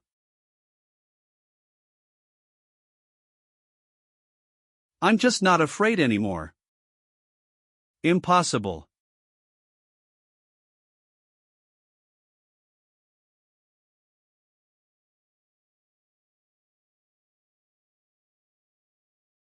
Officer, over there. I think they've started moving. Yes, that is clearly Baron Fenris and his subordinates. I don't see one of them, but that should be fine. Send a letter to Count Desmond. State that Baron Fenris is moving according to our plan. Northern Fortress of Perdium. We have fallen into a trap. They're nothing but scarecrows made of flesh and blood. Do not be afraid. Don't they get tired at all? Isn't this enough? Usually, they'd go back at this point. The wolves are exhausted now. If we clash a couple more times like the kingdom's men said, they'll break. Those from the Soundwind tribe, retreat, time for rest. Switch with the follow-up unit. Already, we haven't had enough yet. TCH, I was just getting fired up. Follow the order, idiots, it's from Chief Kustu. Damn it, another follow-up. How many times are they going to do that? Brother, the 6 tribes are using a rotation strategy, taking turns so the attacks never let up. Our forces are far too lacking to absorb the gaps between their assaults. Those barbarians are using a strategy, they're trying to exhaust us to death. The alliance was one thing, but this is really strange. There must be a mastermind behind this. The next time they come, open up the gate.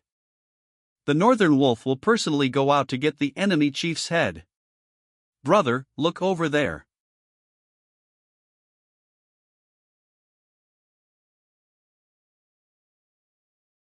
That unit is.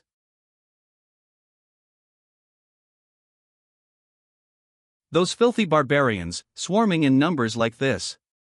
Sounds like the 6 tribes alliance thing was true. Belinda, Lucas.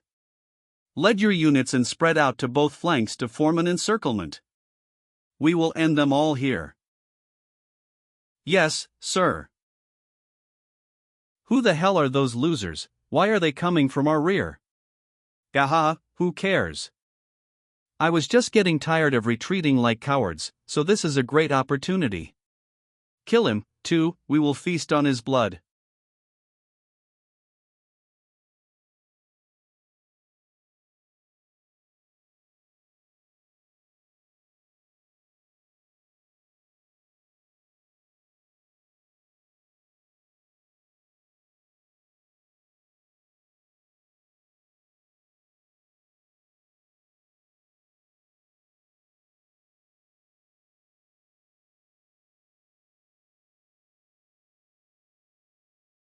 Our front lines were instantly. Perdium had a warrior like that. Pull him off the horse. Stop him. Run. What the hell are you all doing? Don't tell me the great warriors of the Soundwind tribe are scared of one guy. Chief, there's a huge problem. They're pushing us down from the flanks, too. And at our rear, there's the Northern Wolf coming out of the castle with his soldiers. The Northern Wolf. He had never opened his gate, and it just had to be now. It doesn't matter, we outnumber them. Warriors, just push forward. Demon. Demon. Soaked in blood. From the myth. The day the forest of beasts burned. The tale of a demon drenched in crimson blood who stole everyone's souls.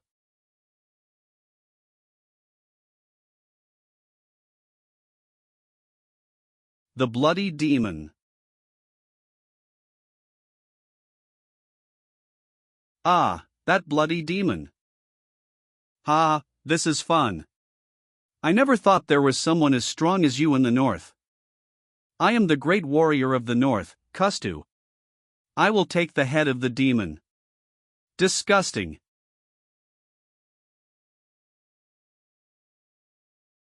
How much has the north been gnawed away by that barbaric warrior play of yours?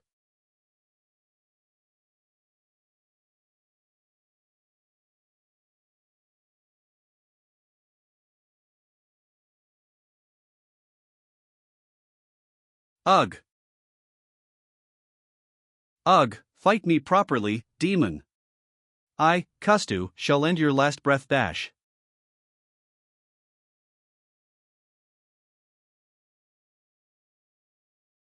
A new mythology will spread among you barbarians. The Northern Wolf will slit the throats of all warriors. W dash. Wolf. Their chief is dead.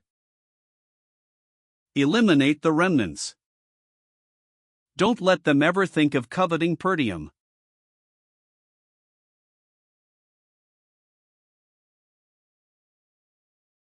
It's been a while.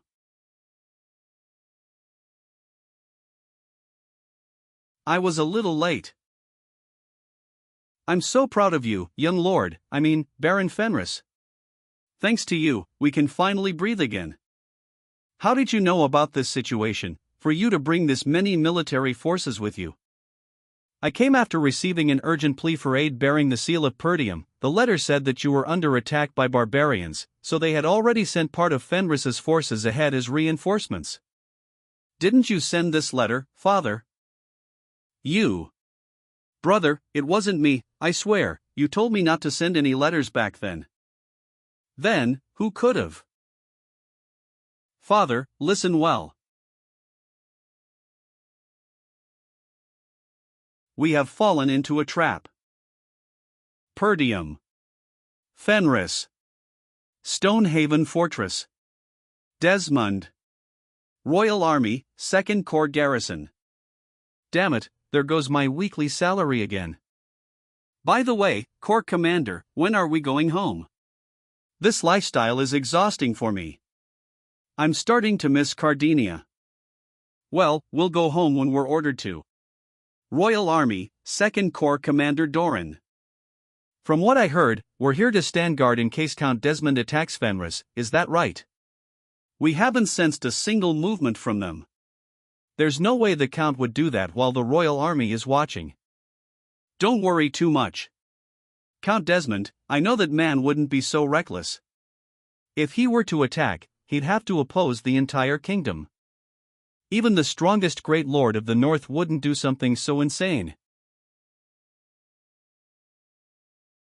Corps Commander, we have trouble. Count Desmond's army is charging this way.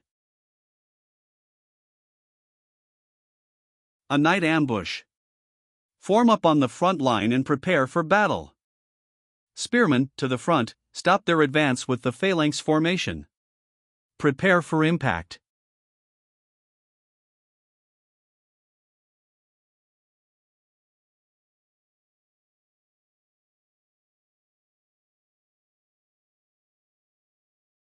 Damn it, we can't last any longer. Corps Commander, we cannot hold the formation. The Royal Army consists of the kingdom's elites, yet we were defeated so quickly.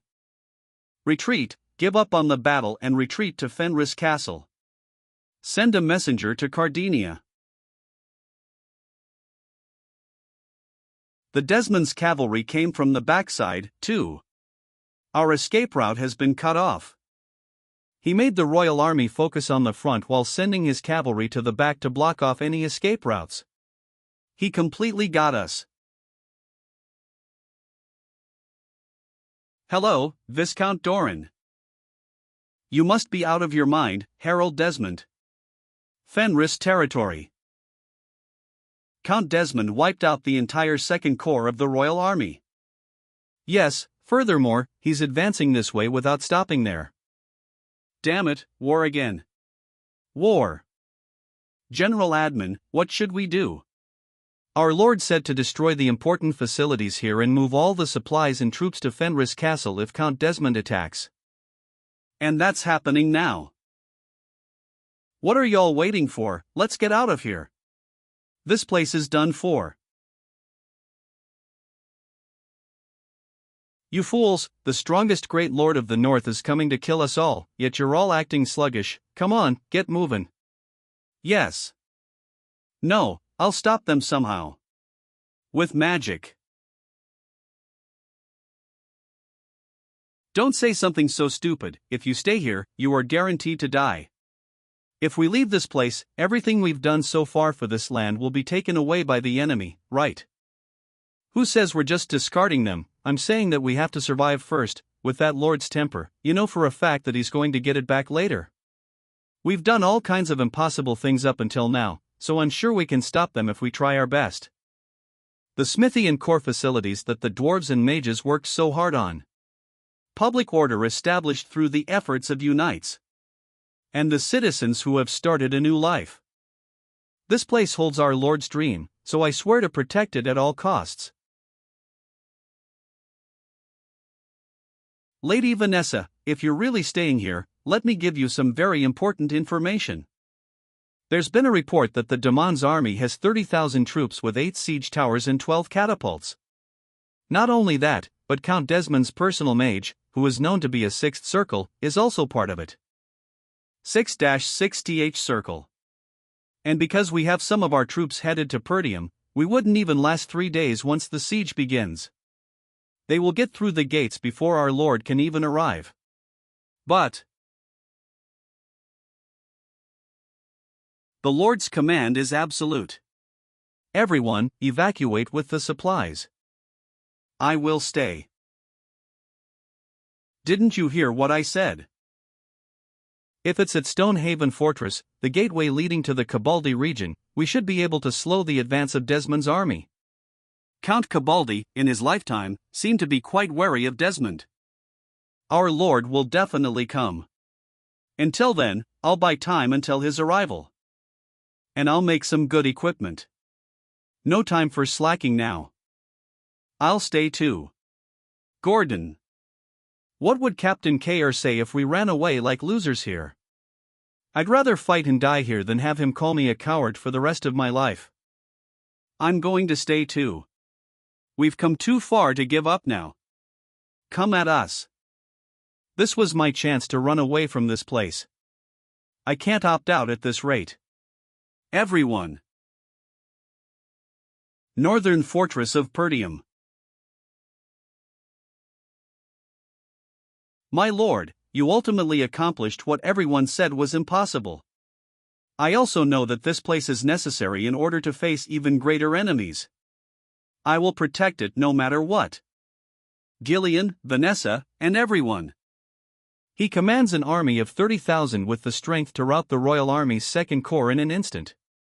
He sowed confusion in the intelligence network, dispersed Fenris forces, and launched the attack while keeping me tied down here. I had even considered the possibility that Desmond might act independently, but Desmond's army is advancing. You shouldn't be here right now.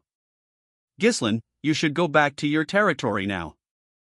Lord, there's a problem. The follow-up units of the barbarians are advancing this way again. What the hell is with those numbers? That's an all-out attack. I thought their attack would stop now.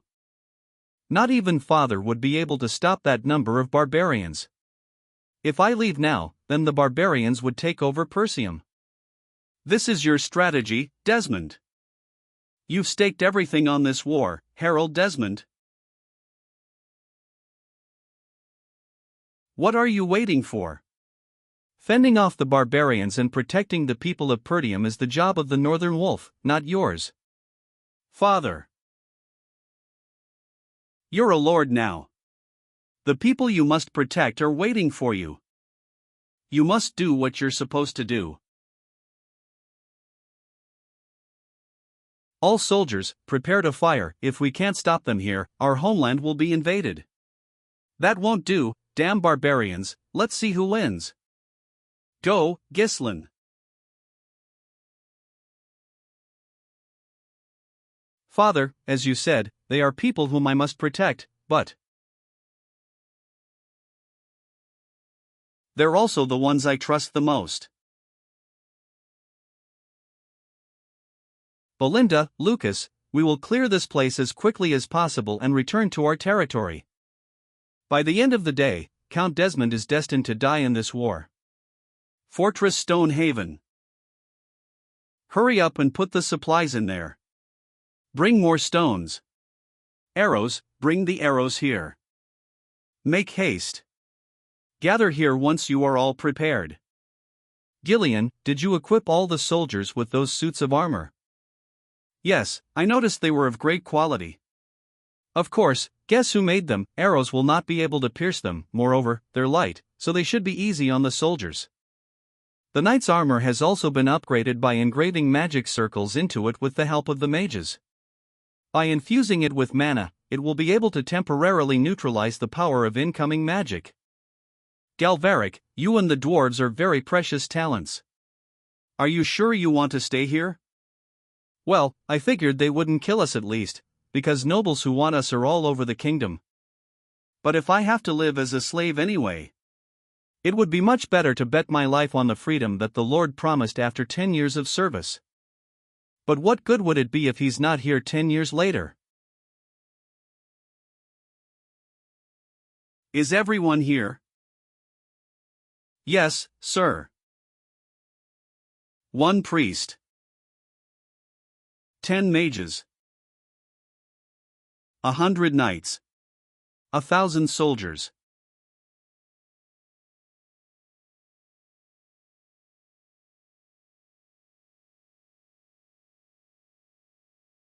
versus 30,000.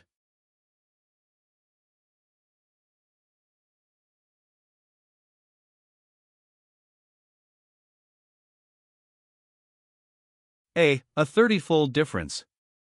He, how terrifying. It's better to run away.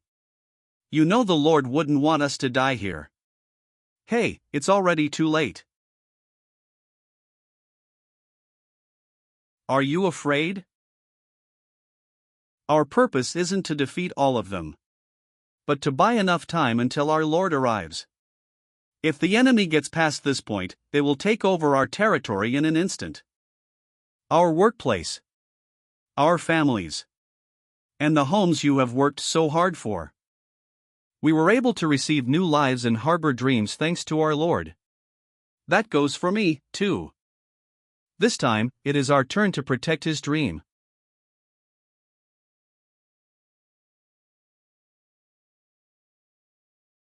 Count, we've loaded all the catapults. Willow. Yes, my lord. Desmond's personal mage. Sixth Circle Master, Willow. Have you found the runestone trap that they used against Degard? Based on our findings, no trace of runestone energy was detected anywhere in this area. Since the war began as a surprise attack, it's clear they had no time to prepare either. Good. Fire. Fire.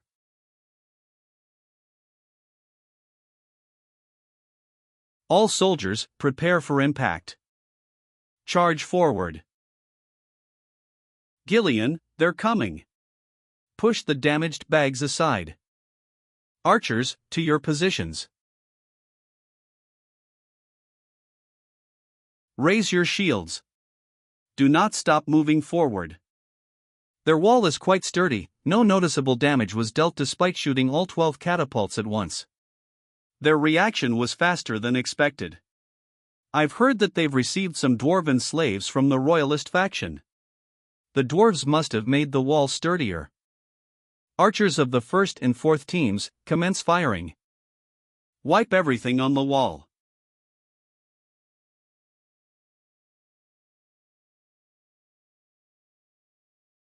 This armor just deflected all the arrows. What did those dwarves make? Keep shooting, the arrows won't do any damage to us. Willow. Rain fire upon them. As you wish. Hey, Gillian. Over there. The sky is ominous. Magic. Ah, please. Watch above your heads. As a rain that will burn everything shall fall. Damn it, our armor may block arrows, but it can't block magic like that. Everyone, hide under they. All soldiers, hold your positions and stay calm.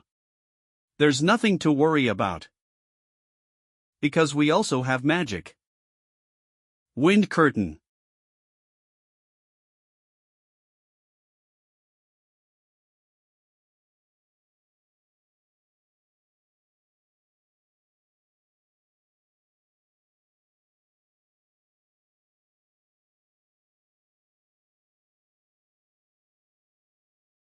That magic is. It's the mage who wiped out the Degard's troops. Damn it, I'm working as a battery again. Alfoy, don't lose your focus, we have to prepare for the next attack. Count, we need your next order. Count. He countered the siege attacks with fortress walls reinforced by the dwarves. Arrows with reinforced armor. And magic, with magic. Even after being split up and not having Ghislain Perdium present, the Fenris forces show no inferiority to me at all. This is a war pushed forward without regard for orders from the Duke or relations with the royalists. I haven't been calm, that wasn't like me. This is a stroke of fortune. If I hadn't moved now, I'd never have been able to bring Ghislain down. I'm truly relieved. Curtin, there's no need to test the waters with our attacks anymore. You mean advance the entire army. We must erase that fortress from the map right now. All soldiers, advance. We will capture the fortress. Keep firing. We have to slow down their advance as much as possible. Hey, look up. Those catapult shots are on fire. Hey, Mr. Dwarf, can our armor block the two? Dodge, you idiots. Ha! We're saved. As expected of the knights. The siege towers have advanced so much. They're pushing us with sheer numbers. Do not be afraid. Trust each other and stay in your positions. Fenris Knight Order, to your positions. Prepare for close combat. Our first attack must overwhelm them. This battle will be the very first point that decides the outcome of the war.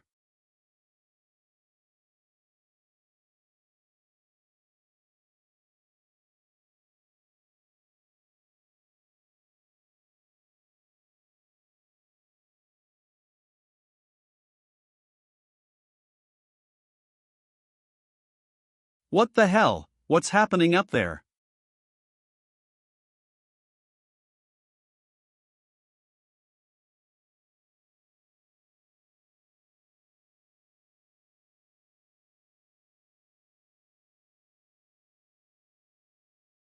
Kill them all, don't let them set foot on our walls. The white-maned lion. The level of the knights is quite high, this will take a while with average soldiers.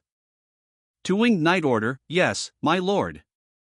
Get off your horses and join the infantry formation, climb the siege towers and push the enemy knights off of it, have one squad join the battering ram unit and strike the gate while the siege tower assaults the walls.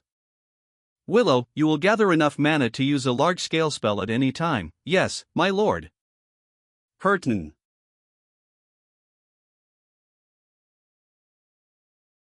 That white-maned lion is getting on my nerves. You may kill him.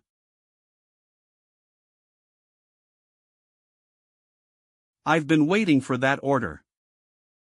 Capital City Cardinia.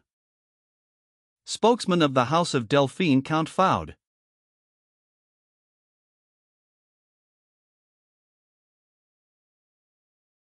Pretext for the war. What do you mean? Count Desmond annihilated my second legion and attacked Baron Fenris, who had recently joined the royalist faction. There is no pretext for this war. Is this what Duke Delphine wanted? That is not true at all. I understand your anger, Marquis. However, I don't see how there's a connection between us and the Count Desmond, who is a neutral dash. There's no use trying to deny this. In the post-war investigation of the recent Cabaldi War, we already uncovered that Count Desmond and the ducal house are working together. Why do you think we've deployed the Second Legion? You'd better choose your words carefully. The price for laying a hand on the royal army won't be small. TSK. I didn't think they'd express their displeasure so openly. Viscount Raoul, curse you for dumping this role on me. Please calm yourselves, my dear royalist faction. Count Desmond is personally responsible for all of this, not the ducal house. We promise that our faction will absolutely not get involved in this matter. There will be no joint attack on Baron Fenris. Even though he is affiliated with your faction, you're going to neglect this matter and take no responsibility. Didn't we stay out of Count Cabaldi's affairs as well? Just like then, it would be best if you also keep your hands off this war. You're deliberately complicating the situation, so the downfall of Fenris is already a foregone conclusion, so you're planning to test us through Desmond. If we, the royalist faction, charge in, it will drain the strength of the royal army, and if we hang back, the ducal house will safely swallow Fenris. No, this is a misunderstanding. We simply mean that we will not interfere because we do not wish for war. Yes, of course, but I've had about enough of your underhanded schemes. Tolio. Throw that man into prison immediately and arrest every ducal faction noble in the capital. If Baron Fenris falls, I will behead all the ducal faction nobles and send their heads to Duke Delphine. What?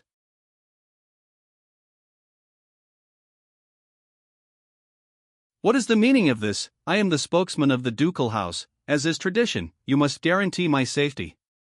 Morris, among the territories affiliated with the ducal faction, which is the weakest?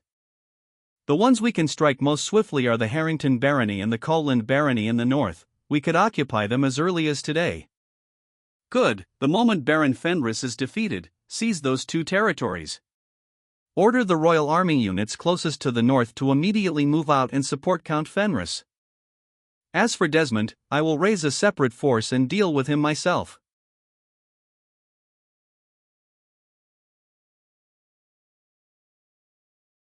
It's the Two-Winged Knight Order. They've breached the wall.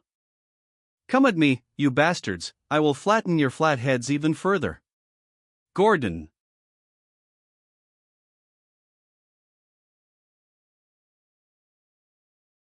Ugh.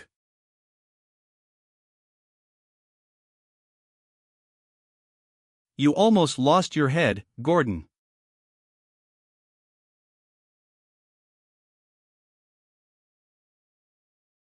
I heard that most of Fenris's subordinates are mercenaries. Beastly, aren't you? You are.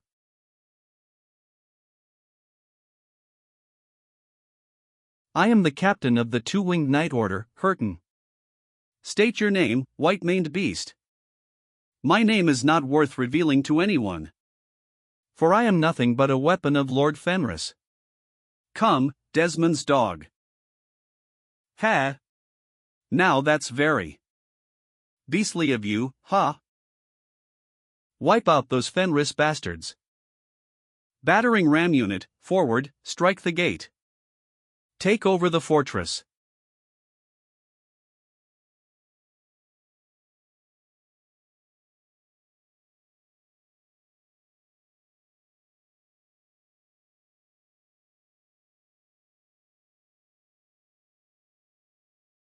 Whom?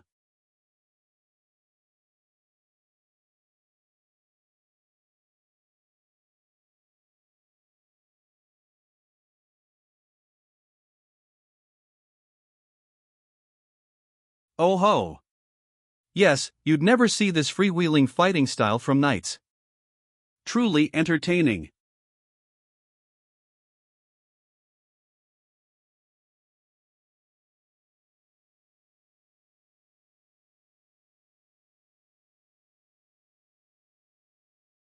Not half bad, but you have too many openings. That's enough.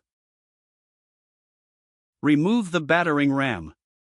Pierce the castle gate, Willow. Yes, my lord. Look over there. Damn.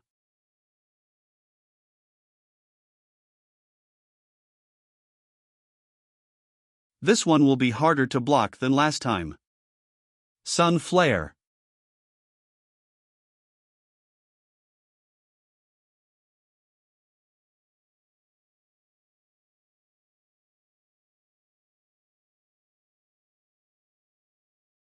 It's over. The gate has been breached. Infantry and cavalry, charge. Take over the fortress. Oh. You unsheathed the blade from your back. Such a waste. If you received teachings from me, you would have become a better fighter. Talented ones like Victor always die so fast. The fortress will be taken over before this fight ends. Do you wish to continue? If you're really going to stay and fight, follow the General Admin's, commands. Wait, you weren't just a slave. I'm the General Admin and a deputy of the Lord, unlike someone. They're coming at us with national-level forces, committing to total war. No matter how strong our internal strength is, we can't stop such an overwhelming difference in numbers. That's why. I'm going to tell you the plan now. The operation begins the moment the walls are breached. Regular soldiers and mages are to retreat through the rear gate as quickly as possible once the enemy climbs the walls. We'll get completely overrun by sheer numbers anyway, so fighting them head-on would only lead to pointless deaths. The knights will draw the enemy's attention for a while. Then, withdraw on Gillian's signal. He. Victor was your disciple. He was a mere fool who died early after daring to charge at my lord without fear. His master won't be any different. You. How dare you?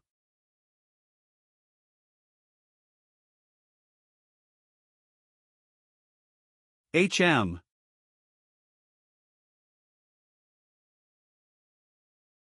Humph, such trickery, it's pointless.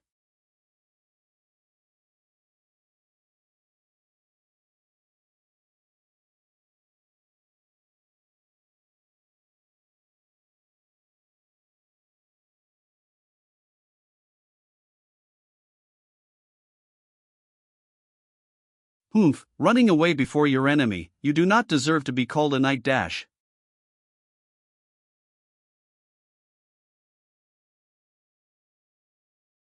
They're not here, they're nowhere to be seen. Captain, the enemy ran away during the fight. Do you wish to chase after them? Something's not right. They seem to be willing to sacrifice their lives to protect this fortress, no matter how much they were losing. The gate has been breached, but they're giving up too easily. Could it be? Get M. The remnants of Fenris are running away through the rear gate. How dare they make us work like this? Do not spare a single one of them.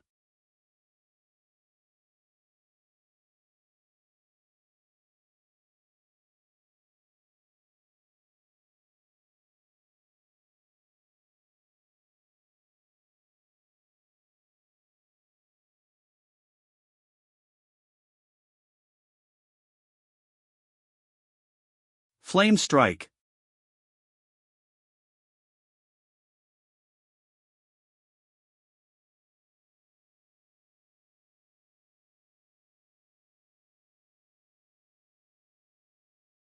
That's impossible. This mana is, could it be? Runestone. You a dash, qua, I'm burning. All soldiers, retreat from the castle. Two-winged knight order, rescue the injured and count the survivors. Curtain. My lord. Report the situation. Immediately. Ah, look at that fire. Sir Gillian, just a second, your abdomen's bleeding. It's fine. Hick. Everyone here has some messed up financial awareness, to think that they'd use those expensive runestones like that again. Who cares, our captain is rich. They would have taken all of it if we lost to them, anyway. It was Claude's excellent plan. Is everyone safe? Yes, sir. They will track us down soon enough. We shall depart for the second assembly point.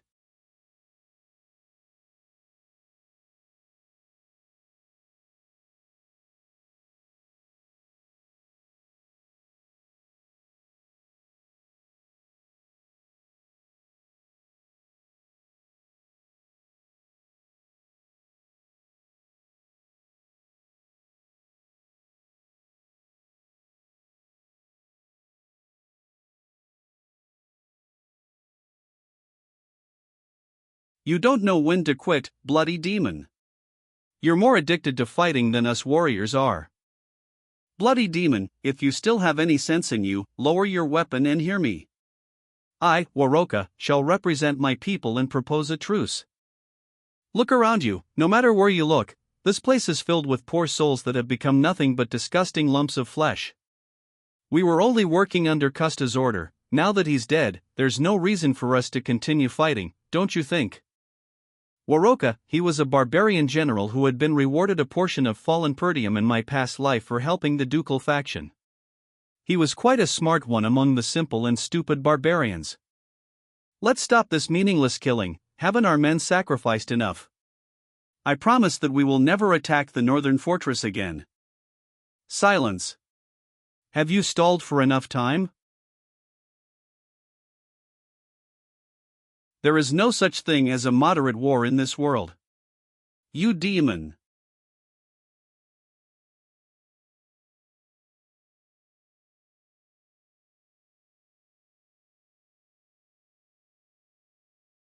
Captain Gillian, behind us. My lord, those rats are finally in sight. All soldiers, charge. We will never bring Fenris down if not now. All ready. They chased us down this quickly after that much damage. There's still some distance left until the assembly point. I reckon this is it. Everyone, proceed to the assembly point. I shall hold a defensive position here to buy some time. What?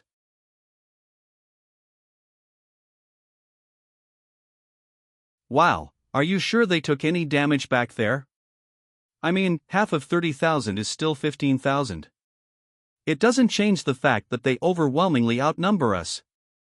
Honestly, those flat helmet dudes are no joke. They're really strong, but their technique is on a different level. Cuckoo, are you scared? What are all those muscles for then? I'm going to tell on Captain Kair. Now that it's come to this, I'm going to try and stop at least one more of them. After all, our captain will avenge us. Yes. Our lord is not someone who just let them go unpunished. Fenris Knight Order.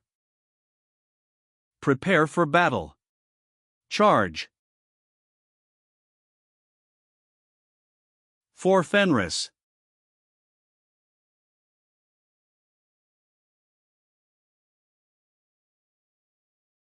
You bastards, I'll make sure you never invade Fenris ever again. Humph, they've chosen to resist until the end now that they can't run away. First line of mages, forward. Fireball. Magic attack incoming. Just try us. We have armor made with dwarven technology.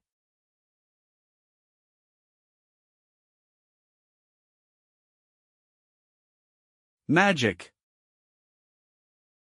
I can't just watch the knights sacrifice themselves right in front of my eyes. I will fight with you.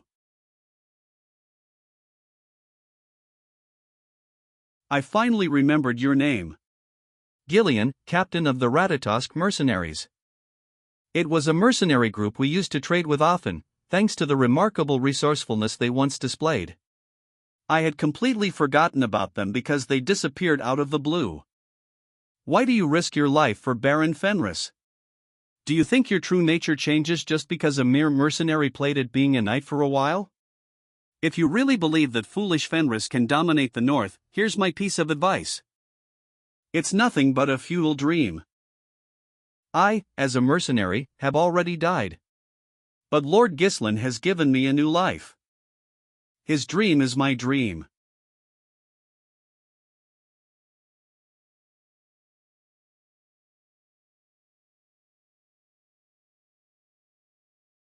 Poof.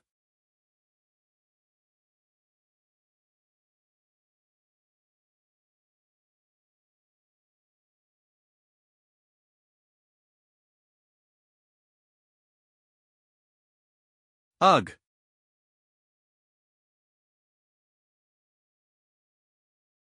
This momentum and power, it's different from last time. He's at a disadvantage and wounded, so where is this power even coming from? I don't understand. Why is a man like yourself, a mercenary, risking your life to work for that animal of a lord?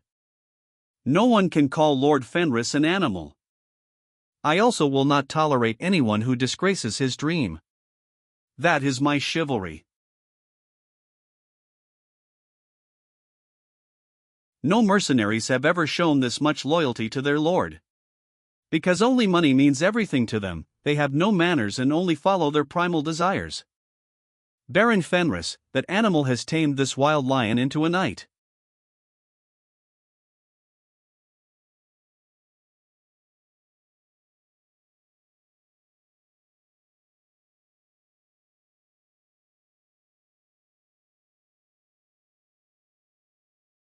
Please excuse my rudeness from before. Gillian the White Lion. I challenge you to a duel as a fellow knight this time. Attack the enemy's flanks. Surround them. If we get surrounded with this much of a difference in numbers, we're done for. Is there a way out of this? Alphoi, mages. Please get into a circular formation.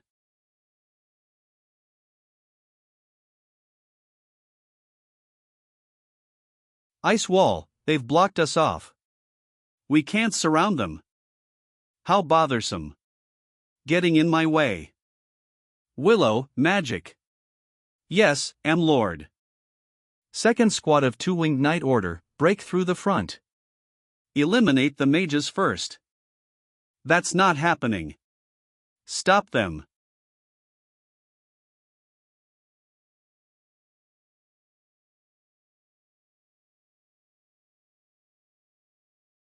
Thunder Spear. GUH. Vanessa, you're going to die if you keep using spells with high mana consumption in succession like that. Hey, are you okay? Don't worry about me. The Knights.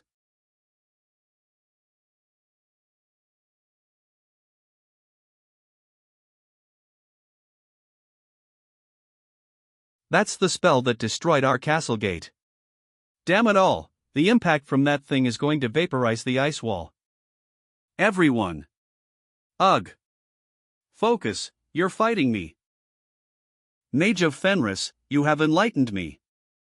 No matter how talented you are, you will be turned into nothing but a handful of ashes if you choose the wrong side. It's over.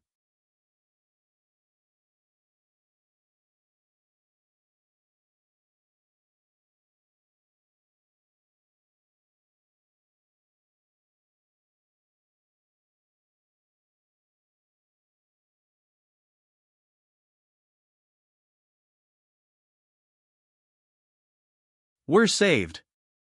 Captain Gillian got him good. Sir Gillian.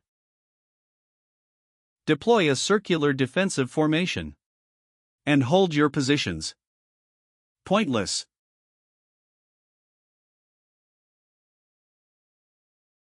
This is the price you must pay for losing focus in a sacred duel. White Lion.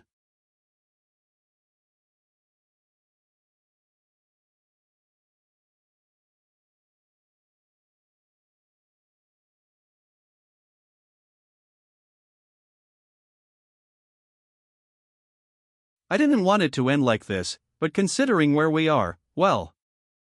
Things on the battlefield never go to plan.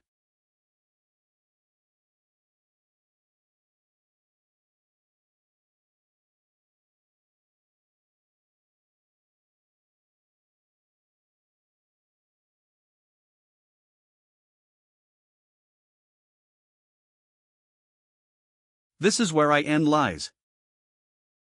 I look forward to working with you, Gillian. This new life I've earned from my lord. I'm sorry. My lord. Gillian. My lord. You must maintain your dignity in front of your subordinates. Wake up.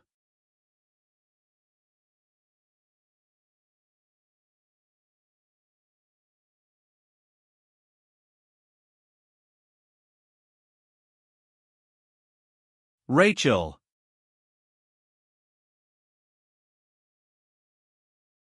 You're one of the people I trust the most. A while ago, in the Shadow Mountains of the Turian Kingdom. Monster Wave.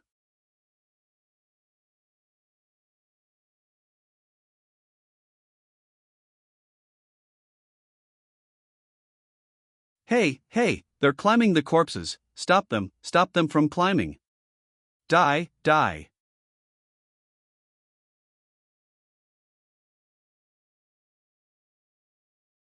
Hey, what is that dash? Yeti. How does that thing smack a house-sized boulder with a club and send it flying? Damn it, even the Turian knights, who rarely move, have joined the battle. There's no way we should be getting pushed back like this.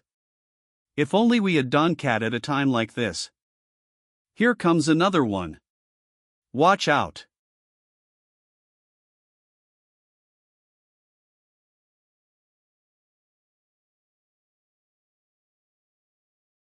We're saved. That redhead is the new king of Iron Cliff. Kair. Doncad, that pig. How the hell did he carry such a heavy thing around?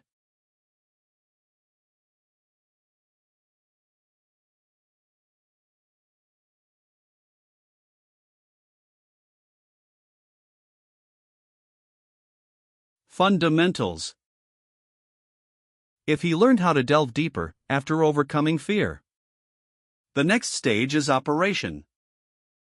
Movement of the shoulder, center of gravity, and the position of the feet.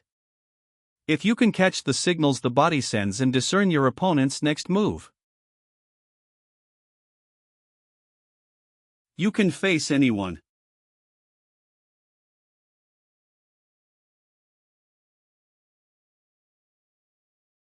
What? He read my movements. HAAA.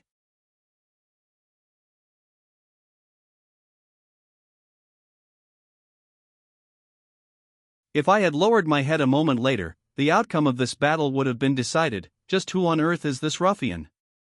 There's nothing special about his physique or mana, so how does he have such skill? What is your name? What's it to ya? Humph, judging from your speech and attitude, you're not a knight. Should I consider you a mercenary that the kingdom has paid a fortune to hire? You just can't get anything right, can you? I am the captain of the Fenris Knight Order, Kair. You're the captain, not the White Lion. Nonsense. Shut it, geezer, you're lying on the ground right now. If you've got a problem with it, get back up and fight.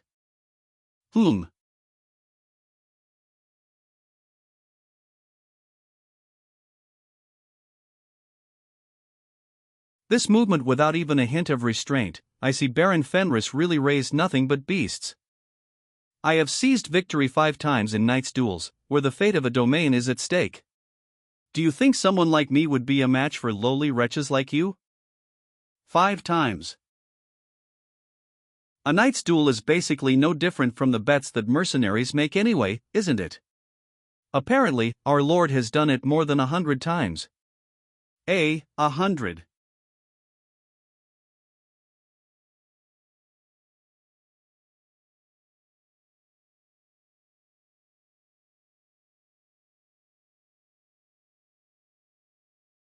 Stop with the nonsense.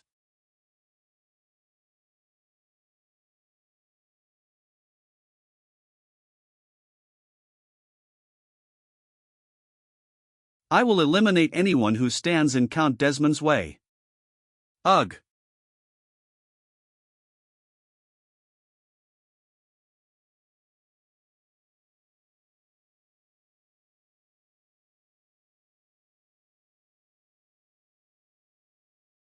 You've become stronger, Kair.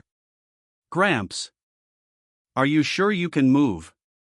Priest Pyot has helped me, I can at least move for a bit. You're going to die at this rate. White Lion, you should know that if you've lost the battle, it's better to back off. Yet, you dare interfere. How dare you? You haven't discarded the lowly nature of a mercenary.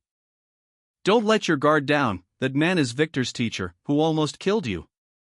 Oh, that explains why he's pretty strong.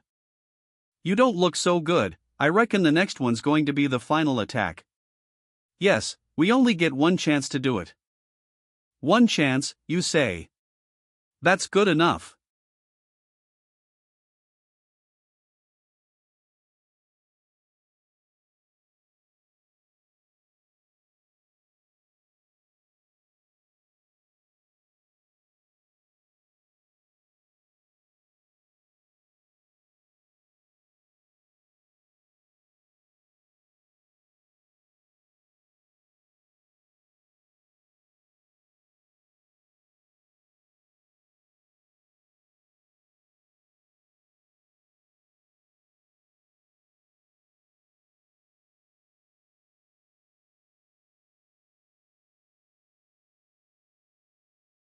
You cowardly wretches.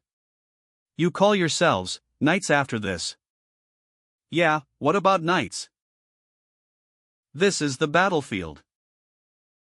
And on the battlefield, nothing matters except the results.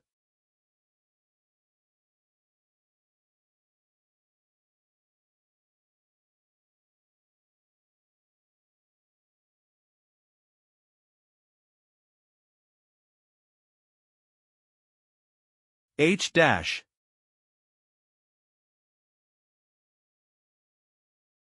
Rayfold County. According to the intelligence we have obtained so far, while Baron Fenris took part of his forces to guard the northern fortress of Pertium, Count Desmond launched a war. Leading an army of 30,000, he defeated the Royal Army's Second Corps that had been stationed there and is now attacking the Fenris territory directly, to strike precisely when Fenris's forces were divided. He started the war despite the will of the ducal faction, but the timing is far too perfect. At this rate, not only will Fenris be destroyed, but even Pertium may suffer heavy damage. I see. We should strike Desmond's territory. Countess Rayfold. Amelia Rayfold. Certainly, with its main forces gone, Desmond's territory is an empty house right now. But then, what next? If that happens, we'll have to be prepared for an all-out war against the most powerful Grand Lord of the North. It would be foolish not to take any action right now. If Desmond takes Fenris and expands his power, he'll eventually become a new enemy of the ducal faction. And if Gislin wins, he'll become the strongest in the north. There's no way the ducal house would just sit back and watch that happen. Whether he wins or loses, Desmond has already fallen out of the ducal house's favor. So if I take his place instead, wouldn't they support me even more? I see. My lady's strategy can keep both Desmond and Fenris in check, regardless of who wins the war. A plan that brings nothing but advantage. Bernaf, prepare for departure. Now is the chance. Yes, my lady. Prepare for deployment. This is a chance to display the might of the new Rayfold. Gislin, I know you won't go down easily, no matter how strong Desmond is. But you've drawn too much attention. Just you wait. This time, I'll be the one to land a blow. It's been a while, my lady. He said that if it were Miss Amelia, she wouldn't miss this opportunity. Indeed. It's just as the young master said. This voice, you're Gislin's maid. Why are you here? Shoo. This is from Baron Fenris. I suggest you don't move so recklessly. We're going to need to adjust your plan a little bit, my lady. H dash.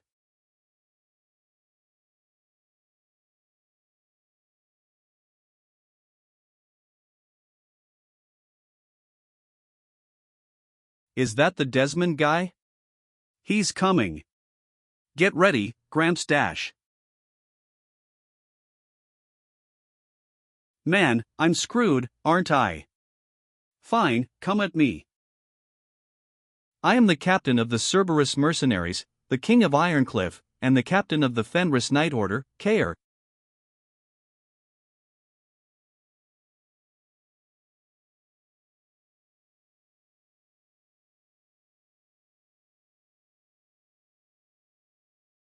What?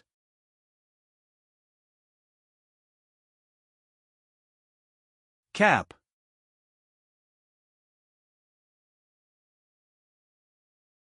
Captain's here. My lord. Damn it, man, what took you so long? Lord. My lord. The plan prepared in advance should still be underway. Don't tell me, did you deal with the barbarians and come back this quickly? No, that can't be. He's alone, he must have hurried his way here, leaving the rest to the others. What can you do alone? Your hastiness has led you to your doom, Gislin. Is this really okay? For this war, command authority over part of the kingdom's army will be entrusted to the Fenris and Pertium houses. That is the message from Marquis Branford. Thank you. It seems we're not too late, brother. Yes. Let us leave Desmond to Ghislain while we take care of his men. Knights, raise your swords. For Fenris. Enemy soldiers from all directions. What is this massive army? It's enough to fill the entire ridge. That armor is from Pertium and the Royal Army. The Royalist faction has made its move. The Ducal faction is useless. Fine, come at me, Ghislain. Our only target is Baron Fenris. If he dies, it's our victory. Dark King. Gillian is the priority.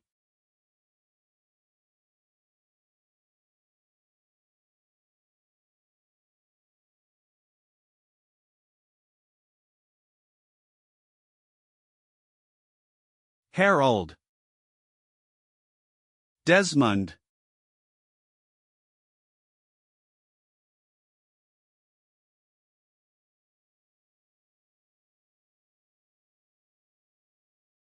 Ugh. Dark King, over here. Whoa.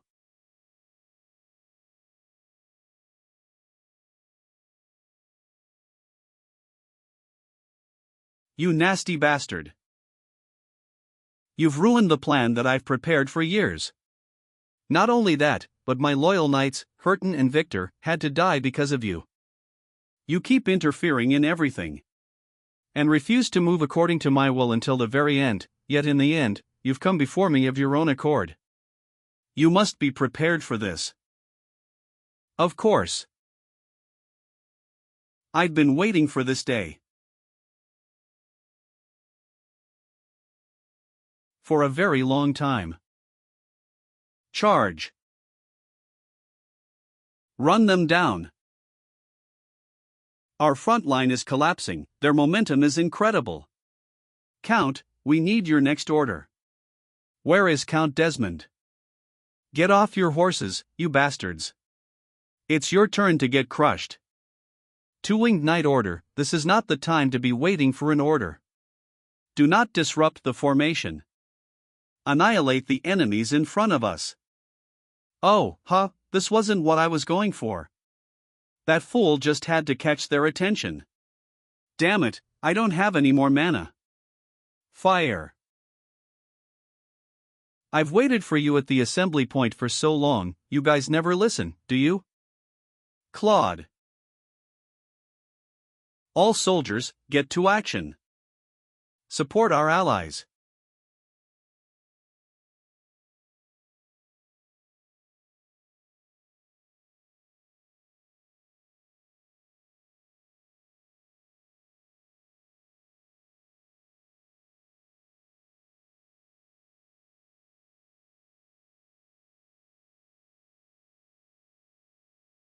I've lived a life without a disruption. My plans were always perfect.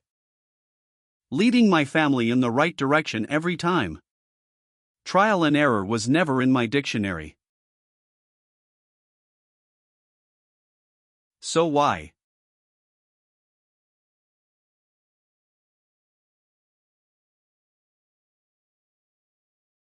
Ghislain. Who do you think you are to shake me like this? My plan crumbled for the first time ever since you started interfering. People who have believed in me and followed me died by your hands. I swallowed countless humiliations over and over again. Because of you.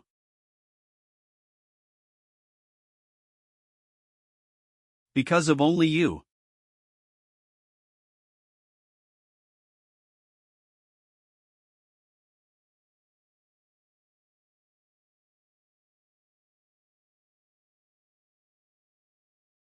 This impact, I see. He's gathered every bit he has left from his mana cores and even his own life force.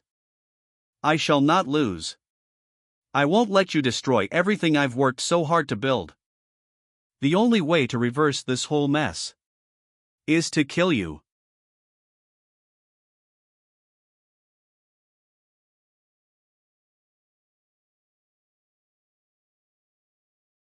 Harold Desmond. I still can't forget the vanity I felt when I killed you for the first time.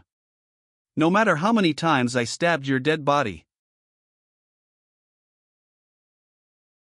My precious people never returned.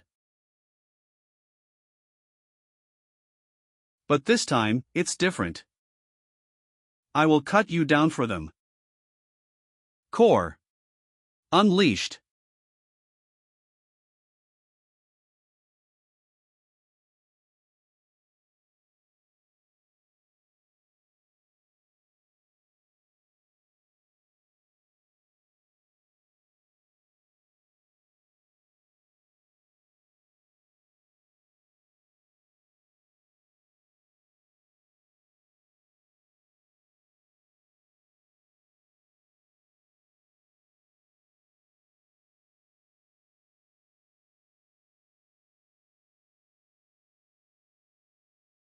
Back then. I should have aimed for you, not your sister. I should have crushed you from the very beginning. Silence. You all seem so worried. Did it surprise you that Count Desmond started a war so suddenly? This is an insult to the ducal house. This incident has greatly incurred the royal family's displeasure. All the nobles of the ducal faction were arrested due to this incident. Do not be shaken by such a minor variable. Count Desmond hasn't been showing results like before lately. How frustrated he must feel. Right now, he's simply a man who has lived his whole life flawlessly, trying to correct his one blemish. I can understand that feeling. If we can't even grasp a single person's heart, how can we call ourselves advisors to the great Lord Delphine? Of course, I have no doubt that Count Desmond would conquer the north. I'm simply worried about what will come next. Would Count Desmond still follow our orders after he's conquered the north? Once the civil war begins, he will have to follow them even if he doesn't want to. What do you think would happen if Count Desmond were to lose? That's impossible. He has an army of 30,000. It is absolute nonsense to think that he wouldn't be able to take Fenris down. Are you concerned? Like I've said before, Gislen is not an easy enemy. If Desmond loses to Gislen, the case I'm worried about the most is if Desmond decides to bring out that power.